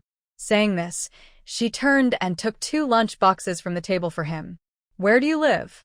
You should go change your clothes." Lu Jianlin took the lunch boxes, but insisted on handing her the thermos. "I also live in the guest house, in the room on the far right upstairs. If you need anything, just call me." "Okay, got it." After closing the door, she opened the thermos and saw it contained warm lean meat porridge. She touched her stomach and then sealed it with a space sticker, placing it back in the baking room of her small space. "This will be for breakfast tomorrow." Considering Lu Jianlin was completely soaked and Lu Jianfeng was probably not far behind, she went back to her space, made a large pot of ginger soup, and sent it to the guest house front desk so everyone returning could have a bowl. After all, most of the people staying at the guest house today were medical staff coming to assist Qingbei. If Lu Jianfeng came looking for her, he could also have a bowl. The staff at the guest house had also participated in the exchange activity, so they recognized Gu Xiaoxi and were very grateful to her. As soon as she left, he took the ginger soup and bowls to deliver it to each room. He was also kind enough to mention that the ginger soup was prepared by Comrade Gu Xiaoxi, worried that everyone might catch a cold. Because of this, a group of medical staff almost simultaneously brought up Gu Xiaoxi. Some were grateful, while others thought she was overdoing it. The person with the most complaints about Gu Xiaoxi was Xieru. She pretended to be casual and said, "Isn't Gu Xiaoxi a doctor from the Qingbei Military Hospital?" But during these days of free clinics, it seems she has only been collecting waste. I heard she made a lot of money from those waste items, and some people even secretly gave her money. A doctor named Feng, who shared a room with her, glanced at her and said calmly, "It should just be different responsibilities." This time, besides the free clinics, the old for new exchange is also an important measure to help the public. You mentioned making a lot of money. Didn't we buy things with money too? Otherwise, do you have points to pay? Xieru was momentarily speechless but quickly responded, "Haven't you heard? Many villagers say that people in Gu Xiaoxi's line get more things. She often doesn't give based on points, but rather based on mood and connections, which is not strict at all. To put it bluntly, if she took something from the public, who would know?" The last sentence made everyone in the room fall silent. Dr. Feng looked at the heavy rain outside and suddenly smiled. "Why do you care about her being strict? It didn't cost you a penny. All the supplies are accounted for. She even covered the losses herself. Besides, the way she treated that old man, with acupuncture and medication, without charging him a penny, in my opinion, makes her a good person. They were doing free clinics, but medication still had to be paid for. If everyone could just find some old items and exchange them for points to get treated, how many people could that save?" Seeing that Dr. Feng was subtly supporting Gu Xiaoxi, Xieru fell silent. However, her dislike for Gu Xiaoxi grew deeper. In the room across, Dai Qiu was sipping ginger soup and sighing. Today, he learned a secret. Gu Xiaoxi was married. The soldier who had been collecting old items was actually her husband. And her husband was Lu Jianfeng. He was Lu Jianlin's brother. Sigh. After another sigh, he couldn't help but punch Lu Jianlin, who was sitting on the opposite bed drinking ginger soup. "I told you. Why didn't you tell me earlier that your brother and sister-in-law were here?" Lu Jianlin looked at him oddly. "You never asked. Besides, why would I mention my brother and sister-in-law to you?" Dai Qiu cleared his throat. "Forget it. I'm going back tomorrow. Do you have anything you want me to bring back? You bought so many things, can you still carry more?" Lu Jianlin chuckled. Dai Qiu raised an eyebrow. "Why not? I have so much stuff that I booked a car to send things back, and I can help you carry some." No worries. "Then you can spare 2 blankets for me to send home." Dai Qiu refused without thinking. "That's not possible. If you want blankets, ask your sister-in-law." Lu Jianlin snorted lightly. "Forget it, I won't bother you. My sister-in-law already sent a package back recently. No need to send anything for the new year." Dai Qiu felt a bit emotional upon hearing this. "Your sister-in-law is really nice. Your older brother has better taste than your second brother." Lu Jianlin nodded, but didn't respond. Dai Qiu curled his lips and lowered his voice. "Although Heilin isn't great, she's devoted to your second brother. But that woman definitely won't get along with your sister-in-law. Your sister-in-law seems like a sweet, delicate girl, pretty and kind-hearted, but not very clever." Lu Jianlin finished his ginger soup, then spoke. "If my brother doesn't come home, my sister-in-law won't return to Kyoto either. They have little chance to meet." Dai Qiu raised an eyebrow. "But they can't skip New Year every year.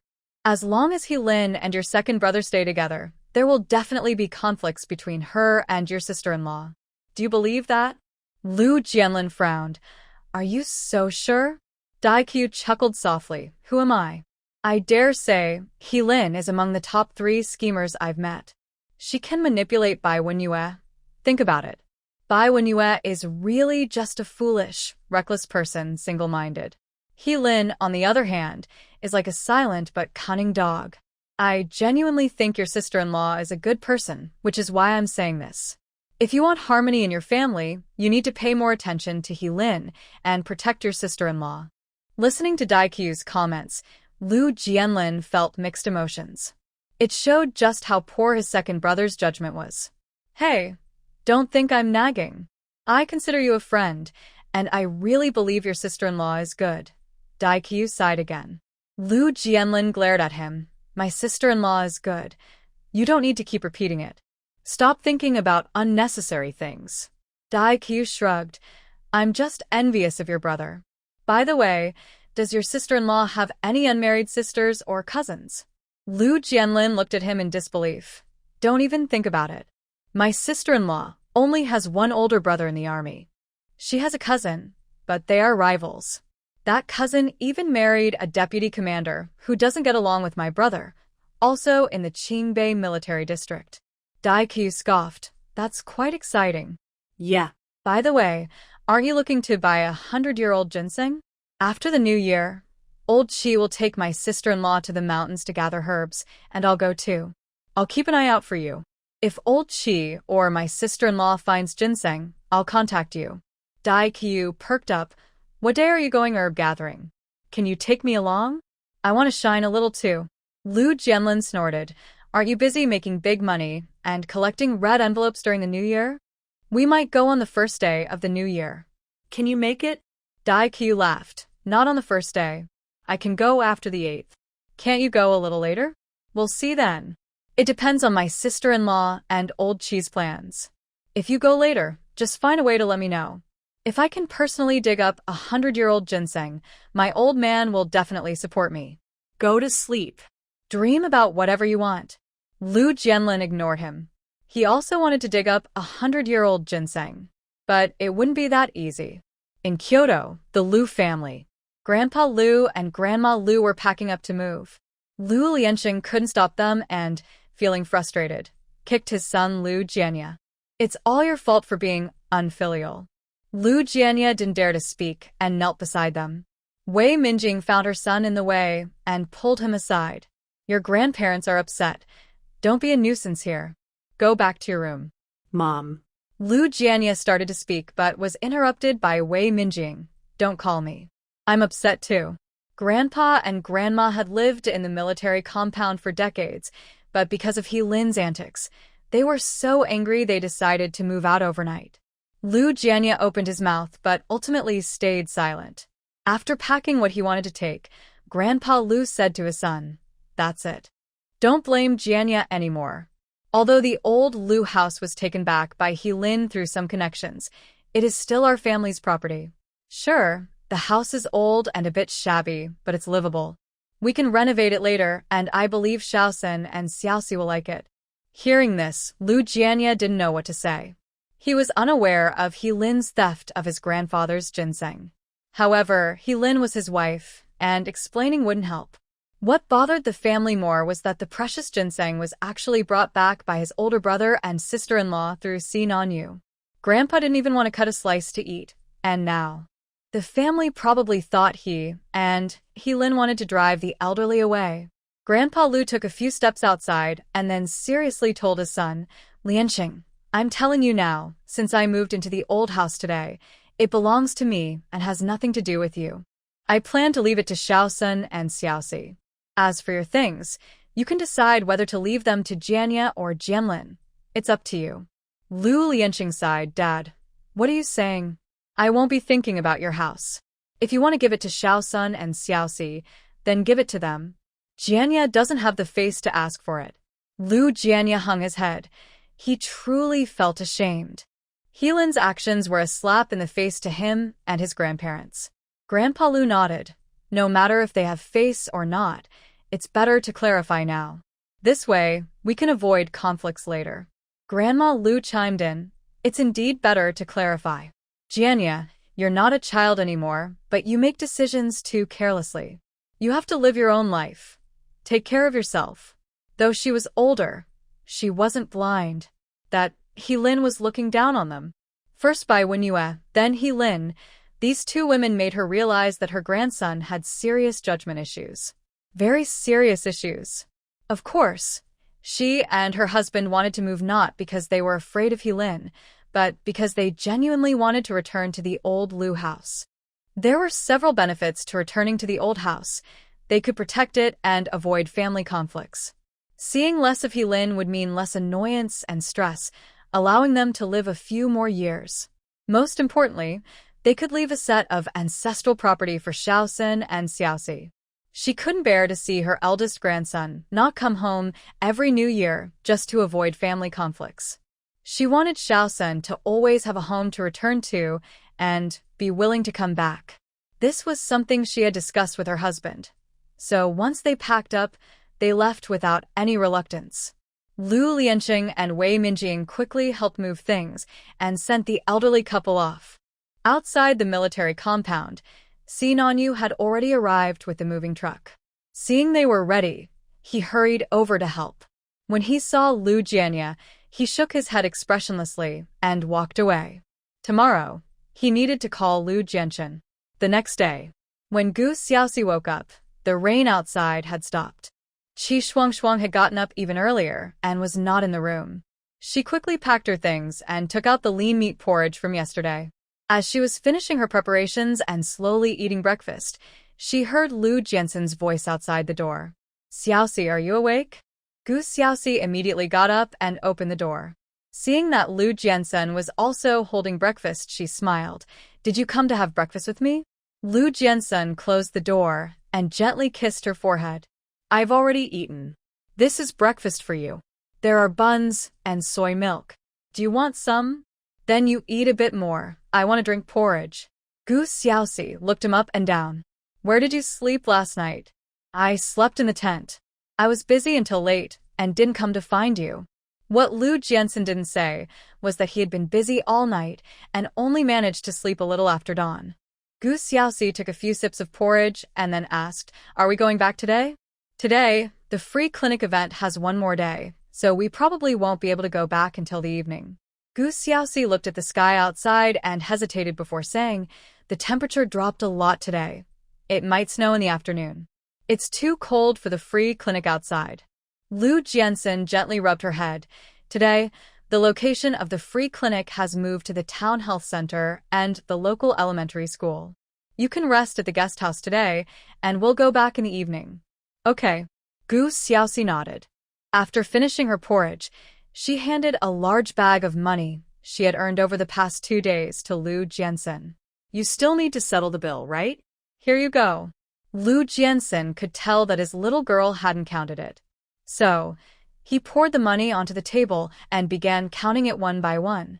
At this time, Gu Xiaoxi didn't help count the money. Instead, she enjoyed some soy milk. By the time she finished drinking, Lu Jiansen had also finished counting. "There's a total of 6,311 yuan and 23 cents.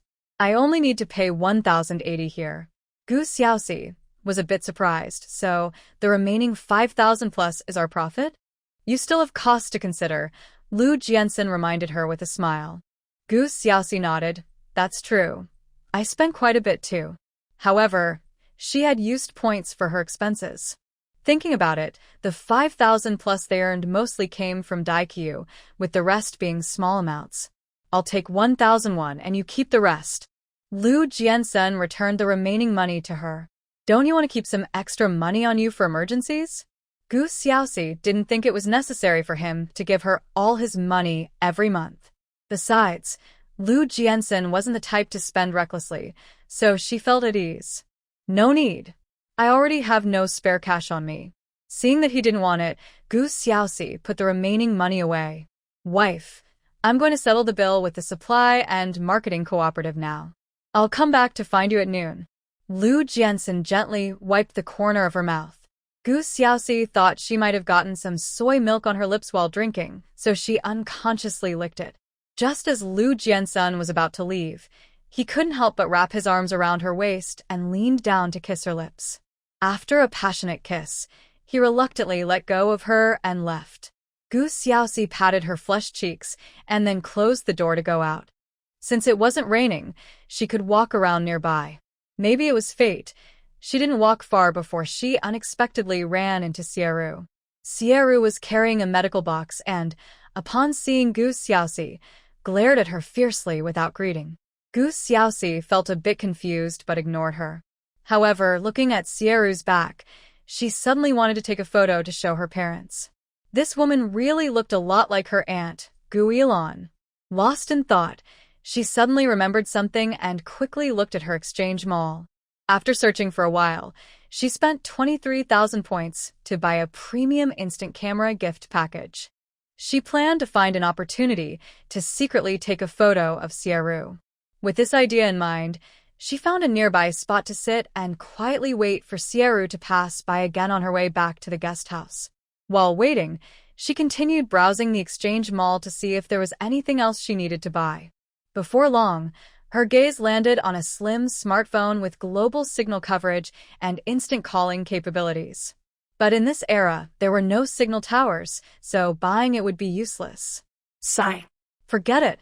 After a while, she suddenly saw the medical pod she had wanted for a long time.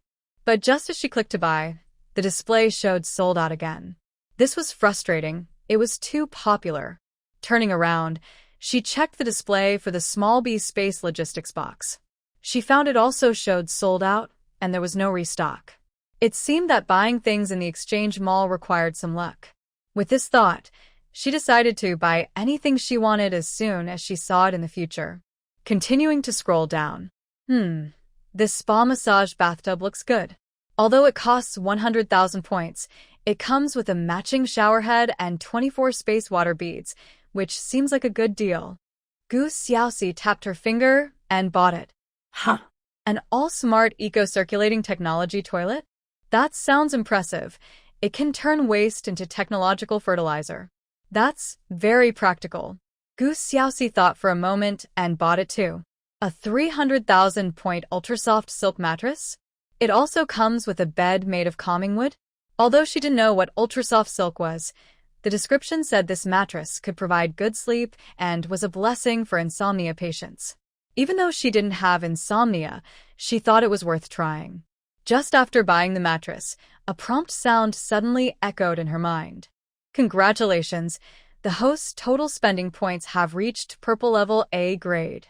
The host has earned a chance for a mall rebate lottery. While Gu Xiaoxi was surprised, a mysterious deep purple lottery wheel appeared. Worried that the lottery wheel might have a time limit, she quickly clicked to start. At that moment, she noticed Sierra coming out. She quickly stopped the lottery wheel and took out the instant camera she had just bought. As Sierra passed by her, she found an angle and quickly pressed the shutter. Almost at the same moment, a line of golden text floated across her vision. Congratulations, the host has won a one-day tour to Huashan. Gu Xiaoxi was stunned. Huashan? A one-day tour? Is this a travel opportunity for her? Before she could process it, a golden booklet suddenly unfolded in front of her, revealing a bunch of new skills. Flower recognition technique requires 50 merit points. Mist flower identification technique requires 50 merit points. Floral spirit language mastery requires 200 merit points. Flower aroma extraction technique requires 50 merit points. Nine Heavens fragrance technique requires 200 merit points. Master of floral cooking requires 50 merit points. Nine Heavens flower wine brewing technique requires 50 merit points. Seeing these, Gu Xiaoxi quickly realized that these new skills were all related to the one-day tour to Huashan. Since she had enough merit points, she learned all the new skills at once. Just as she was feeling dizzy from receiving all this information, Sierra walked up to her. Why are you staring at me?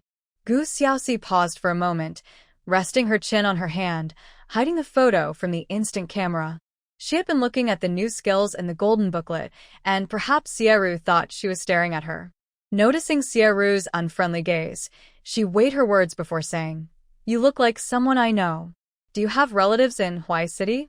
Sierra was taken aback. Huai City? I don't know. I've never been there. Does your family have a maid named Xiezhu?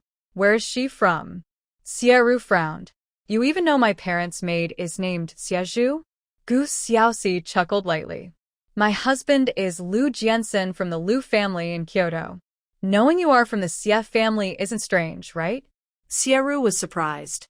She disliked Gu Xiaoxi, but hadn't looked into her background, only knowing she was a military wife and a doctor at the Qingbei Military Hospital. She didn't expect her to be from the Liu family in Kyoto. Initially, she felt superior in front of Gu Xiaoxi, but now that feeling suddenly vanished. She maintained a serious expression and asked, "Why do you want to know about Xiezhu?" Gu Xiaoxi smiled. I heard that Xiezhu seems to be from Huai City. What a coincidence. I'm also from Huai City. We're fellow townspeople. Seeing Gu Xiaoxi trying to connect with her through their shared hometown, Xieru scoffed. You must have heard wrong. Xiezhu isn't from Huai City. She's from Dingcheng. That woman hasn't been back there in decades. Gu Xiaoxi noticed Xieru referring to Xiezhu as that woman, indicating their relationship wasn't good. So, she added, do you know my husband's brother, Lu Jianye? His ex-wife, Bai Wenyue, married Xiezhu's son, Xie Wanghuai. That's why I'm curious about your family. Xieru snorted in response. Those two are quite a match. Can I ask what kind of person Xiezhu is?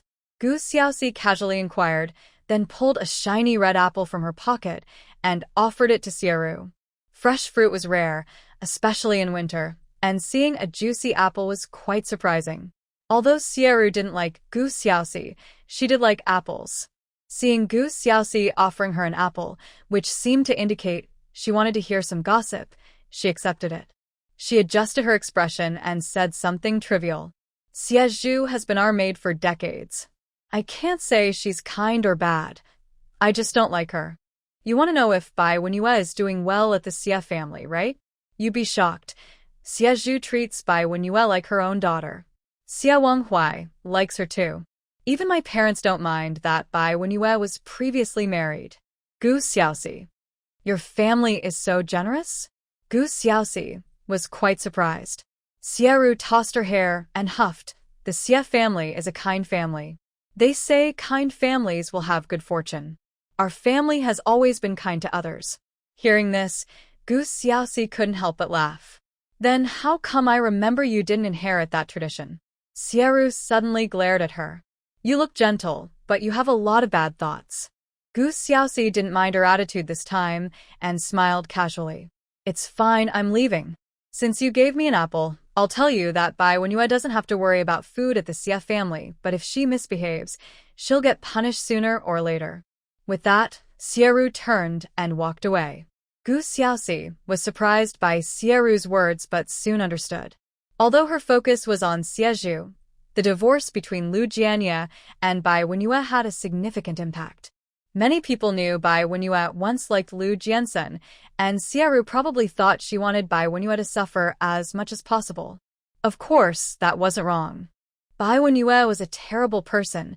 She deserved to suffer. After Xieru left, Gu Xiaoxi sat for a while before getting up and returning to her guesthouse room. She needed to check out the flower god sea. Just as the thought crossed her mind, a pink petal fell on her brow. In the blink of an eye, Gu Xiaoxi found herself in an endless sea of flowers. As the fragrance of flowers filled the air, Gu Xiaoxi felt every breath was sweet and uplifting. After taking a few deep breaths, she focused on the flower sea. The vibrant purple flowers at her feet were the rare Zixiao Shichen flowers, which bloom only once every 60 years and have purifying properties. Just as she marveled at this, she paused. Had she really learned to recognize flowers so quickly? But these flowers smelled amazing. They could be used for medicine and even to brew flower wine. Since she was here in the flower god's fragrance, she should take something back. Thinking this, she bent down, plucked a Zixiao Shichen flower, and placed it in her small space, planting it in the soil with her thoughts. The next moment, a voice echoed in her ear. Rules for a one-day tour of the flower god sea. For every flower you take, the tour time is reduced by 1 hour. The only things you can take from the flower god sea, besides the fragrance, are memories. Gu Xiaoxi suddenly realized the system had taught her the flower fragrance extraction technique to help her take advantage of this place. After a moment of concentration, she took out a small bottle and began to use the flower fragrance extraction technique to gather the scents of the surrounding flowers.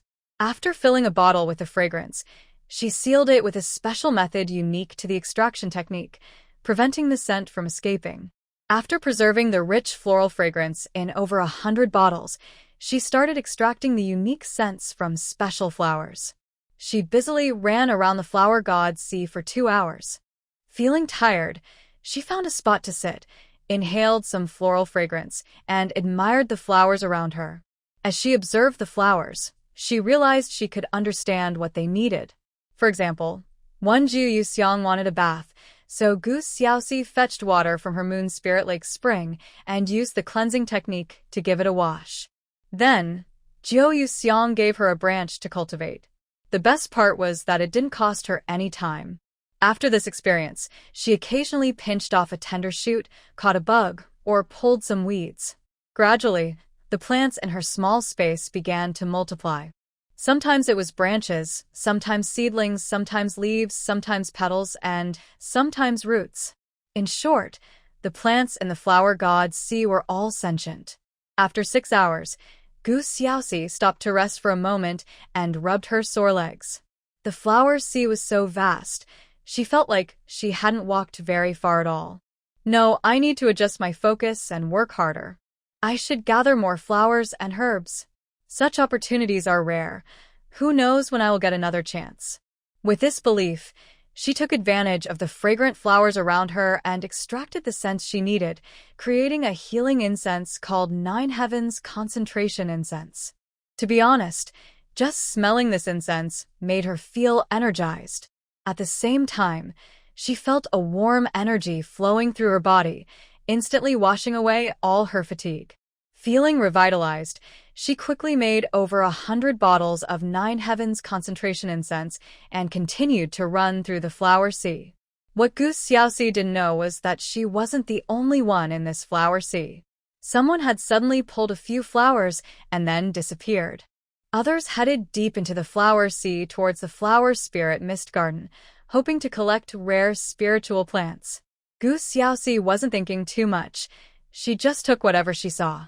Later, she matched some flowers with the scents needed for her perfume and drunken flower wine, specifically helping the flowers in the flower spirit sea.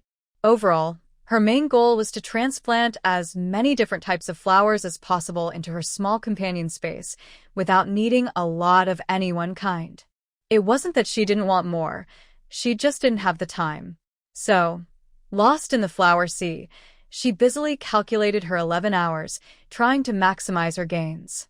What she didn't realize was that, because she hadn't returned for so long, Qi Shuangshuang had already searched for her several times. At noon, Lu Jiansen, not seeing her, first searched around and then asked others, bringing them to look in town. By 9 o'clock in the evening, Lu Jiansen, who had searched the entire Triangle town multiple times, returned to the guest house feeling defeated. Qi Shuangshuang looked at Lu Jiansen with guilt. It's all my fault. I left without telling Xiaoxi. What if she went out looking for me and ran into trouble? She maybe had something urgent and went back first. Lu Jiansen comforted himself. Qi Shuangshuang bit her lip, remaining silent. In fact, she felt it was unlikely Xiaoxi had gone back early. Knowing Xiaoxi's personality, even if she had to leave, she would have told them in advance. Otherwise, she would have left a message for them. But if she hadn't gone back early and was still out this late, they should be worried about her safety. The more she thought about it, the more guilty she felt. If she had known, she wouldn't have gotten up early to send a package to Sinan Yu at the post office. You should rest. I'll wait outside. Xiaoxi will come back, Lu Jiansen said as he turned to leave the guest house and stood outside. Looking at the dark night and the rain mixed with raindrops, he couldn't calm his feelings. He wished he hadn't lost that jade pendant. His grandfather said that there was a connection between the two pendants. If the pendant were with him, he would surely sense Xiaoxi's presence now. Meanwhile, in the flower spirit sea, Gu Xiaoxi was still tirelessly collecting flower scents, blending perfumes, and planting various flowers in her companion's space. For her, time was not enough. She wished she could split a second in half. If the flower spirit sea had a night, she might have thought about someone worrying about her. However, because the flower spirit sea was always sunny and warm, even though she was racing against time, it created an illusion that time flowed differently here compared to the outside world. As time passed, the flowers in Gu Xiaoxi's companion space increased even more. Finally, while holding a black earth edge flower, she was suddenly kicked out of the flower spirit sea by a force. The next moment, she felt dizzy and fell to the ground, her bottom hurting. Then, she felt someone pick her up.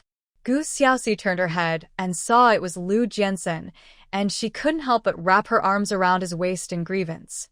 Lu Jiansen took a deep breath and gently placed the girl in his arms onto the bed. "Did you hurt yourself?" He had just turned around to change clothes when he heard something heavy fall behind him. Then, he saw the girl he had been waiting for all night appear in the room. His first thought was, she fell from the sky. His little girl didn't open the door. She just appeared out of nowhere. Gu Xiaoxi rubbed her sore bottom and nodded. "I feel like I was kicked." "Let me see." Lu Jiansen lifted her onto his lap. Gu Xiaoxi nervously pressed his hand down. "I can just rub it, it'll be fine." "What time is it? Have you eaten lunch?" Lu Jiansen glanced at the dark sky outside, lowered his head, and caught a whiff of the flower scent that shouldn't be on her. Where had she been? Seeing that Lu Jiansen didn't respond, Gu Xiaoxi raised her wrist to check her watch. Hey. It's only 9 o'clock. Lu Jiansen could tell she was mistaken about the time and reminded her, "Wife, you've been missing for a whole day." Gu Xiaoxi's eyes widened in shock. "A day? I'm so sorry." Gu Xiaoxi felt full of regret and guilt. Lu Jiansen must have been very worried about her. He probably searched for her for a long time. Lu Jiansen gently rubbed her head. "As long as you're back, that's good." Gu Xiaoxi's eyes turned red as she buried her head in his arms. "Yesterday, I suddenly won a prize. I went to..." She originally wanted to say she went to the Flower Spirit Sea, but the words got stuck in her throat, so she changed her mind. "I went to a place." Lu Jiansen sighed helplessly, smelling the lingering flower scent in her hair. "You went to the Flower Sea, right? Wife, you smell so good." In this era, many people still struggled to have enough to eat and wear and didn't have gardens. Even if they did, an ordinary garden couldn't leave such a strong floral scent on her. Moreover, it was winter now, the season when flowers withered. So, it was clear that his wife had gone to a place beyond the ordinary. And it was related to the jade pendant.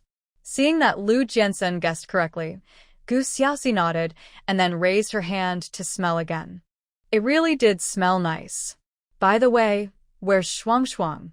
This room was previously shared with Qi Shuang, but it seemed like her things were no longer there.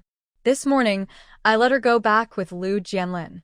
She thought you had to leave early for something yesterday and wanted to check on you. The others also left in batches." Lu Jiansen felt relieved as he held the little girl tightly.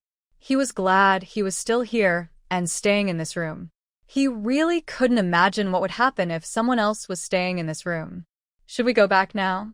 Gu Xiaoxi looked at Lu Jiansen apologetically. Even though he didn't blame her, she knew how much worry her sudden disappearance for a day could cause. And she had just appeared so abruptly. If it hadn't been Lu Jiansen who saw her, but someone else, it could have caused a lot of trouble. "The military vehicle has already left. We need to go to the bus station to catch a ride." "Okay, let's go." Gu Xiaoxi immediately went to grab the things Lu Jiansen had already packed. Lu Jiansen smiled slightly, taking the luggage from her hands. "I'll carry it." Gu Xiaoxi didn't argue and helped close the door. Half an hour later, the two got on a bus back to Qingbei City. At that moment, the weather changed. The rain stopped, but the snow got heavier, causing the bus to slow down. Feeling the cold wind coming in through the window, Gu Xiaoxi moved her fingers and quietly used a warming spell, making the chilly bus much warmer. Lu Jiansen glanced at the girl beside him and discreetly took her hand, placing it in his coat pocket. Gu Xiaoxi blinked, feeling a warmth in her heart.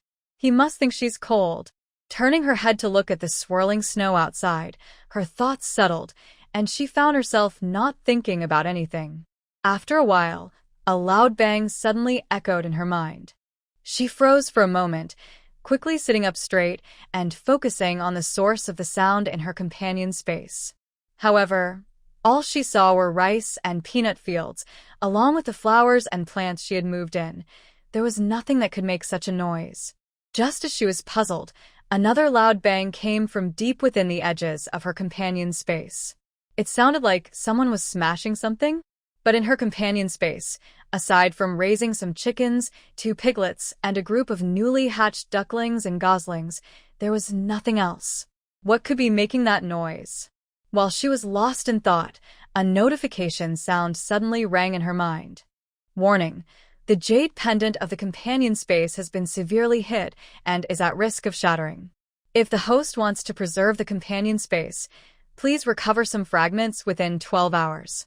Gu Xiaoxi's heart raced, and she quickly tightened her grip on Lu Jiansen's hand. Quick. We need to go back. To the base. Lu Jiansen was taken aback. What's wrong? Gu Xiaoxi didn't have time to explain. She rushed past him to talk to the driver. Sir, I suddenly have an urgent matter. Can you take us back to the Qingbei military base first? I'll give you an extra 10 yuan. I'll also compensate the other passengers 2 yuan each. Is that okay? Her voice was loud and urgent, so not only did the driver hear her, but the other 8 passengers did too. The driver hesitated, but the 2 passengers in front suddenly became excited. A woman with a headscarf immediately asked, Young lady, is that true? You'll give us 2 yuan? Gu Xiaoxi nodded. Yes. I'm really sorry, but I have an urgent matter. If you give me the money, I'll get off at the next stop, the woman said eagerly. She could walk home in an hour and get 2 yuan for free. A middle-aged man in the back politely said, the young lady mentioned going back to the base, so she must be a military family member. If you have an urgent matter, I'll get off too. No need for money. Let the driver take you back. His words prompted 2 others to chime in. Yeah, we'll get off too. No need for money. Hearing this, the woman was unhappy. Young lady, you promised. Gu Xiaoxi nodded. Yes. I keep my word. The driver will get 10 yuan, and the passengers will get 2 yuan each. I'm really sorry. Thank you, everyone. With that, she immediately took out the money. Seeing that Gu Xiaoxi was serious, the 8 passengers agreed, and they even told the driver it was fine. The driver, seeing that the passengers had no objections and wanting to help a military family, agreed. Lu Jiansen had no idea what was so urgent, but seeing his wife handle the driver and passengers, he decided to go along with it. Once the passengers got off, he finally had a chance to ask, Wife, are you feeling unwell? Gu Xiaoxi shook her head and whispered a few words in his ear. Lu Jiansen's expression grew serious with her words. If the jade pendant was at risk of shattering, they needed to hurry back to the base. Meanwhile, in the military family compound, a fierce battle was unfolding at Yin Chuanqing's home. Gu Xinli was being pinned down by an old woman who was slapping her hard. You shameless thing! You already have a man but still want to charm my son into marrying you. After marrying you, you don't take care of things and even abuse my grandson, showing no respect for me as his mother. I'm going to kill you today. Gu Xinli was dazed from the blows, desperately scratching at the old woman's face with one hand while trying to grab the jade pendant that had fallen under the chair with the other. Just as she reached for it, a small hand picked it up first. Give me back the jade pendant. Gu Xinli screamed, biting down on Yin Chuanqing's mother's hand and refusing to let go. When the old woman flinched in pain, Gu Xinli pushed her away and chased after Yin Xiaodi, who had taken her pendant. Seeing Gu Xinli chasing him like a demon, Yin Xiaodi panicked and threw the pendant out of the broken window. His grandmother said that the pendant could sell for a lot of money, and with that money their family could have a good year and buy meat to eat. He didn't want to give it to his stepmother, so he threw it away instead. He didn't know that by throwing it he seemed to have scared Gu Xinli's soul away. She didn't think twice, slapped Yin Xiaodi hard and rushed downstairs.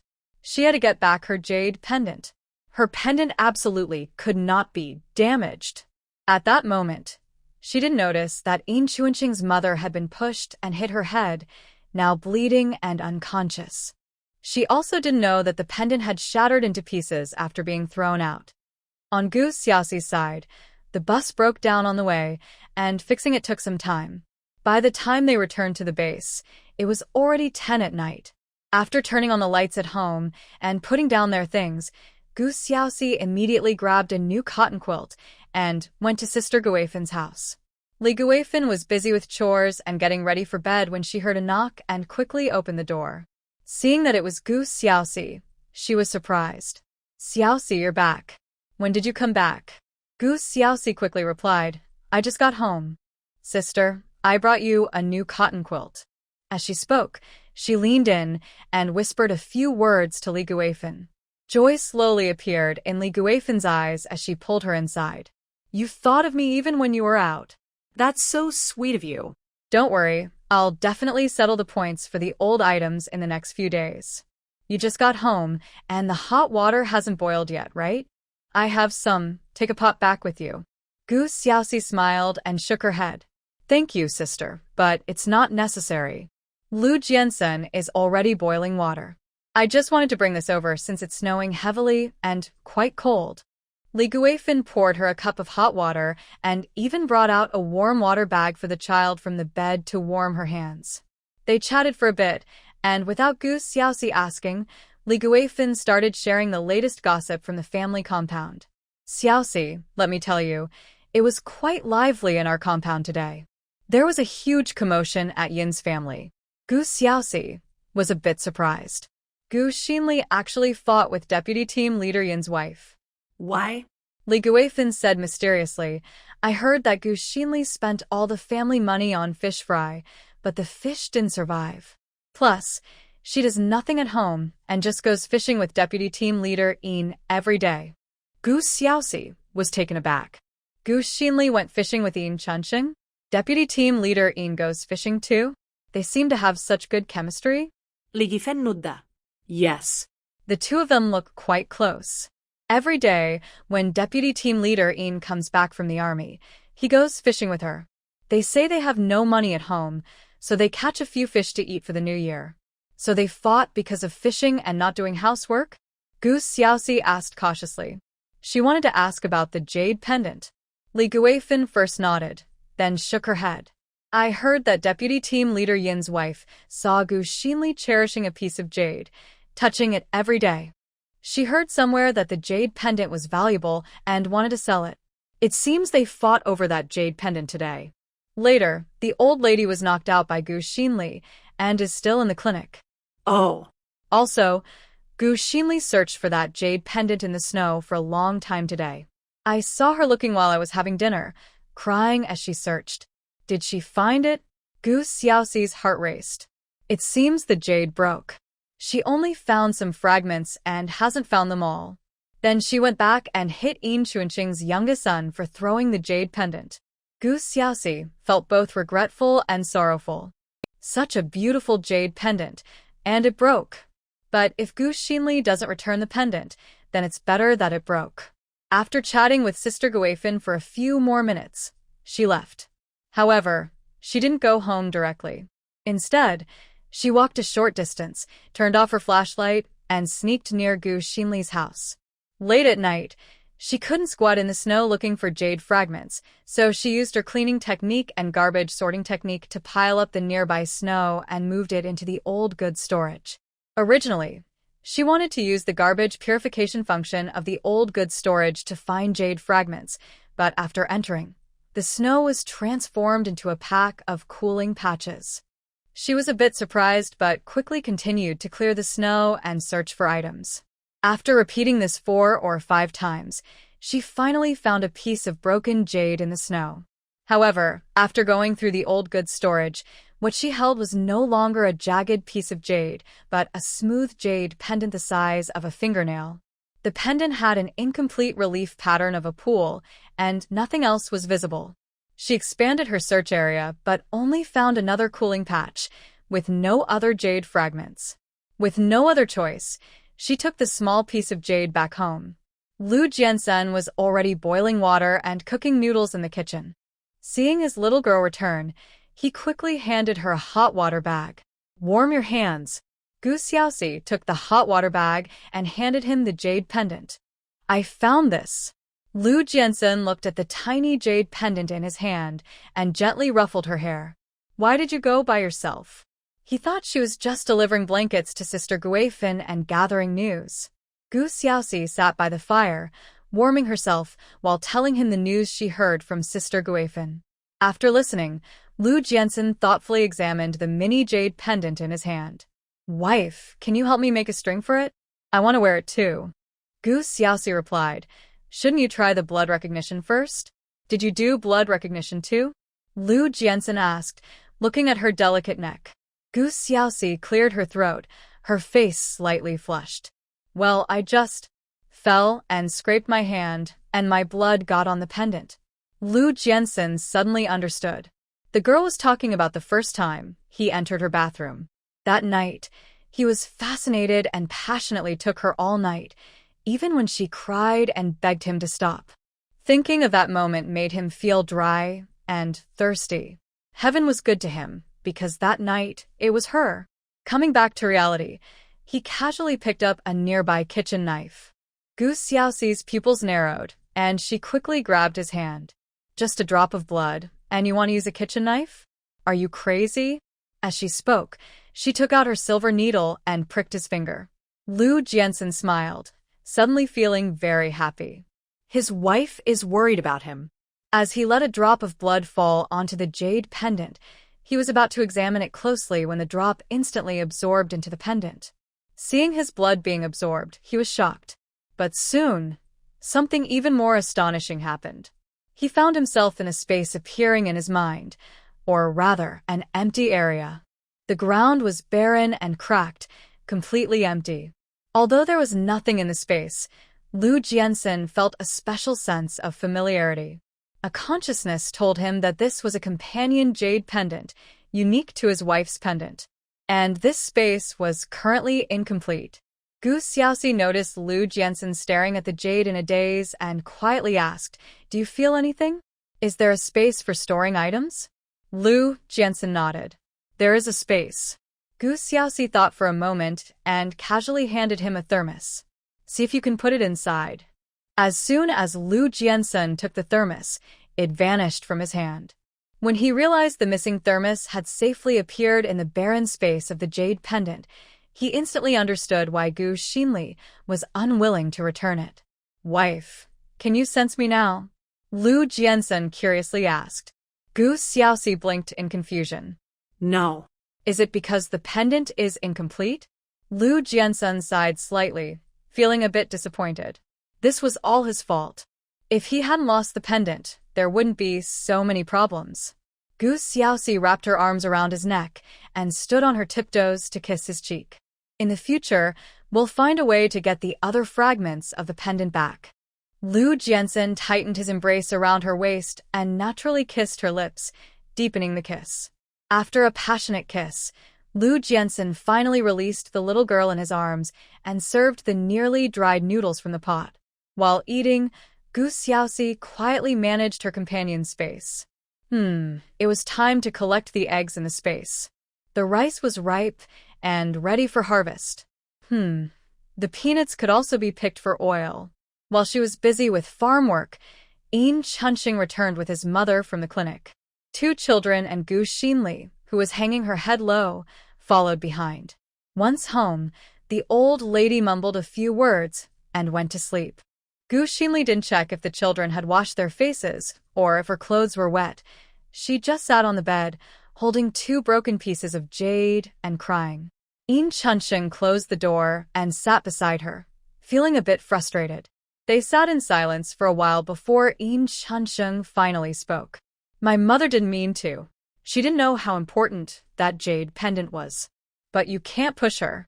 Hearing this, Gu Xinli's tears fell heavily. "Your mother didn't mean to? Was I trying to push her on purpose? I was just anxious to get the pendant back and pushed her a little. Look at my face. I've been hit by her for so long. Did I hit her back? I only grabbed her a few times because I was worried she was your mother." What she didn't say was that it wasn't that she didn't want to hit the old lady, but the old lady had been doing farm work for decades and was stronger than her, so she couldn't hit her. Yin Chunxing was also angry, but it had already been a chaotic day, and there were many people around watching. If he got angry now, it would just give them more to laugh about. He held back his frustration and tried to solve the problem again. "Why don't you check if that space is still there? How are the fish doing?" Upon hearing this, Gu Xinli's tears fell again. "I can't get in. I've tried many times, but I can't enter that space anymore." "What about the fish?" Yin Chunxing asked again. Gu Xinli shook her head. "I can't see the pond anymore, and I can't see the fish. The pendant seems to have lost its effect." Yin Chunxing took the two broken pieces of jade from her hands and examined them closely. Is it broken and now completely useless? After thinking for a long time, he suddenly asked, "What was the situation when you first discovered the secret of this jade?" Gu Xinli had already told him before, but now she recalled it carefully and explained it to him again. Yin Chunxing, being a soldier, was quite observant and insightful in some ways. He suddenly said, "Could it be that the jade changed after it broke? Let's try the blood bond again." Gu Xinli hesitated, "But I've already tried that before." It won't hurt to try. Yin Chunxing wasn't afraid of pain, so he quickly took a fruit knife and lightly cut his finger. Seeing the blood bead on his finger, Gu Xinli panicked. If the blood bond worked now, what would happen if the jade recognized him as its master? Just as she thought of taking the jade away, Yin Chunxing had already smeared his blood on the pendant. In the next moment, the broken jade absorbed his blood. Gu Xinli suddenly felt dizzy. Is this really going to work? Seeing that one piece of jade was still untainted, she steeled herself and quickly cut her finger with a dagger, hurrying to establish her bond. At that moment, Yin Chunxing was too focused on the sudden vision that appeared in his mind to notice Gu Xinli's actions. He saw an open space that looked quite large, but he didn't know exactly how big it was. In the distance, there was a hazy white mist that looked very mysterious. A few seconds later, his heart raced. He also had a space now. However, when he tried to enter, he found he couldn't access the mysterious space like Gu Xinli had before. After several unsuccessful attempts, he looked at Gu Xinli. At that moment, Gu Xinli was also looking at him with joy. "Chunxing, the pond is still there." Although the pond looked much smaller, that didn't matter to her. Before, the pond was vast, but no matter how big it was, she couldn't keep that many fish. Yin Chunxing was taken aback. "Is your pond still there? What about the fish?" Gu Xinli tried to enter the space again, but after several attempts, her face suddenly fell. "I can't get in. The fish have to be caught from the pond. I can't get them out." Yin Chunxing felt disappointed for 2 seconds, but quickly returned to normal. Compared to before, he preferred the current outcome. Previously, that mysterious space only belonged to Gu Xinli. But now, he had a space too. Even if he couldn't raise fish, he could store things. Saying this, he tried to put a piece of clothing into the space like Gu Xinli had done before. When he found that the space could store items normally, he suddenly felt that his mother's fuss today and the broken jade were actually good things. Gu Xinli, unaware of this, would probably want to beat him up if she knew. At that moment, Gu Xinli felt relatively good. Although the regained space wasn't as good as before, at least she had recovered some of her losses. While they were secretly happy, Gu Xiaoxi, who was eating noodles, suddenly felt joyful too. Because the system suddenly notified her. "Host, please note, the companion space has broken into 3 parts, disrupting the original contract structure, removing the temporary master rights of the companion space, and forcibly demoting to a temporary servant. The servant's territory cannot exceed that of the official master, so the extra territory will be returned to the host after 24 hours. Additionally, all plants and animals raised by the temporary servant in the space will be returned to the host. If the temporary servant has any malicious intentions, the host can also punish the temporary servant." Gu Xiaoxi had been troubled by not being able to take back the pendant directly, but now she felt a bit relieved. After eating and washing up, she sat by the bed and told Lu Jiansun about the division of the companion jade. Lu Jiansun quickly understood the reason and gently rubbed his little girl's head. It must be that Gu Xinli told Yin Chunxing the secret of the pendant. Yin Chunxing isn't a fool. He must have gotten a space too. Gu Xiaoxi nodded, her tone a bit worried. "You need to be careful of him from now on. In such a space, anything can be stored, including various weapons. If the storage function of the space was misused, it could be quite troublesome." She didn't worry about Gu Xinli, but she was concerned about Yin Chunxing dealing with Lu Jiansun. Lu Jiansun soothingly kissed her forehead. "I'll be careful. Don't worry." Gu Xiaoxi wanted to say something more, but Lu Jiansun's sudden kiss made her forget what she was going to say. The next day, when Gu Xiaoxi woke up, Lu Jiansen had already gone to the army. As usual, he had prepared breakfast for her before leaving. Just after Gu Xiaoxi finished eating, Li Guifin came over with 3 big bags of old clothes she didn't want. Xiaoxi, do you think these things are okay? Gu Xiaoxi glanced at them and said, they're fine. Just lay them out in the yard. Okay. I have more at home. Li Guifin said as she quickly placed the old clothes down and went back to get more. Today she woke up early and cleared out all the unwanted old items from her home. What a great deal to exchange old for new, Xiaoxi thought of her, which was quite rare. She decided she would definitely give her more than enough old items. Gu Xiaoxi didn't look closely and directly dumped 3 bags of old clothes into the storage for used items. The clothes were mostly worn by her children, now too small, and some were too old and torn to be repaired, mainly made of coarse fabric. Gu Xiaoxi initially planned to exchange them for new fabric, but later discovered that after the system upgrade, there were 2 new options in the exchange menu she hadn't noticed. One was for converting the material of new items, and the other was for customizing the specifications of new items. After checking, Gu Xiaoxi quickly converted the coarse fabric into fine cotton. Although this would reduce the amount of coarse fabric, it was more practical for her. Just as she finished dyeing the fine cotton and designing patterns, Li Guifin came over with a load of old items. Seeing Gu Xiaoxi wasn't in the yard, she left the items and went away. When Gu Xiaoxi came out, she saw a pile of used notebooks, old books, broken bowls, and furniture with missing legs or arms in the yard, so she hurriedly put everything back into the storage. Since part of the yard was used for a kitchen, it wasn't very big, and too many items made the place look messy. But just as she finished tidying up, Li Guifin brought another load of old items. Xiaoxi, I'm going to buy groceries soon. Do you want to come with me? Gu Xiaoxi shook her head, not today. We brought some vegetables back yesterday, and we also have a lot of rice. If you need some, I can share. Li Guifin's eyes lit up. Really? How much do you have? Gu Xiaoxi smiled. Since my parents are coming for the new year, I prepared quite a bit. I can give you 30 pounds. If that's not enough, next time I go to the city, I can ask my friend at the supply and marketing cooperative to reserve some for you. The market price is just 5 cents more if you don't want a receipt. Li Guifin quickly nodded. Great. I'll take 30 pounds. That will be perfect for the new year. Gu Xiaoxi immediately went to the kitchen and brought out a 30-pound bag of rice. After thanking her and paying, Li Guifin carried the rice home. Gu Xiaoxi originally planned to close the door and go to the recycling station, but seeing the weather, she noticed it was about to snow heavily and the wind was strong. So, she started a fire, killed a chicken, and began cooking chicken soup early. Half an hour later, Li Guifin returned with Feng Xia, who also wanted some rice. Gu Xiaoxi treated them equally and gave her 30 pounds as well. They chatted for a while before heading home to do chores. Gu Xiaoxi turned back to the kitchen, cooked rice in the rice cooker, and then took a basket of vegetables from her small space. Wanting to try out the space ceiling stickers, she prepared minced meat with eggplant, stir-fried greens, shredded potatoes with green peppers, and braised shrimp. The ceiling stickers were discreetly placed on the side of the bowls, effective yet unobtrusive.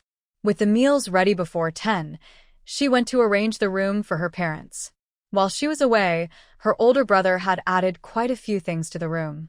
There were 2 low cabinets for clothes and 2 renovated quilts. Gu Xiaoxi spread the 2 quilts but found them too small and not visually appealing, so she folded them back up. After thinking for a moment, she decided to buy a high-speed automatic overlock sewing machine from the Exchange Mall. Since her small space was cluttered with a bed and a massage bathtub, she planned to build another room. Initially, she wanted to use the system's all-purpose packing machine, but later realized she didn't have enough wood, and building took up too much space. After weighing her options, she browsed the Exchange Mall again. After half an hour of filtering, she spent 120 million points to buy a 5-star rated space house. The house looked like a green tree, suspended 3.5 meters above the ground, with a beautiful structure. The steps resembled petals, leading to a transparent circular terrace at the entrance. Though the house seemed small from the outside, once inside, she found it surprisingly spacious, at least 300 to 400 square meters. There were doors and windows and automatic dimming lights, but no furniture. After looking around, she noticed there were 6 rooms, and the space was larger than she had imagined. She quickly installed the massage bathtub and high-tech toilet she had previously bought.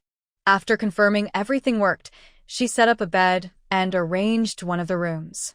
Then she set up a workspace and moved the sewing machine inside. To test the new machine, she read the manual and immediately chose a piece of white fabric with pink embroidery to make 2 pillowcases. The 2 pillowcases took less than 2 minutes to cut and sew. She used another piece of pink embroidered fabric to make a bedsheet and a large duvet cover for a 2.4-meter bed, then bought a new cotton quilt of the same size to complete the setup before leaving the small space. As for the 2 quilts belonging to her brother, she adjusted their size in the storage and made a thicker, longer mattress that fit the Kong bed. Once the mattress was laid out and the bed sheet smoothed, she added the duvet. Then, she bought a pair of memory foam pillowcases from the Exchange Mall to complete the pillows. At a glance, the room instantly felt much cozier. For the Kong bed next door, she brought over an extra quilt from her room and laid down a new mattress. Since her grandfather had trouble sleeping and preferred firm pillows, Gu Xiaoxi specially made a rice pillow and infused the rice with a calming scent she had prepared in the flower god sea. While she carefully arranged the room, Gu Yimin, Jiang Xiuqing, and Grandpa Jiang were already on the train to Qingbei. However, a few annoying people who loved to cause trouble were also on the train with them. After sitting down, Grandma Gu began to rub her legs and instructed Gu Yimin. "Second son, I smelled something frying at your house this morning. Did you make something to eat on the train? It's almost noon now. Let's take it out and share." Gu Yimin awkwardly glanced at his wife. The meatballs fried in the morning were actually for his daughter, Xiaoxi, and Dachuan. Jiang Xiuqing could guess what Grandma Gu was thinking. She was just craving food. She took out a bag of pork cracklings from her own bag and handed it to Grandma Gu, saying loudly, "Mom, this is the New Year's dish we prepared. This portion is for you for New Year's Eve. Since you're celebrating at Dolly's house, it will add to the feast." Grandma Gu nodded in satisfaction, happy, and immediately opened it to eat. Lu Chunhua pouted and reached for some, but Grandma Gu swatted her hand away. Second son's family prepared New Year's dishes. You and Dolly shouldn't fall behind. Lu Chunhua smiled proudly. "Don't worry, Mom. Dolly is capable now. They say every year brings abundance, so she must have prepared a feast for you. My brother-in-law has such a high salary. He can definitely make sure Grandma eats well every meal." Gu Urching swallowed hard, his voice full of anticipation. Gu Sanhu tugged at his mother Lu Chunhua's sleeve. "Mom, I'm hungry."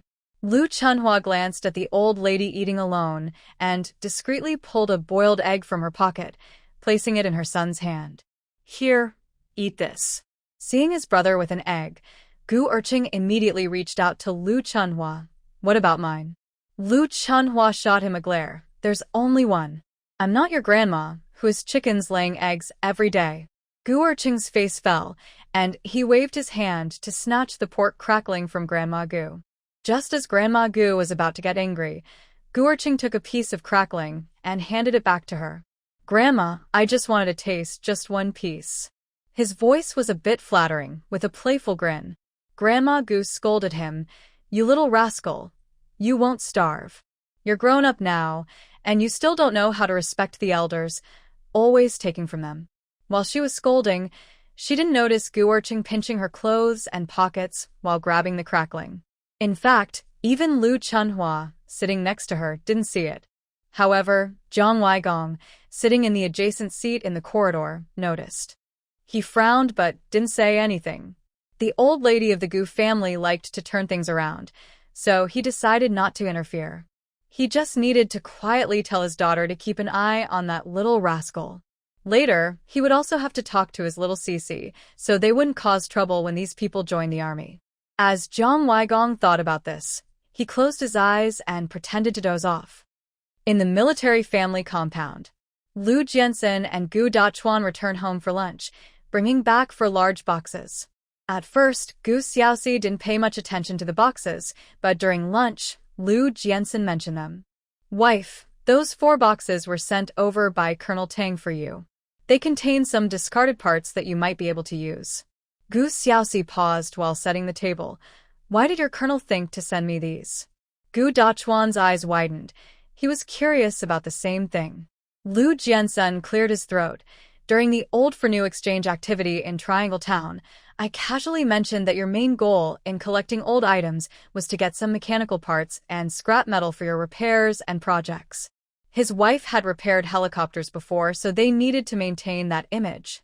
Plus, with this repair hobby, they could use it as an excuse for future old for new activities.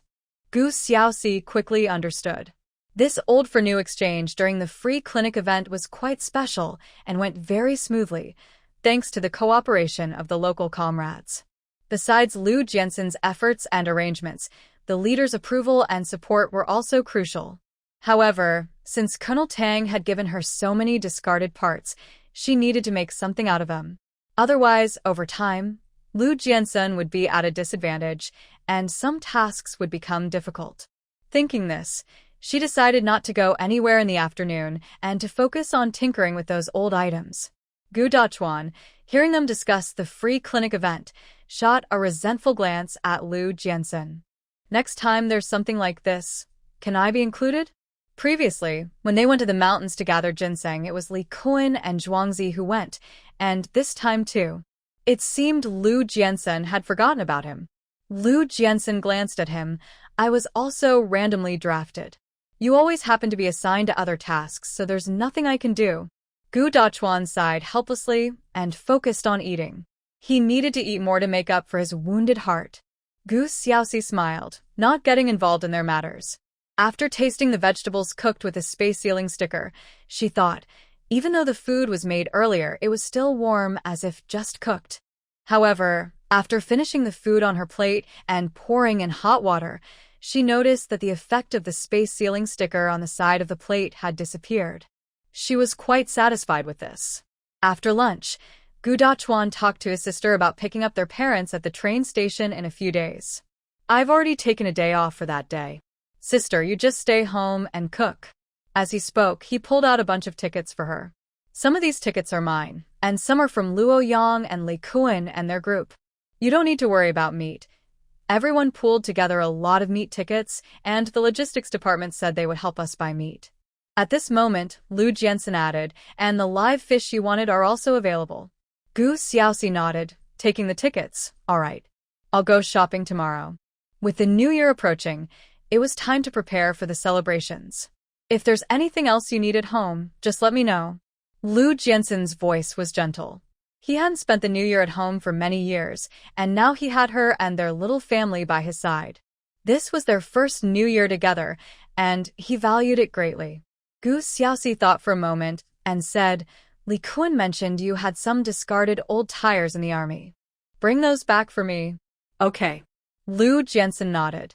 We have rice at home, so you don't need to worry about buying rice, flour, or oil. I have time these days and will prepare everything. You don't need to be distracted. Gu Xiaoxi wanted to express that she would manage the home, and they just needed to focus on their work. Lu Jiansen smiled and nodded, all right. I'll listen to my wife. Gu Dachuan chuckled, I'll listen to my sister too. After resting for half an hour, Lu Jiansen and Gu Dachuan headed back to the army. Gu Xiaoxi then carefully managed her little space. Since the rice harvest yesterday, she had accumulated about 10,000 pounds of rice in her space. For their family, they definitely couldn't eat it all in a short time. So now she was planting wheat and glutinous rice in her space. She had planted quite a few vegetables, but since some were used to feed the chickens and ducks, there weren't many left.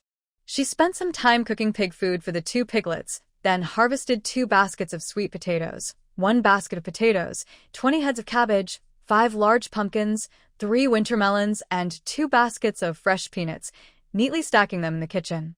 She pressed all the remaining peanuts into peanut oil and set aside 20 pounds for the kitchen. As for the rice, she filled 2 wooden rice bins. She also stocked up on various seasonings, oil, salt, soy sauce, and vinegar that were lacking in the kitchen. Previously pickled vegetables were also moved to a few jars on the storage shelf next to the kitchen. With the kitchen organized, the snow outside began to fall heavily. Gu Xiaoxi set up a charcoal stove in the main room and used a warming spell to drive away the cold air inside. After that, she didn't waste any time.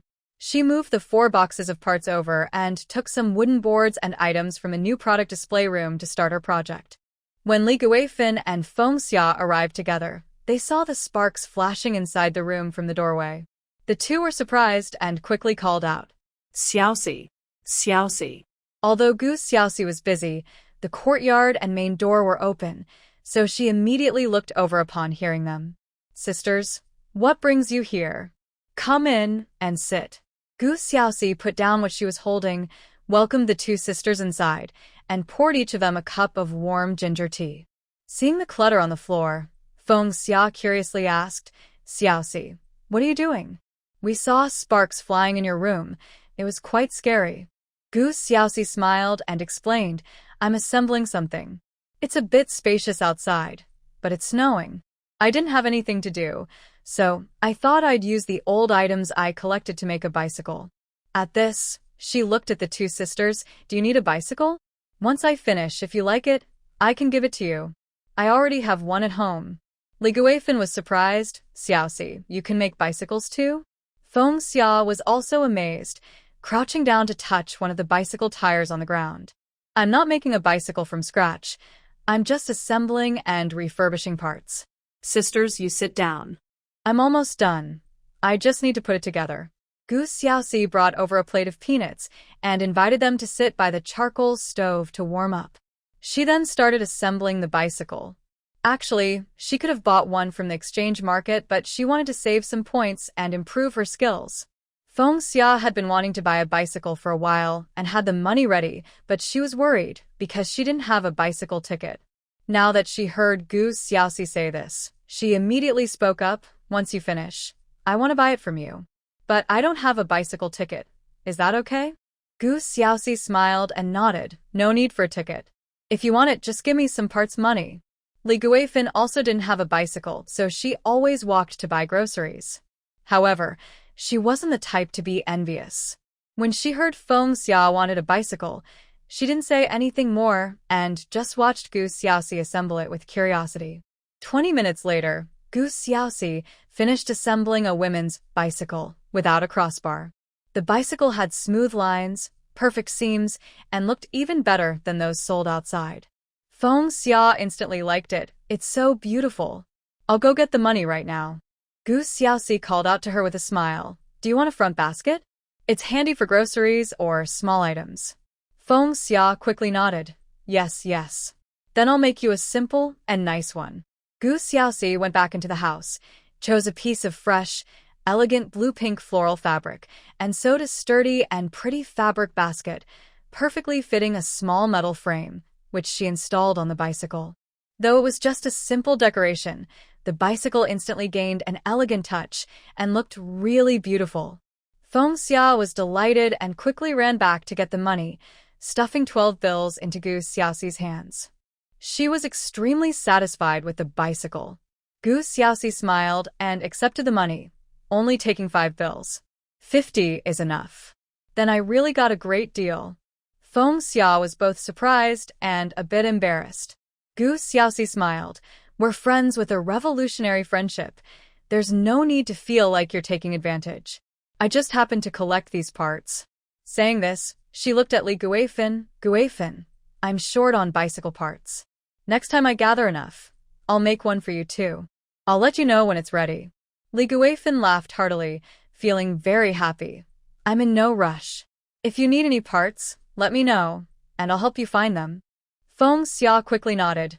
Yes, I'll help too. Gu Xiaoxi didn't hold back and said with a smile, I need some tires. But if you have other old items or scrap metal, you can bring them to me. I'll separate out what can be used. Got it. I'll go home and look for things. Feng Xia thought to herself, planning to find items when she got back. After chatting for a little while, seeing that Gu Xiaoxi still had work to do, Li Guifeng and Feng Xia decided to leave. Once it was quiet, Gu Xiaoxi browsed the exchange market for a while and spent 5,200 points to buy a wide-tire snow bicycle. After purchasing it, she examined it carefully, then disassembled it and reassembled it. After trying it out in the yard for 2 laps, she felt that this snow bicycle was much easier to ride in winter compared to a regular bicycle. If she could find suitable tires, she could make a few more snow bicycles like this. However, she actually wanted those beautiful cars from the exchange market. Unfortunately, in this era, such cars didn't exist. Even if she bought one, she couldn't drive it. It would be too conspicuous. Speaking of which, military off-road vehicles were practical and not too noticeable. Just as she was lost in thought about the various products in the exchange market, the courtyard door was suddenly pushed open. Hearing the noise, Gu Xiaoxi immediately looked outside. She saw her brother, Gu Dachuan, along with several soldiers, each carrying a discarded tire, coming in through the snow. Gu Xiaoxi was taken aback for a moment and quickly got up to greet them. "Why did you come over in this heavy snow?" Gu Dachuan chuckled. "We had some free time. Lu Jiansen said you needed these, so we brought them over." Gu Xiaoxi hurried to pour them some hot water. "Come in and have some hot water. Warm up by the fire first." Gu Dachuan drank the water, but didn't stay. "We won't sit. A leader is coming to inspect the troops later, and Lu Jiansen might be back late. You can eat dinner without waiting for us. Then wait for me a moment." Gu Xiaoxi immediately went to the kitchen. In a short while, she brought out 6 freshly boiled eggs and gave one to her brother and each soldier who brought the tires. "It's still early for dinner. Have these while they're hot." "Okay." Gu Dachuan didn't hesitate and led his soldiers away. Gu Xiaoxi looked at the 6 heavily worn, some even cut for repairs, discarded tires for a moment. After some hesitation, she decided to throw them into the old goods storage. During the new product exchange, she converted the car tires into bicycle tires and set the specifications. The 6 car tires had some wear during the conversion, but she still ended up with 6 wide-tire bicycle tires. Then, she spent 2 hours at home tinkering and successfully made 3 snow bicycles. After trying them out, she felt that the tire's anti-slip performance was slightly worse than the snow bicycle she bought from the exchange market, and the comfort of the bicycle seat was also a bit lower due to the materials used. But overall, they were still easier to ride than regular bicycles. By the time she cleaned up the clutter on the floor, it was already time for dinner. Since Lu Jiansen hadn't returned, she closed the door and went to her small space to prepare dinner. She cooked rice in a rice cooker, then killed 2 chickens. One she tried to roast in the oven, and the other she made into chestnut chicken. Considering the fish in the pond had been raised for a long time and weighed about 10 to 20 pounds, she decided to kill the only fish in her space. The fish was too big, so she made fish head with chopped chili from the head. Half of the fish was braised, and the other half was sliced to make sour fish with her pickled vegetables. With chicken and fish ready, she then prepared 3 vegetable dishes and made a soup.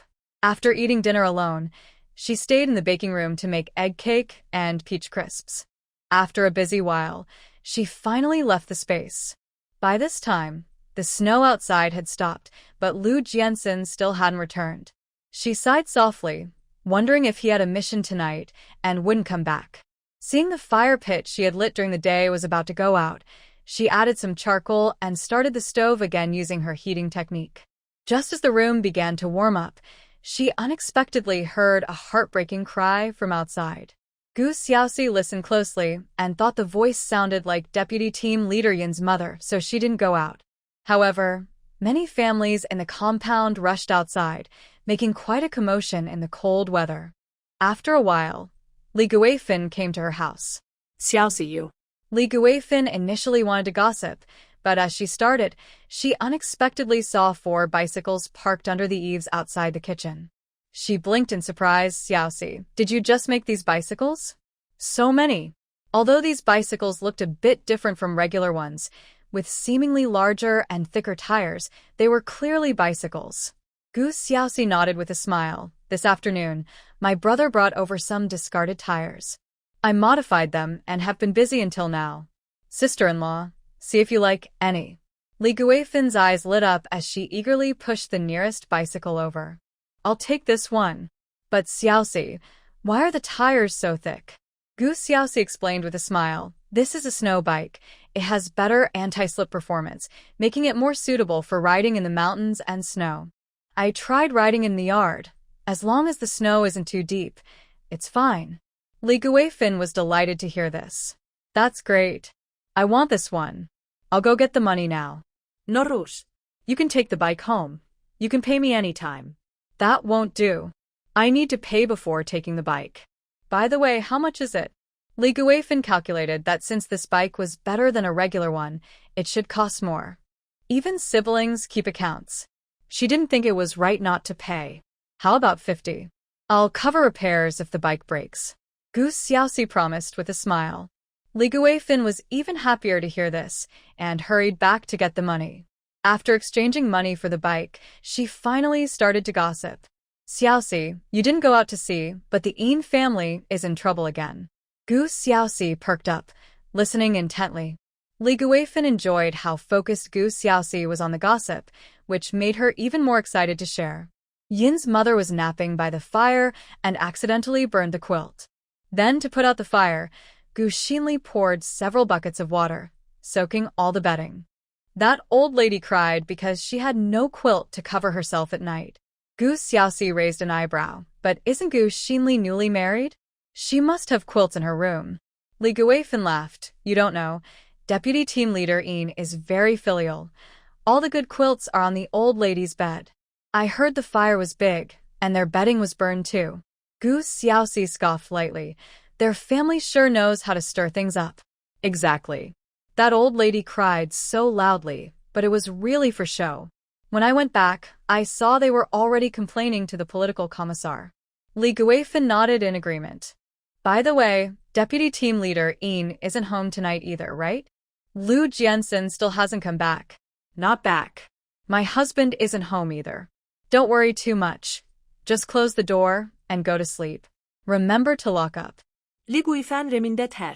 After all these years, she had gotten used to her husband being away on missions.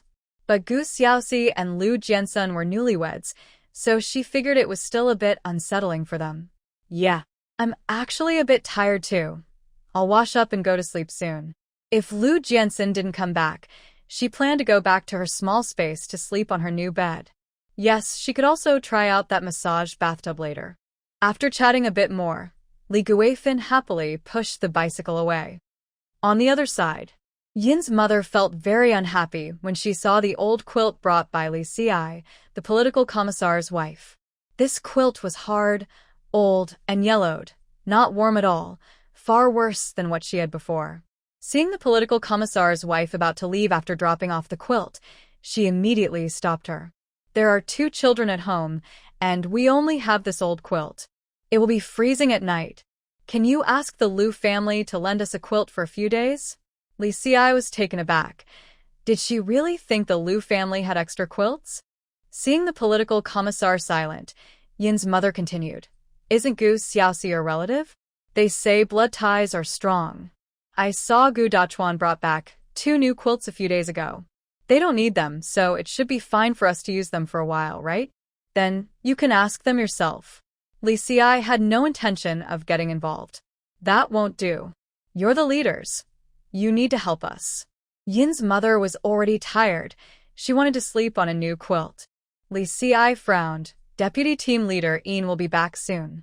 Let your son ask Lu Jiansen about it. I can't decide this. After saying that, she ignored Yin's mother's expression and turned to leave. In this heavy snow, it was freezing outside, and her being able to bring 1 quilt was already generous. No one had excess supplies to give away casually. Besides, Lu Jiansen prepared extra quilts because his in-laws were coming to the army for the new year. If she gave one to Yin's mother, what would his in-laws use? In her opinion, if Yin Chunqing wanted to retire, he should have left directly. The army could arrange a job for him locally, and there was no need to come back. To her, there were plenty of people in the army more capable than Yin Chunqing. Yin Chunqing could hold the deputy team leader position mainly because he was not afraid of hardship and had suffered several serious injuries, one time even taking a knife for the second team leader, who had always supported him. But in terms of personal ability, Yin Chunsheng was far behind military elites like Liu Jiansen. Of course, she could only think this in her heart. Seeing the political commissar's wife ignore her, Yin's mother turned to scold Gu Xinli. You useless thing, isn't Gu Xiaoxi your cousin? You can't even borrow a quilt. Gu Xinli snorted dismissively. It's not like I burned the quilt. What good is it to blame me? If you have the guts, go cry to the political commissar. I heard a big leader came to the troops today. Maybe if you cry over there, you'll get a new quilt tonight. It was impossible to ask Gu Xiaoxi for help. Old Lady Yin really took the advice and, under the cover of night, dragged her 2 grandsons to the military base to cry. Surprisingly, crying worked. Even though it embarrassed Yin Chunsheng, they came back with 2 new quilts. Before leaving, the old lady maliciously spoke ill of Liu Jiansen and Gu Xiaoxi in front of the leaders, saying they had several extra quilts but wouldn't lend them any.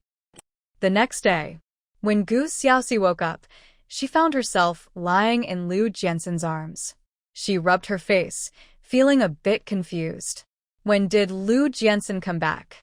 Last night, she had taken a bath in the hot tub and ended up not sleeping in her space because she was afraid Liu Jiansen would return in the middle of the night, so she hadn't locked the door. Wife. It's still early. Don't you want to sleep a bit more? Liu Jiansen said, his eyes still closed, pulling her closer. Gu Xiaoxi poked his chest with her finger. What time did you get back? I came back in the morning, so I won't go to the base this morning. Liu Jiansen kissed her cheek and pressed the girl who wanted to get up back into the blankets to continue sleeping. Gu Xiaoxi yawned softly and closed her eyes again. After 5 minutes of silence, she whispered, I want to get up now. You can keep sleeping. Liu Jiansen gently stroked her back, his tone soft yet coaxing. Be good, sleep a little longer. Gu Xiaoxi felt a bit helpless and had to snuggle back into his arms. Wife, did anyone from Vice Commander Yin's family cause you trouble last night? Liu Jiansen gently stroked her smooth hair. Gu Xiaoxi rubbed her eyes. No. It seems Vice Commander Yin's wife burned their quilts and was crying outside. I didn't go out to see. Sister Guifan said she was crying for the leaders. You know about this too? Yeah. That old lady was crying in front of Chief Zhang, saying we have quilts but won't lend them any. What? Gu Xiaoxi exclaimed and sat up straight. Liu Jiansen patted her back, reassuring her it's okay. Political Commissar Luo will figure it out soon. Yin Chunsheng got scolded by the leaders. Gu Xiaoxi sighed in relief. That's good. This is such an unexpected disaster. That family is really shameless. Even if they asked to borrow, she wouldn't lend them anything, but making up lies was just too annoying. Wife, if I'm not back by 10 at night, you should lock the door. If I come back late, I can sleep in the next room. Liu Jiansen reminded her. It was too unsafe for his wife to sleep without locking the door. Okay. I understand. I'll remember next time. Gu Xiaoxi replied obediently. Last night, the troops distributed some winter supplies. I got a full set of cotton clothes and pants, plus a pair of cotton shoes. I got your size for the shoes. You should try them on later. Gu Xiaoxi felt both touched and helpless. Why are you giving me more? I already have plenty of clothes and shoes. You should keep what fits you. Liu Jiansen smiled and kissed her cheek. You don't have many shoes, just those 2 pairs. There are other supplies too, like water bottles, backpacks, thermoses, and quilts. I still think the shoes are the best fit for you. Hearing this, Gu Xiaoxi immediately thought of something, so Yin Chunsheng must have chosen a quilt, right? Yes. There were very few quilts available. They were supposed to prioritize those getting married at the end of the year or beginning of the year, but Yin Chunsheng's wife cried so hard with the kids that Chief Zhang approved 1 quilt for him, and then he got another from someone else, so they ended up with 2 new quilts. How unfair. Gu Xiaoxi huffed. Liu Jiansen patted her head and changed the subject. This year for the new year, the troops are planning a big dinner. Families can join if they want, bringing 2 dishes each. Gu Xiaoxi paused. Are we all going to the base for New Year?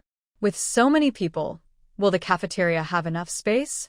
The cafeteria won't be enough, so they will set up tents in the playground. The 1st and 2nd regiments will be separate, and the New Year's dinner will be held there. There will also be a collective wedding. I'll have to be there to oversee it, so I might be busy. But during the new year, he wanted to be with his girl. So the best outcome would be for their family to go to the base for the New Year's dinner. Gu Xiaoxi had never celebrated New Year at the base before and was quite looking forward to it, so she nodded. Then we should bring more dishes. Grandpa and my parents will definitely enjoy celebrating New Year at the base. It'll be lively and festive. Seeing his girl agree, Lu Jianxin felt a warmth in his heart. This spring festival, he wouldn't be alone anymore. After chatting for a while, Lu Jianxin suddenly remembered something and quickly took out the Little Bee Space logistics box, opening its door. In an instant, the room's space merged with the logistics box's space. Wife, there are a lot of old items in here. Please sort through them. Gu Xiaoxi glanced over and her eyes widened. When did you collect so many old things? I gathered some when I was in Triangle Town, and some I collected after coming back. Gu Xiaoxi took a quick look and then waved her hand, putting all the junk into the old goods storage.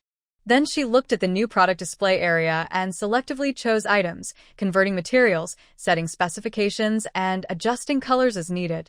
After finishing, she snuggled back under the covers and spoke to Lu Jianxin. We still have 4 bicycles at home. We can sell the 2 at the front. I'll take them this afternoon. A few people in our regiment are getting married and need bicycle tickets. Okay. Selling them for 50 is fine, no tickets needed. I sold the ones to Sister Fengxia and Sister Guifan for 52. The wide-tired snow bikes are better for mountain and thin ice snow. The price should be higher. We can't sell them for the same as the 2 sisters. Lu Jianxin gently stroked the girl's back, his voice soft, trying to coax her to sleep. Gu Xiaoxi found the conversation pleasant, and with Lu Jianxin's gentle voice, she didn't think about getting up again. At first, she talked more, but then it was Lu Jianxin. Before long, Gu Xiaoxi unknowingly fell asleep again. The 2 embraced and slept until noon. Lu Jianxin knew he had kept the girl from breakfast, so he immediately went to the kitchen to cook. After Gu Xiaoxi finished washing up, she followed him and brought out all the food she had prepared in her small space yesterday. Even though the table was filled with food, she didn't stop Lu Jianxin from cooking. Instead, she took out a spare 5-layer shelf from the new product display area and organized the food layer by layer. Once everything was set, she neatly arranged her portioned egg cakes and peach crisps on the table. Lu Jianxin glanced over and knew the girl had been busy cooking all day yesterday. He originally thought the food was prepared for the new year, but as he turned back to stir-fry the shredded potatoes, the little girl tugged at his sleeve. I've put freshness sealing stickers on all this food. If you don't peel them off, they won't spoil. You can put them in your space. That way, even if you go out or come back late, you won't go hungry. At this, she suddenly remembered something and quickly took out a large jar from the new product display room. Let's fill this with some water. Listening to the little girl chatter beside him, Lu Jianxin felt a warmth in his heart. He hadn't planned to pack so much food, but her words changed his mind. I made all this yesterday. You have to take it, Gu Xiaoxi said seriously, looking at Lu Jianxin, who seemed hesitant. Lu Jianxin smiled and nodded. Okay, I'll take it all. This was his wife's heartfelt gesture, and he wanted to savor it slowly. After he finished cooking the spicy and sour shredded potatoes, Gu Xiaoxi had already cleaned the jar and filled it with water. With cold water ready, Gu Xiaoxi also started boiling hot water on the stove. She planned to keep a few bottles of hot water in the space, sealing them with stickers to keep them warm. Both were busy in the kitchen, not saying much, but the atmosphere was surprisingly warm. After lunch, Gu Xiaoxi filled 2 thermoses with water and handed them to Lu Jianxin. Once he packed everything she prepared, he kissed her soft lips and left with 2 bicycles. During the afternoon alone, Gu Xiaoxi didn't waste any time. Knowing the new year was just days away, she quickly killed 20 chickens and made them into roasted chickens.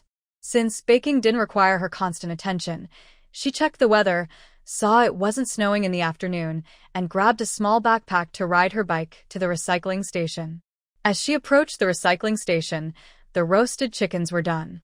She grabbed a food box from the new product display room, packed 1 roasted chicken, and carried 20 small bags of 1-pound rice into the station. Coincidentally, Grandpa Chi was just coming out to pour water and spotted the little girl entering with her things. He chuckled. You came at just the right time. Gu Xiaoxi sniffed and smiled. Grandpa Zeng, what delicious food are you making? Grandpa Chi raised an eyebrow with a smile. You're just in time. I just stir-fried some peanuts and am about to make braised pork. Remember you wanted to learn how to make it? I'll teach you today. Okay. Gu Xiaoxi replied, running in to set down the roasted chicken and rice she brought. Grandpa Chi sniffed the air and nodded. You brought roasted chicken? Gu Xiaoxi laughed and opened the food box to show him. What a coincidence. Today, the roasted chicken is yours and the braised pork is mine. Grandpa Chi couldn't help but chuckle. We're quite lucky. The village slaughtered pigs early today, and I got some. I was just thinking of sending some braised pork to your family. Looks like we're in sync. Gu Xiaoxi joked, but remembered to wash her hands. Grandpa Chi was happy to see the little girl and chatted away while teaching her how to make braised pork step by step. When the bright red, fragrant braised pork was done, Gu Xiaoxi's eyes lit up. Before even tasting it, she felt it would be delicious. When she finally took a bite, she felt her mood lift. It's so good. So good. Grandpa Chi laughed. Take as much as you want. Now I'll teach you how to make stuffed tofu. I have some oil tofu here. Great. I want to learn, but I can't take all the braised pork. Just half is fine. I want half of the stuffed tofu too. And if you make any marinated dishes, I want half of those as well. As she spoke, she felt a bit embarrassed. She seemed too greedy. But Grandpa Chi agreed, without hesitation. All right. I only have 1 pig's ear, so I'll teach you how to marinate that. Once you learn the recipe, you can marinate other dishes the same way. Gu Xiaoxi listened carefully and followed his instructions closely. When the stuffed tofu and marinated pig's ear were done, she felt a great sense of accomplishment. At that moment, a line of golden text floated before her eyes. Culinary Master, 5 merit points required. Gu Xiaoxi was thrilled. Her cooking skills had leveled up. Indeed, learning never stops, and hard work pays off. After happily spending 5 merit points, countless secret recipes flooded into her mind. Grandpa Chi only saw the little girl smiling foolishly, so while packing the dishes, he accidentally kept 2 pieces of braised pork for himself and gave the rest to her. Cooking took a while, so after packing everything, Grandpa Chi urged her to leave. It gets dark early now, you should head back. You don't need to come before the new year, there's not much work here. Gu Xiaoxi glanced around the recycling station, which had some waste but not much. She nodded.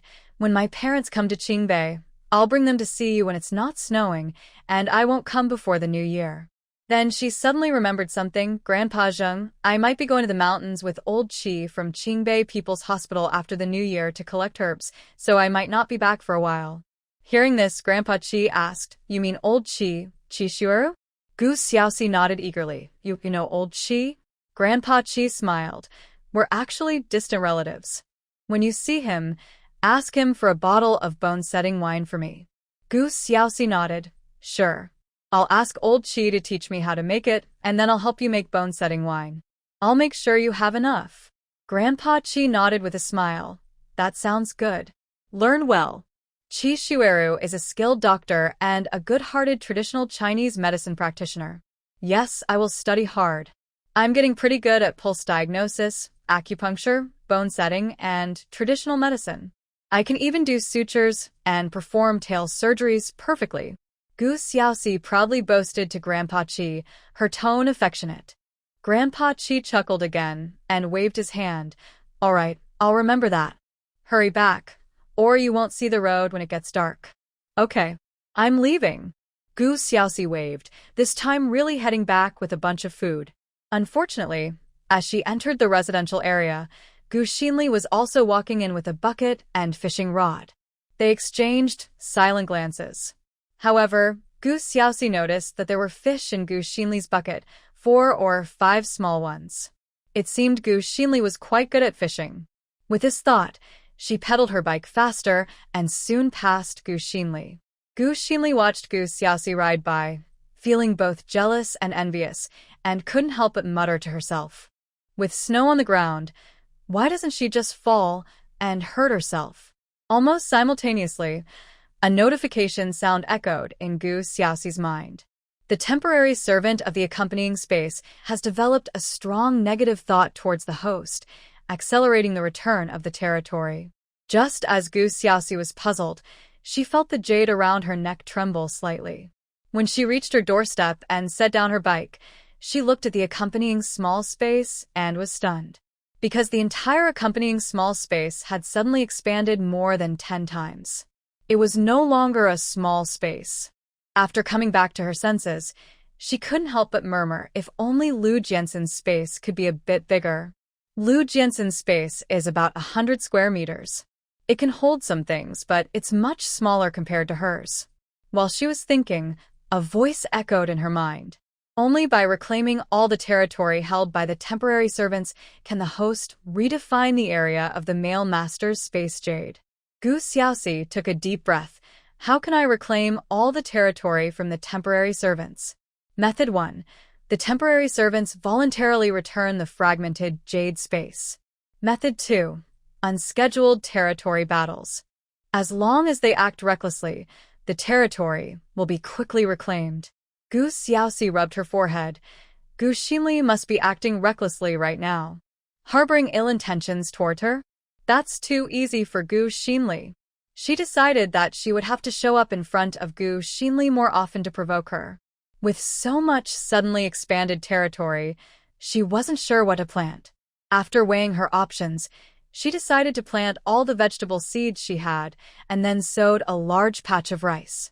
During a break from her busy work, she went to the baking room to make some egg cakes, peach crisps, and egg yolk pastries.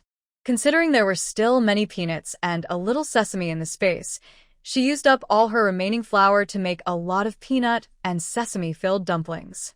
Since there was a large quantity, she specially used the system's all-purpose packaging machine to pack them into paper bags and labeled them with space-sealing stickers. On New Year's Day, she would have Lu Jianxin take them to the army as a small gesture from their family. Though there wasn't enough to share everything, she felt that Lu Jianxin and his group of soldiers could each get at least 2 or 3 dumplings. In a couple of days, when her wheat matured, she would grind the flour and make more dumplings to freeze. Checking the time, she realized it was already 7:30, so she left the space. However, the room was dark, clearly indicating that Lu Jianxin had not returned. So, she went to the kitchen and started cooking rice in the rice cooker and rekindled the stove.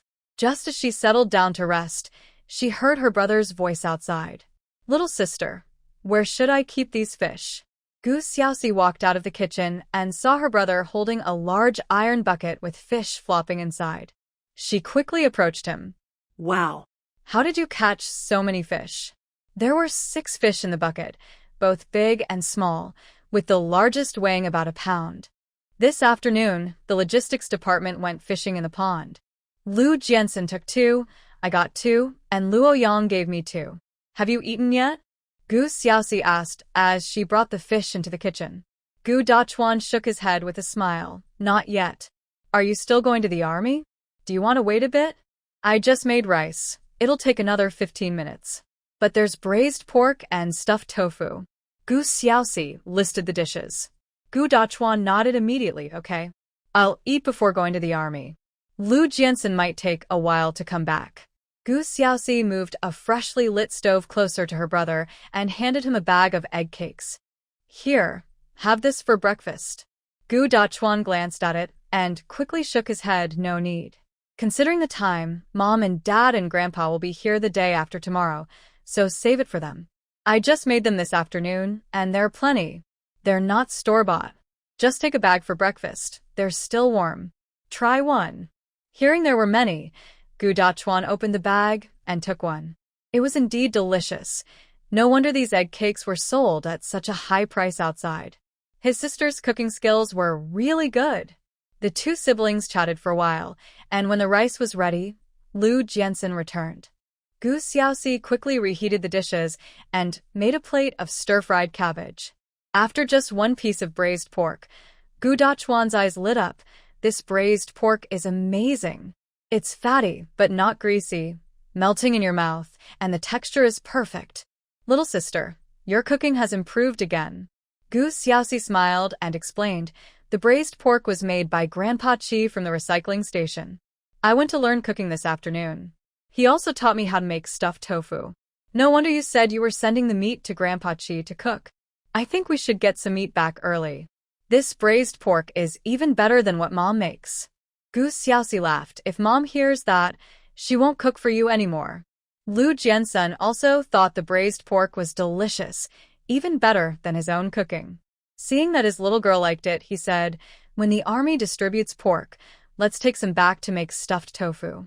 Gu Dachuan immediately chimed in, tomorrow night when you go hunting in the mountains, take me with you. Gu Xiaoxi looked at Lu Jiansun. Are you going to the mountains? I want to go too. Lu Jiansun cleared his throat. It's too cold in the mountains at night. You should stay home and sleep. Mom and Dad and Grandpa are arriving the day after tomorrow, right? You should prepare at home. He then looked at Gu Dachuan. You two, get some rest and go pick them up with Li Kun early. There's a meeting at the military district the day after tomorrow. Otherwise, he would have gone to the train station himself. Gu Xiaoxi thought for a moment and decided that picking up her parents was more important. So she said, brother, let's go pick up Mom and Dad together. Oh. I can go pick them up. You stay home and prepare the stove. A car can't fit too many people, and Mom and Dad will definitely bring a lot of things. Gu Dachuan immediately refused his sister's offer. Okay then. Gu Xiaoxi thought for a moment and didn't insist. If she wasn't going to pick up her parents, she wanted to go hunting in the mountains. The little piglets she raised in her space hadn't grown up yet. She wanted her parents to eat meat, so she needed to work harder. However, since Lu Jiansun wouldn't let her go, she would sneak off by herself. After all, if she encountered danger, she could hide in her space, and if she caught any prey, she would have a place to store it. How convenient! But she didn't dare to reveal this thought, and obediently ate her meal.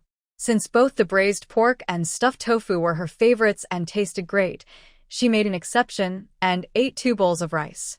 After eating her fill, she didn't want to move at all. Gu Dachuan rushed to wash the dishes and quickly left.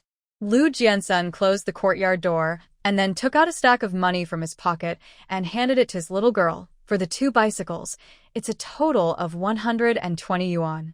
Oh. You should keep the money with you. When my parents come, what if they need you to buy something? Plus, you have a place to keep the money now. Gu Xiaoxi directly shoved the money back into his hands. Lu Jiansun smiled and ruffled her hair. I have some money with me. That won't do. You should keep more in case of emergencies. In our family, my wife manages the money. Lu Jiansun took 20 yuan and then gave her the remaining 100. Seeing him so insistent, Gu Xiaoxi accepted the 100 and put the money away. Wife, should we fry these peanuts in the kitchen? Lu Jiansun asked, looking at the 2 baskets of peanuts on the kitchen side. Gu Xiaoxi nodded. Let's fry them. How about 5 spice peanuts? Okay, I'll fry them. Lu Jiansun immediately turned up the fire on the stove, washed the pot, and prepared to fry the peanuts. Gu Xiaoxi soaked 20 pounds of rice, getting ready to make steamed rice cakes tomorrow. Once everything was done, she didn't leave the kitchen but sat beside Lu Jiansun to help him stoke the fire while occasionally checking the exchange mall.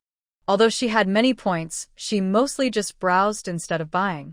Until she saw a New Year's lottery will suddenly appear at the top of the exchange mall. She finally focused and stayed there. The lottery will cost 1,000 points to spin, and it says the winning rate is 90%.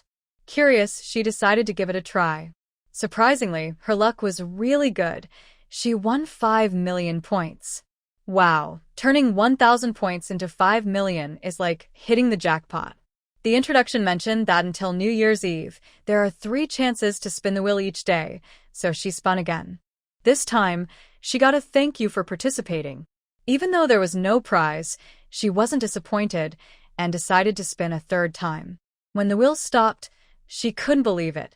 She won another 5 million points. In just a short time, she had gained a total of 10 million points. She was a bit scared of her own luck. Feeling too good and wanting to celebrate, Her first thought was to go shopping.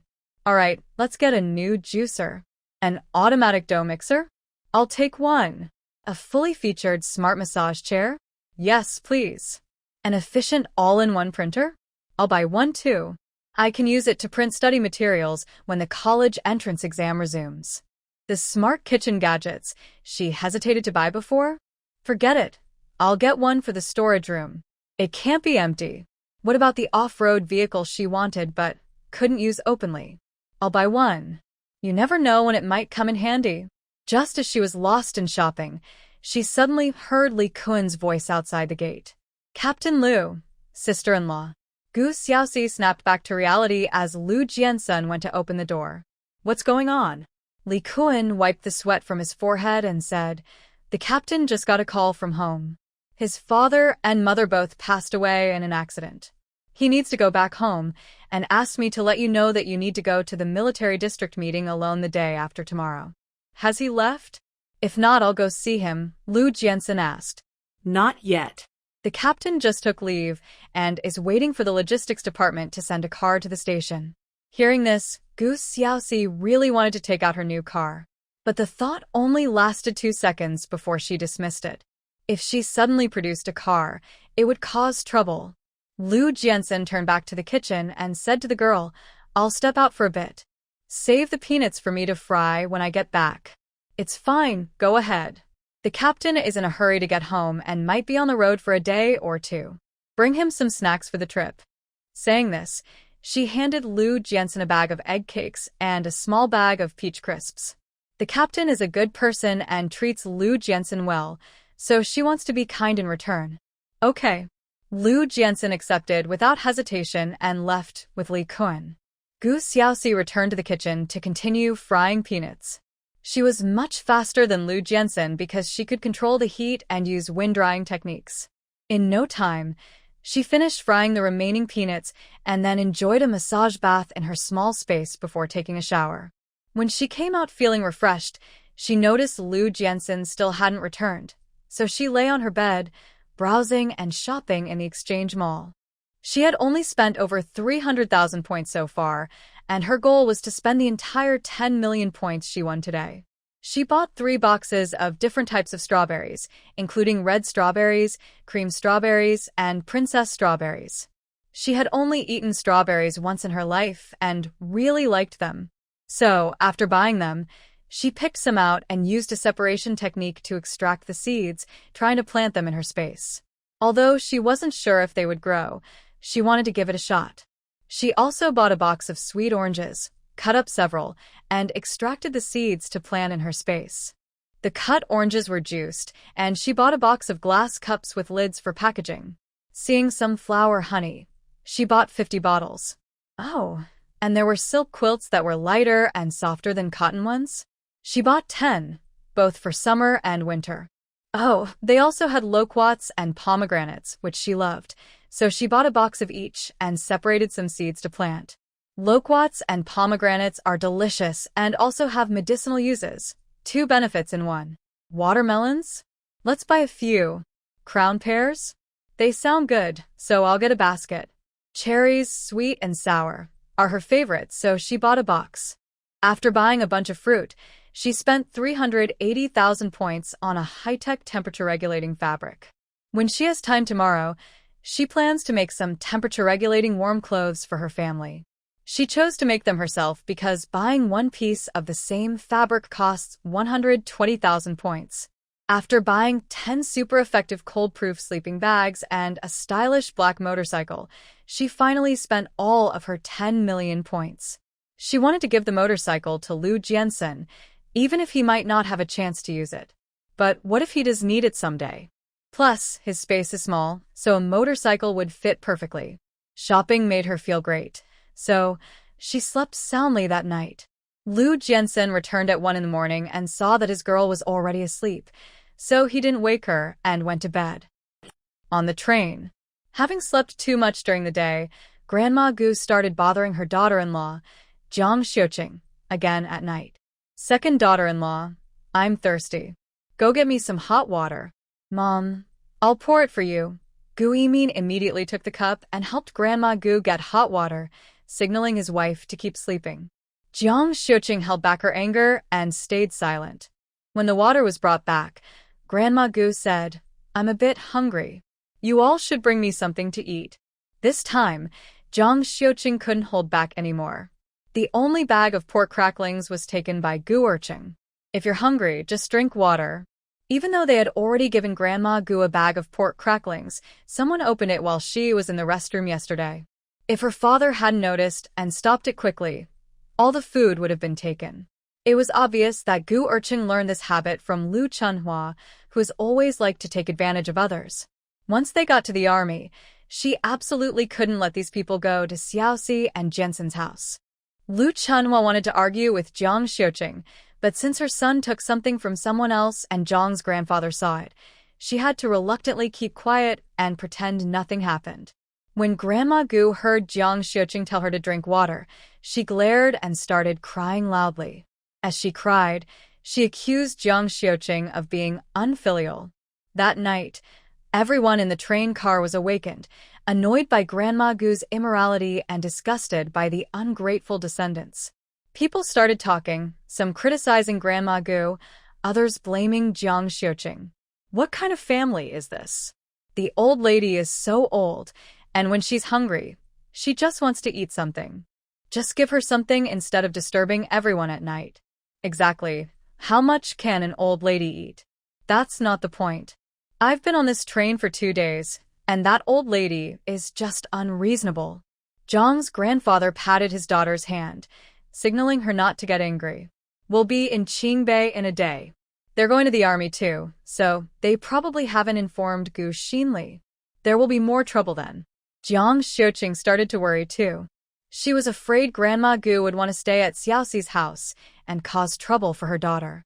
Lu Chunhua coldly scoffed at Jiang Weigong's words. "My daughter Dolly is also married to a deputy commander, and her husband is just as high-ranking in the army as Lu Jiansen.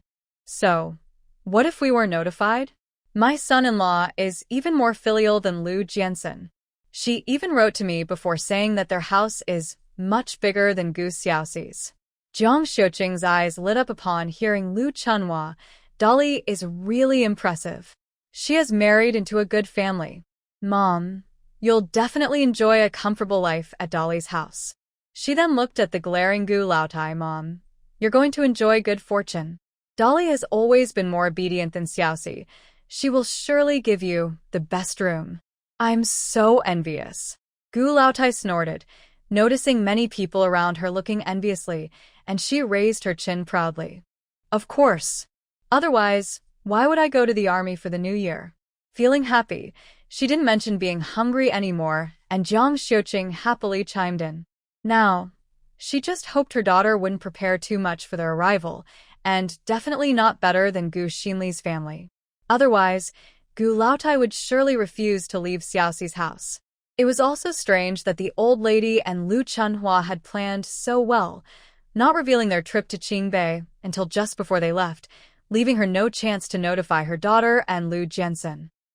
In the morning, Lu Jiansen reluctantly got out of bed after spending an hour with his little girl.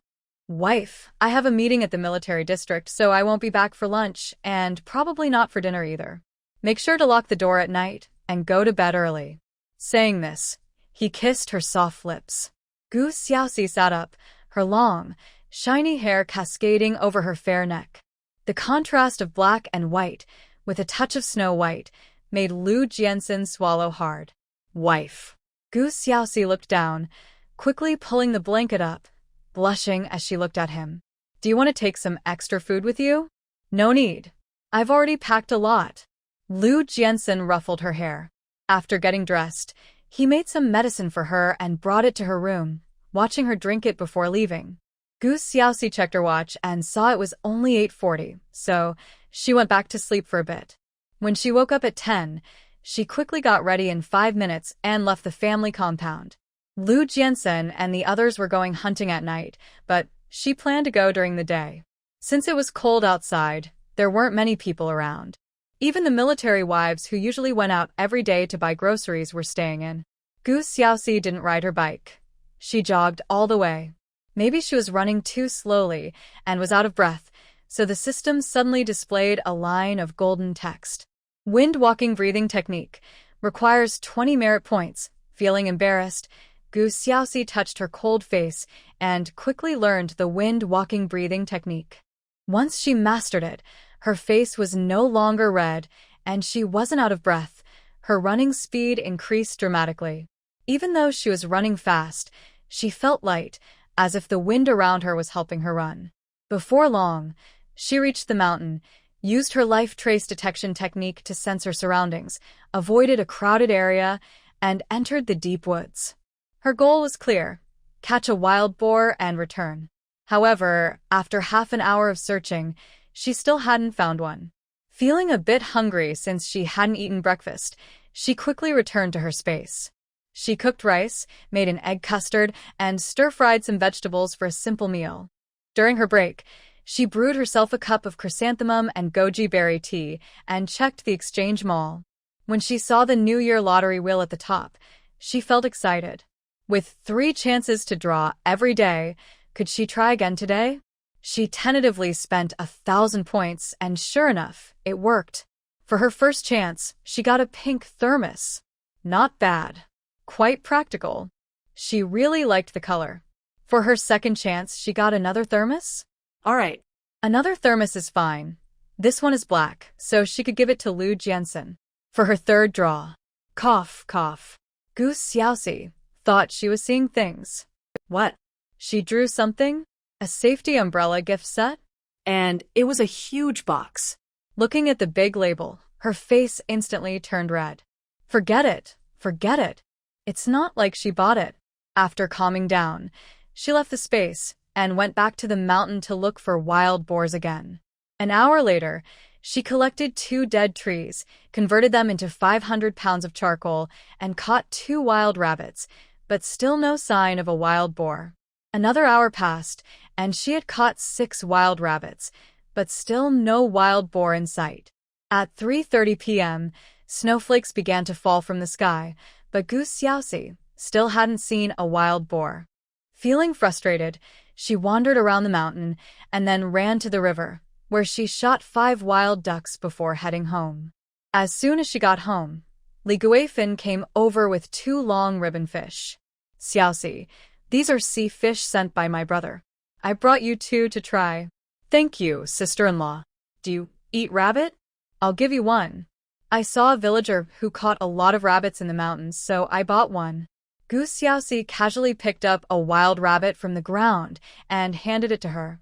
Seeing 8 or 9 wild rabbits tied up and still alive in her kitchen, Li Guifin smiled and nodded. That's great. I'm getting a good deal. Xiaoxi, can you sell me another wild rabbit? We need to bring vegetables to the army for the new year, and I was thinking of making braised rabbit meat. Why buy? If you have more ribbon fish or seafood in the future, just share some with me. On New Year's Day, you make braised rabbit meat, and I'll make spicy rabbit cubes. We can all eat together. Li Guifin replied, my brother said he'll have big sea crabs in 2 or 3 days. If you like them, I'll bring you some. Gu Xiaoxi's eyes lit up. That's wonderful. Then please take 1 more wild rabbit back, and try to get me 6 sea crabs. My parents and grandpa are coming tomorrow, and we'll each have one for New Year's. I'll ask my brother to get more, and I'll get you 10, perfectly complete. If he has other seafood, I'll save some for you. Li Guifin happily agreed. After they made their plans, Li Guifin cheerfully took 3 wild rabbits home. Gu Xiaoxi was also very happy and immediately returned the ribbon fish and the bucket of fish to her space. She braised the ribbon fish and divided it into 2 plates. The 6 live fish she first put into the pond. Since she hadn't processed the wild ducks in the kitchen earlier, she took care of them now, making a pot of ginger duck, 2 roasted ducks, and 2 salted ducks. For the remaining 6 wild rabbits, she skinned them, made 6 spicy rabbit heads, and removed the bones to make spicy rabbit cubes, packaging and sealing them. After finishing her tasks, she remembered the rice she soaked yesterday to make rice cakes, which she still hadn't prepared. So, she quickly took the soaked rice back to her space and bought 2 large 4-tier steamers from the exchange mall to steam the rice cakes in her smart kitchen. At the same time, She dug up 2 baskets of sweet potatoes, cleaned them, and prepared to make sweet potato chips. Since Lu Jiansun wouldn't be back that night, it was her first time staying overnight in the space. Once the sweet potato chips and rice cakes were done, she also cleaned 2 small jars to brew rice wine. She had never brewed rice wine before, so she simplified a recipe she learned from the 9 Heavens flour brewing technique. She busied herself in the space all night, making various dishes with the ingredients available, and only took a shower when it was almost dawn, then happily lay down on her comfortable bed to rest. The next day, at the train station, Gu Dachuan waited for 2 hours and finally saw his parents and grandfather at 11 in the morning. However, when he saw a group of people behind his parents, he was taken aback. Why were his grandmother, aunt, and 2 cousins here too? Not only was Gu Dachuan confused, but his companion Li Kun looked equally bewildered. Visiting the army was different from visiting other places. Usually, people would notify you beforehand. Gu Dachuan understood his family's situation, so he immediately recognized the identity of the newcomers when he saw Lu Chuanhua's face, which resembled Gu Xinli's. Grandfather, mom and dad, why did grandma and them come too? Gu Dachuan snapped back to reality and hurried towards his parents. Jiang Xiuqing sighed in relief upon seeing her son. Finally here. Come and help with the bags. Feeling overwhelmed by the crowd, she unceremoniously handed her bags to her son. Li Kun was quick to help Gu Yimin with the bags. In comparison, Gu Grandma and Lu Chunhua had much less to carry, just 1 bundle each. After all, they weren't here to deliver gifts. They wanted to visit the army. Seeing Gu Dachuan help Jiang Xiuqing with the bags without acknowledging her, Lu Chunhua huffed. Still a soldier. I can't even greet family, no manners at all. Gu Dachuan frowned and called out to his grandmother, Grandma, why did you and aunt come too? Didn't you notify Deputy Group Leader Yin to pick you up? We just borrowed a car, and there isn't enough space for so many people. Gu Grandma looked at her grandson, whom she hadn't seen in 2 years, and huffed, If your parents and grandfather can come, why can't I? Gu Dachuan sighed. It's not that you can't come. It's just that you should have informed us beforehand. Otherwise, where will you stay? Lu Chunhua rudely spat. I'm not staying at your house, so why do you care? Then you can walk to the army. Gu Dachuan replied bluntly. He had never liked his aunt, who was rude, unreasonable, and always cursing. Gu Grandma became displeased. What? You can pick up your grandfather, but I can't pick you up because I'm your grandmother? At that moment, Li Kun stepped forward and said, Ma'am, I borrowed the car from the army, and it has a limit on how many people it can carry. Since we didn't know there would be so many of you, the back seat can only fit 3 people at most for if we squeeze. If that's not enough, I can call the army to see if Deputy Group Leader Yin can send another car. Upon hearing that another car could be sent, Gu Grandma stopped complaining. Then have Yin Chunqing send another car to pick us up. Sure. Please wait at the station. There's free hot water and a resting area. As he spoke, Li Kun pulled out a boiled egg from his pocket and handed it to Gu Grandma. Here, you can have this with hot water to settle your stomach. Deputy Group Leader Yin is free this afternoon and will definitely come to pick you up. Otherwise, you'll have to wait until 10 tomorrow morning to return to the army. Gu Grandma accepted the boiled egg and didn't pay much attention to Li Kun's chatter. She understood they needed to wait here for a car from Yin Chunqing. That was good enough. Li Kun took the opportunity to give Gu Dachuan a knowing look and then called over Zhang's grandfather, Gu Yimin, and Jiang Xiuqing to follow him. Zhang's grandfather was a smart man and left without a word. Jiang Xiuqing followed closely behind, pulling her husband along. Lu Chunhua stayed put, not worried about whether Yin Chunqing would come to pick them up, since they were already in Qingbei. However, Gu Urchin was unhappy. Can't we squeeze one more person? I'll go with them. It was too cold to stay here, and he didn't want to wait for hours for nothing. Li Kun immediately refused. Your grandmother and mother are here. As a boy, you should stay and take care of them. We're going to call Deputy Group Leader Yin. If you go, you'll have to make the call and pay for it. Hearing he had to pay for the call, Gu Urchin immediately fell silent. Thus, Li Kun successfully took Zhang's grandfather and Gu Xiaoxi's parents away. Once on the military truck, Zhang's grandfather smiled at the clever and smart Li Kuan. You must be quite familiar with our Jiansen and Dachuan, right? Li Kuan nodded with a smile. Of course. I admired our Lu regiment when I first joined the army. I was one of his soldiers. I'm also familiar with your sister-in-law. She even saved me. I know Captain Gu well, too. Jiang Xiuqing curiously asked, the sister-in-law you're talking about is our Xiaoxi, right? Xiaoxi saved you? Yes. Here's what happened. Li Kuan eagerly recounted Xiaoxi's experiences in the army. These stories were new to Zhang's grandfather and Jiang Xiuqing, so they listened intently. From Li Kuan's account, it was clear that their Xiaoxi had truly grown up, learning medicine from Director Chen at the military hospital and from the skilled Dr. Qi, helping people and even fixing things, earning great respect in the army. As they listened to Li Kuan talk about their sister-in-law and how great she was, Zhang's grandfather and Jiang Xiuqing felt a sense of pride. Gu Yimin thought to himself that his daughter was indeed his child.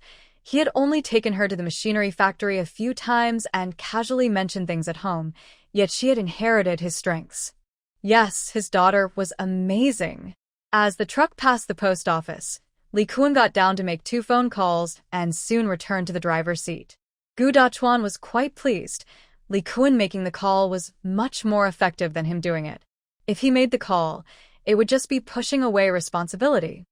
In the army family compound, Gu Xiaoxi was chatting with Li Guifin and Feng Xia. Feng Xia quietly said, Xiaoxi, Deputy Camp Leader Zhou's wife asked me to see if you could sell her a women's bicycle. She comes to my house every day, wanting to ride my bike. Hearing this, Gu Xiaoxi couldn't help but laugh. I do have a bike like yours, but Lu Jiansen bought it for me for 180 yuan. If you don't need a receipt, I can sell it for at least 150 yuan. What about the other wide-tire bike? Li Guifin asked curiously. Her husband and 2 sons were fighting over it, saying it was easy to ride, non-slip, and fast. If Xiaoxi had another one, she wanted to buy it for her brothers. The wide-tire snow bike is actually more expensive. If you don't want to pay, you can trade one for 1,000 old items. Li Guifin and Feng Xia were both stunned. You can trade for old items? No money required? Both of them ignored the word 1,000. Gu Xiaoxi nodded, yes. The wide tires are hard to make and require many materials. It's difficult for an average person to collect them. So, to trade for a snow bike, you need 1,000 old items. If you want to pay, it's 300 yuan each. Of course, if you already have 4 old tires among the old items, you just need to pay 30 yuan for other materials. Li Guifin and Feng Xia both realized they had really gotten a great deal before. Then I'll go back and tell her so she doesn't keep asking during the new year.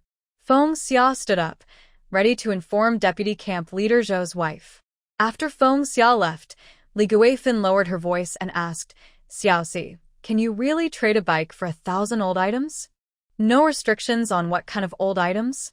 Gu Xiaoxi smiled and nodded, really. No restrictions, just 1,000 items, even if it's 1,000 broken bowls. I trade old items for materials without caring about the type. Got it. I'm planning to trade for a bike for my brother with his pile of old stuff. As they were talking, a young soldier suddenly shouted from outside. Sister-in-law, Li Kuan called the army and said your grandmother, aunt, and Gu Xinli's 2 younger brothers came to Qingbei too. What? Gu Xiaoxi stood up in shock. Where are they? Where are they? Li Kuan said, he took your grandpa and parents back to the army first, then had someone inform Deputy Commander Yind to pick them up at the train station. Is Lu Jiansen back yet? Gu Xiaoxi asked. Since yesterday, Lu Jiansen still hadn't returned home. Lu Tuan came back briefly this morning, dropped off the game he caught, and then went back into the mountains. He probably won't be back until the afternoon. Okay, I understand. Thank you for telling me. No need to thank me. The young soldier smiled shyly and ran off. Gu Xiaoxi turned and went into the next room, carrying 2 blankets from the bed into her own room to hide them. Li Guifin was taken aback. Xiaoxi, what are you doing? While hiding her things, Gu Xiaoxi said, Sister-in-law, you don't know my family situation. My grandma is very stingy and won't share anything. She'll take everything from our house without hesitation. My aunt isn't easy to deal with either. They came to Qingbei for the new year without telling us in advance. Who knows what they plan to do? As she spoke, she grabbed a basket and stuffed in the peanuts and candies meant for guests, handing it to Li Guifan. Sister-in-law, consider this a New Year gift for your two kids. Xiaoxi, you really can't do this. Li Guifan repeatedly waved her hands to refuse. But Gu Xiaoxi insisted, shoving it into her arms. No, this is for your kids. If they eat it, they'll know I'm a good aunt. If my grandma and aunt eat it, they'll just scold me. I won't give them that chance. After saying this, she ran to the kitchen and moved the rice, flour, oil, and other supplies into her room. Li Guifan gasped and hurried to help. Xiaoxi's grandma must be a devil. She's so scary. Seeing there wasn't much food left in the kitchen, Gu Xiaoxi nodded in satisfaction. Sister-in-law, didn't you want that wide-tire bicycle? You can take it back now, and whenever you collect old items, just bring them to me. Seeing that Gu Xiaoxi had put away her things, Li Guifan really took the bicycle and pushed it away. She was also afraid that if Xiaoxi's grandma came, she would take everything valuable. However, just as Li Guifan left, Feng Xia arrived with Deputy Commander Zhou's daughter-in-law. Xiaoxi, Zhou's daughter-in-law, wants to buy that bicycle for 150. Do you think it can be ridden away now? Feng Xia asked. Gu Xiaoxi smiled and nodded. Yes, it's right there, and it hasn't been ridden much. If it breaks later, I can fix it for free. Hearing this, Zhou's daughter-in-law was delighted and immediately paid, happily pushing the bicycle away. Once the house was quiet again, Gu Xiaoxi returned to her room and waved her hand to put everything she had just collected back into her space. Then she entered the space herself, specifically bought a bag of purple rice from the exchange market, cooked a pot of purple rice, and sprinkled some sweet potato bits on top, dividing it into bowls. This purple rice is very nutritious, but for her picky and unappreciative grandma, without meat, she would surely think it tastes terrible. Then she saw a bag of snail noodles in the exchange market and bought a box of those too. She also needed to stir-fry some pickled vegetables. So, she got busy and stir-fried a large bowl of pickled vegetables. With pickled vegetables, she naturally needed porridge. Thus, she cooked a pot of very watery porridge. Afterward, she took the pickled vegetables and porridge to the kitchen. Oh, she also needed to tidy up the thick cotton quilt on her bed. So, she switched to a lightweight silk quilt. Right, and the clothes in her wardrobe. She waved her hand and packed away most of her clothes. As for Lu Jiansen's, she packed them up for him to put in his space later. Oh, and the fire pit. There were too many fire pits at home, so she also put 2 into the space. Even the coal stove, she left only 1 outside. After all this, the house looked almost empty. Moreover, she removed the warmth-gathering spell from the entire space, leaving just 1 fire pit in the main room. When Lu Jiansen returned in the afternoon and saw the changes at home, he was stunned. Xiaoxi, what happened? Gu Xiaoxi cleared her throat and leaned in to whisper a few words in his ear. Lu Jiansen rubbed her head helplessly. Doesn't this mean your and your parents' quality of life will go down? Gu Xiaoxi shook her head with a smile. No, as long as my grandma doesn't stay with us tonight, she won't come often later. What about the game I brought back? Do we need to process it? Lu Jiansen closed the yard gate, then went to the kitchen to take out 5 wild rabbits and 3 wild chickens he had caught privately, aside from what he gave to the army. Just leave these to me. Gu Xiaoxi casually put them into her space. Then she took out the motorcycle she had bought for him and lightly tapped his arm. This is the motorcycle I bought for you. Put it in your space, just in case you need it. When Lu Jiansen saw the sleek and handsome motorcycle, his eyes widened. Men naturally have a fondness for these things. He glanced at his girl and kissed her forehead. Why didn't you buy something you need? Gu Xiaoxi smiled and leaned closer to his ear to say, I also bought an off-road vehicle, but it doesn't have a license plate, so it's inconvenient to drive. Lu Jiansen was surprised. You bought an off-road vehicle? Gu Xiaoxi nodded. Just like the ones in your army. Our place is small, otherwise I'd show you. I really hope I can use it openly. Lu Jiansen was silent for a moment and gently hugged her. Then let me think of a way to get you a license plate. Gu Xiaoxi looked at him in confusion. If we have a license plate, can we drive it? Won't it seem strange to have another vehicle? Then we'll find a way to make it appear legitimate. For example, if you can make a bicycle yourself and you have enough materials, can't you also build a car? Gu Xiaoxi immediately nodded. Sure. If you give me the materials, I really can assemble a car. Then I'll think of a way to create an opportunity. Lu Jiansen kept this in mind. After chatting for a while, Gu Xiaoxi told Lu Jiansen about selling the 2 bicycles. Lu Jiansen smiled and lightly tapped her forehead. Then next time you go out, you'll have to walk. It's okay. If I get the chance, I'll just make another one myself. After all, now that she could practice walking in the wind, running was actually much faster than riding a bicycle. Wife, yesterday we hunted a wild boar, and tomorrow the logistics department will be slaughtering pigs. They will give me 20 pounds of meat, plus the meat tickets I exchanged earlier, making a total of 40 pounds. Gu Xiaoxi immediately reminded him, then you should only bring back 10 pounds visibly. Keep the rest in the space. Okay. While they were in a good mood, the situation at Yin Chunqing's home was chaotic. When Yin Chunqing received news about his mother-in-law coming over at noon, he was extremely shocked. But since she had arrived, he had to go pick her up. He tried to borrow a vehicle from the army, but since he applied late, he couldn't get one. With no other choice, he asked a friend from the transport team to pick her up directly from the train station. Meanwhile, Gu Xinli was at home cleaning and preparing food. She had only one thought. She must not be outdone by Gu Xiaoxi. Yin Chunqing also wanted to make a good impression on his mother-in-law, so he had his 2 sons help with the cleaning. Only Grandma Yin sat on the Kong, munching on sunflower seeds, dissatisfied. Since her son was home, she kept her complaints to herself and didn't scold anyone. When she saw Gu Xinli making the bed, she finally spoke up. I want to sleep alone under my quilt. I'm old, and I sleep lightly. Having someone else in bed won't be good.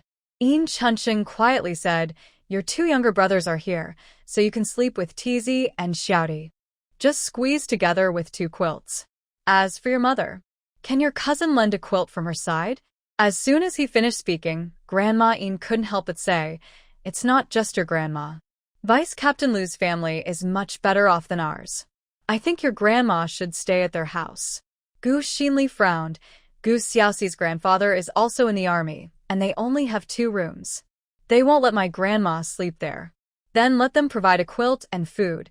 They can't just eat for free at our house, Grandma Yin huffed. Gu Xinli's expression darkened. Although she didn't want her grandma to stay at their house, she still felt unhappy about what Yin Chunqing's mother said.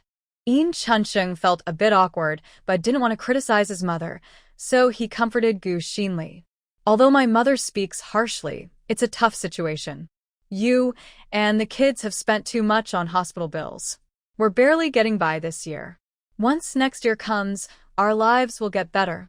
Now that he had a space, it would be very convenient for him to bring things back from missions or anything he wanted to take home.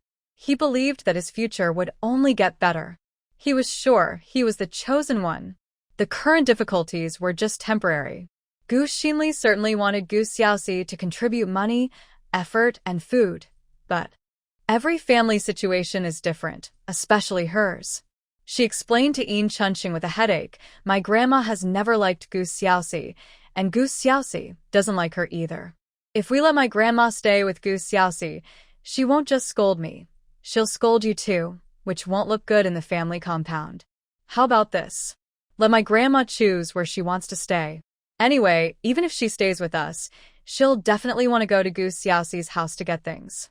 If she wants to go herself, it's different from us asking her to go. You understand what I mean? Yin Chunqing immediately understood. Gu Xinli wanted to save his face and avoid being accused of being unfilial. He hugged her with emotion, I understand. Then let's invite your grandma to stay with us. Grandma Yin thought this scene was hard to watch and felt that Gu Xinli was just a schemer. However, she didn't voice her thoughts, as Gu Xinli seemed to have a point. At 4 p.m, Gu Xiaoxi finally welcomed her parents and grandfather. The family reunion was very exciting. When Jiang Xiuqing saw the old but tidy yard, she couldn't help but tear up. Her daughter's place was much smaller than she had imagined. Seeing the beautiful, clean, but empty kitchen, she was momentarily stunned, then smiled. Smart, she said, lightly tapping her daughter's head. Grandpa Jiang also smiled, not feeling sad or displeased about the lack of things in the house.